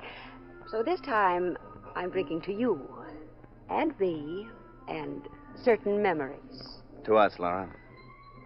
And I know which memories you mean, too. Pat, you seem to be having a wonderful time. Oh, yes, darling. Laura and I were just talking about research. Oh, were you? Come on, Pat, and Mrs. Abbott. I want you to meet Dean Kennedy. Hello, Laura. Dean Kennedy, this is Pat and Jean Abbott. Oh, how do you do? Hello. Dean Kennedy is head of the little college here in town. Have you heard of the Independence Institute of Technology? It's a formidable name, Mr. Abbott, but a very modest school. Oh, excuse me, there's the birthday boy. I want to speak to him again. Josh! Yes, Laura? Would you do a favor for me? Could I have the fountain pen? Would you give it back to me? Give it back to you. It's really not the sort of present that I wanted to give you. And you've half a dozen pens already. But I like it, Laura. I don't expect you to spend a lot of money on a fancy present. Please, Josh, give me the pen. I want to get something else for Now, you. don't be silly. You gave it to me, and it's all over. It was a darn good-looking pen. Well, of course. Forget it, Laura. Will you please give me that pen? No. Now, skip it, won't you? Josh, give me that pen. Not on your life. Josh, come back Now, here. Laura, why are you so bothered about a silly old... Oh, Josh. Let go of me, Pat. Josh, just wait. Look at her, chasing after Josh up those stairs as though she were playing cops and robbers. Oh, she's determined to get that pen back. I know the reason why. Pat! He's falling downstairs! Pat! Let me What? see him.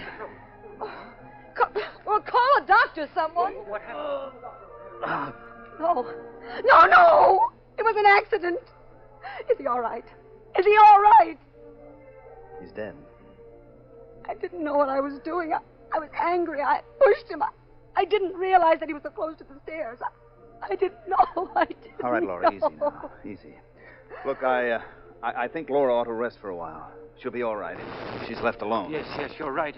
We'll wait in the other room, Mr. Abbott. Come on, Tim. All right, Dean. I'll help you to that couch. Had a girl, Jean.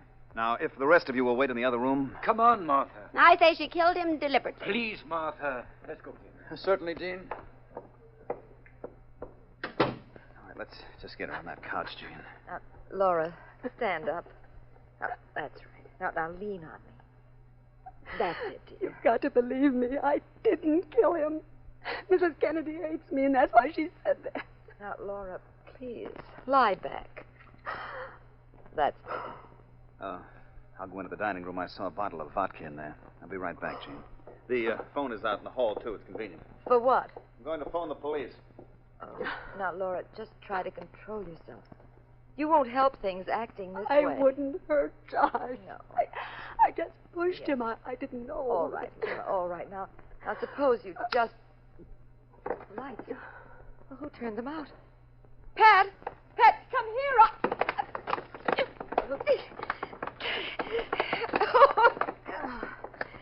Pat! Jean, where the devil is that light switch? Jean. Oh, Pat. Oh, Pat, someone turned out the lights. Where did you get that letter opener? Oh, someone came into the room in the dark. I didn't know what was happening. I tried to grab them, and I reached out, and they shoved this letter opener in my hand. Better put it down, Jean. Yes, It wouldn't help much if anyone saw you with that letter opener. Take a look at Laura. Laura, what? Pat, she's bleeding. Laura, what happened? Pen. The pen. Oh, no. Pat, is she... Yes, Jean. She's been stabbed in the heart. Oh, Pat, I touched that knife. My fingerprints are on that knife. Steady, darling. I'd better do a little bit of clue hunting before we let anybody in here. Let's see here. Oh. Women have more junk in their pockets. Pat, isn't that the top of the pen that Laura gave to Josh Fielding? Yeah. Now, there are other fascinating little items in here. Oh, what, for instance? Some letters. From Dean Kennedy to Laura. Oh, Dean Kennedy, that little man with the glasses. He's the most harmless, innocent. Good letters? Mm-hmm. And you're not going to read them. I'm censoring them right now. Let me see them No, now. go away. These are not for little girls. Dean Kennedy, Mr. Jordan.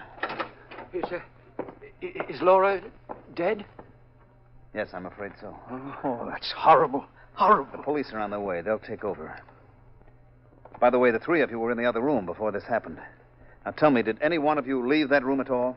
Well, I went out to get another drink in the next room. I see. Dean Kennedy, I just wanted to ask you a question. Yes, Mr. Abbott. I found these letters in Laura's pocketbook.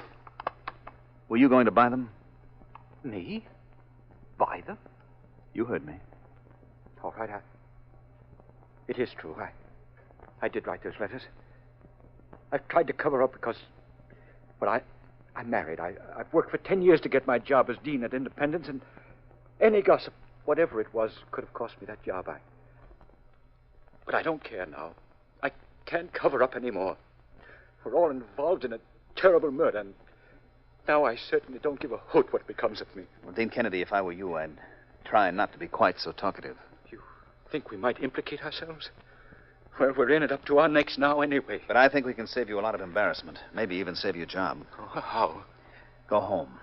Right now. Everybody. You and Mr. Jordan, go home. But, Pat, the police That's are... just the point. But the police will be here any second now. And there's a chance, an outside chance, that we can wash this up without seeing all of your pictures smeared across page 1 of the local tabloid. But if we leave, the police will think... I've handled policemen, Mr. Jordan, for a number of years. Now, don't you worry about what the police will think. Just go home. While there's still time. Well, you're a detective, Mr. Abbott. I'll take your word for it. I'll do anything you say. So will I. I'll be at my home if you want me. You can depend on that. And what Dean says goes for me, too. I'm available any time, Mr. Abbott. Pat, are you going crazy? Why, darling? Well, you've got a double murder on your hands and 3 suspects. Dean Kennedy, maybe his wife, and Tim Jordan, the research man. Do you question them? Do you hold them for the police? Well, it looks as if we were in a picnic for the Campfire Girls, and everybody can go home. I want them all at home, Jean. Each in his or her own home. And, speaking of the subject, you're going home, too. Lloyd's will give you 100 to 1. You don't get me to go home. Jean, go home. Not on your life. With 2 murders to solve. Darling, do you remember the time in Mexico City when I got mad and spanked the daylights out of you? Call before you come home. I'll be waiting up for you.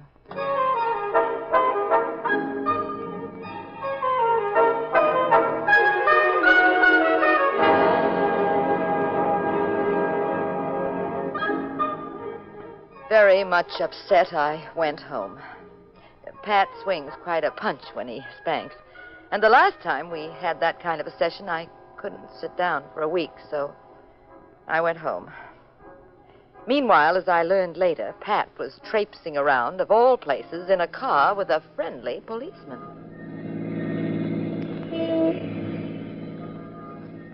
Well, I hope you know what the confounded bejeepers you're doing, Abbott. I think so, Sergeant. What'd you say this gadget was? That's a Geiger counter, Sergeant. Really a simple gadget. Yeah, it's a fine way to solve a murder, riding around all night with a silly box sticking out the window. Well, this silly box, Sergeant, is one of the most important gadgets in the world. You see, it detects radiation. Now, if there's any radioactivity near this Geiger counter, it starts to click. So what? Well, it's an exercise in logic. Look, Sergeant, what's happened on this case? Josh Fielding, the man who got the fountain pen, was killed. Laura Stewart almost went mad trying to get the pen back. She finally got it. At least she got the top half of it. Then she was killed. Must be quite an extraordinary pen, huh, Sergeant? Yeah, go on. People wouldn't knock each other off for a pen, even if it did right underwater. Now, why did Laura refuse to leave the research lab with me and Josh after she gave him the pen? And why did she refuse to allow Tim Jordan, the head of the lab, to go out? I don't see the connection. There was a Geiger counter outside the lab, Sergeant. It clicked when we arrived. Obviously, because an employee came out of the lab with some radium. Radium? Mm-hmm. I even complimented the president of the outfit, Mr. Fielding, on his care in seeing that no employee got out of that lab without passing a Geiger counter. Mm-hmm. You know, radium is worth a fortune. Thousands of dollars a gram. Just the sort of thing you would conceal in a fountain pen if you were stealing it. Oh, yeah, I get it now. Sure, this tomato Laura Stewart decides to get about $100,000 worth of radium out of the lab, so she sticks it in a fountain pen. Gives it to the president, knowing that they wouldn't turn that gadget on when the boss walked through the door. Mm-hmm. Yeah, I see that, all right. Then she goes to the party and figures she'll get it back. She'll give him a fancier-looking birthday present, and she'll keep the radium. They have a battle. She shoves him down the stairs. And I find the top of the pen in her pocket. Yeah, meaning somebody's got the bottom half with a fortune in radium inside. Dean Kennedy, Mrs. Kennedy, or that Tim Jordan. And that, Sergeant, is why we are taking this delightfully cool evening ride in the car with the Geiger counter. It can spot radium in a mile area. So we're going to pass the home of each suspect, and when the counter starts to click... That's where the radium is. I get it. That's the killer. Well, now that I've figured out the whole case, what are we waiting for? Yes, Sergeant. Now that you figured it all out, what are we waiting for?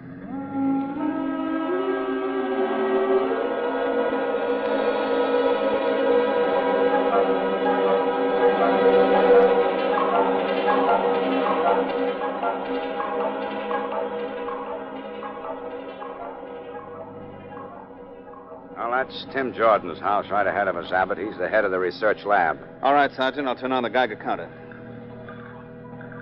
Okay, it's on. Now stop the car. All right. If the counter starts to click, he's our man. Okay, listen closely, Abbott. Anything yet? Nope.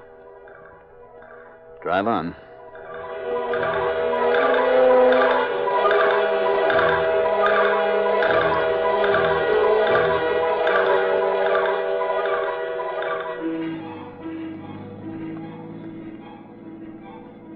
All right. There's Dean Kennedy's house. Listen closely now, Abbott. Nothing doing. No, I don't hear anything. All right, it's the Dean's wife, then. Maybe, Sergeant. Maybe. Or who else could it be?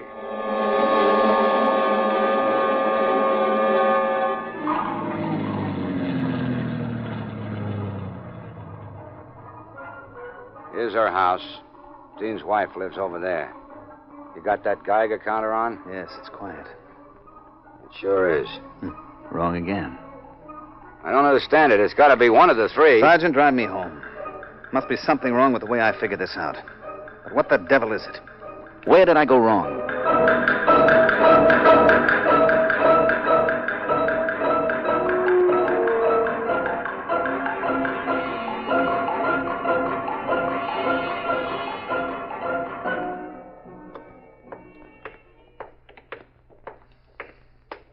Okay, Abbott. Home sweet home. Here you are. Hey, your wife's got the light on. I bet she's sore as a pup. You leaving her home while you work out the case. Only I haven't worked it out, Sergeant. There's something wrong. Hey, wait a minute. Holy Aunt Hannah, you hear what I hear? Yes. The Geiger counter's clicking, but Sergeant... Clicking, all right. That means the killer's in your house, Abbott. Don't tell me your wife took that radium. Don't be ridiculous. Let's go in. Hey, how do you like that gadget? Clicking like crazy. There's radium in that house of yours, Abbott. There's a killer in there, too, with Jean. Oh, Pat. You got here just in time, Abbott. We were about to leave. Well, if it ain't Mr. Jordan. Sergeant, Pat, oh, thank heavens you're here. It's Tim Jordan. He's the one who stabbed Laura. I think your husband realized that, Mrs. Abbott. Sergeant, you can turn off that Geiger counter. Now, look, Jordan. Careful, Abbott. You're forgetting something. You've got the other half of that pen, Jordan, with the radium in it. That's just it. I have the radium with me in a needle that was inside the pen. Oh, so... my arm. You let go of my Mr. Abbott, if you or that policeman take one step toward me, I'll put this needle into your wife's arm. I suppose I don't have to be more specific about what would happen if radium is directly injected into Mrs. Abbott's arm. A very agonizing death, Mr. Abbott. Quite prolonged and unspeakably painful. And there'd be nothing medical science could do. Why, you know... I'm leaving now, Mr. Abbott. And I'm taking your wife with me, just to be sure my departure isn't interfered with. I'm taking her with me in my car. If there's any attempt to follow me, I'll be forced to use the radium needle. You've got it all figured out very nicely, Mr. Jordan. You've had a good scheme ever since that man fell into the cauldron of hot steel. Was that an accident? Or was he wise to the fact that you were trying to steal radium from that lab of yours? He overlooked a wrong conversation, let us say. Yes, but it was Laura Stewart who finally gave you the real opportunity. She had access to the radium. You must have known radium was missing, so you went through the same logic as I did. When she made the fuss about the pen, you realized Laura had the radium in it, so you stabbed her and stole it. But you were afraid Jean had noticed you in the dark, so you came here to make sure. I'm afraid I haven't any more time, Mr. Abbott. That is, we haven't. Your wife and I. My car's outside. Get moving, Mrs. Abbott. Let go of my Let them go, arm. Sergeant. Oh. Don't try anything. Oh, but Abbott... Let them go, I say. Coming, Mrs. Abbott.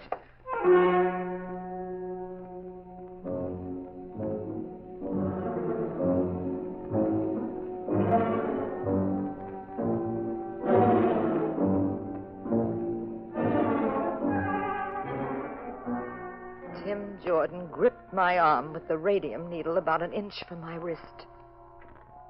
The slightest movement, and he would have jabbed it deep into my veins. Pat, who'd usually fight like 10 Marines, stood grimly watching us go out the door. My Pat wouldn't take a chance, however good it was, on anything as dangerous as radium. When we got outside, Jordan took out the gun he'd been carrying and made me get into his car.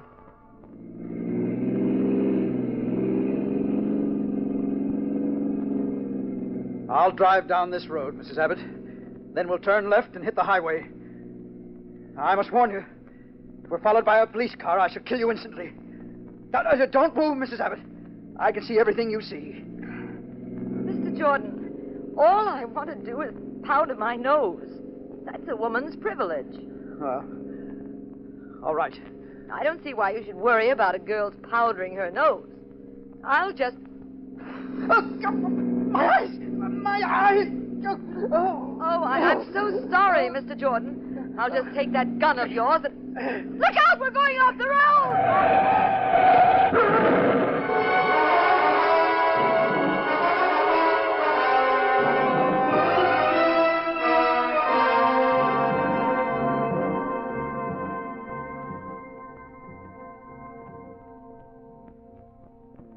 Jean? Jean, darling? Wake up, darling. Jean.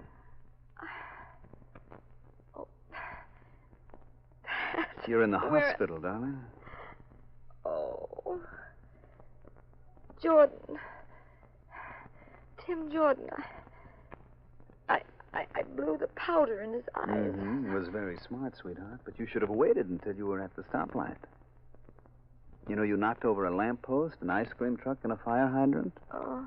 Of course, no one minds about the first two, but there's a little French poodle who's awfully sore at you for ruining his favorite hydrant.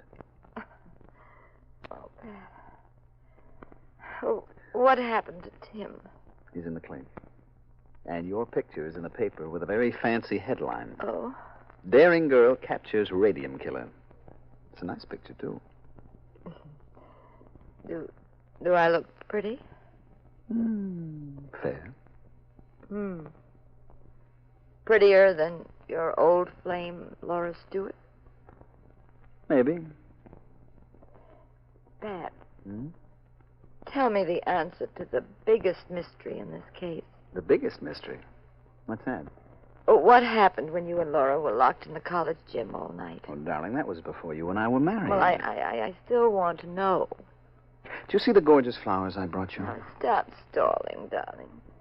I hate people who stall about a question and change the subject. Jean, what happened with you and that airline pilot when you got caught in the rain in that Paris hotel? Say, they are beautiful flowers, aren't they?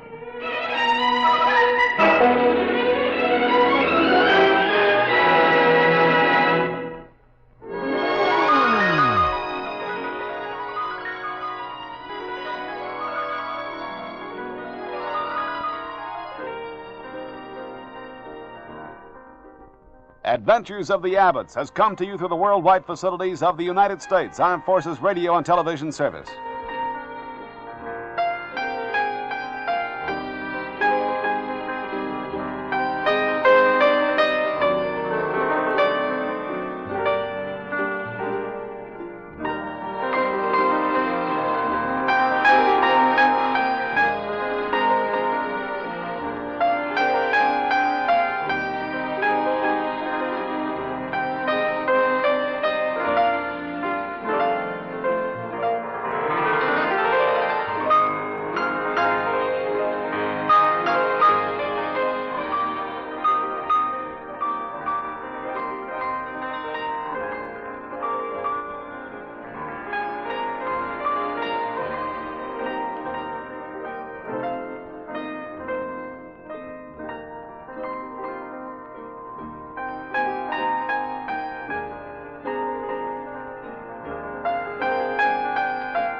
After all, receiving presents when you go on a romantic cruise is wonderful.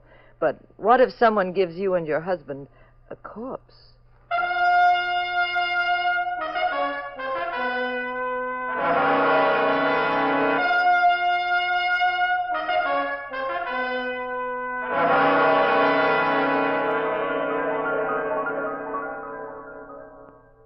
The National Broadcasting Company presents The Adventures of the Abbotts, starring Claudia Morgan and Mandel Kramer as Pat and Jean Abbott, the nationally popular characters of detective fiction created by Francis Crane. NBC invites you to join Pat and Jean each week at this time for an exciting recorded adventure in romance and crime. Here is Jean Abbott to set the stage for tonight's Puzzle in Murder.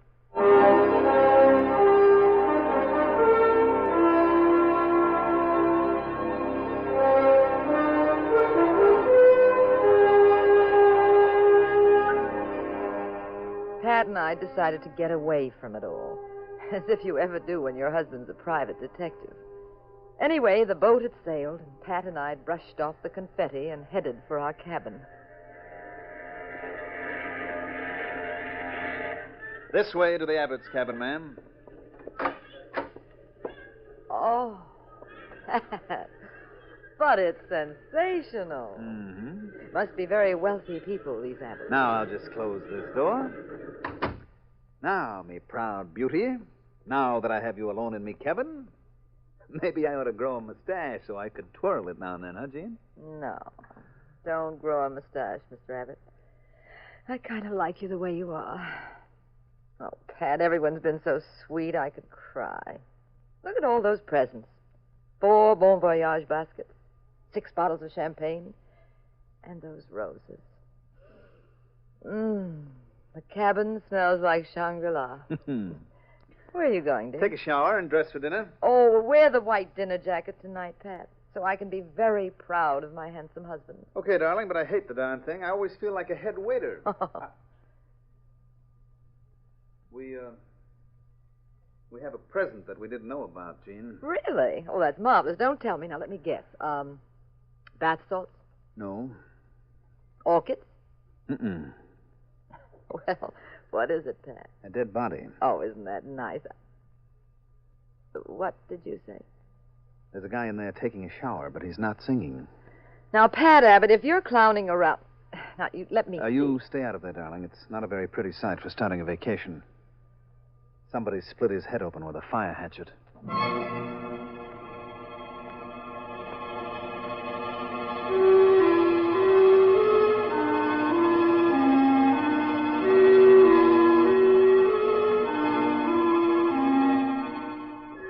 Our second honeymoon got off to a delightful start with champagne, roses, and a cadaver. We found a horrible, mangled body in our cabin. Pat called the captain.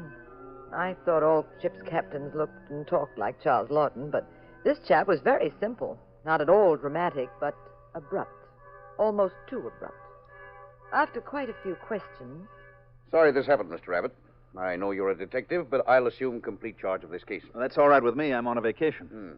I'll arrange for you to use another cabin. You know who the dead man is, Captain? Yes.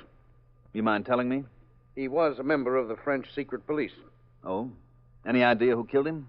I told you I was taking charge of this case. Oh, I'm sorry. It was just professional curiosity. Pat, let's get out of here. Good idea, Mrs. Abbott. You'll feel better, and I can get to work. You're sure I can't help you, Captain? Absolutely. What's happened is quite obvious. The dead man's fully clothed. He was killed near this door. The body was pushed into the tub to hide it. Of course, there aren't any clues at all about the killer yet. Oh, aren't there? Captain, if you'd have looked at the ashtrays in this cabin, you'd have noticed 3 brands of cigarettes had been smoked. What? Now, you use a pipe. My wife and I might smoke 2 brands, but how about the third one? It might be interesting to know whose cigarette that was, don't you think? Well, I'd have noticed that eventually. I just... Well, I'm sorry to have wasted so much time for you, Captain. This is your case, isn't it?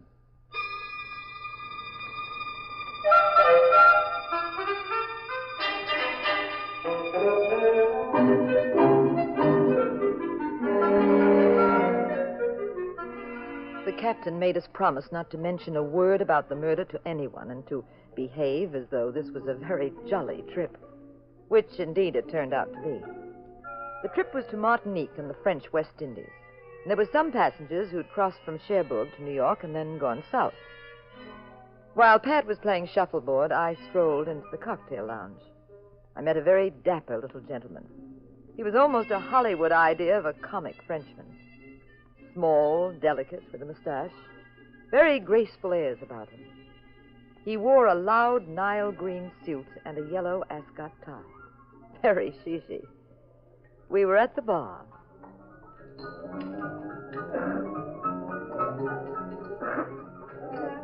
Madame Abbott, to me you are absolute perfection, except for one thing. Oh, what's that, Pierre? You are married. To my eternal regret. Comme c'est dommage. I shall never know why it is that all of the exquisite women I meet are married. It is very depressing. Well, don't let it get you down. You're like my husband. Well, he may be the most charming gentleman in the world, but for taking you to himself, I detest him. Pierre, tell me, what business have you run away from for this cruise? I have run away from the East Indies, madame. The export business. I have come to forget all of my troubles. Of course, confidentially, it is not easy to forget the troubles of the world, even on this boat. What about this boat? You see the gentleman at the other end of the lounge? Uh-huh. He is Jacques Fontaine. You have heard about Monsieur Fontaine?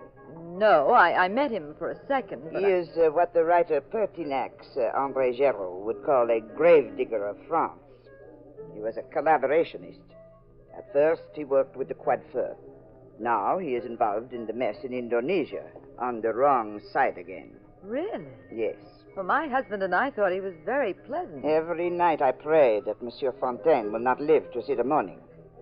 But I am a timid gentleman. If I only had the courage to, The courage to what? I am just dreaming, madame. Enjoying yourself, Jean? Oh, hello, Pat. Pierre Duchamp, my husband, Mr. Abbott. Enchanté, monsieur. I hope you will pardon me for monopolizing your wife's time. She is so delightful. I stole a few minutes of conversation with her. Oh, it's all right. Now, if you will excuse me, I shall leave you two very happy people alone. A young couple in love, eh? C'est magnifique. Oh, well, don't run off, Pierre. Yes, madame, I go. But we shall see more of each other, no? My cabin is number 5 on A deck. We are neighbors, right? Au revoir now. Bientôt. Bye. Bye. Oh, really, Pat? You didn't have to glare at the poor little fellow. Jean, why is it that if I leave you alone for more than 60 seconds, the wolf pack comes out howling? Don't be stuffy. He is up to no good. With all that dancing around and bowing and scraping, he's just a wolf. And you encourage him, pal. Oh, don't run off, Pierre. Will you stop acting like a jealous little boy? Now, Oscar Wilde once said that Suppose jealousy we skip the quotations, Pat, I found out something, and it might be helpful. What is it? Pierre loathes that chubby man we met, Jacques Fontaine, the one at the other end of the bar. Because he says Fontaine's on the wrong side in Asia? Now, how did you know? Scuttlebutt. Well, a lot Pierre of hep says... Washington columnists say that Fontaine is innocent. They say all this talk about his being a traitor is just a lot of French pastry.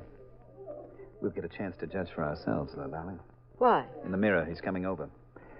Now, if you start gushing over him the way you did over Pierre... Pat, Voltaire once said that the monster of jealousy... Don't quote at me. I can't stand people who do that. Hello, Mr. Fontaine. Monsieur Abbott, Madame Abbott, may I join you?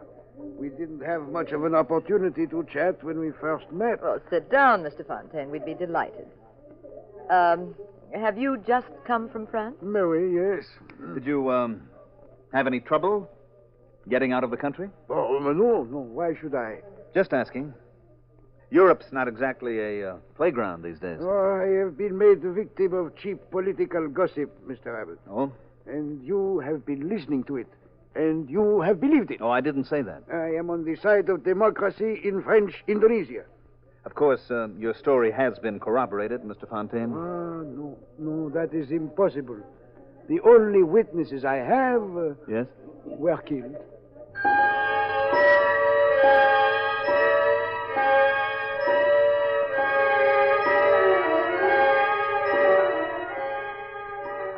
After a few minutes, the conversation changed, and Pat lost interest. At least he seemed to. Actually, I knew he was anxious to prowl around the ship. He left me with Fontaine and went back to our cabin.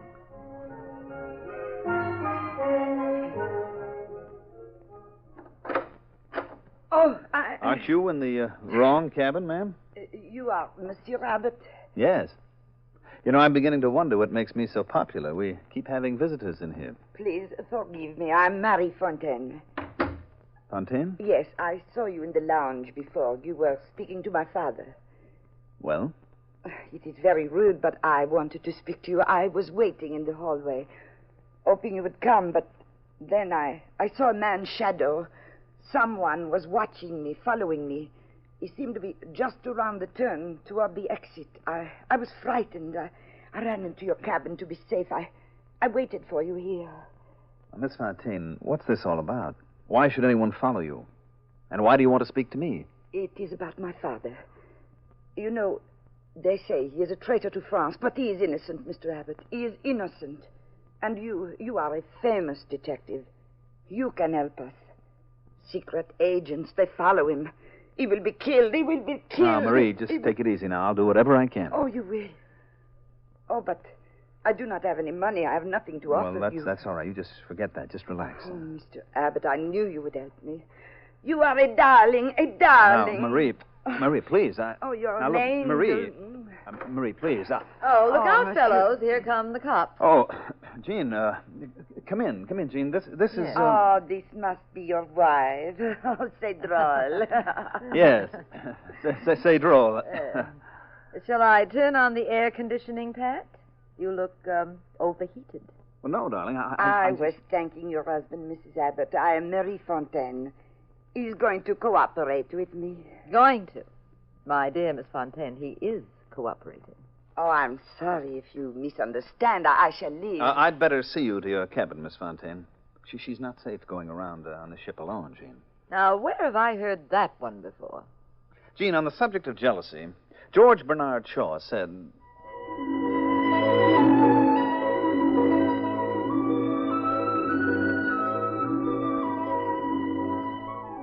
While I cooled off in our room, Pat escorted Marie back to her cabin, very conscious of the fact that a killer was at large who might not have played his last card.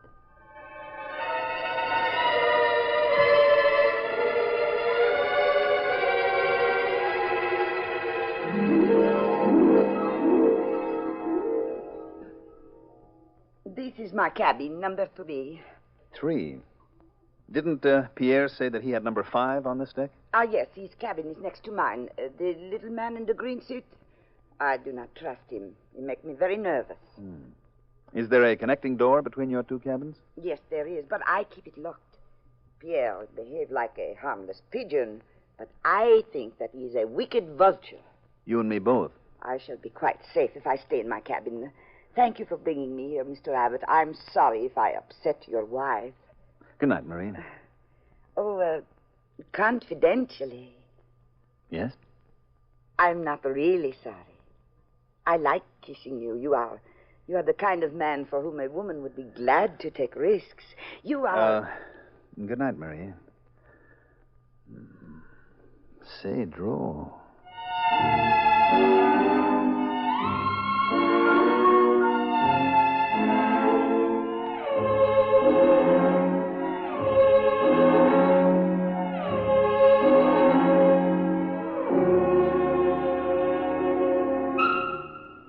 Pat? Coming to bed? No, not yet, darling. I want to visit Mr. Fontaine. Darling, he didn't kill that secret agent. Didn't he? I think Pierre did. The man in the green suit is a phony, if you ask me. You agree, Pat? Well, I'll tell you more about it when I come back. Got a clue? Mm-hmm. I want to talk to the steward on A deck. Oh, I'll come with you. No, you'll stay here. I'll come with you. You'll stay here. I'll scream. I'll pull the fire alarm. I'll break the door down. Oh, I love women.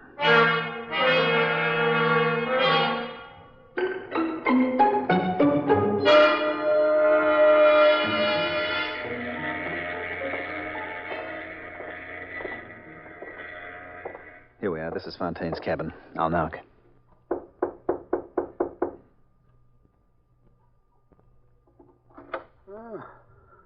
Monsieur Abbott. Pat, he's been stabbed. He's falling. I'll get him. Hold him up. Oh, Mr. Fontaine, try to speak to us. Tell me what happened. Who was it? Who was it? Oh. He's checked out. I'll call the captain. Just put the body on the sofa. Hello, this is Pat Abbott. May I speak to the captain, please? It's urgent. Captain, this is Pat Abbott. Come on down to number 8 on B deck.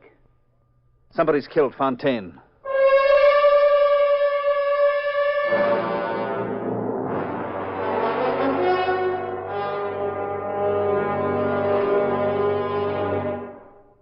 They seem to have done quite a job on Fontaine, didn't they? Captain, when that secret agent died, did you get any ideas about the case? We went over every detail. I found nothing. You sure you didn't overlook something? I resent the implication, Mr. Abbott. Look, isn't it a bit late for all this studied formality? Mr. Abbott, you keep your professional nose out of this, or you'll be awfully sorry you didn't. Look, Pat. Look what I found. This piece of yellow cloth. Let me see that. It's from Pierre's tie, isn't it? Could be. Oh, now, 24 men on this ship are wearing yellow ties. I've seen them. Yes, but Pierre kept talking about having the courage to... Go on, Mrs. Abbott. Go on. Well, Oh, confound it. Now what?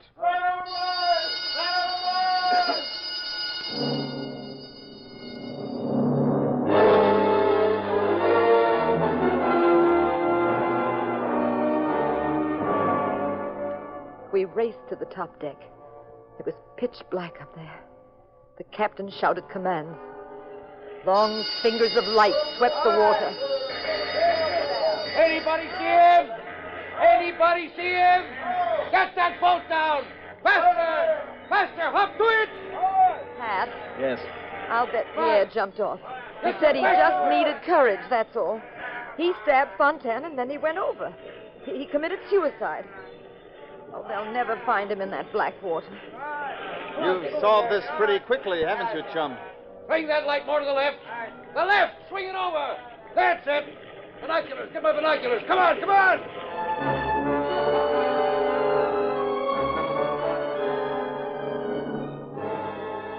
The search was fruitless. After hours of hunting desperately and sailing around in circles, the captain gave up. Finally, we sailed ahead. Pat and I went to see Marie. It is no use. My father is dead. He's dead. Oh, if I could have put my hands on that Pierre, that murderer. He's paid for it, Marie. He's done away with himself. Pierre died too easily, too quickly. He should have died like the dirty beast that he was. All this hysteria won't do you any good, Marie. Pat, I wonder what to do about that note. What note, madame? Well, yesterday when we were alone, your father gave me a note, Marie. He asked me to give it to the French embassy. Your father said it was terribly important. Oh, what was in it? I don't know. It was sealed. Your father asked me not to open it. He said I should see that it goes directly to the French government and to no one else. I would be glad to bring it to them. I will be proud. Now, Marie, dear, I do trust you, but... I think Jean had better do what your father said, Marie. We'll take it to the French embassy. Yes, I am sorry for asking. Forgive me. Everything must be done just as my father said. Oh, I'm feeling better, Marie. Oh, yes, Captain. Thank you. Making any progress, Captain? Get at the truth yet? No, not yet. Look, maybe Mind your own business, Abbott. Now, you're supposed to be on a vacation, remember? I'll work this out in my own good time and in my own way.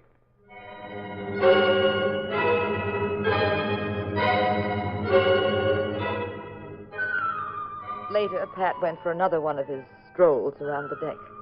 As I watched him disappear with that long, casual western gait of his, I went back into our cabin alone.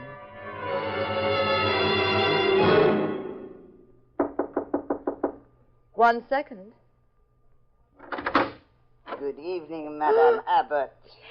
Pierre, it's you, but... I am supposed to be at the bottom of the ocean, eh? Yes, sorry to disappoint you. Shut the door or I will use this gun. But you didn't commit suicide. But you did kill Fontaine, didn't you? Oh, yes. Yes, I did. And that agent of the Sûreté? Yes. He knew too much about me. You have a note, Madame Abbott, from Monsieur Fontaine. I will take it, please.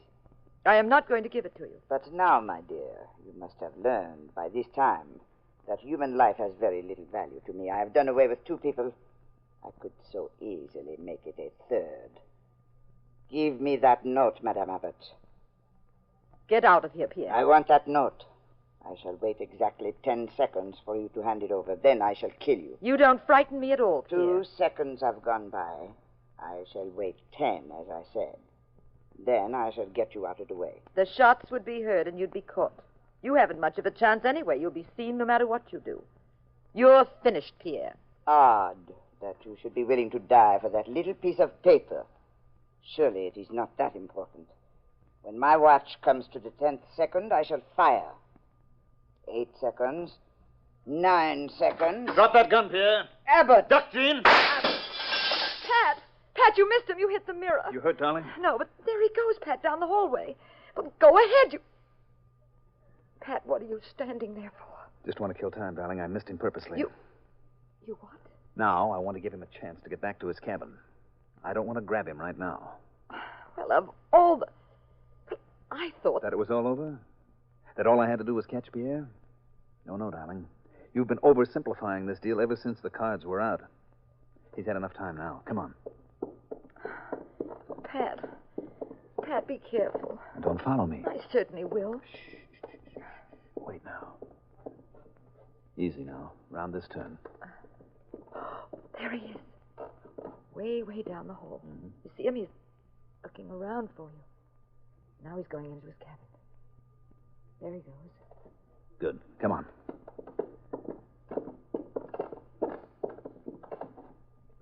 First, I'll just have a look in here. Oh, but that's Marie's cabin. Of course it is.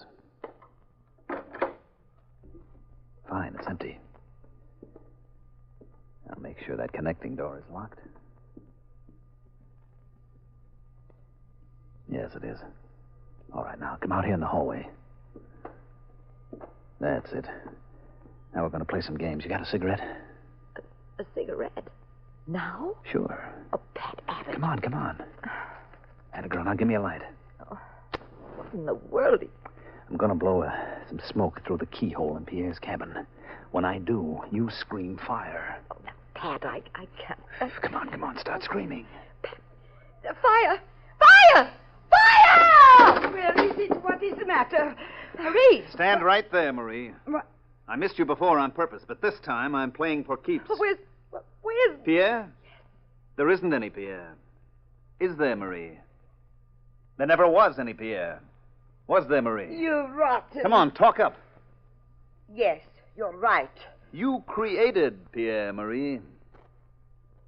Yes, you played the part of 2 people. You were Pierre with the help of a wig, a mustache, a green suit, and a slight change in your voice. No, you I said cannot. stand still. Look in that cabin, Jean. No. It will not be necessary. The disguise is in there. Who was Fontaine, Marie? I said, who was... He was my husband. He disowned me. He despised me. He would not have anything to do with me. He was very wealthy. He was not a collaborator. He gave money to the French resistance, to a certain Pierre Duchamp. You killed the real Pierre then, didn't you? Yes, in Paris, to get the fortune my husband had given him. Then I became Pierre myself. You followed your husband to the boat. You took a cabin. He must have pleaded with you to leave him alone, but you wouldn't. A French secret agent caught up with you. So you grabbed a small fire hatchet and killed him. You built up the story about your husband's being a traitor. You built Pierre as a patriot. You stabbed your husband, then you wanted us to think that Pierre had knocked him off and jumped the boat. What'd you throw into the water? A packing box? Please, I cannot talk anymore. I'm tired. Take me to the captain. I will not give you any more trouble. The money you got by killing the real Pierre wasn't enough, was it? You wanted to inherit everything your husband had, too. May we go now, please? Whatever you do not know must be in that note that my husband left. All right, start walking. That ladder goes to the top deck, to the captain's headquarters. Yes, I will. This has all happened so fast. Pat, take her arm. I think she's ill. May May I please have your arm? Oh! Biting, eh? You'll never take me. Oh, and scratching, there too. you are. You're not going to... All right, then I'll just carry you to the brig. Now Up you go. Now, Pete. Now. Oh, see what I mean, Gene? I love women.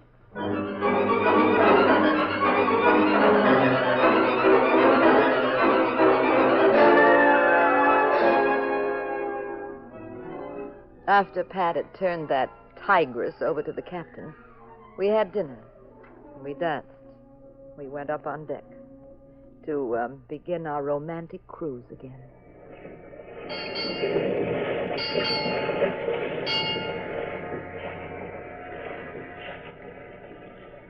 Pat, how'd you know Marie was also Pierre? Well, that was easy, darling.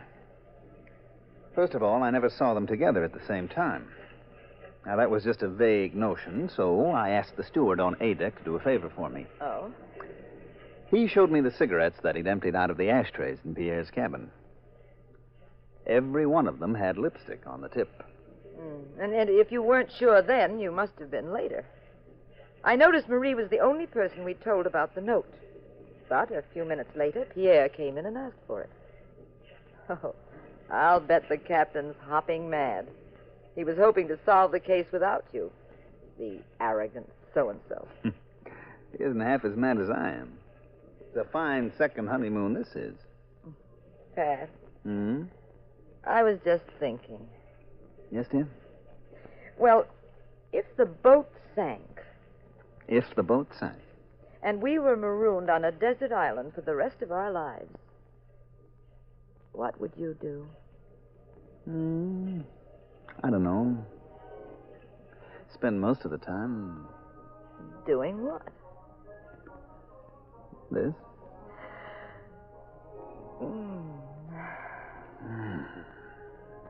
I told you, darling. I love women.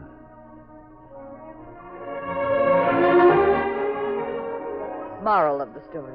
I made one mistake that you can benefit by if you're planning a cruise. Please don't go on a streamlined luxury ship.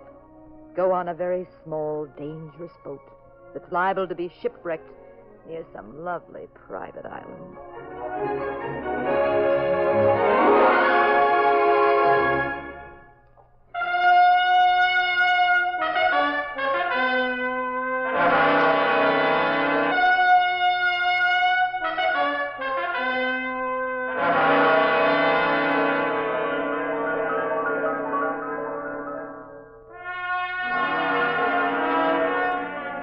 The National Broadcasting Company has presented The Adventures of the Abbotts, starring Claudia Morgan and Mandel Kramer as those nationally popular personalities of detective fiction, Pat and Jean Abbott, created by Francis Crane.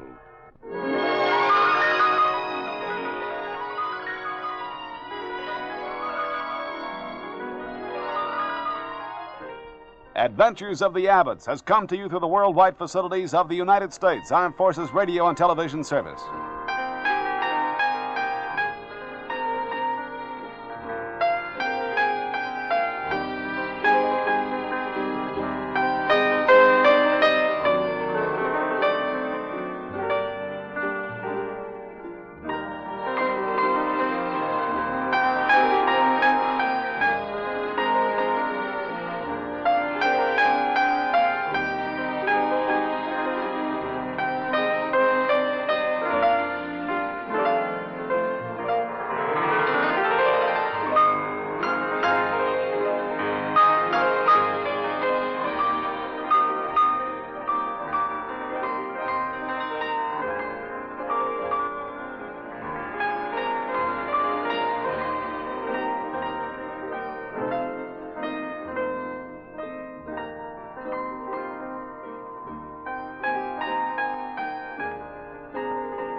After all, suppose you were arrested on suspicion of murder and your husband was out chasing a beautiful redhead with $100,000.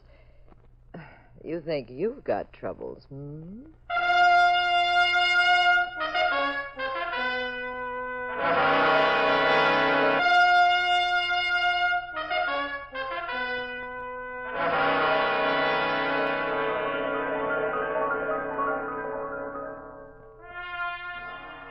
The National Broadcasting Company presents The Adventures of the Abbotts, starring Claudia Morgan and Mandel Kramer as Pat and Jean Abbott, those popular characters of detective fiction created by Francis Crane.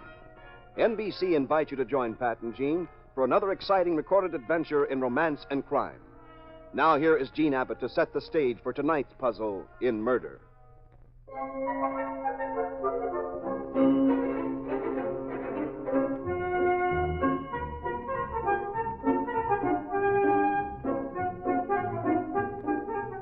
Pat and I were having our breakfast coffee. We do kind of a switch on the husband and wife routine at breakfast. Pat's hungry. He gobbles up pancakes and sausages and concentrates on his eating. Me, well, I bury my nose in the morning paper. Pat's business as a private detective keeps him so busy he doesn't have too much time for the news. So, well, I'm the poor man's John Cameron Swayze. I tell Pat what's new. Well, go ahead, pal. Let's hear it. Your insurance all paid up, Pat? Why? Your days are numbered. They're knocking off private detectives in this town like pins in a bowling alley. Oh, who'd they get this time? Well, the paper says your friend Charlie Brooks was shot last night in his office. Well, that isn't surprising. Anyway, Mr. Brooks was no friend of mine, darling. I warned him. He was getting into some very crooked deals. He was looking for a woman named Paula Sterling, it says. Probably found her. Only somebody didn't like it, so they shot him. Who's Paula Sterling? I pass. I thought maybe she was somebody in the gossip columns of those silly magazines. And you should know, dear, you read them. Out of morbid curiosity, that's all. Anyway, you'd better let this be a lesson to you. Take me along on all your murder cases, and I'll keep you out of trouble. Yes, you're very helpful. Your wife isn't a good detective. Terrible. She good for anything at all? I doubt it. How about this? Yes.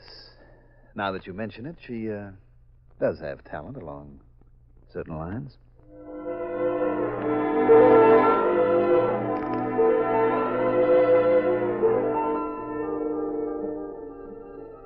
While Pat and I were at breakfast, a man we'd never heard of, a Mr. Sharbert, was talking to a hood who worked for him, a hood named Julian. They were in Sharbert's very expensive and lavishly decorated apartment. I'm telling you the truth, Sharbert. Now, when I got there, this private eye, this Charlie Brooks, he was dead.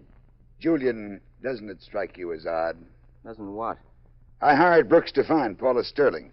He was going to tell me last night where he'd found her. Then he was murdered about the time you got there. You think I saw the killer? I don't know, my dear Julian. I'm merely speculating. I didn't have nothing to do with it. I'm still looking for Paula Sterling, Julian. Well, how am I going to find her, Mr. Sharbert? The private detective did. You're as bright as he is. Yeah, but he got 2 bullets in him for finding her. Yes, Julian. And somebody might get bullets in them for not finding her. Me, for instance, Mr. Sharbert? You, for instance, my dear Julian.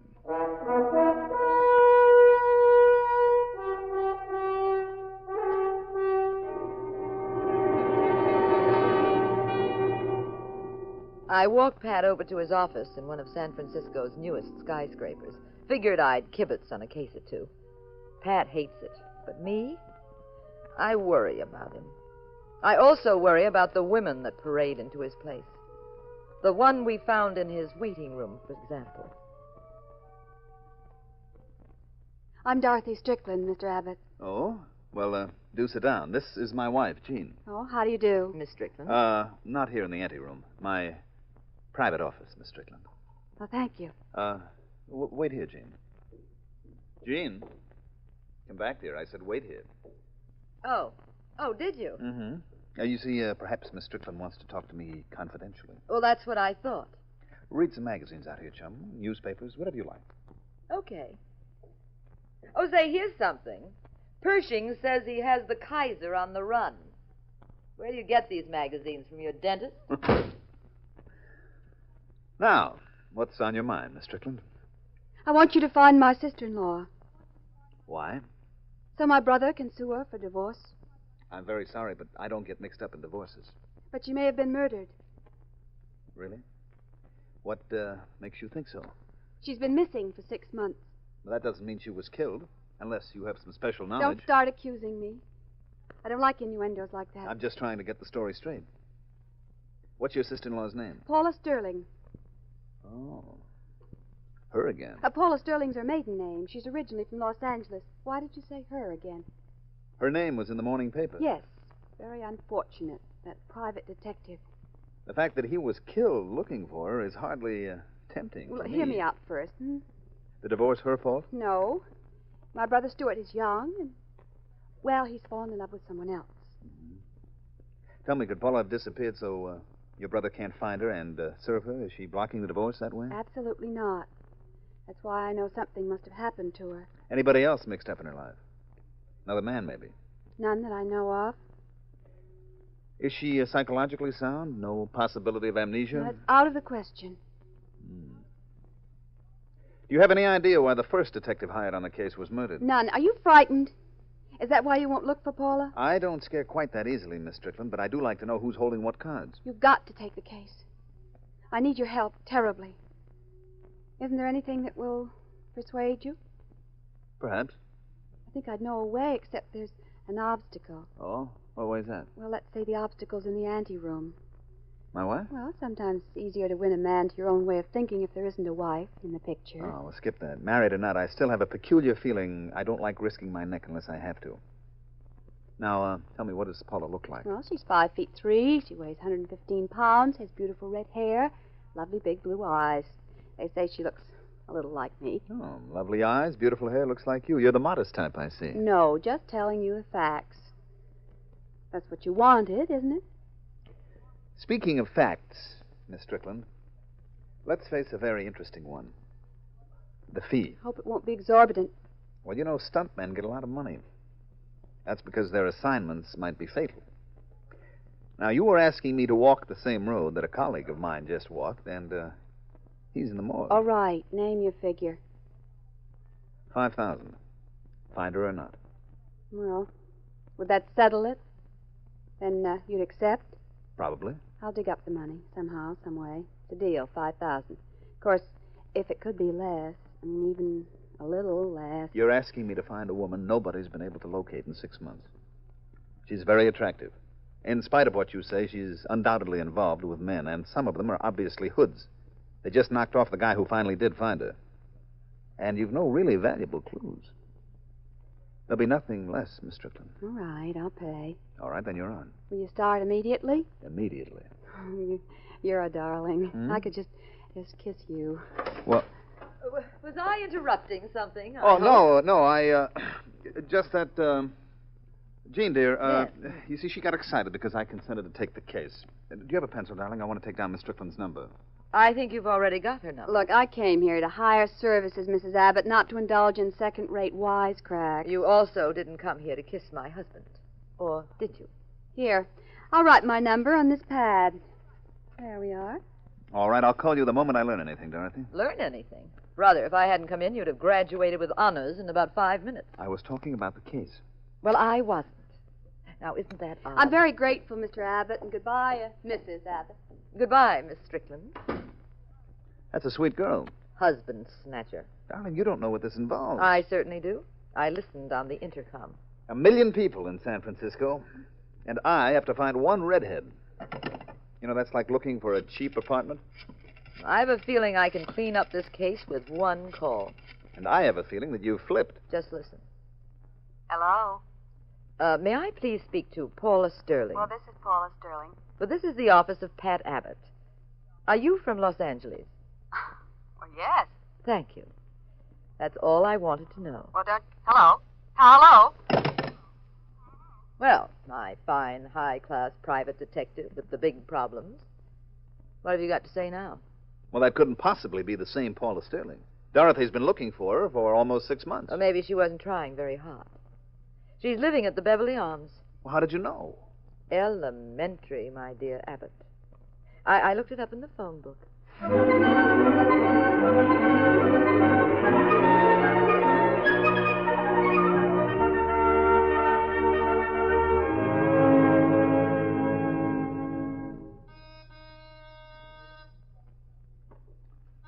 Well, Pat, what does the nameplate say? It says Paula Sterling, all right, but it can't be the same one.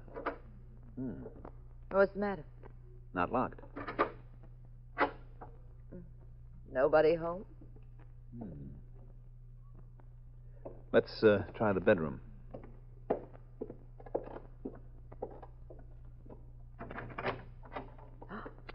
Pat. Yeah. Looks like somebody hit this place like a hurricane. What could have they been looking for? Same thing we are. Paula Sterling. Well, they couldn't have expected to find her in any of these drawers. If you ask me, this was a conventional robbery. Well, darling, you talked to her just 15 minutes ago. Well, so what? Well, if this were a conventional robbery, then the burglar might still be...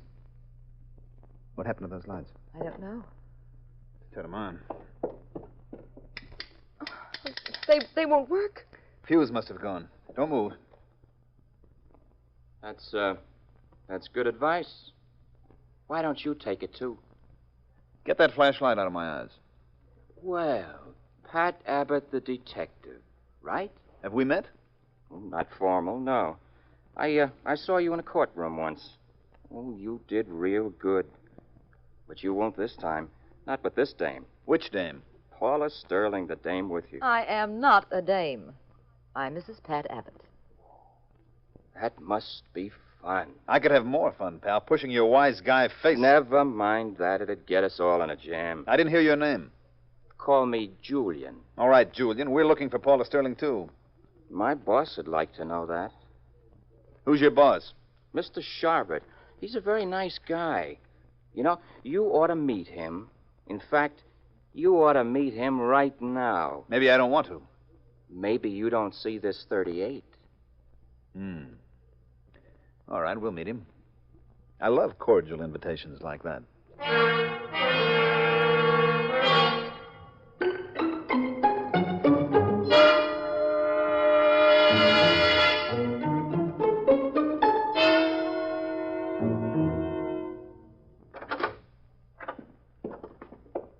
All right, folks. Step inside. Just quit shoving, Julian. Hello, Mr. Sharbert. And precisely what is this uproar about? Oh, it's just what the doctor ordered. Meet Paula Sterling, Mr. Sharbert. Paula Sterling? You don't recognize her? My dear Julian, I told you Paula was a redhead. This lovely girl is not. Oh, hear that, Pat? This lovely girl. Well, I found both of them in Paula Sterling's apartment. I'm extremely sorry. I didn't quite get your name. My name is Abbott. Pat Abbott. The renowned detective? I am impressed. What were you doing in Paula's apartment? Just looking. For what? I heard there was a vacancy. I wonder if we have time for these little ventures into irrelevant humor. Okay, we'll leave. What is your interest in Paula Sterling? A client of mine wants to locate him. Perhaps we can join forces. I'm looking forward, too. Thank you, no. You're uncooperative, aren't you, Mr. Abbott? Give me a crack at him, boss. He'll cooperate. Would you like Julian to go to work on you? Sure, if he'll put down that gun. Where is Paula, Mr. Abbott? Julian, I don't approve of violence.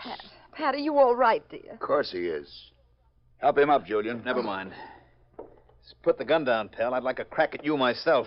Did Julian change your mind, Abbott? I'll change his face for him. Oh, Pat. Julian, Mr. Abbott will be of little use to me unconscious or dead. Unless I decide he hasn't the information I want. He's got it. And I'll get it out of him. Mr. Abbott, I'm not doing this for amusement. Paula Sterling worked for me until she disappeared with $100,000 of mine. I want it back.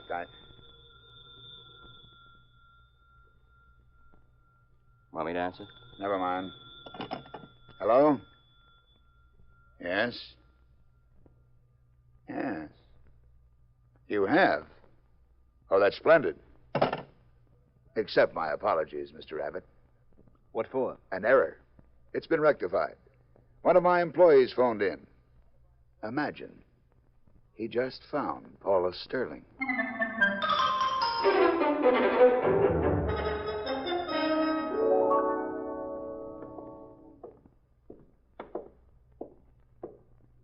Pat, you haven't said a word since we left Sharbert.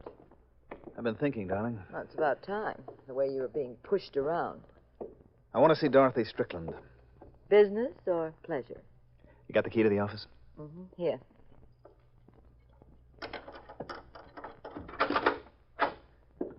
I'll turn on the lights. Pat, look, near your desk. Stay where you are, Jean. I'll take a look. Well, if she's asleep, don't disturb her. I couldn't possibly disturb her. She's dead. Oh, no. We finally found Paula Sterling. Why was she killed here? Remember when you spoke to her on the phone? Uh-huh. You said this is Pat Abbott's office. Well, she must have come down here to find out what was going on, and Sharpett's hoods were waiting for her. You're a bad guesser, Abbott.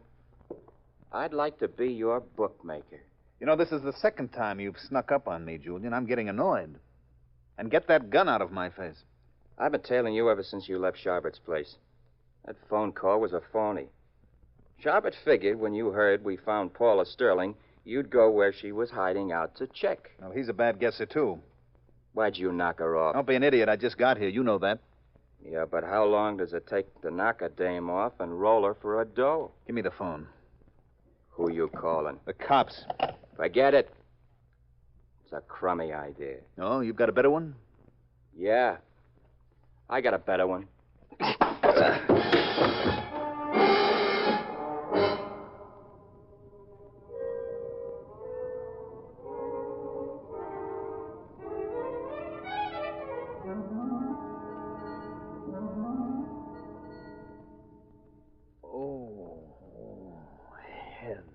Take it easy, Pat. Darling, where's Julian? Gone. Coming back with Sharbert. You know, I'd like to get Julian sometime when he isn't armed. Oh, don't try to get up. I already called the police. I didn't want to take a chance disarming him. Kind of you. Wild shot, you know. Honey, why don't you go to the movies, I'd rather be with you. Do you have any shopping to do? I'd rather be with you. Jean, you're lousing up the case. You're wrecking our marriage, Pat. Okay, but I'm not responsible. Come along with me.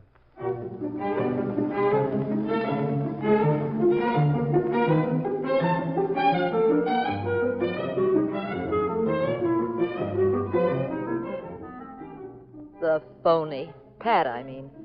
He sneaked to a phone booth and got his pals over at police headquarters and had them pick me up. They took me to headquarters. Invited me to play gin. Oh, I was furious. I threatened to sue for false arrest. Well, they said I was a witness. That was true, and I had no comeback. But I vowed then and there to fix Pat's wagon if it was the last thing I did. I don't mean his station wagon. While I was fuming and fussing in custody, Julian was calling his boss. That you, Mr. Sharbert? Yes, Julian? Listen, wait till you hear this. Now, it's the screwiest thing. Who do you think killed Paula Sterling? She's dead? The cops just picked up Pat Abbott's wife. Now, that is odd. You better kiss your $100,000 goodbye. Gone with the wind, pal. Perhaps you're right. Come by and see me, Julian. What for? I'll pay you off.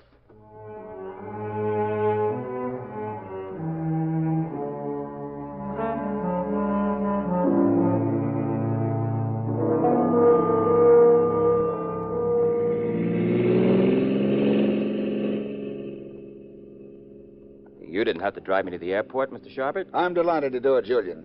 It's the least I could do under the circumstances. Hey, wait a minute. You made a mistake. Did I? You should have taken that left turn. Oh, how stupid of me.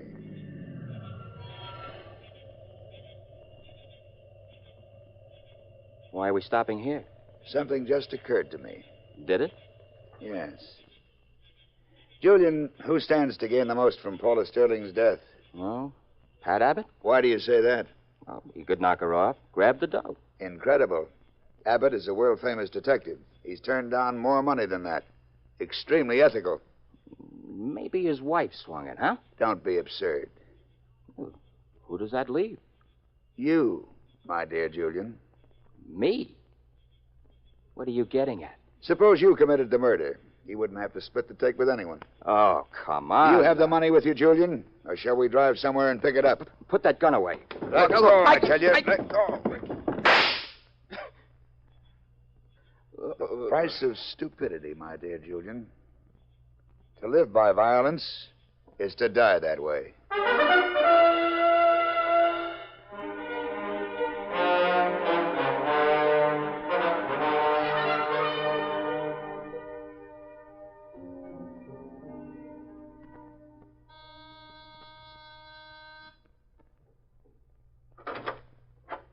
Well, I'll be darned. Pat Abbott. Hello, Dorothy. Can I come in? Can you? Step right in. Tell me, why are all the attractive men married? Skip it. We've business. Where's your wife? Didn't you hear me? Yeah, tell me where she is. At police headquarters. I couldn't afford to let her go wandering around town on this case. Too many trigger-happy people in it. Trigger happy? Who? Your sister-in-law worked for a man named Victor Charbot. Have you found her? Yes. Where is she? My office. I'll get my coat. I'll be with you in a minute. Wait a second. I have bad news for you. I mean, she's ashamed to see me. That's it, huh? That's all right. It isn't that. What are you trying to tell me? She's dead. Oh, no. Oh, that's awful. She wasn't the young innocent, Dorothy. She was mixed up with a rough crowd. She stole $100,000. What, do you realize what you're saying? Sure.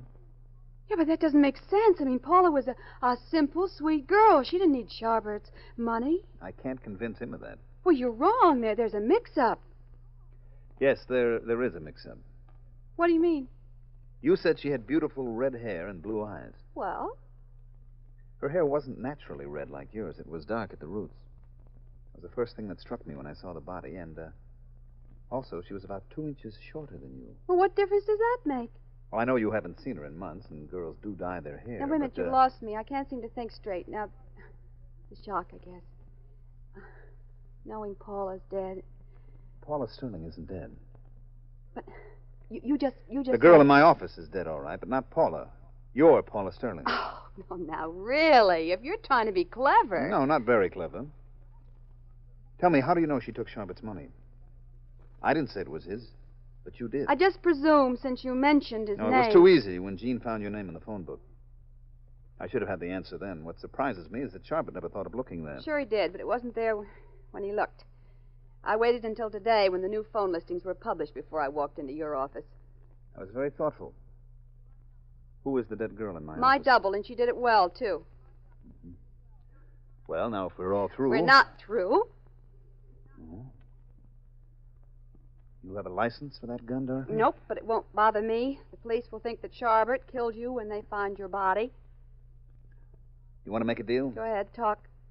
I'll get you a great lawyer. You could plead insanity. Yeah? On what grounds? Trying to get away with this. You'd have to be nuts to try it. Now, you better put away that gun. Those things go off sometimes. Did you kill anybody else besides your double? Charlie Brooks, maybe? Uh-huh, Charlie Brooks. He got wise. He stumbled on the truth. He wouldn't listen to me, and he acted like a Boy Scout the way you're acting. And he ended up dead the way you will. Maybe not. Oh, you want part of the $100,000, huh? Maybe. How much? Half. For what? Keeping my mouth shut. You know, the heat to get whoever kills me will be terrific. Now, that's playing it your way. Now, think of mine. I say nothing, pin a rap on Charbot, get him out of the way, and we're both clear. They'll never find out who got No, Brooks. wait a minute. You talk too fast. I gotta think. Just think of being in the clear. Now, think. Don't get so close to me. I don't want the gun. You're not made of ice water, after all. Well, who could be? Ever look in a mirror? I thought you came here on business. Well, I did. Well, Ow, my arm! Let go! Pat, are you all right? Yes, Jean. Get up, Dorothy. Police downstairs, darling? Yes, prowl car. I talked him into coming here. I had a notion you'd make yourself a target. Dirty Out the door, Dorothy. You didn't Let's want to go see those boys. You never did. I bid for an old stall. Oh, that's nothing. We all do that. Darling, I told you you'd come within inches of a bullet. That shot she fired.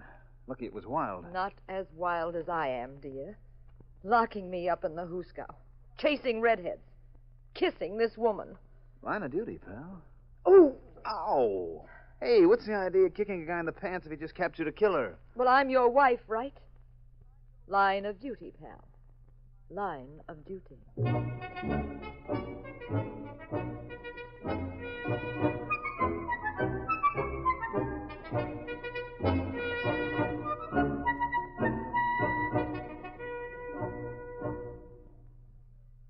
Paula killed the girl in your office, Pat, right? But now, how did that help her? Well, darling, once I told the police that Paula Sterling was dead, Charbot accepted it and would give up looking for her. He suspected Julian of double-crossing him. You're guessing. No, I'm not. They just picked up Charbot and he confessed. Now, where's Julian? The coroner's got him. So, the reason Dottie came to you was to have you establish that Paula Sterling was dead. Absolutely right. You see, that left her free to take a powder with Charbot. Fine. So now you collect from your client, and the case is closed. Well, my client was Paula Sterling, alias Dorothy Strickland. I just nailed her for homicide, so I'm afraid she won't pay me a dime. Oh, that's what I like. A husband who's a good businessman, makes money, protects himself, takes care of his wife and home. Total profits on this venture, $0, 0 cents. Well, Pat, one more wonderful case like this, and we'll be bankrupt. Darling, you mean you love me for my money alone? There's something else? Come here. Oh. Pat. Yes, darling? I don't care if you haven't a cent. Mm-hmm. I don't care if you're a terrible businessman. Mm-hmm. Nothing matters. Except one thing. And what's that, darling? Get a deposit on the next case. Cash.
Adventures of the Abbotts has come to you through the worldwide facilities of the United States Armed Forces Radio and Television Service.